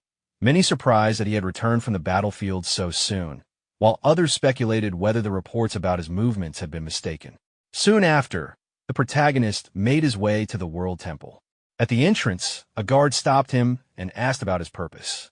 When questioned in return, the guard introduced himself as Lucas, the person responsible for managing the trial passage.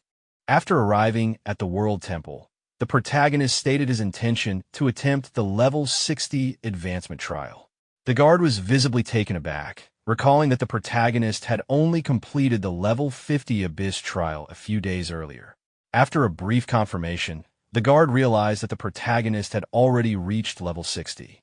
Though shocked by the speed of his growth, he immediately moved to arrange the trial without further delay. The news quickly reached the higher authorities within the temple. When the elders learned that the protagonist was once again entering an Abyss-level trial, they were momentarily stunned.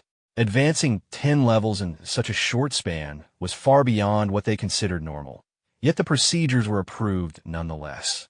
Soon after, the trial gate was opened, and the protagonist was sent into the Level 60 Abyss trial. Inside the trial arena, he surveyed the surroundings and found only minor monsters at first. Uninterested, he continued searching until a powerful presence emerged behind him. A massive abyssal creature revealed itself, identified as one of the corruptors of the Abyss. Finding a proper opponent at last, the protagonist acted decisively. His summoned beasts attacked together, quickly overwhelming the abyssal monster. Once it was defeated, a single violet crystal fragment was left behind. The protagonist picked it up, noting that only one fragment had dropped again, and chose not to dwell on it further. With the trial complete, he exited the Abyss. Back in the city realm, news of his successful completion of the Level 60 Abyss trial spread rapidly. People discussed the timing of his advancement, argued over their predictions, and speculated on how soon he might reach the next major threshold. When the protagonist returned to the World Temple, he noticed an unusually large crowd gathered nearby. The elders confirmed the trial's result, while the onlookers focused their attention on him, clearly aware that his rapid progress was beginning to disrupt expectations surrounding the interdimensional battlefield itself. The scene shifted to the city streets, where news of the protagonist's successful completion of the Level 60 Abyss Ascension trial quickly spread.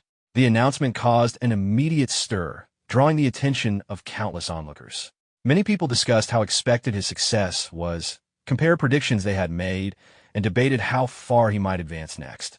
His rapid growth had already become something the public closely followed. When the protagonist emerged from the Abyss, he was met with an unexpectedly large crowd. Even the elders present could not help but comment on how disruptive his progress had become to the balance of the realm. Despite the teasing tone, it was clear that his achievements were being taken very seriously. The elders then handed over the reward he had earned from the trial and arranged additional support for him, including the services of a top-tier blacksmith from the World Temple. The artifact was forged swiftly, demonstrating the blacksmith's skill. After briefly reviewing the result and confirming that its performance met expectations, the elders urged him not to linger. One of them personally escorted him, clearly eager to send him back to the battlefield as soon as possible. As the protagonist departed, the crowd watched closely. Many people expressed amazement at how effortlessly he had cleared the Ascension trial, while others openly prepared themselves to take advantage of the opportunities his return to the battlefield would bring. His presence alone was enough to shift the atmosphere, filling others with confidence and anticipation. Soon after, the protagonist teleported back to the battle realm. Upon arrival, he noticed that the area was already packed with people. Various legions had gathered in advance, clearly assembling in response to his return. Their formation and readiness made it obvious that many forces were preparing to move, expecting that the next phase of large-scale monster hunting was about to begin under his influence. With everyone gathered, the protagonist briefly announced that it was time to begin. The assembled forces responded in unison before quickly dispersing to carry out their assigned task of drawing monsters toward the designated area.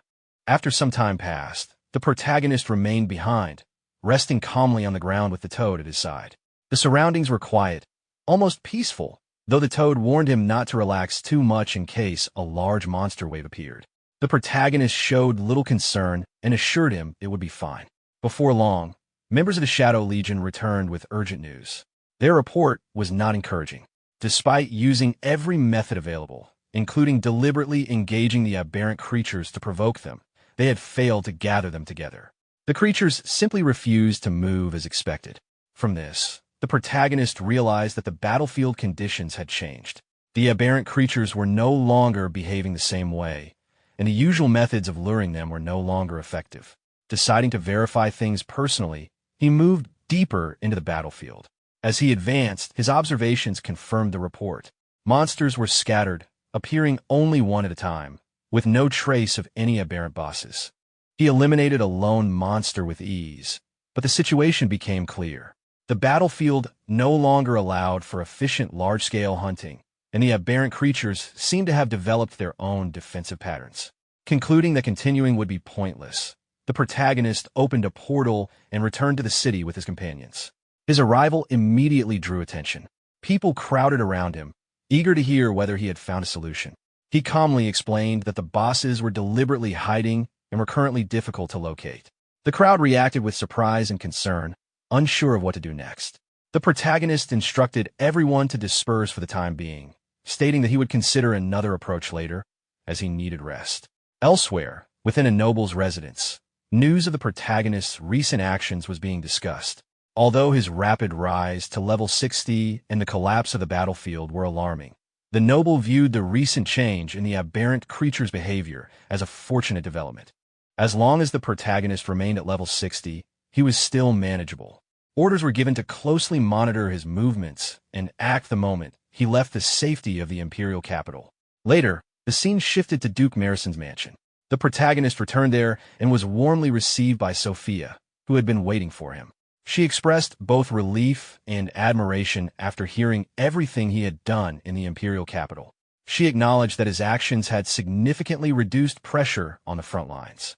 The protagonist responded casually, treating his achievements as routine, and the moment ended on a quiet, personal note rather than one of grand celebration. Sophia asked the protagonist whether he has anything planned after returning to Finya City. In response, he requests her help in contacting beast-taming merchants, explaining that he needs to acquire a large amount of beast-taming training materials. He clarifies that the resources are intended for 3 extraordinary-level beast-tamers and more than 1,000 commander-level beast-tamers, all of whom need to be trained to their peak. Although surprised by the scale, Sophia agrees to handle it and assures him that someone will contact him once everything is prepared. After thanking her for the assistance, the protagonist leaves. The scene then shifts as the protagonist approaches a brown building. Thor is visibly startled to see him return. The protagonist calmly states that he has something to discuss and proceeds to take out several swords and pieces of war equipment from his magical inventory. Thor immediately recognizes the items as an epic-grade set. The protagonist asks Thor to enhance the equipment, and Thor agrees without hesitation. Next, the protagonist produces a yellow crystal and asks Thor if he recognizes it. Upon examining it, Thor reacts with clear tension, identifying it as a rare material used for writing forbidden spell scrolls. He explains that forbidden spells are ultimate techniques reserved for magic-based classes that have reached the god level and are typically used only in real combat. According to Thor, the crystal serves as a source of magic, and when it is ground into powder, it can be used to inscribe forbidden spells onto scrolls. He also points out that the quality of the scroll itself is crucial and requires special types of fur, specifically pelts from rare creatures. In addition, the person writing the scroll must already be capable of casting the forbidden spell and must have a strong command over multiple elements. After hearing this, the protagonist decides that, since the item is tied to magic, he should consult someone more knowledgeable in that field. The scene then shifts to Sister Tao's residence. She's inside her home, checking her appearance in the mirror and considering her outfit. At that moment, the protagonist suddenly appears inside the house using a teleporter, marking his arrival there. Sister Tao is immediately irritated by the protagonist's sudden appearance, sensing trouble as usual. He calmly brings up his reason for visiting and asks her about the source of magic. She confirms that she knows about it and grows suspicious of his intentions. When he reveals the yellow crystal, her reaction is one of genuine shock, recognizing it instantly and pressing him to explain where he obtained such a rare item. He explains that it dropped from an immortal level boss, which further surprises her and makes her realize how far he has been venturing recently. As the conversation continues, it becomes clear that Sister Tao has been out of touch with recent events, having focused on her own matters. The protagonist then asks whether she is capable of inscribing forbidden spells. Sister Tao answers honestly, explaining that crafting forbidden spell scrolls is beyond most god-tier magic users, as it requires not only immense strength, but also deep understanding across multiple disciplines. She makes it clear that she possesses those qualifications. Hearing this reassures the protagonist, confirming that he came to the right person. However, she also explains that the source of magic alone is not sufficient, and that the process additionally requires the Elf King's fur. Although the requirement confuses the protagonist at first, Sister Tao assures him that she knows where to obtain it. After a brief exchange, she proposes a condition. Since the available magic sources are enough to create multiple forbidden scrolls, she will retrieve the Elf King's fur, but the finished results must be shared between them. The protagonist agrees without hesitation. With the agreement settled, Sister Tao opens a magical portal and leaves immediately, demonstrating her decisiveness. Left behind, the protagonist reflects on her abrupt nature and decides to check on his beast eggs next. The scene then shifts to the protagonist's beast egg farm. The area is under strict supervision, with the toad carefully overseeing the handling of the eggs and instructing the maids to be cautious to ensure proper hatching. Upon arriving, the protagonist observes that the operation is being managed well. The toad, however, reacts with visible annoyance, realizing that he has effectively been put to work maintaining an incubator. The protagonist brushes this off lightly, acknowledging the toad's experience with beast taming. Although clearly displeased, the toad can do little more than vent his frustration. Before leaving, the protagonist notes that most of his arrangements are now in place. He announces his next destination, the island of God Grace, where he intends to search for the sacred judgment item. He entrusts the toad with guarding the place in his absence and departs soon after. The scene transitions to a seaport. Standing there, the protagonist considers the location of the island of God Grace, which lies at the edge of the Sea of Despair, making travel by ship the most practical option. As he waits, a massive vessel named Poseidon approaches the port. Taking in the sight of the enormous ship, he is struck by its sheer scale and presence, quietly impressed as his next journey begins. As the protagonist moves toward the ship, the boarding process begins smoothly, and once everyone is on board, the vessel sets sail. While standing on the deck, he quietly observes the other passengers and notices that most of them are equipped with gear around level 80 or 90. From this alone, he realizes that the island of God Grace is far from an ordinary destination. Not long after, a group of knights approaches him. From their reactions and assessment of his appearance, they quickly identify him as someone likely belonging to a magic-based class. They explain that their team is currently missing such a role and attempt to recruit him, introducing themselves as members of the Conch mercenary group and emphasizing their reputation despite their smaller size. They also reveal their objective for this trip, which involves collecting a massive amount of wood spirit crystals. The protagonist listens, but makes it clear that he has no interest in joining them and has his own plans. When asked which mercenary group he belongs to, he states that he is not affiliated with any group at all. This response visibly surprises them. To them, boarding a ship headed for the island of God Grace without the backing of a mercenary group is extremely risky, especially for someone they assume to be relatively low level. Their attitude shifts from recruitment to concern. They openly question his judgment and warn him that the ship itself, the sea god, is not something to underestimate. Based on their experience, they advise him not to disembark once they arrive and instead return immediately. They also mention that the island of God Grace has been unusually unstable lately, hinting at growing dangers there. Hearing this, the protagonist becomes curious about the situation on the island, sensing that something significant has been unfolding beyond his awareness. The knight explains that, in recent days, the island of God Grace has been plagued by repeated unrest. Large numbers of strange creatures have appeared without warning, behaving violently and irrationally, and several experienced fighters have already lost their lives as a result. Despite the seriousness of the situation, the protagonist reacts with clear interest rather than concern, especially upon learning that these creatures are appearing in groups. The knight adds that both the island itself and the surrounding creatures seem to have undergone abnormal changes, almost like mutations. When asked about the timing, he explains that everything began roughly 2 weeks ago. This detail immediately draws the protagonist's attention, as it coincides with the gray fog incident in Watermoon City, leading him to quietly suspect a possible connection between the two events. With concern for his safety, the knight strongly advises him to turn back once the ship arrives, emphasizing that survival matters more than curiosity. The protagonist acknowledges the warning calmly and thanks him for the information before deciding to step away and rest. Before parting, names are exchanged, and the moment the knight hears the protagonist's name, the atmosphere shifts completely. Realizing he is facing the well-known Viscount Xiao, the group is visibly shaken, instantly understanding why he would dare to head to God Grace Island alone. They sense that something extraordinary is about to unfold there.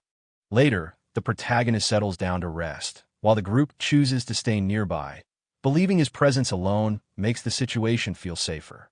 Shortly after, an urgent warning spreads across the ship as it enters the Despair Sea. The protagonist steps out to observe, finding the area intriguing rather than frightening. In contrast, the knights grow tense and anxious, praying silently for safe passage. Their fear proves justified when a massive deep-sea whale emerges near the ship. This creature is recognized as a level 100 monarch-class existence, a brutal ruler of the Despair Sea that has dominated the region for centuries. Encounters with such a creature are extremely rare, with only a handful recorded in human history. As the whale draws closer, the crew and knights prepare for combat. A god-level wizard steps forward and quickly deploys a powerful protective formation around the ship. The crew responds in coordination, readying heavy weaponry as the whale begins to move aggressively toward them. Watching the situation unfold, the protagonist remains composed, quietly observing the confrontation with clear interest rather than panic. At the old wizard's command, the cannons are quickly positioned and prepared. The knights are stunned to see the apocalypse cannon being deployed, knowing that a direct hit could severely wound even a monarch-tier creature. It had driven the deep-sea demon whale away before, but never so decisively. Before the cannon can fire, the whale releases a piercing ultrasonic wave toward the ship, beginning what the wizard recognizes as a forbidden spell. He urgently orders everyone to cover their ears while demanding that the mana infusion into the cannon be accelerated. The whale cannot be allowed to complete its chant. At that moment, the protagonist summons his pet dragon. The small dragon emerges and immediately advances toward the whale. Those watching are caught off guard, unsure of what they are witnessing. Reaching the whale, the dragon unleashes a powerful ultrasonic roar of its own. The sudden counterattack disrupts the whale's spell, causing it to falter mid-cast. Even the old wizard is visibly shaken at the realization that the forbidden spell has been interrupted. The dragon follows up with another decisive strike, forcing the massive creature off balance. With the opening secured, the protagonist calls the dragon back. The wizard wastes no time and fires the apocalypse cannon. The blast lands directly, triggering a massive explosion that engulfs the whale. When the light fades, the monarch tier creature is gone. The speed of the outcome leaves the onlookers struggling to process what just happened.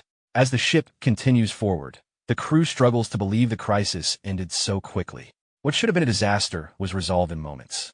The knight openly shows his respect toward Knight Xiao, acknowledging that interrupting a monarch tier forbidden spell is no ordinary feat. Nearby warriors silently re-evaluate themselves, realizing how overwhelming the dragon's strength was. Some even question their own class choices after witnessing what a beastmaster can command. The old wizard observes quietly, recognizing Knight Xiao's potential. In his mind, he considers that someone like him may one day stand at the center of resolving the growing anomalies in the world. Meanwhile, the whale regains awareness but chooses to flee rather than continue the fight. Soon after, the island of Divine Grace comes into view. The ship approaches its shores, and Knight Xiao calmly notes their arrival. The island's scenery appears peaceful and unexpectedly gentle compared to the surrounding sea. As they disembark, the knight shares the island's history. Long ago, it was said to be a land of decay where no life could survive. Then, without explanation, it transformed. Creatures migrated there, the climate softened, and the land flourished as if blessed. Because of this sudden change, it became known as the Island of Divine Grace. Knight Xiao listens with interest, acknowledging the story without judgment. Later, as they approach a particular building, the knight explains that information can be purchased there. Any knowledge, provided the price is sufficient. Knight Xiao responds simply that cost is irrelevant, as long as the information exists. After entering the building, Knight Xiao quietly surveys the interior. The place is styled like a bar, filled with an unusual and exotic atmosphere that feels more deliberate than decorative. The knight approaches the counter and orders a drink using coded language.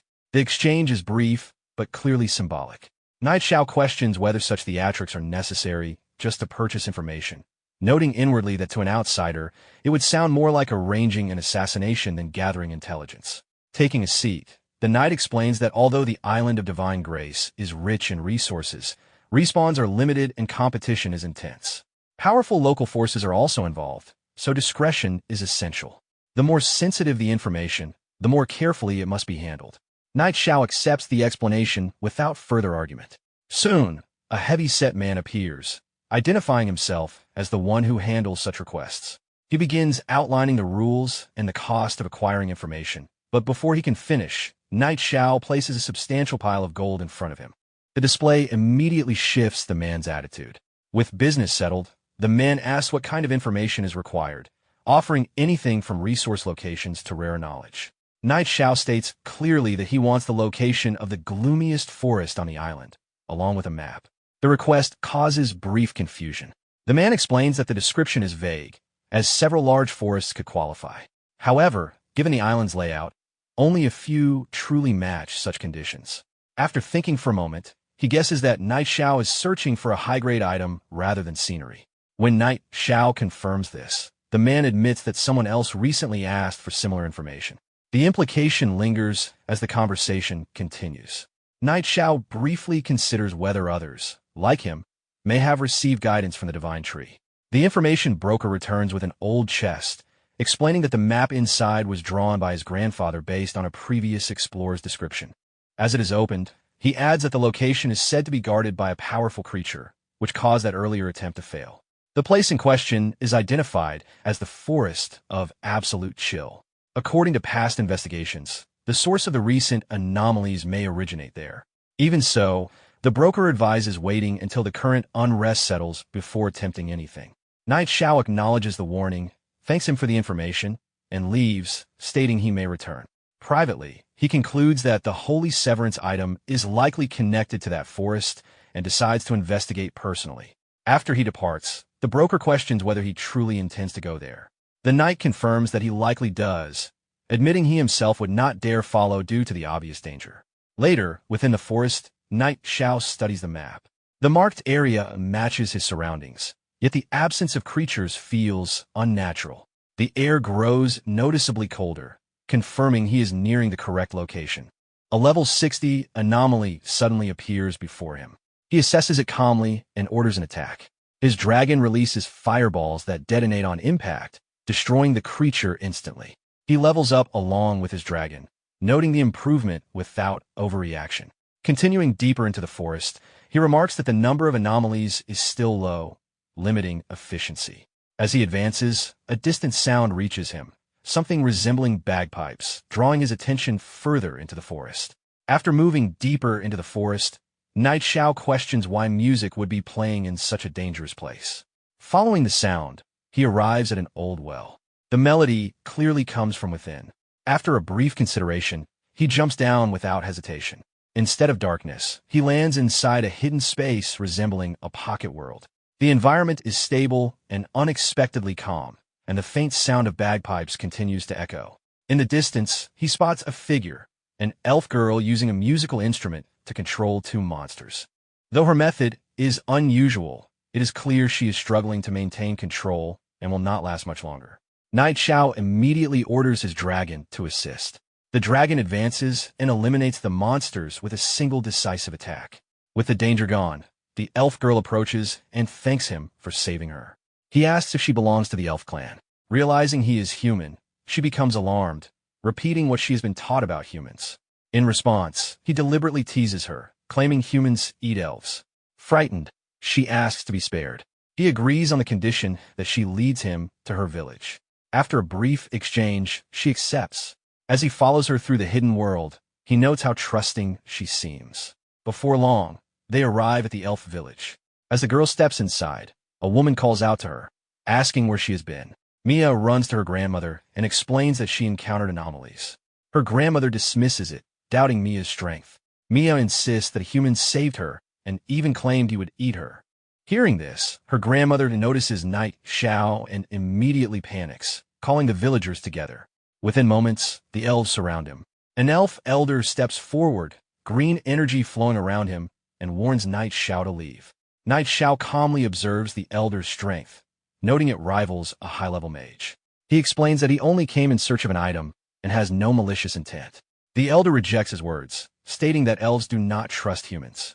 Knight Xiao reminds him that he saved Mia. The elder confirms this with Mia, who admits Knight Xiao defeated the anomalies but repeats his earlier joke about eating her. Knight Xiao laughs it off, questioning when humans ever ate elves. The elder acknowledges the favor, but still refuses to accept him unless he can prove he possesses something truly pure.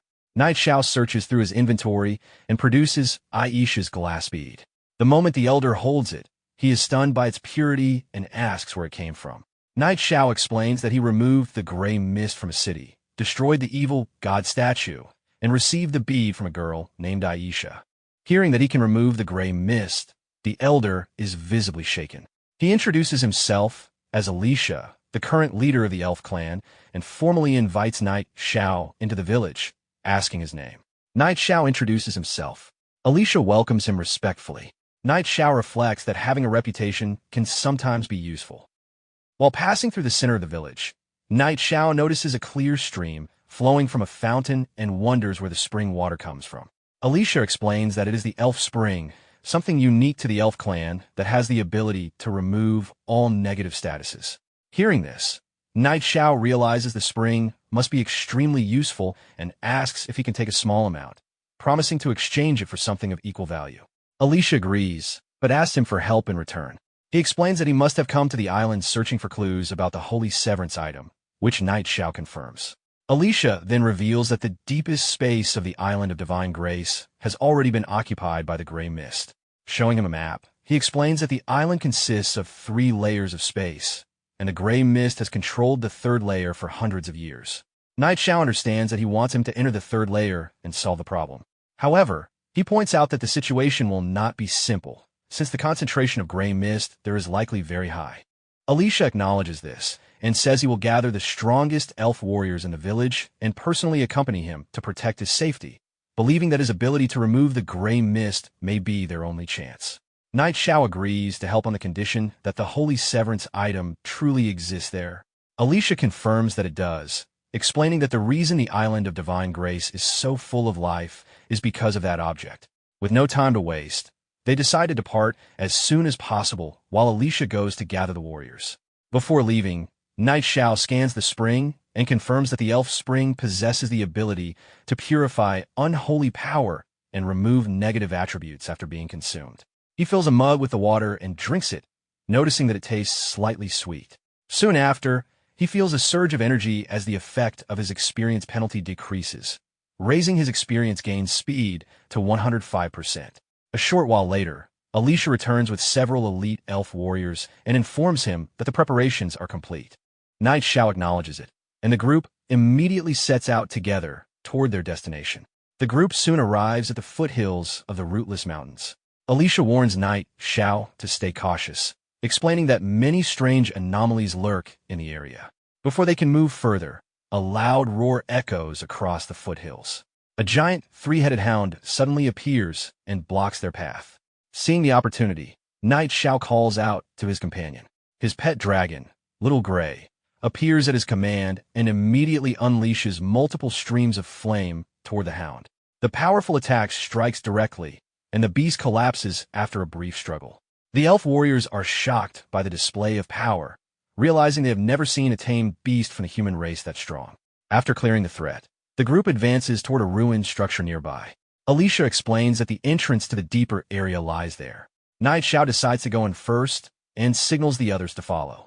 Inside the structure, Alicia instructs everyone to stay close to Knight Xiao and focus on protecting him. Suddenly, the ground beneath them shatters, and the entire group falls into the space below. As they land, Knight Xiao quickly warns everyone to defend themselves because gray mist is already spreading throughout the area. One of the elf warriors drinks water from the elf spring, and the mist immediately retreats from around him. Seeing this, Knight Xiao realizes the spring water can also repel the gray mist. Alicia suggests that he drink some as well, but he refuses, explaining that the current level of damage is still manageable for him. The group then moves forward cautiously in a defensive formation through the dark interior. The surroundings are completely pitch black, and Knight Xiao warns everyone to stay alert for sudden attacks.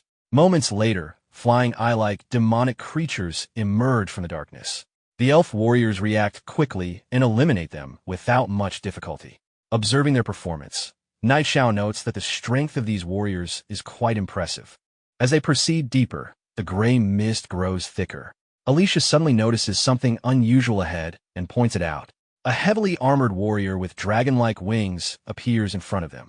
Knight Xiao immediately recognizes it as a level 100 Lord tier boss. Before they can react further, two more powerful monsters emerge from different directions. Realizing the danger, Alicia panics as the group suddenly finds itself surrounded.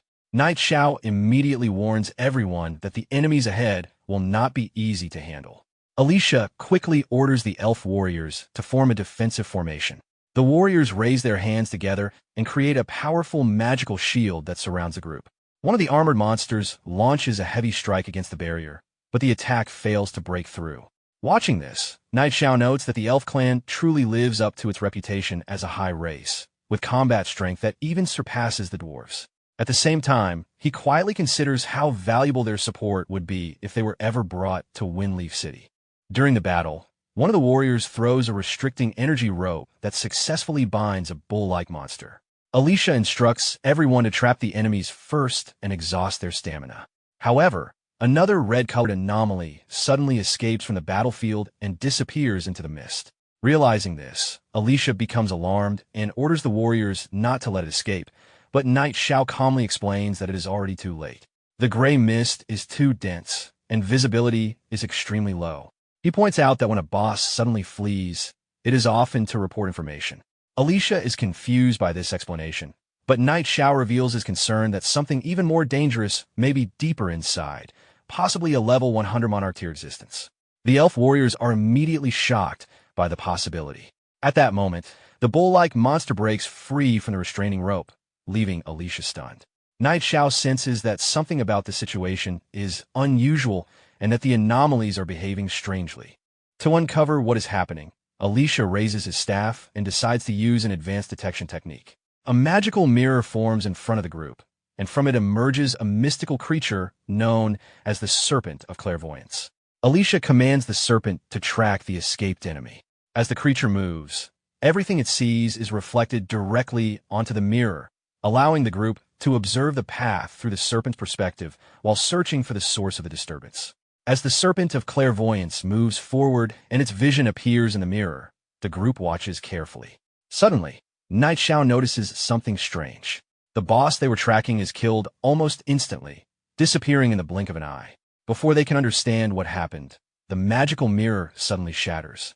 Alicia is shocked, realizing that something powerful enough to break the detection spell must be nearby. Night Xiao begins to consider the possibility that the creature behind this might not just be an ordinary boss that reached level 100, but a true monarch tier existence. Hearing this, Alicia immediately realizes how dangerous the situation could be and suggests retreating since they would have no chance of winning against such an enemy. At that moment, a loud sound echoes through the ruins. Night Xiao quickly understands what it means just as a massive dragon suddenly appears before them. A notification reveals the creature's identity, the immortal Dark Wing, a monarch tier boss that has been slumbering beneath the island of divine grace for a long time and possesses destructive power capable of devastating everything around it. Seeing the monster, the elf warriors are terrified. Alicia immediately orders them to retreat while he stays behind to hold the dragon back. The warriors hesitate, but begin moving toward the exit while the dragon advances toward the group. Night Xiao asks if Alicia can endure the fight, and Alicia urges them to leave quickly while he handles the situation.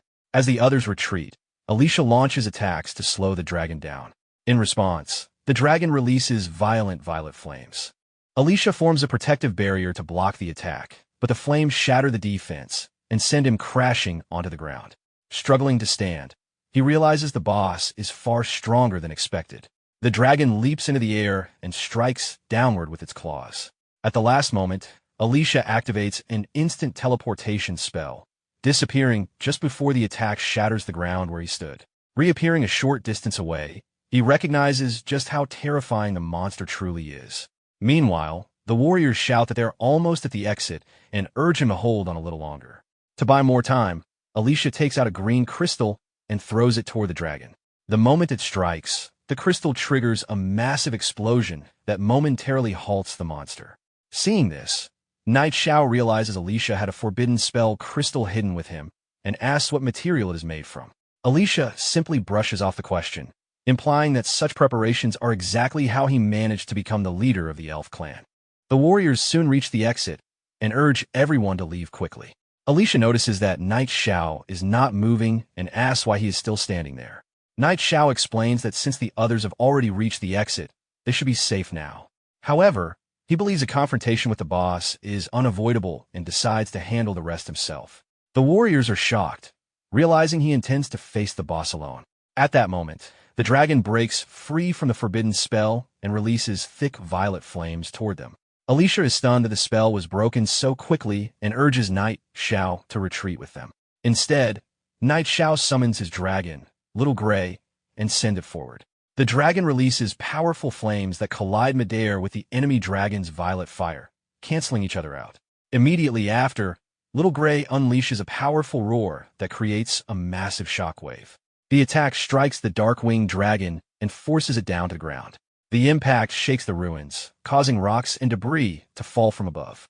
Realizing the structure is about to collapse, Night Xiao orders Little Gray to retreat immediately. The group quickly escapes the ruins and reaches the outside. Alicia asks whether the boss followed them, but Night Xiao observes that it does not seem to be chasing them. The warriors are still shaken by the encounter, admitting that the boss is terrifying and that purifying the gray mist may be impossible after all. Night Xiao, however, says it may not be hopeless. Alicia becomes curious and asks whether he has another plan. Although she respects his ability, she also warns him not to push himself too hard if there truly is no solution. Night Xiao calmly responds that if he really could purify the gray mist, then what would she say?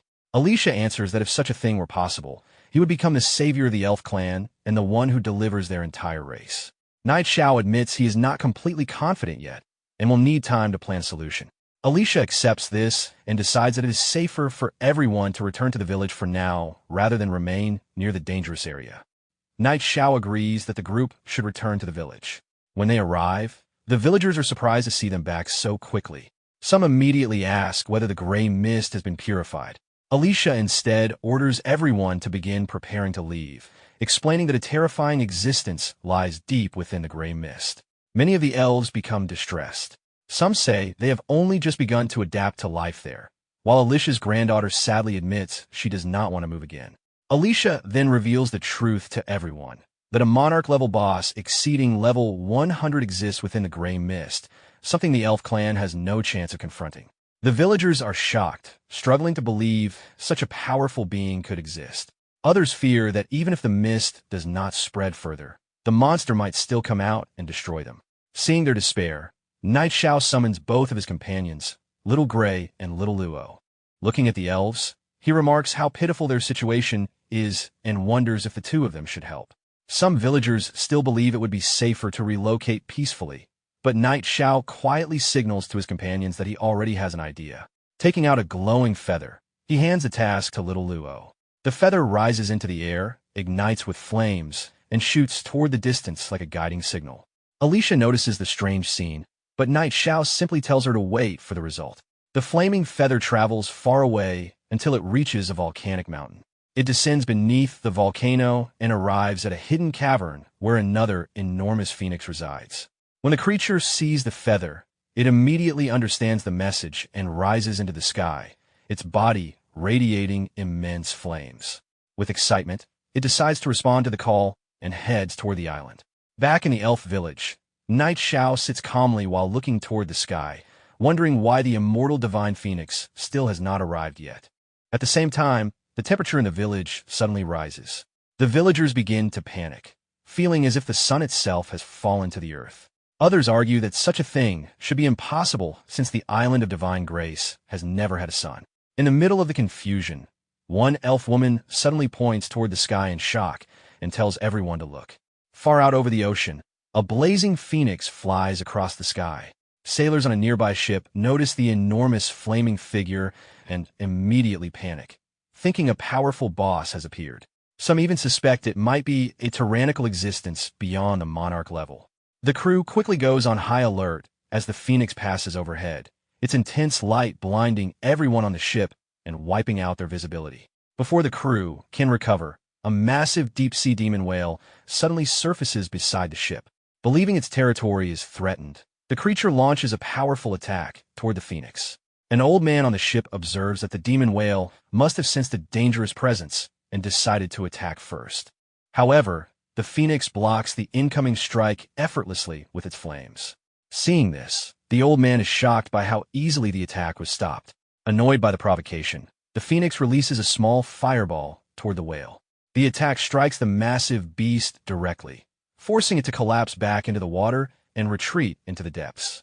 The sailors watch in disbelief as the terrifying demon whale flees. Realizing that a creature capable of driving it away so easily is heading toward the island of divine grace, the old man fears that a disaster may be approaching. The phoenix continues flying forward and soon disappears toward the forest of absolute chill, heading directly for the elf village. Back at the village, the intense heat and blazing light suddenly fill the sky as the phoenix approaches. The elves panic, believing the end of their clan may have arrived before they could evacuate. Some fear they were already too late to escape and think the heavens themselves are trying to wipe out the elf clan. Knight Xiao quickly calms everyone, explaining that there is no need to panic. The phoenix is a reinforcement he summoned, and it has come specifically to confront the immortal Darkwing, not to harm the elves. Alicia is surprised by this revelation and asks if it is truly the ally he called. Moments later, the massive phoenix descends into the village and lands in front of Knight Xiao. The creature fixes its fiery gaze on him and questions why it has been summoned again. Seeing the enormous phoenix standing before them, Alicia can hardly believe that this terrifying creature is truly the helper summoned by Knight Xiao. Knight Xiao calmly greets the phoenix as an old friend and explains that a complicated problem has appeared on the island. He briefly outlines the entire situation, the gray mist spreading through the island, the hidden depths beneath the rootless hills, and the powerful dragon that has taken control of the area. After hearing the explanation, the phoenix immediately understands. Without hesitation, it flies toward the rootless hills, dismissing the enemy as nothing more than a giant dragon and declaring that the matter will be resolved quickly since its time is valuable. Knight Xiao tries to stop it from rushing ahead, but the phoenix ignores him and speeds off. He can only chase after it while calling out that he cannot keep up with its pace. The nearby warriors are unsure what to do, but Alicia decides to follow them personally while instructing the others to remain in the village for safety. Soon they arrive at the rootless hills and enter the ruined structure leading deeper underground. Night Xiao notices Alicia has followed and questions why he came, but he explains that the matter concerns the safety of the entire elf clan and he cannot abandon her responsibility. Before they can say more, flames suddenly burst from deeper within the ruins. Realizing that the phoenix has already started fighting the boss, Night Xiao immediately rushes inside with Alicia. Within the ruins, the immortal divine phoenix and the massive dragon are already locked in battle. The scale of the clash is overwhelming, and Alicia is momentarily stunned by the sight. Night Xiao quickly refocuses his attention, explaining that watching the battle is pointless. Instead, they should use this opportunity to move around the battlefield and search for the true source of the gray mist hidden within the ruins. Alicia recognizes the logic of the plan and praises his foresight as they move deeper through the structure. Eventually, they reach the far end of the ruins. There, standing calmly on a large stone block, is a mysterious figure who has been waiting. The figure reveals that he has finally found what he was looking for, the immortal phoenix and the human who carries more than one type of divinity gathered in the same place. The discovery excites him, and he begins laughing with clear anticipation at what is about to unfold. The strange creature's body suddenly begins glowing with violet light. Thick dark mist starts pouring out from its body, spreading rapidly in all directions. The mist continues expanding outward and rising into the sky until it completely covers the surroundings. Before long, the dark mist spreads across the entire island of divine grace. In the elf village, the villagers quickly realize what is happening and panic as the gray mist begins invading their territory. Back inside the ruins, the mist around the mysterious creature grows denser. Its body slowly rises into the air before descending again in front of Night Xiao. At that moment, the creature finally reveals its identity, the evil god Sekhmet. As its physical body begins dissolving into energy, the evil god transforms into gray mist and escapes while spreading the corruption further across the area. Soon after, the evil god reappears before the flaming phoenix. The phoenix immediately recognizes its old enemy and becomes enraged. In response, the evil god shows no concern and remains calm. The phoenix launches multiple fireballs toward the evil god, attempting to strike first. However, the evil god rises into the air and summons a dragon behind him. The dragon releases a powerful ultrasonic roar that blocks and disperses all the incoming fire attacks. The evil god then transforms his body again into dark mist, shifting into a much larger form as he moves forward to seize the phoenix. Seeing this, the phoenix becomes even more furious. In response, the phoenix flies upward and releases massive flames from its body. It unleashes another wave of fireballs directly toward the giant hand reaching for it. The attacks strike the target and erupt into a series of large explosions as the battle between the two powerful beings continues. The evil god grows irritated, realizing that even after hundreds of years, the phoenix's power has not weakened as much as expected. In response, the dragon under the evil god launches another powerful attack, but the phoenix blocks it using a blazing fire shield, maintaining its defense while continuing the battle. At that moment, Night Xiao and Alicia arrive near the battlefield. Alicia is overwhelmed by the sight, having never witnessed such a terrifying clash before. Despite the chaos around them, Night Xiao remains focused and reminds Alicia that their real objective is to find clues related to the Holy Severance item. Seeing the scale of the battle, Alicia suggests retreating, believing the situation is far too dangerous to continue.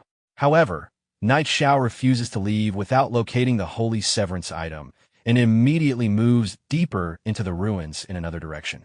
Alicia, unwilling to remain alone, follows behind him. After searching for some time, Night Xiao discovers a fragment on the ground. Upon closer inspection, Alicia realizes that the fragment is a dragon scale. From this discovery, Night Xiao concludes that they have reached the lair of the immortal Dark Wing. With this realization, he decides to continue searching deeper, determined to investigate the area further.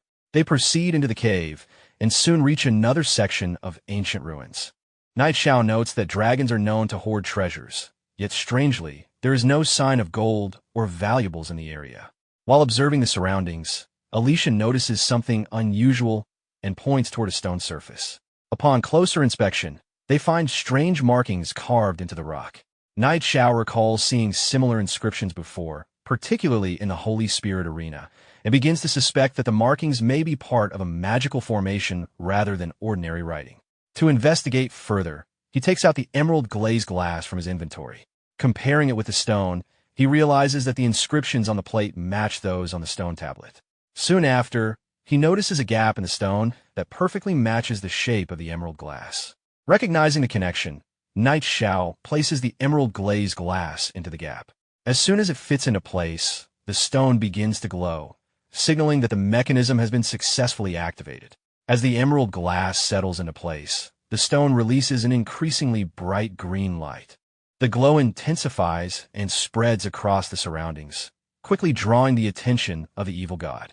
Noticing this sudden change, the evil god turns toward Knight Xiao in anger and immediately launches a powerful dark energy attack in his direction. The strike lands directly on Knight Xiao, dealing massive damage and throwing him violently onto the ground.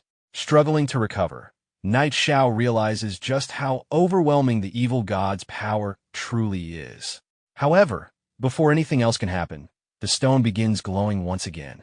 This time, streams of green energy flow outward from the stone and move toward Knight Xiao, entering his body. As the energy merges into him, he's caught off guard by the sudden change.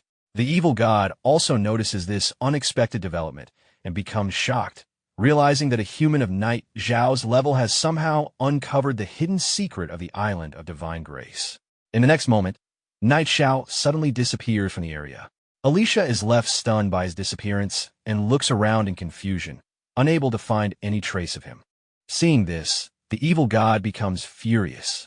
Its anger intensifies as its eyes glow red, and it gathers dark energy around itself once more. Enraged, it unleashes another dense and powerful attack toward the flaming phoenix. The phoenix immediately counters, releasing its own powerful energy. The two attacks collide in midair, creating a massive explosion that sends flames and violent shockwaves throughout the ruins. The structure begins shaking violently from the impact.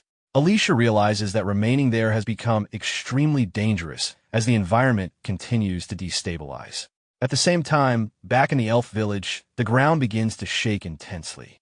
Buildings collapse as the earthquake spreads across the Island of Divine Grace, forcing the villagers to panic and flee while the destruction continues to spread. Meanwhile, near the port, the ground begins shaking heavily. People at the dock panic and rush to board ships, fearing that if the tremors continue, the island itself may sink. The scene then shifts to another city, where Knight Xiao suddenly reappears lying on the ground. As he regains consciousness, he feels disoriented and slowly sits up while observing his surroundings, trying to understand where he has been transported. While looking ahead, he notices a statue of a Qilin. The presence of such a creature seems out of place compared to the surroundings. As he approaches and attempts to touch the statue, it begins to shake, and its eyes start glowing. A strange voice emerges from within the statue, questioning who has disturbed its slumber. Realizing that the statue has awakened, Knight Xiao explains that he has come in search of the divine artifact, acting under the will of the divine tree. After hearing this, the statue responds that the divine judgment item is not something a mortal can casually obtain. However, it acknowledges that Knight Xiao possesses the right to carry divine power.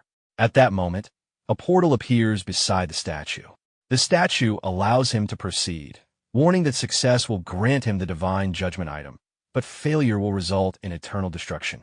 Without hesitation, Knight Xiao accepts the trial. He steps into the portal, shielding his eyes from the intense light. Once inside, he finds himself inside an arena and quickly recognizes it as the Divine Spirit Arena, wondering why he has been brought there again. The same voice instructs him to choose a weapon and class. A translucent interface appears before him, confirming that this is the Divine Spirit's trial. He notices that only ordinary classes are available, as his previous special options are no longer present. With no other choice, he selects the Knight class. After making the selection, a sword and shield appear before him. However, upon picking them up, he realizes they are wooden weapons, giving him the impression that he has been reset to a beginner-level state, similar to returning to a newbie village. After receiving the wooden equipment, Knight Xiao opens his personal attribute window to check his condition. He quickly realizes that even his attributes have been reset to basic values, leaving him confused about how he is supposed to continue under such limitations. At that moment, one of the arena gates slowly opens, and a goblin warrior enters the battlefield. The creature advances while roaring and holding its weapon, immediately giving Knight Xiao a sense of familiarity, as if he has faced something like this before. The goblin quickly charges toward him and launches an attack. In response, Knight Xiao steps forward and delivers a direct strike with his wooden sword.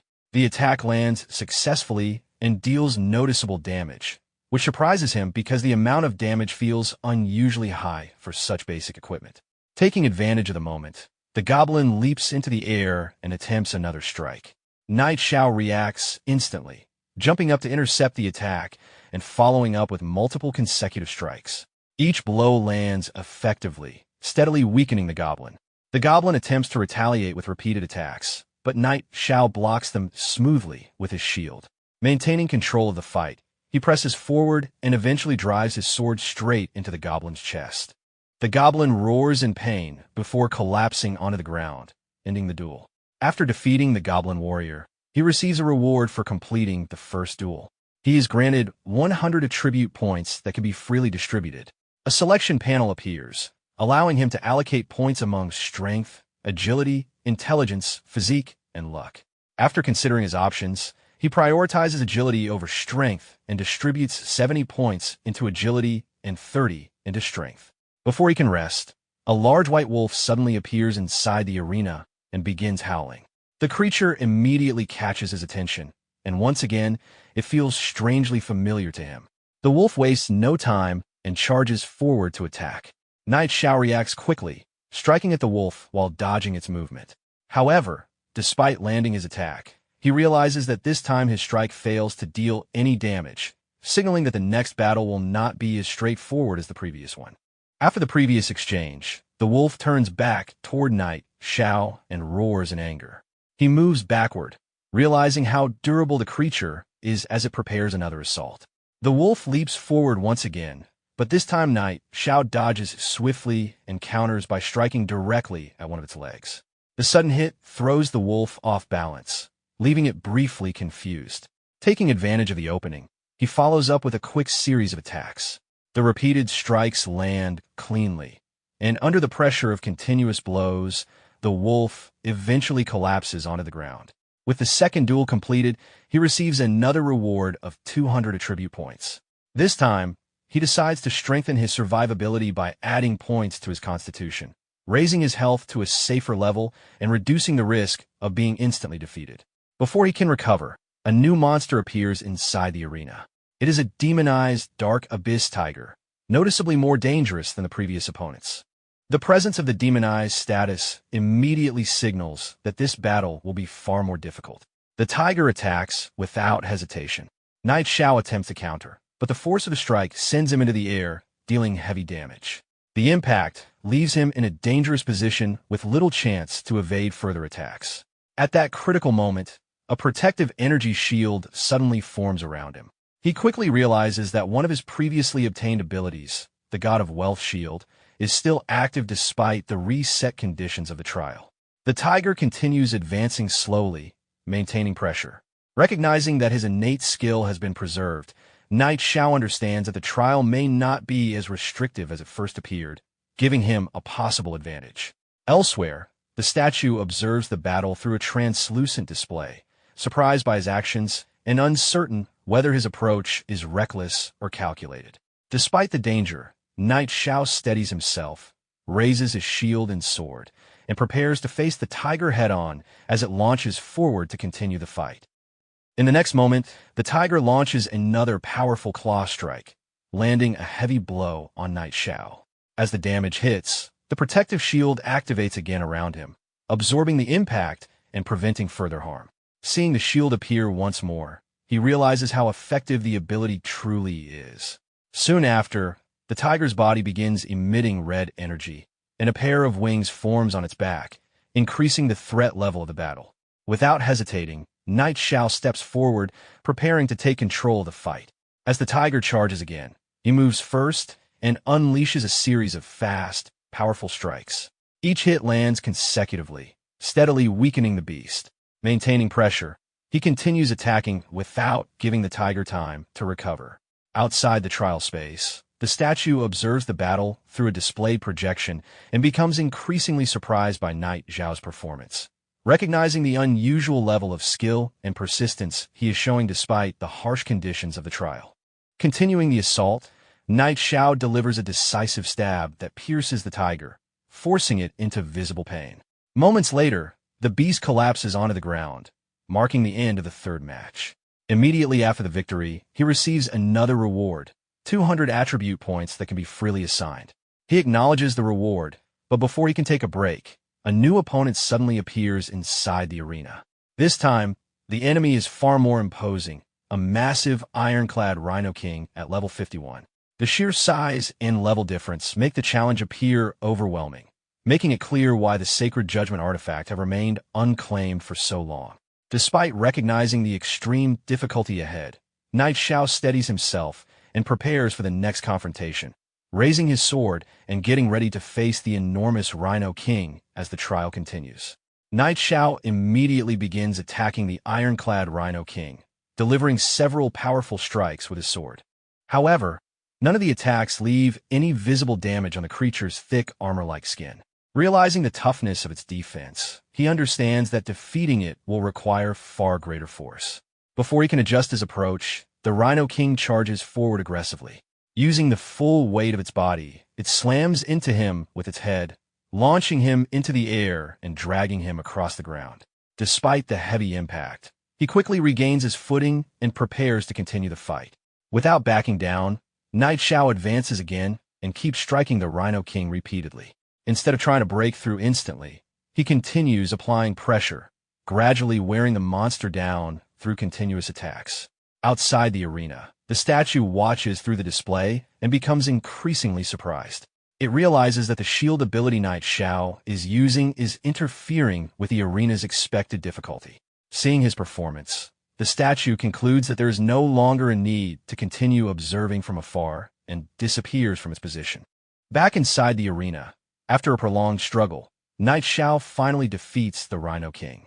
The massive creature collapses to the ground, lifeless.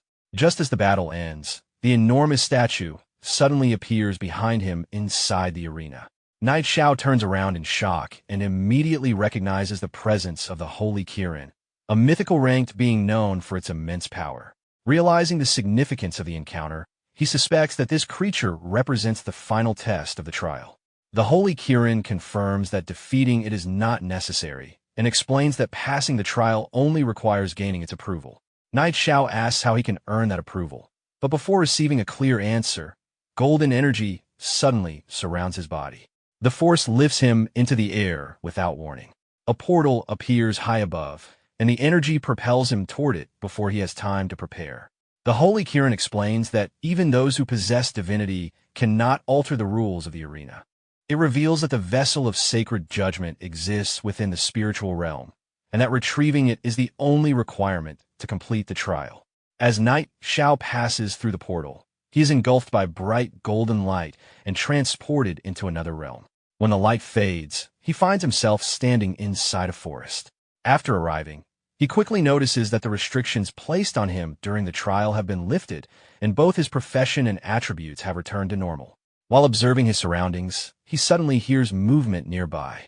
Sensing something unusual, he turns toward the source of the noise, preparing for whatever appears next. Inside the forest, Knight Xiao soon notices a mysterious creature hiding behind the bushes. When he looks closer, he begins to suspect that this small creature might be the vessel of the holy judgment he was sent to find. The creature suddenly notices him and immediately runs away. Watching it flee, Knight Xiao observes that it looks somewhat similar to a Qilin, making him wonder whether it could actually be a young descendant of that legendary beast. Without wasting time, he starts chasing after it. While running, he realizes that the creature moves extremely fast, strengthening his suspicion that this young Qilin-like beast might indeed be the true vessel of the sacred judgment. Eventually, the creature stops near a water body. Knight Xiao slowly approaches it and tries to calm the situation, but the creature keeps its distance and begins to move away again. To gain its trust, Knight Xiao takes out a golden pear used for cultivating beasts and tosses it onto the ground. The creature becomes curious and approaches the fruit. Seeing this reaction, Knight Xiao realizes that his approach is working and feels that the creature has likely been trapped in this place for a very long time. As the creature begins eating, Knight Xiao produces more spiritual fruits using his abilities and throws them onto the ground, allowing it to eat freely. Gradually, the creature becomes more familiar with him, and he even manages to gently pet its head, attempting to persuade it to follow him. However, just as he thinks he has gained its trust, the creature suddenly dashes away again at high speed. The sudden escape leaves Knight Xiao frustrated, realizing that the creature has taken advantage of the food and fled. Determined not to lose it, he summons both of his companions, the dragon Xiao Hui and the phoenix Xiao Luo. He immediately orders them to chase after the fleeing creature and prevent it from escaping. The dragon and phoenix rush forward at high speed, following his command, while Knight Xiao continues pursuing them from behind. After some time searching, he finally catches up to them. When he arrives, he sees both of his companions attacking the mysterious creature. In response, the creature creates an energy shield around its body to defend itself from the incoming attacks. Seeing the situation, Knight Xiao quickly tells his dragon to hold back, making sure the creature is not seriously harmed as the chase continues. As the chase continues, the dragon keeps releasing streams of flames toward the mysterious creature. Knight Xiao watches the pressure build while allowing his pets to keep attacking at a controlled pace, making sure the creature is worn down rather than instantly destroyed. Following his command, both the dragon and the phoenix launch their flames together. The combined assault becomes too much for the creature's protective shield. The shield finally shatters, and the creature is struck directly by the flames, leaving it badly injured. Unable to continue resisting, it collapses onto the ground in a partially unconscious state. Seeing that the creature can no longer escape, Knight Xiao considers the task complete and calls off his pets. With the situation under control, he prepares to return. Soon after, the scene shifts back to the city, where Knight Xiao reappears through a portal while carrying the unconscious creature. He places it on the ground before the statue, believing that he has completed the assigned task. The statue acknowledges that despite its earlier doubts, he successfully brought the creature out. Immediately after, the statue strikes the ground with its paw, causing the earth to crack and tremble. From beneath the fractured ground, a glowing golden crown emerges and rises into the air. The crown slowly moves toward Knight Xiao. As he raises his hand, the crown settles into his grasp. At that moment, he realizes that this object is the long-sought holy judgment item. Information about the crown appears before him, revealing that it grants massive attribute bonuses, increases all damage with additional Holy Spirit power, and contains multiple locked abilities yet to be unlocked. After learning its effects, Knight Xiao recognizes how powerful the artifact truly is, especially with its hidden abilities. However, the statue explains that the holy judgment item is incomplete, having been damaged during past battles. This means its full strength cannot yet be used. Knight Xiao immediately asks whether the artifact can be repaired. The statue confirms that restoration is possible, but doing so requires an extremely powerful life force, something equivalent to divine-level blood. While they're discussing this, the body of the mysterious Qilin-like creature begins to disintegrate and fade away. Seeing this, Knight Xiao worries that the creature may have died. The statue clarifies that the creature was born from the holy judgment itself, and once the artifact's power is restored, there is a chance that it will reappear again. Understanding the situation, Knight Xiao realizes that restoring the artifact will not be easy. With the battle on the Island of Divine Grace still ongoing and the evil god actively fighting the immortal phoenix, he considers how dangerous the task ahead will be. After hearing about the return of the false god, the statue reacts with interest. For the sake of the little holy spirit tied to the artifact, it decides to help him this time, preparing to intervene in the ongoing conflict. The statue's body soon begins to disintegrate, fading away piece by piece. Almost at the same time, Knight Xiao's own body also starts breaking apart and disappearing. Even as his form fades, he understands that with the immortal phoenix already pushing the enemy to the limit, The addition of a sacred Qilin would leave the evil god with little chance of survival. The scene then shifts deep inside the ruins, where the immortal phoenix continues battling the evil god. The phoenix unleashes two massive waves of fire toward him, attempting to burn through his defenses.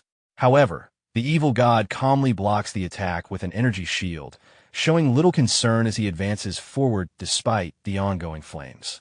In the middle of the fight, a golden portal suddenly forms in the air above them. The immortal phoenix notices the immense power radiating from it and becomes cautious, sensing that something extraordinary is emerging from deep within the island. Moments later, the figure of the sacred Qilin statue steps out from the golden portal. The evil god is immediately shaken by its sudden appearance, clearly not expecting such a presence to emerge. In response, the Qilin radiates intense golden energy, its anger directed toward the false god who once tried to restrain it. Right after the Qilin's arrival, Knight Xiao also appears near the battlefield, placing himself directly in front of the evil god. Seeing him again only fuels the evil god's anger, as his previous plans had already been disrupted multiple times. Without hesitation, the evil god launches a violent strike of violet lightning toward Knight Xiao. The sudden attack catches him off guard, leaving him with little time to react. Just before the lightning can hit, the Qilin leaps forward and forms a powerful energy shield around him, completely repelling the incoming attack. The clash quickly escalates as the evil god charges directly toward the Qilin. In response, the sacred Qilin advances as well. Before the evil god can react, the sacred Qilin statue releases strands of golden energy that shoot forward like ropes. These glowing restraints wrap tightly around the evil god, binding his body completely and leaving him momentarily stunned. Before he can break free, a violent burst of energy erupts from the restraints. The explosion strikes directly against him, leaving him severely injured. His body begins to fall toward the ground, weakened from the sudden attack. However, before collapsing completely, he regains control and quickly retreats, choosing escape over continuing the fight. As he attempts to flee, the immortal phoenix moves ahead and blocks his path, preventing his escape. The evil god reacts with rage, trying to force his way through, but the phoenix immediately unleashes an enormous wave of flames that engulfs him entirely. Watching the battle unfold, Knight Xiao notices that the evil god's strength is clearly declining, especially with his allies already gone. The immortal phoenix presses the advantage, releasing another powerful surge of fire. This final attack overwhelms the evil god completely, and upon impact, the flames erupt violently across his body. Unable to withstand the damage, the evil god's body begins to disintegrate. Even as he fades, his resistance continues, but the defeat is unavoidable. His body then collapses downward as his remaining strength vanishes. At that moment, a brilliant beam of violet light descends from the sky and strikes the fallen body. Immediately afterward, blood-like rain begins pouring from the heavens, spreading across the battlefield. The energy impact creates a massive hole in the cave's roof, allowing the rain to fall inside. Knight Xiao watches the falling droplets and recognizes the meaning behind the phenomenon. The fall of the god has triggered the blood rain. The scene then shifts to the nearby village, where the same rain begins to fall. The elf elder Alicia observes the red droplets descending from the sky and quickly understands the danger, urging everyone to evacuate immediately as the signs confirm that a god has fallen. Far away, aboard the ship seen earlier, the old man watches the same blood rain fall across the sea. The sight leaves the crew uneasy as they begin questioning what truly happened on the island of divine grace and whether even gods can be defeated. The old man explains that even divine beings can fall when faced with an opponent stronger than themselves. Realizing the danger of remaining near the island, he immediately issues an order to set sail. One of the soldiers hesitates, reminding him that many indigenous people have not yet boarded. Despite this, the old man insists on leaving at once, warning that if they delay any longer, everyone aboard risks being trapped and destroyed along with the island. At the port, the remaining people who failed to board the ship panic as the vessel suddenly begins to move. Realizing the ship has already set sail without them, fear spreads among the crowd as they worry that they have been abandoned. Back inside the ruins, the defeated body of the evil god lies slammed into the ground from the earlier strike. Moments later, the corpse begins releasing massive amounts of violet energy along with thick dark fog. The energy quickly surges outward, spreading across the surroundings. The dark fog rapidly expands toward the village, covering the area as panic spreads among the villagers. Seeing the fog advance, Night Xiao looks upward in alarm as the spreading darkness begins to swallow everything in its path. At that moment, the sacred Qilin statue forms a golden protective shield around both itself and Night Xiao, keeping them safe in the advancing fog. The statue explains that beings like false gods transcend ordinary life, and once the gray fog disperses and the remaining divinity is released, the crown must be used to absorb it. Soon after, a massive violet vortex forms high in the sky. The swirling energy releases violent tornado-like winds that begin pulling everything toward its center, much like a collapsing space. Buildings, debris, and surrounding objects are torn apart and drawn inward. Even Night Xiao is lifted into the air as the powerful suction drags him toward the vortex. Seeing this danger, the statue quickly forms a spherical shield around him, ensuring that he remains protected while being pulled through the air. Below, villagers continue to panic as the gray fog spreads and destroys large parts of the village, making the situation appear hopeless. The once stable surroundings begin collapsing under the pressure of the dark energy. Amid the destruction, the immortal phoenix flies directly toward the vortex, releasing intense flames from its body while resisting the pull of the dark energy. From inside the protective sphere, Night Xiao watches the gray fog and wonders whether it can truly be stopped. The statue clarifies that once the divinity is absorbed, the fog will naturally disappear. Following this, the spherical shield carrying Night Xiao begins moving forward toward the center of the vortex, pushing through the violent currents. As they approach, the defeated body of the evil god suddenly rises into the air near the vortex. The violet energy surrounding it begins to shift, and golden light starts emerging from within the corpse. Seeing this transformation, Night Xiao realizes that the golden substance forming inside the body is divine blood. At the same time, the immortal phoenix also senses the change and begins absorbing the golden energy released from the fallen god, recognizing that this divine blood can restore its lost strength. Night Xiao takes out the golden crown and watches as it begins absorbing the flowing divine blood. The crown steadily draws in the golden energy, confirming that absorbing the blood of gods can indeed repair its damaged power and restore the first level of its strength. While hovering in the air, the crown suddenly releases a strong golden glow. From within that light, a massive beast egg forms and appears in midair. Seeing this unexpected development, Night Xiao immediately focuses on the newly formed egg, realizing that it may be connected to the sacred Qilin. As he reaches out and touches the egg, he considers whether it could be a mythical-grade beast egg or possibly the rebirth of the Holy Spirit itself. The sacred Qilin statue observes the situation and notes that the recovery of the small Holy Spirit has happened much faster than expected. Looking at both the crown and the egg, Night Xiao feels satisfied, recognizing that this journey has brought far greater rewards than expected. With both items in hand, he activates the crown once again. A brilliant golden light bursts out from the crown, becoming so intense that it forces him to shield his eyes. The light continues to grow stronger, gradually overwhelming the spreading gray fog that had consumed the surroundings. Soon, golden rays begin descending from the sky, pushing back the fog across the entire area. As the light expands further, a massive surge of golden energy erupts outward, completely dispersing the dark energy and restoring visibility to the region. Below, the villagers notice the sudden change as the gray fog vanishes. Their fear quickly turns into relief as the golden light clears the sky. Looking upward, they spot a figure hovering in the air and begin recognizing that it is Night Xiao.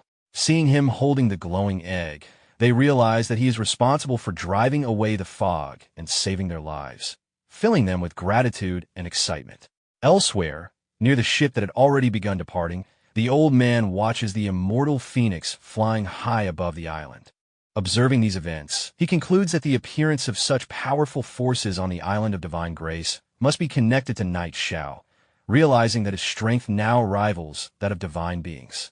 Back in the air, Night Xiao studies the crown again and notices that its visible attributes have not changed much, even after absorbing the divine blood. The statue explains that the crown's remaining abilities will unlock only after the egg successfully hatches. At the same time, the statue warns that the death of a false god will inevitably draw attention from other dangerous forces. The immortal phoenix agrees, sensing that other false gods have likely already noticed the disturbance. Without wasting time, the sacred Qilin statue begins flying away and leads the immortal phoenix toward another location where it can fully restore its strength. The phoenix follows immediately, leaving Knight Xiao behind. Moments later, the spherical shield protecting him disappears while he is still midair. With no support left, he begins falling rapidly toward the ground, unable to control his descent. Within seconds, he crashes down onto the ground below.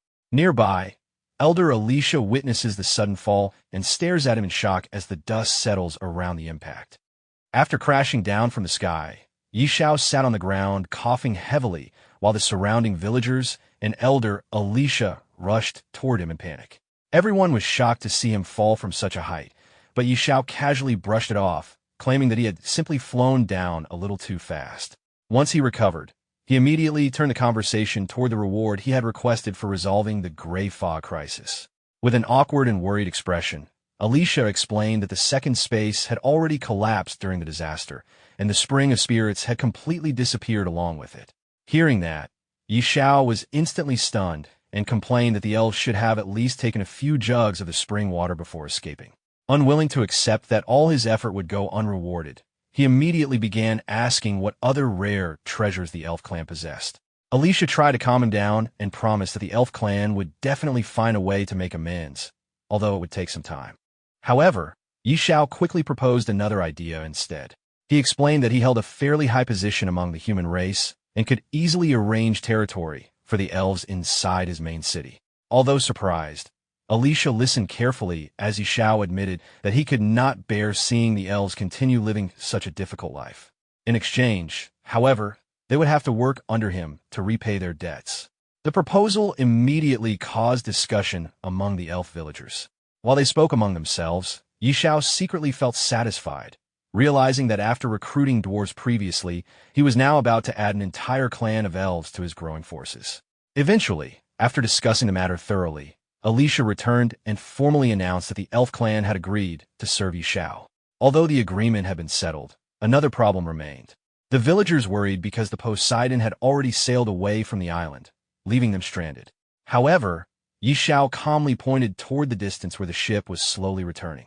Seeing the Poseidon coming back, the villagers erupted with excitement and began praising Xiao like a divine being who could accomplish anything. Xiao modestly waved the praise aside and prepared everyone to depart from the island of divine grace. Inwardly, however, he was extremely pleased with the outcome of the trip, realizing that he had gained not only the holy judgment item and the beast egg, but also an entire elf clan willing to follow him. Meanwhile, aboard the returning ship, the old captain reflected on everything that had happened. From the first moment he met Xiao, he had sensed there was something extraordinary about him, and now he felt completely proven right. Even the crew members agreed that following Xiao had been the best decision they had ever made, believing they would have all died on the island otherwise.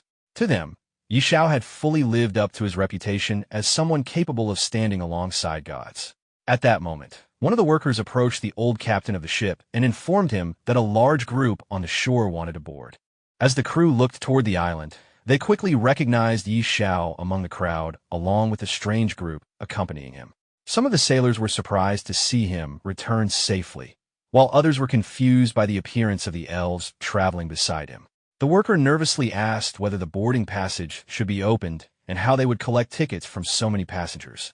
However, the captain immediately scolded him and ordered the passage to be opened at once, making it clear that charging Xiao and his group was out of the question.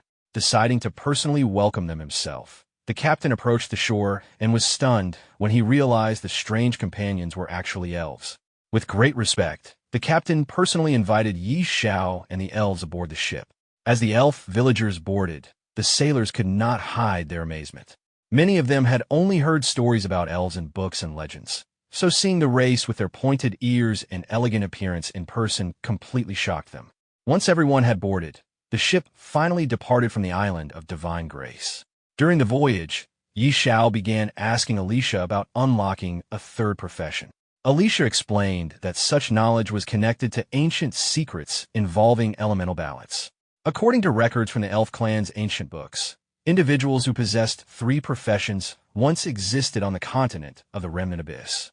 Hearing this immediately reminded Yi Xiao of the Forbidden Judge quest and its connection to the brutal Feng located on the Abyss continent. Yi Xiao then shifted the discussion toward forbidden spell scrolls. Alicia revealed that the elf race specialized in creating the mediums required to craft such scrolls. However, high-level scrolls required extremely rare materials, including pelts from level 100 mutated bosses, emerald sprouts, and seeds of life. Hearing this, Yi Xiao became excited because materials and money were the least of his concerns. He immediately planned to have the elves help him create forbidden spell scrolls after reaching his city. 2 days later, the group finally arrived at Fenya, Yi Xiao's main city. As the elf villagers walked through the streets beside him, they curiously observed the human settlement around them. Meanwhile, the citizens of Fenya were completely stunned after seeing real elves walking openly through the city. Many quickly recognized Yi Xiao and began praising him once again for bringing not only dwarves, but now even elves into the city. Yi Xiao reassured Alicia that he would first arrange a proper place for the elves to settle down and that they would gradually adapt to human society over time. The elf villagers thanked him sincerely for his help and hospitality. Meanwhile, far away in the southern woods, Sister Tao was struggling through the forest in terrible condition. Exhausted, injured, and barely able to stand, she angrily complained about her situation. Despite being a respected elder of the Supreme Hall, she found herself chased relentlessly over what she considered only a minor injury, leaving her furious and frustrated. At that moment, a massive silhouette appeared behind Sister Tao. The enormous creature resembled a giant moose, and the sight of it immediately made her panic. Realizing the beast had caught up to her again, she gave up any thought of fighting and immediately turned to flee. However, the moment she started running, 2 giant moose-like creatures began chasing after her relentlessly. While desperately escaping through the forest, Sister Tao angrily shouted in frustration, unable to understand why the beasts continued pursuing her so stubbornly despite everything that had happened. Meanwhile, back in Finesse City, Yi Xiao guided the elf villagers toward a grand mansion. While walking beside Alicia, he explained that the building had once belonged to the Duke, but had now become the city lord's mansion after the previous ruler stepped down from the position. Hearing this, Alicia became surprised and wondered whether Yi Xiao himself was the city lord. However, Yi Xiao quickly denied it and casually explained that the current city lord was someone close to him before inviting everyone inside. As the group entered the mansion, Sophia immediately greeted Yi Xiao with a bright and cheerful smile, clearly happy to see him return safely. Yi Xiao proudly introduced the elf villagers to her, causing Sophia to become completely amazed after realizing he had actually found and brought back real elves. Yi Xiao then jokingly expressed how much he had missed her before immediately asking for her help in arranging accommodations for the elves. Holding his hands, Sophia shyly agreed and happily accepted the responsibility. Afterward, Sophia warmly welcomed the elf villagers on behalf of Finesse City and politely guided them further inside the mansion. Alicia thanked her sincerely, impressed by the hospitality shown toward the elf clan. Later, our protagonist guided the elves to a suitable area on the outskirts of the city where they could establish their settlement. Alicia promised once again that the elves would do their best to create the forbidden spell scrolls he requested, while our protagonist assured them that he would provide all the necessary materials. At the same time, outside Finesse City, Sister Tao finally returned after suffering through countless hardships. Exhausted and covered in a miserable appearance, she proudly carried the valuable deerskin she had obtained. Unfortunately, the city guards completely mistook her for a beggar and tried stopping her at the gate. Furious, Sister Tao revealed her Supreme Hall identity and angrily mocked the guards before entering the city. While walking through the streets, she contacted our protagonist through a communication device, demanding that he come welcome her personally after all the trouble she had gone through collecting materials for forbidden spell scrolls. However, our protagonist casually informed her that he was currently busy in the elf territory outside the city and told her to come directly there instead. Offended by his attitude, Sister Tao angrily headed toward the elf settlement while complaining the entire way.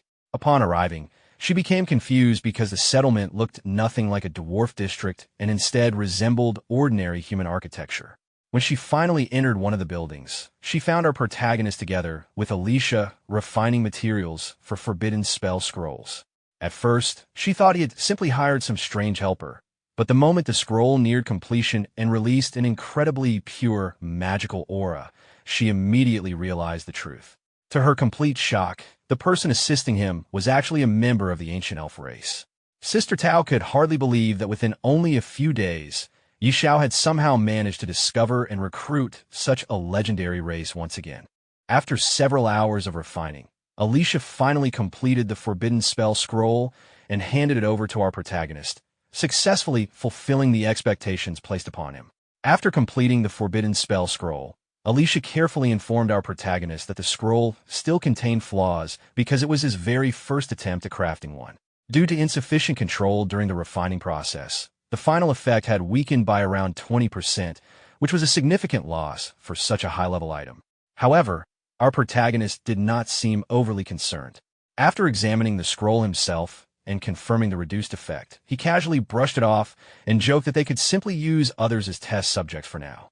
He then reassured Alicia that there were still plenty of materials available for further experiments, and even encouraged him to freely purchase more if necessary. Hearing this support, Alicia confidently promised that his next refinement would definitely achieve over 90% efficiency. Curious about the quality of the materials, our protagonist asked how the current scroll compared to one made from the fur of the elven deer king. After thinking carefully, Alicia admitted that although it was difficult to judge precisely, the effects should be roughly equal. Our protagonist then shifted his attention towards Sister Tao and finally asked why she had been looking for him. However, Sister Tao immediately acted irritated while secretly feeling extremely frustrated inside. After suffering countless hardships to obtain the Deer King's pelt herself, she could not believe Xiao had casually recruited an elf capable of producing similar results so easily. Still unwilling to lose face, Sister Tao proudly handed over a piece of the Deer King's fur she had managed to obtain during her travels. She claimed that its quality could definitely rival the high-level scroll they had just created.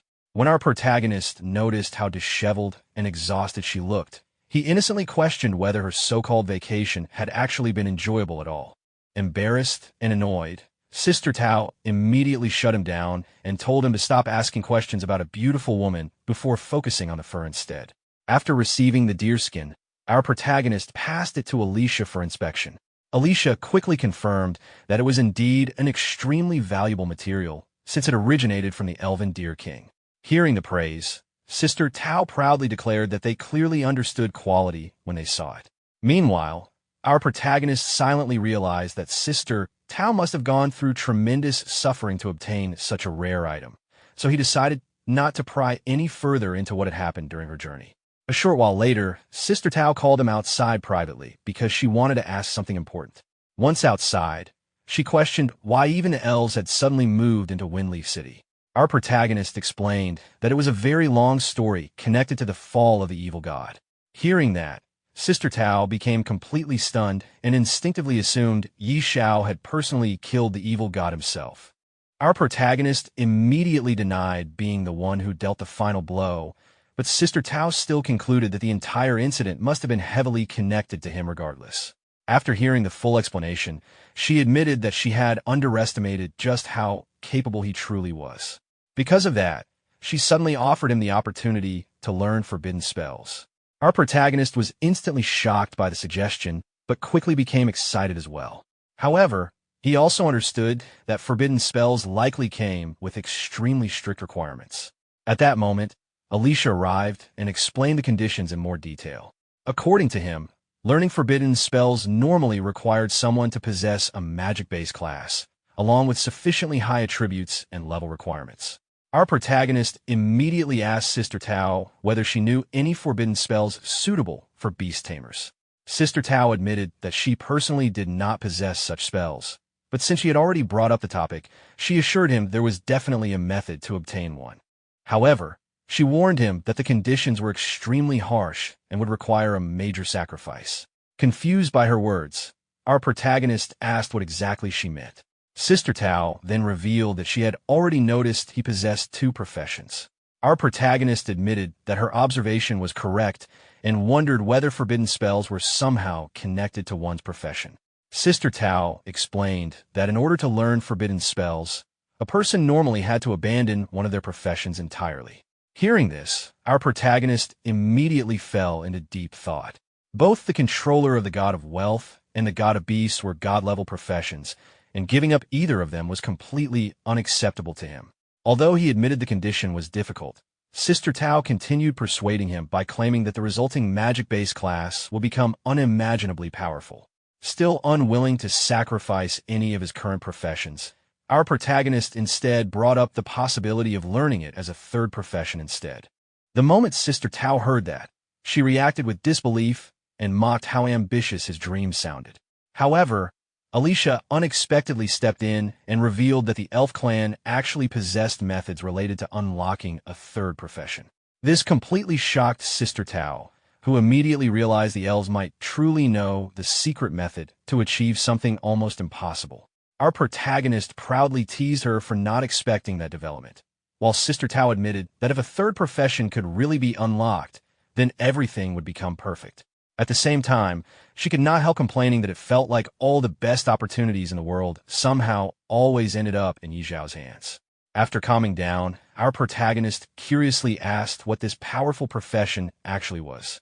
However, Sister Tao refused to reveal the details until he successfully unlocked his third profession first. Instead, she shifted the conversation toward the type of forbidden spell scroll he wanted.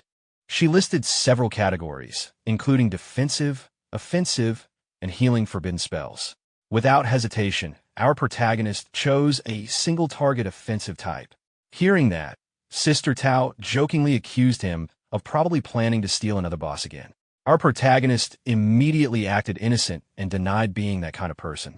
Soon afterward, Sister Tao opened a portal to leave. Exhausted from her recent journey, she declared that she was finally returning to rest properly. Our protagonist bid her farewell while reminding her to take care. Later that night, our protagonist met with Alicia on top of a tall building to begin learning flight techniques. Confused, he questioned why the training had to happen at night, but Alicia explained that nighttime flight training was excellent for sharpening night vision. Afterward, Alicia handed him a scroll containing the basic principles of flight and instructed him to begin with the foundational stage. The moment our protagonist touched the scroll, he instantly acquired the flight skill. Before Alicia could even finish explaining the key principles of the technique, our protagonist recklessly jumped straight off the building. Instead of crashing, he successfully glided through the air and immediately became excited by the sensation of flying. Meanwhile, Alicia panicked because his explanation had not even been completed yet. While hovering in the air, our protagonist suddenly noticed the direction of the beast taming incubation base. Remembering the Holy Spirit egg he had recently obtained, he became curious about its condition. Without wasting another moment, he immediately flew toward the incubation base, eager to check whether the beast egg had finally hatched successfully. Inside the incubation center, several maids were carefully maintaining the hatching process when Yi Xiao arrived to check on the Holy Spirit egg. Old Hui immediately complained about how exhausting the process had been while Yi Xiao eagerly asked whether the hatching had succeeded. As he placed his hand on the egg, cracks suddenly spread across its surface, and the same mysterious runes from the Divine Spirit Arena appeared once again. A brilliant light burst out from the egg, forcing Yi Xiao to shield his eyes. Moments later, a small mystical beast finally emerged while crying out loudly. Immediately after its birth, a series of system notifications appeared, informing Yi Xiao that the Holy Spirit had already recognized him as its master because of its strong dependence on him. The system then allowed Yi Xiao to choose the Holy Spirit's initial type between beast taming and mount. After briefly thinking about it, Yi Xiao selected the mount option, unable to resist the idea of owning a mythical beast mount. As he touched the Holy Spirit's head, a massive amount of information appeared before him. The creature was revealed to be a mythical-level Holy Spirit with overwhelming support and enhancement abilities. It possessed enormous bonuses against mythical and lower-ranked creatures, along with exceptional survivability, regeneration, and attribute boosts. The Holy Spirit also possessed several extremely powerful talents and skills.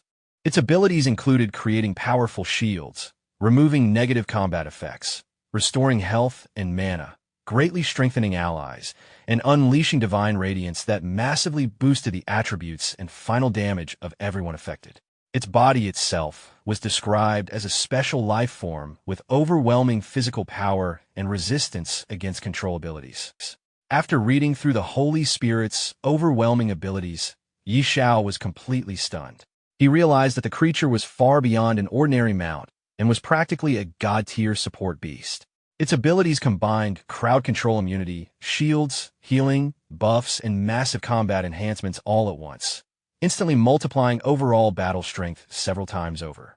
What shocked him even more was that such an adorable creature could also function as a flying mount. Filled with excitement, Xiao immediately activated its mount form. In the next moment, the small Holy Spirit transformed into a massive mystical beast. Seeing the giant form left him completely amazed, and without hesitation, he climbed onto its back. He decided to name the Holy Spirit Xiao Sheng and excitedly took it out for a flight around Fengye City. As Xiao Sheng flew through the skies, Xiao was overwhelmed by the speed and freedom of flying on a mythical mount. He even started questioning why he had bothered learning flight techniques in the first place when a mount itself could fly so effortlessly. The sudden appearance of the enormous flying creature caused a huge commotion throughout Fengye City. Soldiers and civilians alike stared into the sky in shock and excitement. Many were unable to identify the creature, while others were amazed by how powerful and cool it looked. Some people were even confused because flying was normally forbidden inside the main city. However, once someone recognized Xiao riding the beast, the crowd immediately understood. They began praising him as the legendary figure of Fengye City, someone whose influence now dominated the entire city. The scene then shifted to another realm where several devil-like beings were gathered together with a long-haired man. They discussed the recent revival of the sacred artifact and realized that the holy judgment had already begun recovering. One of the devils blamed Semikurt's failure for allowing the situation to spiral out of control, only for the long-haired man to reveal that Semikurt was already dead. Using information he obtained before Semikurt's death, the man explained that both the escape of the immortal phoenix and the revival of the holy judgment were connected to the same human, Xiao. The devils were furious after learning that a mere human had interfered with beings on their level and had even played a role in Semikurt's downfall. Angered by this humiliation, one of the devils declared that anyone who defied the gods had to pay with blood. After discussing their next move, they decided to send their believers to eliminate Xiao. The scene then shifted once more to the radiant temple of the Dragon Phoenix Empire. A massive crowd had gathered before a dark priest standing on a stage. The priest loudly praised the Lord of Hell and declared Xiao an enemy of the gods. He accused Xiao of ruining the divine plans near Watermoon City and announced that the gods had issued a decree demanding his death. The temple followers who belonged to the notorious cult, known as the Temple of Glory, erupted into violent chants calling for Xiao's blood and swearing to carry out the will of the evil gods. The scene then shifted to a secret underground bunker where a mysterious meeting was taking place. A man dressed like an Arabian sheik entered the heavily secured facility and walked into a conference room filled with influential figures seated around a large table. Every participant concealed their identity behind unusual clothing and strange masks. One of the masked figures explained that the Temple of Glory was merely the surface layer of a much larger force. The conversation quickly turned toward whether they should take action against Xiao. However, several members immediately objected. The man wearing the red mask warned that Xiao's reputation and influence had already reached an extremely dangerous level, and targeting him would effectively make them enemies of the entire empire. The woman wearing the green mask agreed, stating that the risks far outweighed the potential rewards, while another masked man also supported the opposition. Even the muscular figure with the mechanical mask advised everyone not to act recklessly. Despite the hesitation, the man with the blue mask raised a glowing divine artifact and revealed that this operation was backed by a divine decree. According to him, success would grant them divine blessings from the gods themselves. The red-masked man pointed out that Xiao had already dispelled the gray mist, shattered realms, and seemingly participated in killing a god. To them, that level of power was more than enough reason to avoid provoking him. The woman in the green mask demanded greater guarantees before she would even consider joining the operation. The blue-masked figure insisted that the will of the gods could not be questioned, but at that moment, a mysterious man wearing a blank white mask finally spoke. He dismissed everyone's fears and claimed the real problem was simply preventing their identities from being exposed if the plan failed. When the red-masked man demanded proof that he could guarantee their safety, the faceless figure calmly removed his mask and revealed himself as Prince Karami. The revelation instantly shocked everyone present, especially after they realized a royal prince was secretly involved in the conspiracy. Karami openly declared that he and Xiao were sworn enemies. He assured the others that with him personally overseeing the operation, none of their identities would ever be exposed.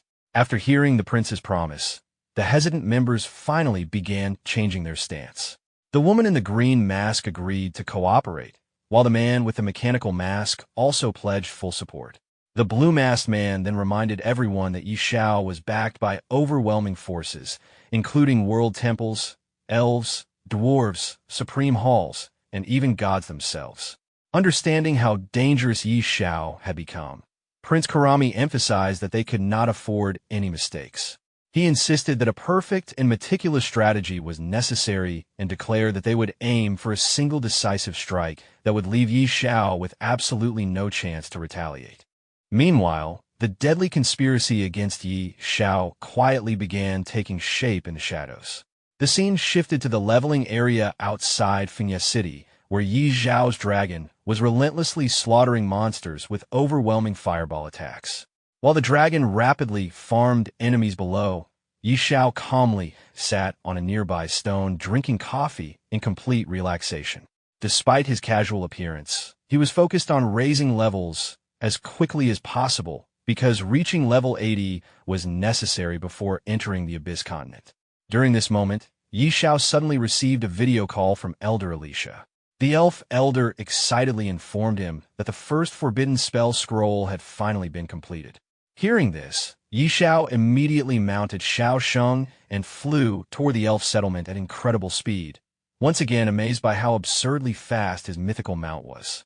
After arriving at Alicia's residence, the elder handed him a completed forbidden spell scroll called Sigh of Thunder, a powerful high-level single-target forbidden spell.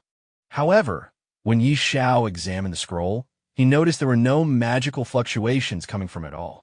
Alicia then explained that a true forbidden spell required its magic power to be perfectly sealed, and only a completely fluctuation-free scroll could be considered successful. Alicia further revealed that with the remaining source of magic, he could still craft several more forbidden spell scrolls. This immediately pleased Xiao, who already began planning to gather even more magical power by hunting immortal tier bosses within the realm battlefield. Soon afterward, the scene shifted to the realm city gate. When Xiao arrived there, the guards immediately recognized him and respectfully asked whether he was heading toward the battlefield. Xiao directly requested an audience with the Heavenly Soul Legion commander. Initially, a high-ranking soldier stationed atop the wall tried to stop him because entry normally required authorization tokens. However, the gatekeeper instantly scolded the soldier for disrespecting Xiao and ordered him to notify the commander immediately. Realizing his mistake, the soldier quickly apologized and allowed Xiao to enter. Inside the throne room, the Heavenly Soul Legion commander warmly welcomed Xiao and asked why he had come personally. Xiao straightforwardly explained that he needed to hunt a level 60 immortal tier boss and requested assistance from every legion in locating one. While most people feared immortal bosses and avoided them at all costs, Xiao was instead worried that the boss might hide before he could find it. Hearing this, the commander immediately stood up with excitement and promised full cooperation from all legions. Meanwhile, Xiao quietly prepared himself for his next journey into the realm battlefield. At the same time, the scene shifted once again to the demonic realm. There, a massive demonic creature with glowing violet eyes roared furiously after learning that the Holy Judgment artifact had broken free from their control. The brown-skinned man explained that everything had happened because of Xiao, who had ruined the plans of the gods and played a major role in Semikurt's death. Enraged by this humiliation, the gigantic demon declared that anyone who defied the gods must pay the ultimate price. It then ordered all believers and followers to hunt down and kill Xiao. Immediately afterward, the surrounding demonic creatures erupted into violent chants, repeatedly shouting Yi Zhao's name as their next target. The scene shifted to the teleportation point of Realm City, where Yi Zhao stood inside a massive teleportation circle preparing to enter the level 60 realm battlefield. A huge crowd of warriors and civilians had already gathered nearby, watching the situation with excitement and curiosity. Many people began discussing among themselves, wondering whether the level 60 battlefield would end up being destroyed just like previous battlefields after Yi Zhao's arrival. Some believed the monsters and enemies there had probably already changed their behavior patterns after learning about Yi Zhao's terrifying reputation. Others joked that the battle merit rankings were guaranteed to change completely the moment he entered. A few even discussed opening betting pools on whether Yi Zhao would instantly claim the top position, though many felt the outcome was already obvious. Soon afterward, the scene shifted to the level 60 realm battlefield itself. Hundreds of warriors from different legions had already gathered there waiting for Yi Zhao's arrival. As soon as they saw him, they respectfully greeted him and prepared for the operation. Yi Zhao calmly reminded everyone that they already knew their mission, so there was no need to waste time. Immediately afterward, the commanders of the various legions issued orders for all troops to advance and begin searching for immortal level bosses. While the armies marched forward, Yi Zhao rode Xiao Sheng through the skies, once again enjoying the overwhelming speed and style of his mythical flying mount. The warriors following behind him could not help admiring both his strength and his divine grade beast. Many openly admitted their envy toward Yi Zhao's absurd luck and power. After traveling deeper into the battlefield, the group finally arrived near a mountain where a giant demonic creature resembling a massive tree trunk stood at the summit. The moment Yi Zhao spotted the monster, he immediately ordered Xiao Hui to attack. Following the command, the dragon unleashed an enormous fireball that instantly dealt devastating damage to the demonic beast. Watching the attack, Yi Zhao realized that Xiao Hui's growth had become terrifyingly fast, with its burst damage already surpassing 4 million. He even began thinking that the dragon might soon step into the god-level realm. Yi Zhao then ordered the dragon to continue attacking, causing the battlefield to be submerged beneath overwhelming flames as the dragon intensified its assault. Back in the city, countless people watched the battlefield scoreboard in shock and excitement as Yi Zhao's achievements rapidly climbed. Many were amazed at how casually he hunted bosses that normal people feared with their lives. However, not everyone observing the battlefield had friendly intentions. Among the spectators, a hooded warrior secretly monitored Yi Zhao's every move while holding a mysterious artifact. The individual instructed others to carefully gather all possible information regarding Yi Zhao's combat methods, especially his beast-taming abilities. They hoped to fully analyze his skills and prepare for future confrontations. At that moment, a system announcement suddenly appeared before every warrior across the city center. The notification announced that player knight Xiao of the Great Xia Kingdom had entered the level 60 realm battlefield for the first time and had already reached 500th place on the battle merit leaderboard, earning bonus attribute points and additional rewards for the Great Xia Kingdom war zone. The warriors watching the battle merit rankings became completely shocked after seeing our protagonist's rapid rise once again. Many of them immediately realized that another huge event was unfolding on the battlefield, while others excitedly hoped they might also benefit from the hidden quests and rewards triggered by Yi Zhao's actions. Meanwhile, some veterans had already given up trying to compete with him at all, knowing the gap between them was simply absurd. At the same time, on the battlefield, Xiao Hui was completely overwhelming the tree-like monster beast with endless fire attacks. Just then, a soldier riding a beast mount landed near our protagonist and urgently informed him that a clue regarding an immortal-level boss had been discovered west of the mountain range. According to the scouts, the creature possessed an extremely terrifying aura, so none of them dared approach it recklessly.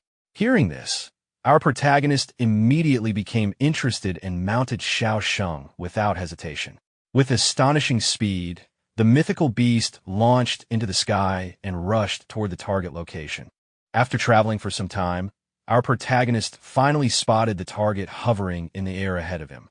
The creature resembled a grim reaper carrying a giant scythe and radiated an extremely sinister aura.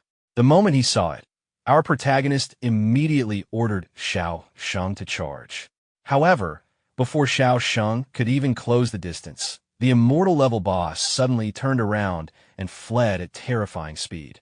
Seeing this, even our protagonist became shocked by how ridiculously fast the boss was. Meanwhile, the warriors below who witnessed the scene were completely stunned. None of them expected an immortal-level boss to run away immediately after seeing Lord Yixiao appear.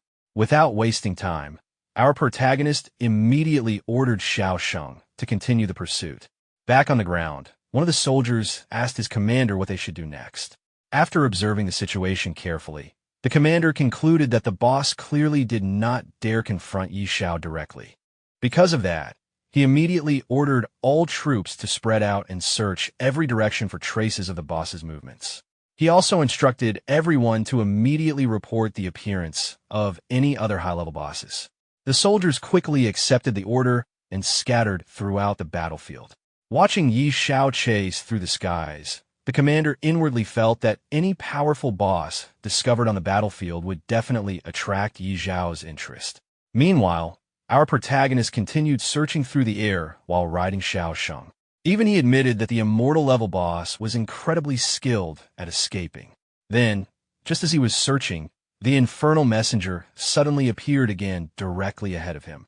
The moment he spotted it, our protagonist immediately ordered Xiao Sheng to charge once more. At the same time, a system notification appeared before him, revealing the creature's information. The infernal messenger was an immortal-level mystic boss at level 65 with 20 million health points. It was described as a messenger from hell wielding a life-absorbing scythe capable of dragging its victims into eternal torment.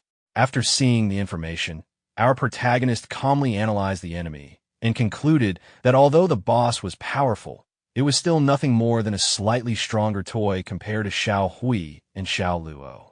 However, instead of fighting, the infernal messenger once again chose to flee at full speed.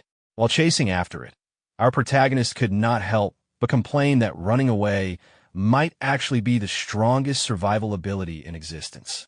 He never expected that one day he would need to worry about whether he could even catch up to an immortal-level boss.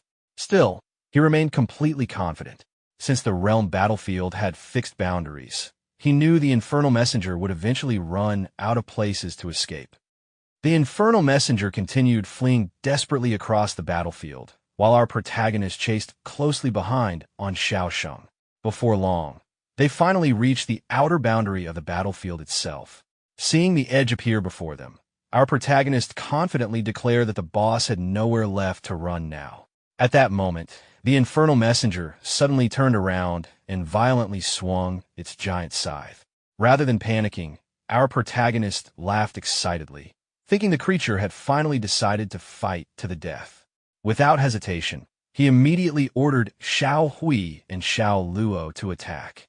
The dragon and phoenix instantly appeared and charged forward with overwhelming pressure.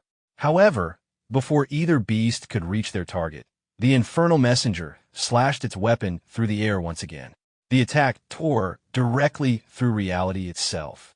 A gigantic spatial crack instantly appeared at the edge of the battlefield, forming a massive portal leading into complete darkness. Seeing this, our protagonist was shocked that the creature could actually tear open the boundary of the interdimensional battlefield itself. While retreating through the portal, the infernal messenger stared directly at our protagonist and spoke in a strange alien language. Although he could not understand the words, the sound resembled either a sigh or a prayer, and it carried an extremely ominous feeling. As dark energy surged around the creature, our protagonist suddenly realized the infernal messenger was provoking him before disappearing completely into the breach. After the creature vanished, our protagonist stared at the portal with growing curiosity. He could sense an enormous secret hidden behind the crack in reality itself. Although his instincts warned him about the danger ahead, that only made him more determined to investigate. He quickly analyzed the situation and concluded that if the enemy truly possessed some overwhelmingly superior power beyond all established levels, it would have already attacked directly instead of fleeing repeatedly. Because of that, he decided the risk was worth taking. Without hesitation, our protagonist ordered all of his beasts to follow him through the breach so he could hunt down the infernal messenger personally. Xiao Sheng, Xiao Hui, and Xiao Luo immediately rushed into the portal alongside him. After crossing through the breach, they arrived in a completely unfamiliar world. The entire area resembled outer space itself, filled with endless darkness stretching in every direction. Our protagonist immediately noticed that visibility was almost non-existent. Without the holy light emitted by Xiao Luo and Xiao Sheng, moving forward would have been nearly impossible. Surprisingly, Xiao Hui seemed completely unaffected by the darkness. Soon after, our protagonist dismounted from Xiao Sheng and stepped onto the surface below. The ground felt extremely strange. It resembled a thin layer of water spread across a mirror-like surface, almost as if he were standing in empty space itself rather than on actual land. After touching the surface, he realized it was unlike any material he had ever encountered before. It was neither stone nor soil, and it did not resemble any known substance from their world. As he observed the empty surroundings, our protagonist also realized the infernal messenger had completely disappeared. Then he turned around and discovered something even worse. The spatial breach they entered through had already vanished. At that moment, he understood there was no turning back anymore. The only option left was to continue moving forward through the unknown darkness. While searching for clues, our protagonist suddenly noticed glowing green inscriptions spreading across the surface below them. The symbols looked unfamiliar and alien, yet they stretched continuously into the distance like some kind of path or guidance system. Curious, he decided to follow the inscriptions to see where they would lead. After traveling for some time, he finally arrived before a massive structure resembling an ancient altar. Seeing it, our protagonist became even more confused. As he carefully examined the engraved symbols on the altar, he suddenly recognized something important. The words, "nothingness," appeared among the inscriptions. He had previously seen those exact words and annotations inside the Holy Spirit arena. Realizing this connection, our protagonist immediately questioned whether there was some deeper relationship between the Holy Spirit and these mysterious supernatural realms. He then turned toward Xiao Sheng and asked whether the little Holy Spirit remembered this place somehow. Although he did not truly expect an answer, the discovery itself made him increasingly certain that the Holy Spirit arena and this strange dimension were connected in ways far beyond his current understanding. Suddenly, our protagonist felt something unusual and immediately wondered what was going on. At that moment, the Inferno Messenger appeared above the altar. Seeing it, our protagonist realized it had finally arrived and immediately ordered Xiao Hui and Xiao Luo to attack. Following his command, the Phoenix and the Dragon unleashed condensed fire attacks at the Inferno Messenger. However, the Inferno Messenger endured the attacks without moving and continued heading toward the altar. Watching this, our protagonist became confused. The Inferno Messenger was completely ignoring the attacks and seemed determined to reach the altar, making him wonder whether the altar was hiding some important secret. Suddenly, immense green energy erupted from the Inferno Messenger's body. In the next moment, its body began disintegrating and transformed into green energy that was absorbed into the altar. Seeing this, our protagonist was even more puzzled. It looked as though the Inferno Messenger had sacrificed itself. Immediately afterward, a brilliant pillar of light shot upward from the altar and completely absorbed the Inferno Messenger. Our protagonist was stunned by the sight. At the same time, an overwhelming pressure filled the surroundings. The feeling was so powerful that it seemed as if some terrifying existence was about to awaken. The scene then shifted to a castle tower within the city. A soldier stood beside an old man with a long beard and remarked that the eerie atmosphere was growing stronger. Something seemed to be stirring, and he wondered if the coming attack would arrive sooner than expected. The old man replied that it was difficult to say, but the aura was more bizarre and powerful than ever before. Because of that, they had to prepare in advance instead of waiting helplessly for disaster to arrive. Back in the mysterious realm near the altar, our protagonist told Xiao Hui and Xiao Luo to follow him carefully because there was definitely something strange about the place. He wanted to uncover the truth behind the pillars of light. While examining the area, he noticed that the symbols around the altar were reacting to the light it emitted. This discovery convinced him that the secrets hidden within the altar were far more complicated than he had originally imagined. The scene then shifted to the imperial palace inner court. Inside the palace courtyard, several soldiers hurried forward and reported to Lord Stir, urging him to give the order. Lord Stir acknowledged that this time the situation was different. At that moment, Sophia entered the palace courtyard and greeted him. Noticing her arrival, Lord Stir asked what she was doing there. Sophia explained that she had just received news about changes occurring in the boundary battlefield and wondered if the situation was suspected to be related to Xiao. Lord Stir confirmed that it was, although the information they had received might not be completely accurate. Sophia pointed out that Xiao had only entered the level 60 battlefield and that they still needed to support the supreme battlefield. She then asked if Lord Stir could take her along when he departed. Lord Stir was reluctant. He reminded her that this was a real war, not a game, and admitted that even he might die on the battlefield. Bringing her along would be extremely dangerous. However, Sophia insisted that she could help. She also clarified that she was not planning to enter the supreme battlefield herself, and only wanted to go there to take a look. After some thought, Lord Stir agreed, but warned her to be careful. Thanking him, Sophia watched as Lord Stir immediately ordered everyone to prepare for departure. Following his command, all the soldiers mounted their dragons and headed toward their destination. Meanwhile, the scene shifted to Karami Palace. Inside the palace, Prince Karami burst into laughter.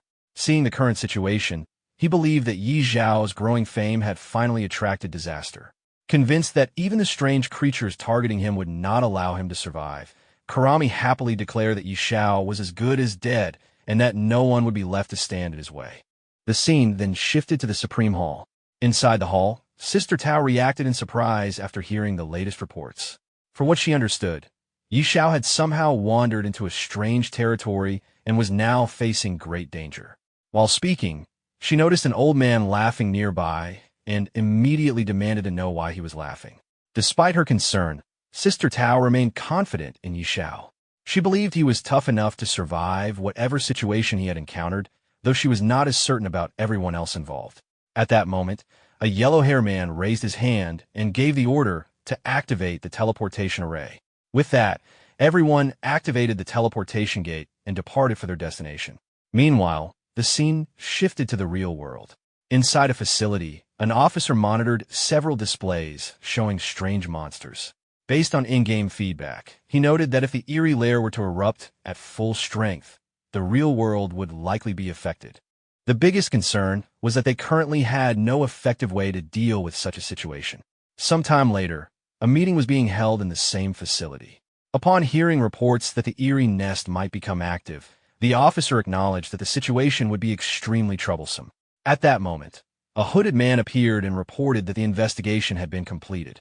The source of the problem had been traced to the level 60 battlefield, where Yi Xiao, who had recently been making headlines, seemed to have accidentally activated an anchor point. Hearing this, the officer found it interesting and remarked that the latest sequence appeared to have already attracted the attention of the strange creatures.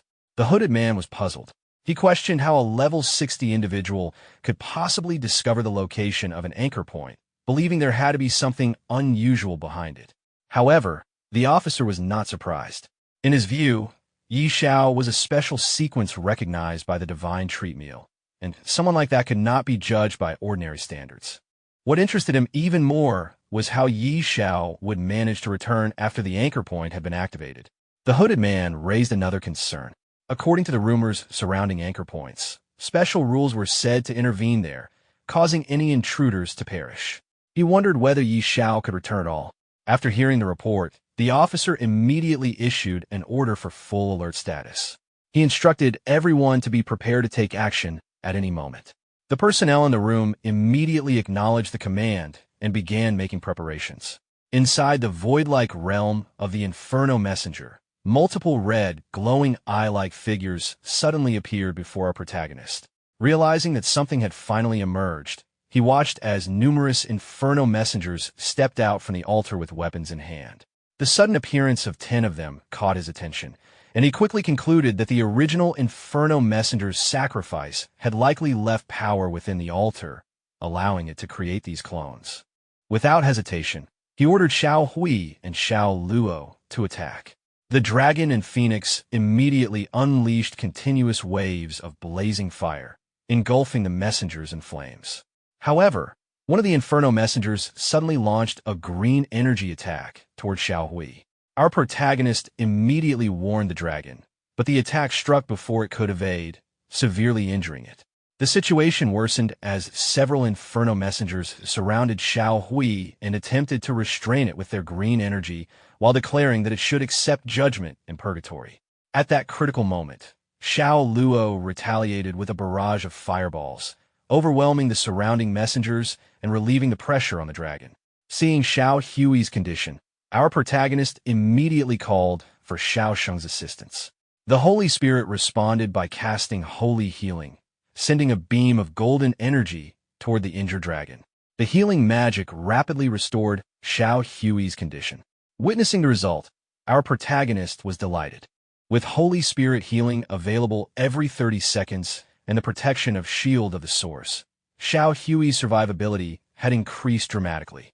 The battle continued as the dragon and phoenix launched another relentless wave of fire-infused attacks against the Inferno messengers. Eventually, one of the messengers collapsed while releasing green energy from its body. Believing an enemy had finally been defeated, our protagonist moved closer, intending to inspect the loot. However, the moment he approached, he realized something was wrong. The fallen messenger's body began dissolving into green energy, and strange black specks appeared within the process. This immediately raised his suspicions. He wondered whether the phenomenon was connected to the clone's nature or if there was another hidden reason behind it. As the body completely disintegrated, a new giant Inferno messenger suddenly emerged in its place. The sight confirmed his fears. The defeated enemy had truly been a clone of the Hellbringer. Moments later, even more Inferno messengers began appearing around the battlefield. Our protagonist quickly realized the seriousness of the situation. 10 immortal-level bosses were already an overwhelming force on their own. But if these clones could continue regenerating endlessly, then even the strongest beings would eventually be worn down through sheer attrition. Just then, the Holy Spirit unleashed another burst of golden holy energy. The radiant power flowed toward the phoenix and dragon, continuously restoring their condition. Seeing the effects, our protagonist quickly realized how powerful the Holy Spirit truly was. With their health recovering at an incredible rate, boosted attributes, and immunity to negative effects, his beast had virtually no weaknesses. Unless they encountered an overwhelmingly stronger opponent, they would be extremely difficult to defeat. However, the real issue remained the endless regeneration of the clones. After observing the battlefield, he directed Xiao Hui's attention toward the altar and ordered the dragon to get closer and destroy it. Xiao Hui immediately advanced toward the altar, but the Inferno messengers quickly moved to intercept him. Recognizing their intentions, our protagonist ordered Xiao Sheng to stop them. The Holy Spirit responded by creating a massive golden barrier woven together in a crisscross pattern, blocking the charging Inferno messengers. With the path temporarily cleared, our protagonist seized the opportunity and ordered Xiao Hui to destroy the altar. The dragon immediately unleashed a powerful wave of fire toward it. However, before the attack could land, all the Inferno messengers surrounding the barrier suddenly vanished and reappeared directly in front of the altar, sacrificing themselves to block the attack. The unexpected teleportation caught our protagonist off guard. He could hardly believe how desperately they were protecting the altar. Moments later, the messengers once again surrounded Xiao Hui. While the dragon fought back with continuous fireballs, our protagonist instructed him to keep searching for opportunities to damage the altar. Unfortunately, the situation only became more troublesome. More and more Inferno messengers gathered around the altar until it was completely hidden behind their bodies. Every possible opening was sealed. Watching this, our protagonist finally understood the core of the problem. As long as even a single clone remained, the altar could not be damaged. At the same time, as long as the altar existed, the clones would continue to regenerate endlessly. It was a vicious cycle with no obvious solution. Even though Xiao Hui and Xiao Luo currently held the advantage, endless battles would eventually drain their strength. After carefully analyzing the situation, Our protagonist clenched his fist and smiled. At last, he had found a way to break the deadlock. Having found a solution, our protagonist finally called upon Xiao to take the stage. The Holy Spirit immediately moved forward and unleashed a surge of holy energy before activating its unique innate skill, Prelude to the Holy Spirit. A massive wave of sacred power spread across the battlefield. Watching the scene unfold, our protagonist couldn't help but admire the ability. Among the 3 mythical-level beast tamers, this was the only innate skill that could be activated without any negative consequences, making an exceptionally powerful, heaven-defying ability. The holy energy soon enveloped Xiao Hui and Xiao Luo. In addition to restoring them, it greatly enhanced their attributes and combat abilities.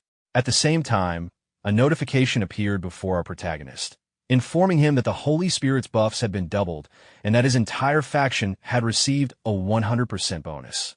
Seeing the effects, he immediately understood that the increase in combat power was far greater than the number suggested.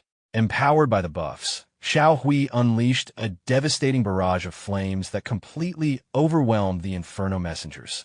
The difference in strength became obvious at a glance. Soon after, Xiao Luo joined the assault, covering the battlefield with countless fireballs. The clones were pushed back even further under the relentless attacks. As he observed the battle, our protagonist noted that Xiao Luo's area of effect capabilities were extraordinarily powerful, with sustained damage that even surpassed Xiao Hui's in certain situations. He also realized something else. Despite being immortal-level entities, these clones had yet to display any innate skills. Normally, bosses of this rank would possess unique abilities, but none had appeared so far. Fortunately, they also lacked the self-destruction ability encountered during the level 50 Abyss trial. Then, a brilliant pillar of red light suddenly burst into the sky from the altar. The sight immediately caught our protagonist's attention. The altar was clearly not as flawless as it had first appeared. Meanwhile, the Inferno messengers continued to be crushed by the combined attacks of Xiao Hui and Xiao Luo. Their defensive formation gradually collapsed, allowing openings to appear around the altar. Seeing this, our protagonist realized that the defenses had finally been breached and that the strategy was working far better than expected. Without wasting the opportunity, he shifted his focus entirely to the altar and ordered Xiao Hui to target it next. Meanwhile, at the edge of the level 60 battlefield, several hooded figures wearing strange masks had gathered near the location believed to be the anchor point. One of them examined the area, confirming that it was indeed the place they had been searching for. Another figure, holding a crystal orb, explained their mission. Their objective was to disrupt the anchor point's guidance, delay the coming bizarre riot, and prepare the area for the arrival of reinforcements. The others immediately acknowledged the orders and began carrying out the plan. While guarding the anchor point, one of the masked figures remarked that it had been a long time since the disturbance began, yet the anchor point still had not been fully activated. In his view, this meant that Yi Xiao was still alive and fighting. The situation only reinforced the rumors about his strength. The man holding the crystal orb agreed and explained that the longer they could delay the activation, the better. Ideally, they needed to hold out until reinforcements arrived so that everything could proceed smoothly. However, another member pointed out that the reinforcements would need at least half a day to arrive, making the task extremely difficult. Even so, one of the masked figures believed it was not impossible. After all, Yi Xiao was someone who had once destroyed an entire level 50 battlefield. If anyone could create another miracle, it would be him. As they continued discussing the situation, a massive crack suddenly appeared across the boundary barrier. The unexpected sight immediately shocked everyone. They stared at the rupture in disbelief, unable to understand how the supposedly stable boundary had been torn open. Moments later, our protagonist emerged from the crack alongside the Holy Spirit and the Phoenix. The masked figures instantly recognized him. His battle rune set was unmistakable, and only one person possessed the Courage battle rune set. Combined with the 3 powerful beasts accompanying him, there was no doubt about his identity. The man holding the crystal orb quickly sensed the aura of the creatures around Yi Xiao and realized that all of them possessed immortal-level power. The revelation left the others stunned. They could hardly believe that so many immortal-level beings were gathered around a single person. Just as they were still processing the situation, a violent vortex suddenly formed behind our protagonist within the crack in the barrier. The sudden change immediately caught his attention. Turning toward the people below, he urgently warned them to run. His warning only confused some of the masked figures. Moments earlier, they had viewed him as an unstoppable powerhouse, so they could not understand why he suddenly seemed so alarmed. Their confusion lasted only a moment.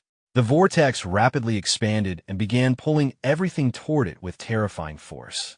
What had initially looked like a strange disturbance quickly resembled a massive black hole. The masked figures finally realized the danger. Panic spread through the group as they watched the vortex devour everything in its path. Trees, buildings, rocks, and even entire sections of mountains were torn apart and dragged toward the center of the growing void as the destructive force continued to expand. As the gigantic vortex continued expanding, everyone nearby panicked. Many people felt the terrifying pulling force dragging them toward the center and immediately began fleeing. Chaos spread through the area as people desperately tried to escape. Some were horrified that another battlefield was being destroyed so soon. The destruction of the level 50 battlefield had barely faded from memory, yet less than a month later, the level 60 battlefield seemed to be suffering a similar fate. To them, Yi Zhao's achievements were becoming increasingly unbelievable. Meanwhile, the scene shifted to the supreme battlefield. A mysterious hooded figure suddenly appeared in the sky above the battlefield. The soldiers below immediately reacted, raising their weapons and preparing for battle. However, the hooded man quickly descended and explained that he was not an enemy. Recognizing him as Senior Adams, the commander immediately asked whether something had happened in Realm City. Adams revealed that the anchor point had disappeared and that the crisis was already over. The commander was stunned by the news. When he asked whether the incident was connected to Yi Xiao, Adams did not deny it. In the commander's eyes, only someone recognized by the divine tree could accomplish something so impossible. Adams agreed. Yi Xiao had already created countless miracles, and this appeared to be another one. Meanwhile, aboard the warship of the Supreme Hall, a man in a white hood approached Sister Tao after hearing the news that the anchor point had vanished. Unable to understand how such a dangerous phenomenon could simply disappear, he questioned her about it. Sister Tao seemed completely unconcerned. She mocked his surprise and acted as though the situation was perfectly normal. The white-hooded man found her confidence suspicious and pointed out that she spoke as if she understood exactly what had happened. Sister Tao casually explained that she had some connection with Yihan and had already witnessed far more outrageous events than this. Compared to those experiences, the disappearance of an anchor point was hardly worth mentioning. Hearing this, the man immediately became interested. Realizing that Sister Tao had been spending a lot of time in Fiancée City lately, he suspected she knew much more about Yihan than most people. Curious, he began trying to gather information from her. Sister Tao quickly realized his intentions and questioned him. The white-hooded man insisted that he was merely curious. In truth, he believed Yihan possessed astonishing potential. From his perspective, investing in someone with that level of talent would be an extremely profitable decision. Hearing that explanation, Sister Tao immediately understood his motives and pointed out that his sudden friendliness finally made sense. Meanwhile, the scene shifted to the imperial capital. Inside a meeting room, several influential figures had gathered. A man wearing a strange red mask brought the discussion to order and noted that everyone had already heard the latest news. The group could only agree on one thing. Yi Xiao was proving to be far more difficult to deal with than any of them had originally imagined.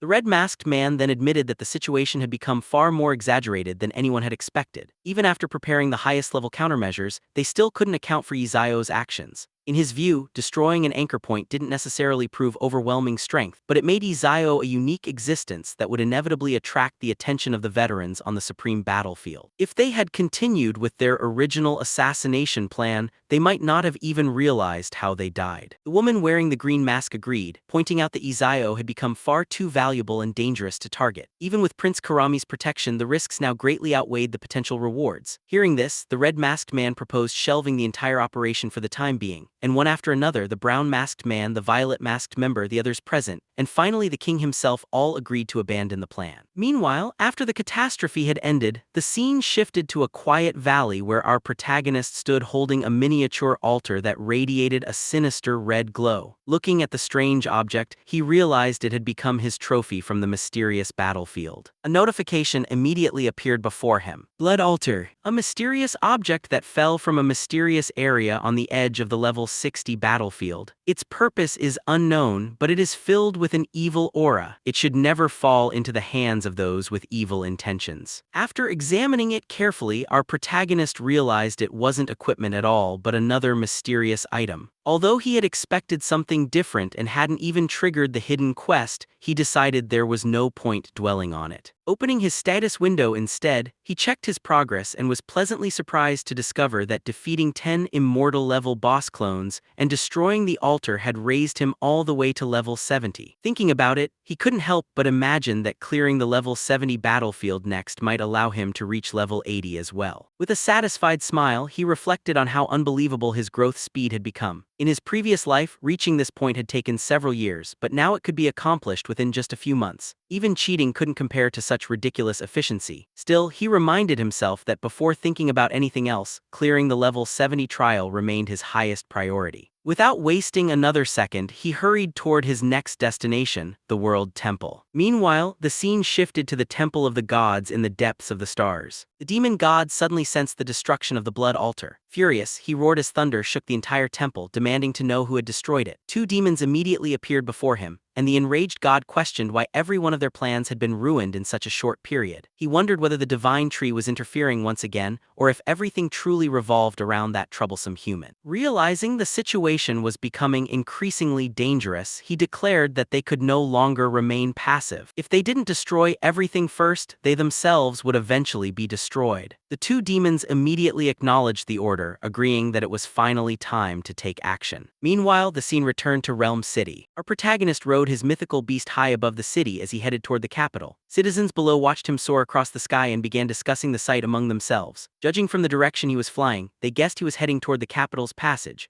most likely to challenge the next advancement trial. Some even wondered if defeating 10 immortal-level bosses really allowed someone to jump directly to level 70. Others admitted they had no idea, joking that they usually fled the moment they encountered a demonized boss. In the end, everyone reached the same conclusion, only Xiao himself truly knew how such impossible feats were accomplished. Suddenly, a brown-haired man from the crowd nodded and said that it actually made sense. In his opinion, Xiao was most likely heading for the level advancement trial. The moment those words were spoken, excitement spread through the crowd. Many people eagerly declared that they had already missed witnessing the destruction of the level 60 battlefield, so this time they absolutely had to watch the advancement trial in person. Some even mentioned that the elders of the World Temple had secretly observed the previous trial, so perhaps this one would even be broadcast live. Watching everyone get carried away by the excitement, an elderly man with a long beard smiled helplessly and remarked that regardless of status or background, gossip was simply part of human nature, even in a post-apocalyptic world. Meanwhile, Xiao continued flying across the city's skis on Xiao Sheng, deciding to return to the imperial capital first before worrying about anything else.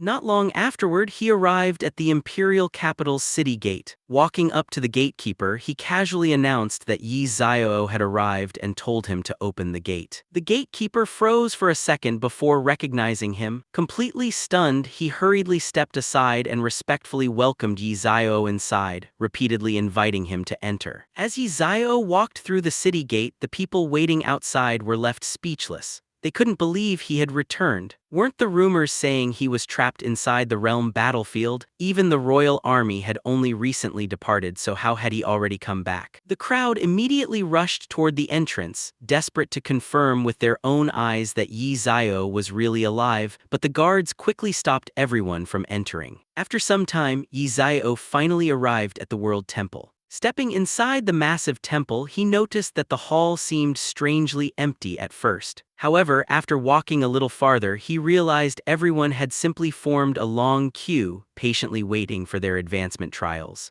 Without any hesitation, Xiao walked straight to the front of the line and casually informed the gatekeeper that he would be cutting in line. The gatekeeper didn't dare object. Instead, he immediately agreed and allowed Yi Xiao to enter. The instant Yi Xiao stepped through the entrance, the trial's notification appeared before everyone. Abyss difficulty. The surrounding crowd immediately burst into confusion. Many couldn't understand how Yi Xiao had returned so quickly when he was supposedly trapped inside the battlefield. Some even wondered if they were seeing a ghost or simply hallucinating. One person jokingly asked his companion to punch him to see whether he was dreaming. Instead of holding back, the companion landed a heavy punch that knocked him straight to the ground. Watching the ridiculous scene, another gatekeeper sighed and concluded that it clearly wasn't a dream. However, realizing that Yi Xiao had truly returned, he immediately understood the seriousness of the situation. Thinking the temple elders needed to know at once, he hurried to report everything to a deacon. After hearing the entire report, the deacon's expression changed dramatically. Realizing the importance of the matter, he immediately ordered that the temple elders be informed without delay. The scene then shifted to the temple warships. Upon receiving the report, a white-haired elder was completely shocked. Moments earlier, they had been informed that Yi Xiao had destroyed the level 60 battlefield, yet now another report claimed he had already returned to the World Temple and begun his advancement trial. The elder could hardly believe it. The speed at which Yi Xiao accomplished one impossible feat after another was simply beyond comprehension. After receiving the report, the white-haired elder rushed straight to the captain's room and urgently ordered the warship to return immediately. Unable to hide his curiosity, he demanded that the ship travel at full power because he wanted to see exactly what Yi Xiao was planning. The captain hesitated for a moment and asked whether the elder meant the maximum safe output or the absolute limit of the warship's power source. The elder didn't hesitate for a second. He ordered the captain to push every power source to its absolute limit, insisting that energy consumption didn't matter as long as they reached the sanctuary as quickly as possible. Just then, another elder dressed in white stepped forward and tried to stop him. He argued that energy was far too precious to waste on something driven by curiosity. Even with abundant resources, such reckless spending was unnecessary. The white-haired elder immediately dismissed his opinion, claiming that the others were only looking at the surface while he was considering a much bigger picture. At that moment, a long-bearded elder also arrived. Rather than opposing the decision, he completely supported it. In his eyes, everyone wanted to know how powerful Yi Xiao had become after destroying the level 60 battlefield. His curiosity was so overwhelming that he repeatedly urged the captain to move even faster. Watching the respected elders lose their composure over a single person, the captain could only wonder how they had gone from calm and dignified to completely obsessed in such a short time. Without further delay, the warship accelerated and sped toward its destination at maximum speed. Meanwhile, the scene shifted to the level 70 Dark Abyss trial. The moment our protagonist entered the trial, he immediately ordered his two companions to stop holding back and charge forward at full power. Almost instantly, a gigantic bull-like abyss monster appeared before them. At Yi Xiao's command, both the dragon and the phoenix unleashed powerful fireball attacks, completely overwhelming the creature and bringing it down within moments. Without slowing down, Yi Xiao pointed toward the next group of monsters and urged his beasts to eliminate everything in their path as quickly as possible, so they could reach the deepest part of the trial. The dragon and the phoenix charged ahead, instantly wiping out another giant bear-like monster and a massive bull-like creature before either of them had a chance to fight back. Soon afterward, an enormous level 70 immortal celestial abyss monster appeared before them. A notification immediately appeared. Even within the Dark Abyss, an immortal celestial is regarded as one of the strongest existences. Brutal and bloodthirsty, it is capable of overwhelming countless opponents. If it notices you, the pressure alone may leave you unable to breathe. After reading the description, our protagonist simply smiled.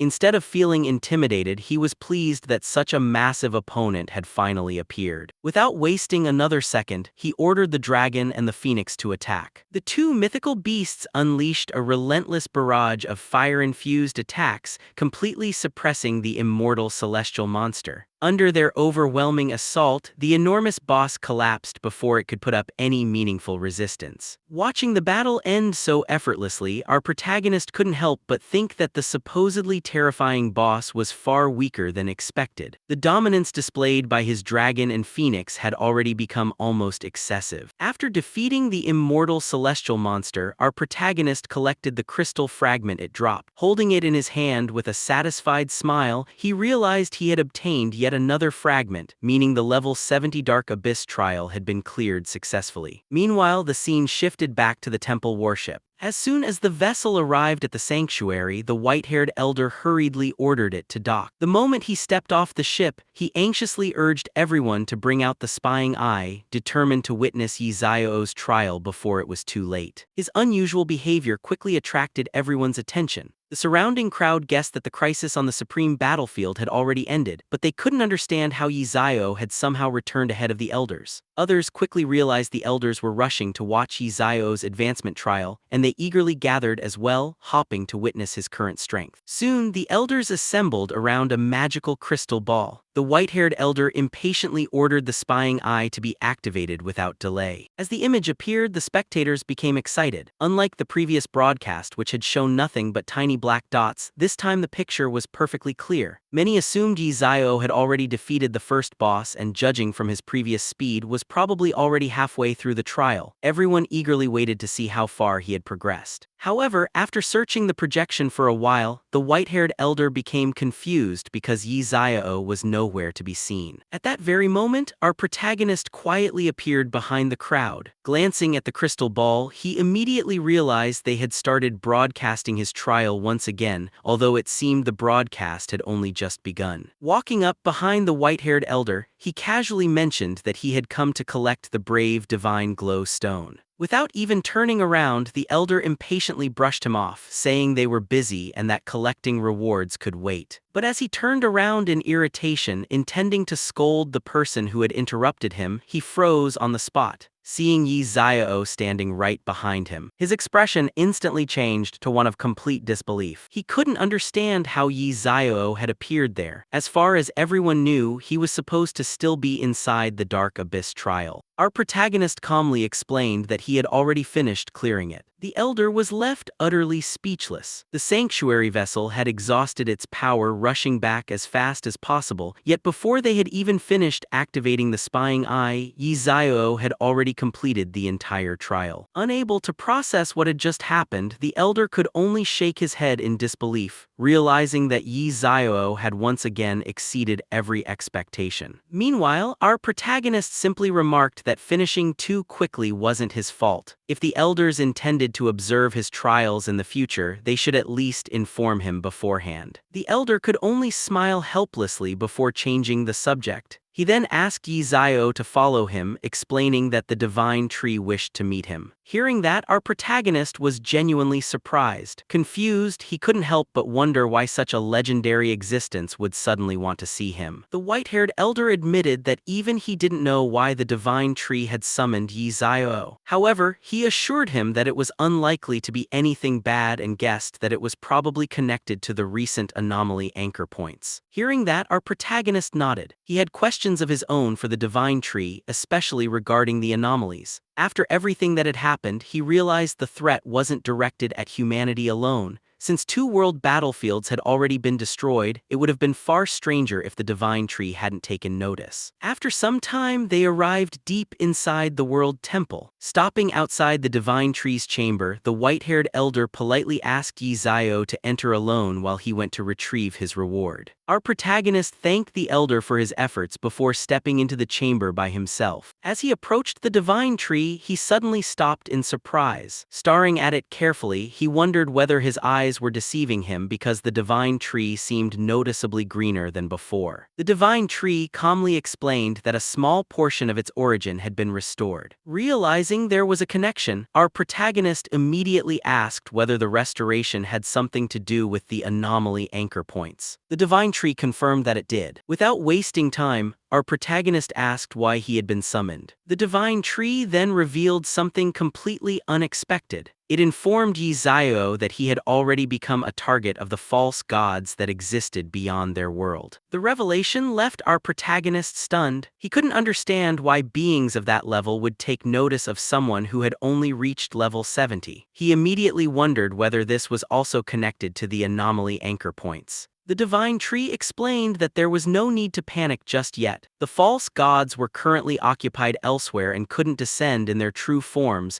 meaning they wouldn't attack him personally. Instead, the greatest danger surrounding him came from within humanity itself. Hearing that, our protagonist quickly realized what the divine tree meant. He asked if it was referring to the human organizations that worshipped those false gods. The divine tree confirmed his suspicion. It explained that over thousands of years, the influence of the false gods had spread throughout human society far more deeply than anyone could imagine, warning Yi Xiao never to underestimate those hidden forces. The divine tree then entrusted him with another important mission. It asked him to destroy as many summoning altars connected to the anomalies as possible. Doing so wouldn't only help restore the divine tree's strength, but would also benefit all of humanity by delaying the full descent of the anomalies into their world. Our protagonist was immediately shocked by the request. He reminded the divine tree that he had barely survived his previous encounter. Facing 10 immortal tier bosses at once had nearly cost him his life, and if luck hadn't been on his side, he wouldn't even be standing there now. Instead of arguing, the divine tree asked him a single question: whether he had already given up searching for clues related to the holy severance. The moment those words were spoken, our protagonist's expression changed. His attention was instantly captured as he realized the divine tree knew something about the holy severance, leaving him eager to hear more. The divine tree revealed that the final and most important clue related to the holy severance would only be given after another summoning altar was destroyed. Hearing that, our protagonist smiled helplessly and jokingly wondered whether the divine tree could simply hand over the holy severance directly. If that wasn't possible, he at least hoped for a powerful divine weapon instead. The divine tree ignored the suggestion and simply offered something else. It could reveal the location of the next altar.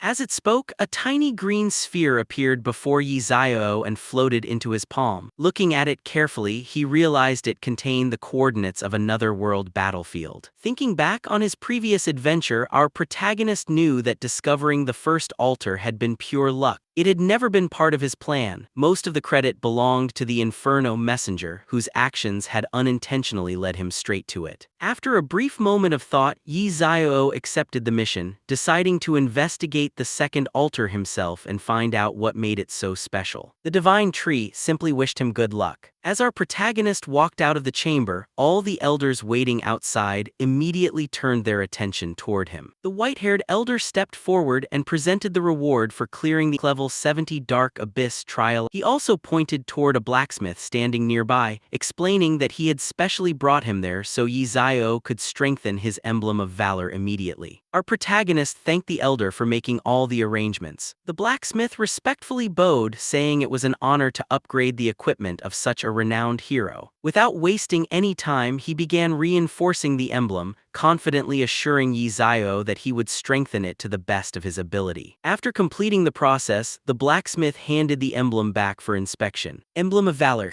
An emblem awarded only to those who successfully pass the level advancement trials. It symbolizes the Empire's highest honor, and after being reinforced multiple times with the Divine Stone of Courage, its power has increased even further. After carefully examining it, our protagonist noticed that although its quality remained at the legendary tier, nearly every attribute and skill bonus had increased by almost 1/3 compared to before. Holding the upgraded emblem, he couldn't hide his satisfaction. At this rate, he believed there was a very high chance it would eventually evolve into a divine weapon. He even wondered whether continuing to strengthen it after clearing the level 100 trial might allow it to reach the legendary Heavenly Destruction tier. With everything finished, our protagonist thanked both the elder and the blacksmith before preparing to leave. The blacksmith respectfully wished him a safe journey. Outside the World Temple, the white-haired elder asked what Yi Xiao planned to do next. Without the slightest hesitation, our protagonist revealed that his next destination would be the level 70 world battlefield. The white-haired elder was surprised and asked if Yi Xiao was really heading to the level 70 world battlefield just to level up. Yi Xiao explained that leveling was only a secondary objective. objective. His real mission was to locate and completely destroy the second anomaly's altar. Since the divine tree had already given him the exact coordinates, he was confident there would be no surprises. Without wasting any more time, he told the elder to ask the divine tree if he wanted further details before leaving in a hurry. After Xiao departed, the blacksmith stood there in disbelief, wondering if he had heard correctly. Xiao had only just returned, yet he was already preparing for another major operation. Even the elder had no explanation,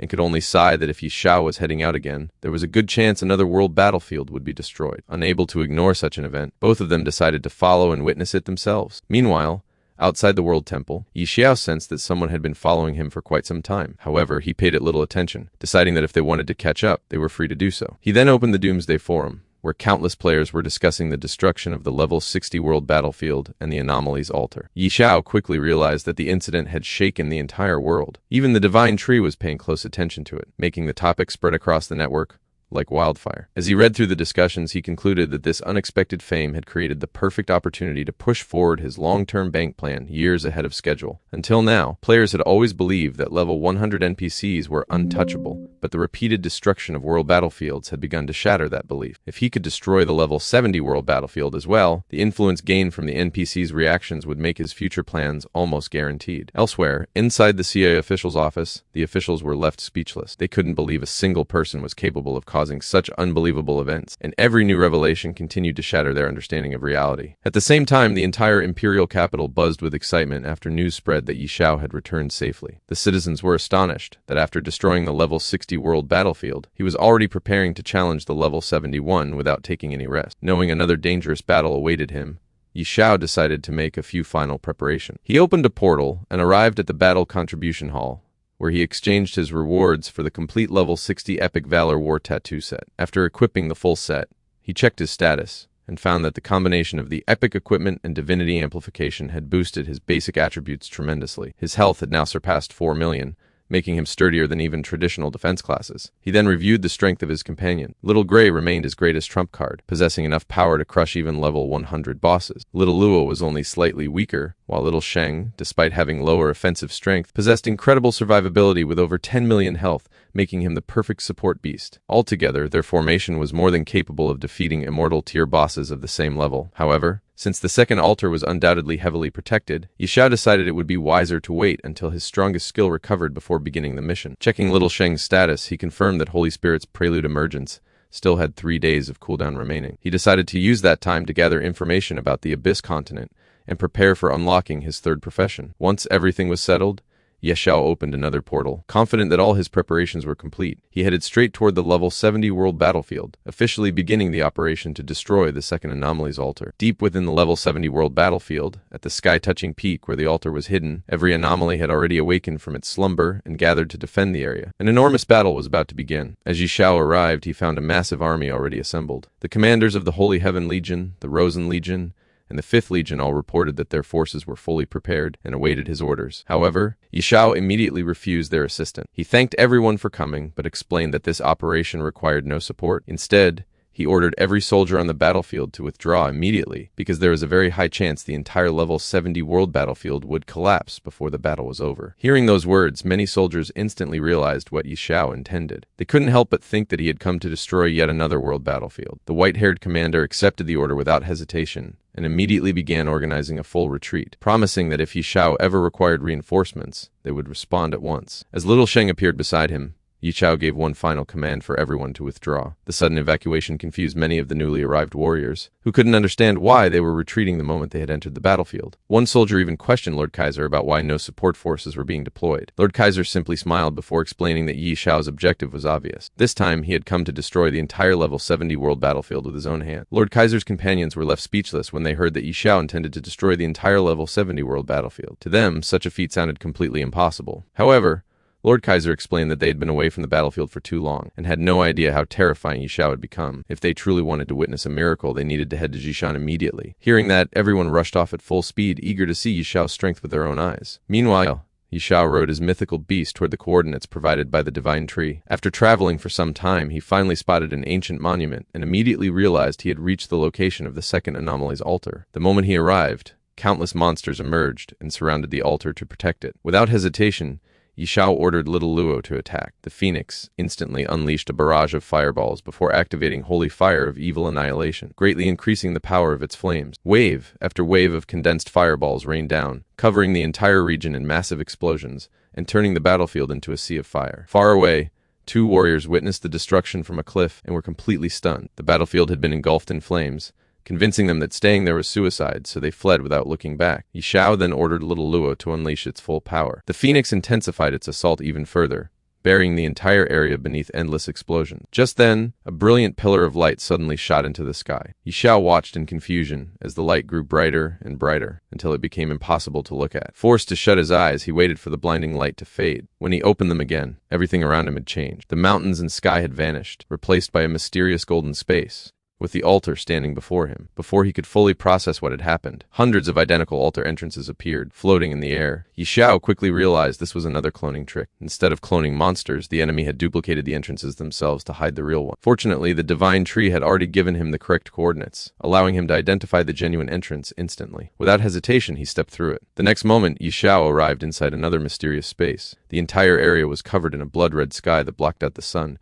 creating an eerie atmosphere unlike anything he had seen before. Suddenly, a gigantic grizzly bear appeared right beside him. Realizing that a powerful boss had appeared from the very beginning, Xiao immediately summoned all of his companions. Both the dragon and the phoenix emerged with thunderous roars as the Holy Spirit prelude activated. Without wasting a second, Xiao ordered them to attack. As they charged forward, he noticed the altar standing directly behind the giant bear. He immediately understood what was happening. The altar had already begun secretly absorbing the boss's power. Realizing the danger, he ordered his companions to ignore the boss and destroy the altar first, before dealing with the monster. The dragon and the phoenix unleashed a relentless barrage of fire attacks toward the altar, but the giant bear threw itself in front of the attacks, using its own body as a shield to protect it. Xiao wasn't surprised. He'd already seen this tactic before, so he ordered his companions to continue attacking without stopping and see how long the bear could endure. The non-stop flames completely engulfed the giant beast. It let out a deafening roar as the overwhelming attacks continued until it finally collapsed directly on top of the altar. Watching the battle unfold, Xiao realized that unlike the altar's clone bosses,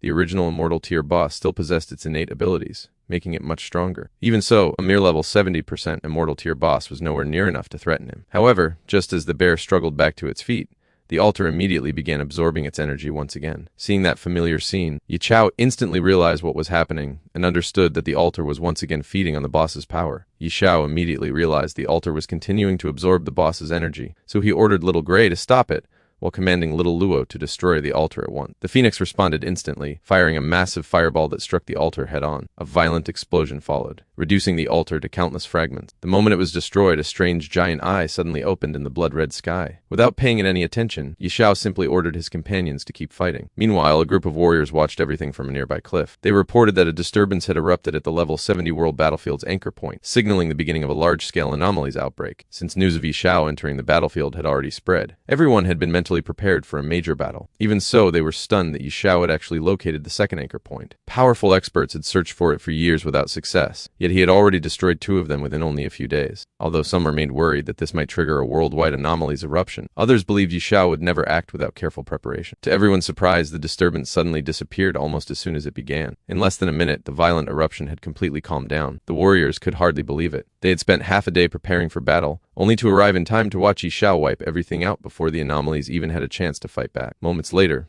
the entire mountain range began shaking violently. Massive cracks spread across the ground as the battlefield started collapsing. A system announcement then confirmed that the second anchor point had been successfully destroyed, and that the level 70 world battlefield was collapsing. Having already secured the reward, Xiao calmly mounted his mythical beast and immediately left the collapsing battlefield. The warriors outside were left completely dumbfounded. Before they had even finished withdrawing, Xiao had already completed the battle and emerged safely. At first, many refused to believe the person flying out was really him, but as the battlefield continued collapsing before their eyes, panic quickly replaced their disbelief. Everyone rushed toward the exit as the entire level 70 world battlefield crumbled apart. Meanwhile, back in the capital, the news spread instantly. The citizens could barely believe that not even an hour had passed before another world battlefield had been destroyed. To them, Xiao's achievements no longer seemed human. Hearing everyone's shock, Xiao casually explained that the process was actually quite simple. Find the anchor point's hidden space, and eliminate the Immortal Tier boss guarding it before destroying the altar. Just then, another group of warriors suddenly teleported into the capital. Xiao assumed they were the evacuation team from the level 70 world battlefield, but their commander arrived with unbelievable news. The level 80 world battlefield had also collapsed. The entire crowd froze in disbelief. Xiao had only entered the level 70 battlefield, so how could the level 80 battlefield have collapsed as well? Even Xiao was caught off guard. He knew the destruction of the level 80 world battlefield had absolutely nothing to do with him,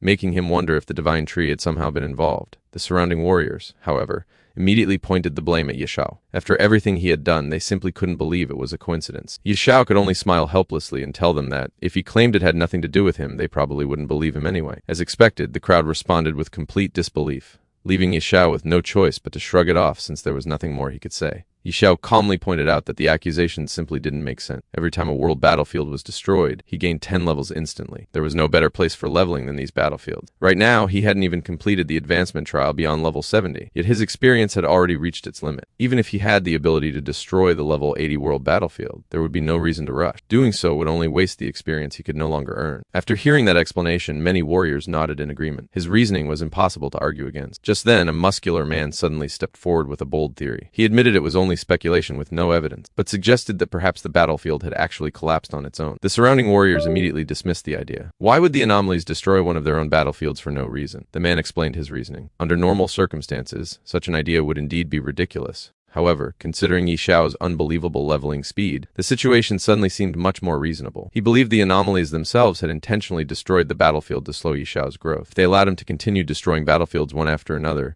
it would only take a few more days for him to reach level 100 and enter the upper battlefield. The crowd fell silent. Although the theory sounded absurd at first, the more they thought about it, the more convincing it became. If the remaining anchor points could no longer stop Xiao, then eliminating entire battlefields would indeed create a gap in his leveling path and effectively prevent him from gaining another effortless 10-level jump. Soon, more and more warriors began agreeing with the idea. Some even praised the man's reasoning, calling it surprisingly logical. Xiao, however, didn't think it was quite that simple. Deep down, he couldn't help feeling disappointed. Destroying a battlefield and instantly gaining 10 levels was an incredible shortcut, and now that opportunity had suddenly disappeared. The collapse of an entire battlefield for such a reason felt completely unreasonable. Before anyone could continue the discussion, another commander arrived through a teleportation gate with 2 soldiers. A red-haired warrior jokingly stopped them before they could speak, guessing they had come to announce that the level 90 world battlefield had collapsed as well. To everyone's astonishment, the commander admitted that was exactly why they had come. The entire capital erupted into chaos. 3 world battlefields had now disappeared one after another, with only the upper battlefield remaining. People realized they were witnessing an event that would undoubtedly be recorded in history. Just as everyone was trying to process the unbelievable news, a system announcement echoed throughout the entire world. More than half of the world battlefields had collapsed, and because of that, the world battlefield system had been temporarily removed. At the same time, the battle contribution system was also suspended. The announcement shocked everyone even more than the battlefield collapses themselves. No one had ever imagined that an entire game system could be disabled because of recent events. Some believed someone had found an impossible exploit, while others wondered if players would never need to enter world battlefields again. Many also noticed another unbelievable fact. Xiao had already reached level 80, while the player ranked second was still nowhere near level 40. The gap between him and everyone else had become almost unimaginable, causing many to wonder whether he had somehow discovered a hidden bug within the game itself. Elsewhere, even the Imperial Guards were confused by the strange events. The anomalies repeatedly awakened before suddenly calming down again, as if something invisible kept interrupting their plan. At that moment, the sky was illuminated by flashes of violet lightning. A mysterious magic staff slowly descended from the heavens before floating directly into Xiao's hands. The system identified it as the Abyssal Continent Staff, a heavenly destruction rank weapon. It revealed that the staff had originally been a branch of the divine tree, before absorbing a unique power from the Abyssal Continent and transforming into an extraordinary weapon. Even so, no one had ever unlocked its true abilities,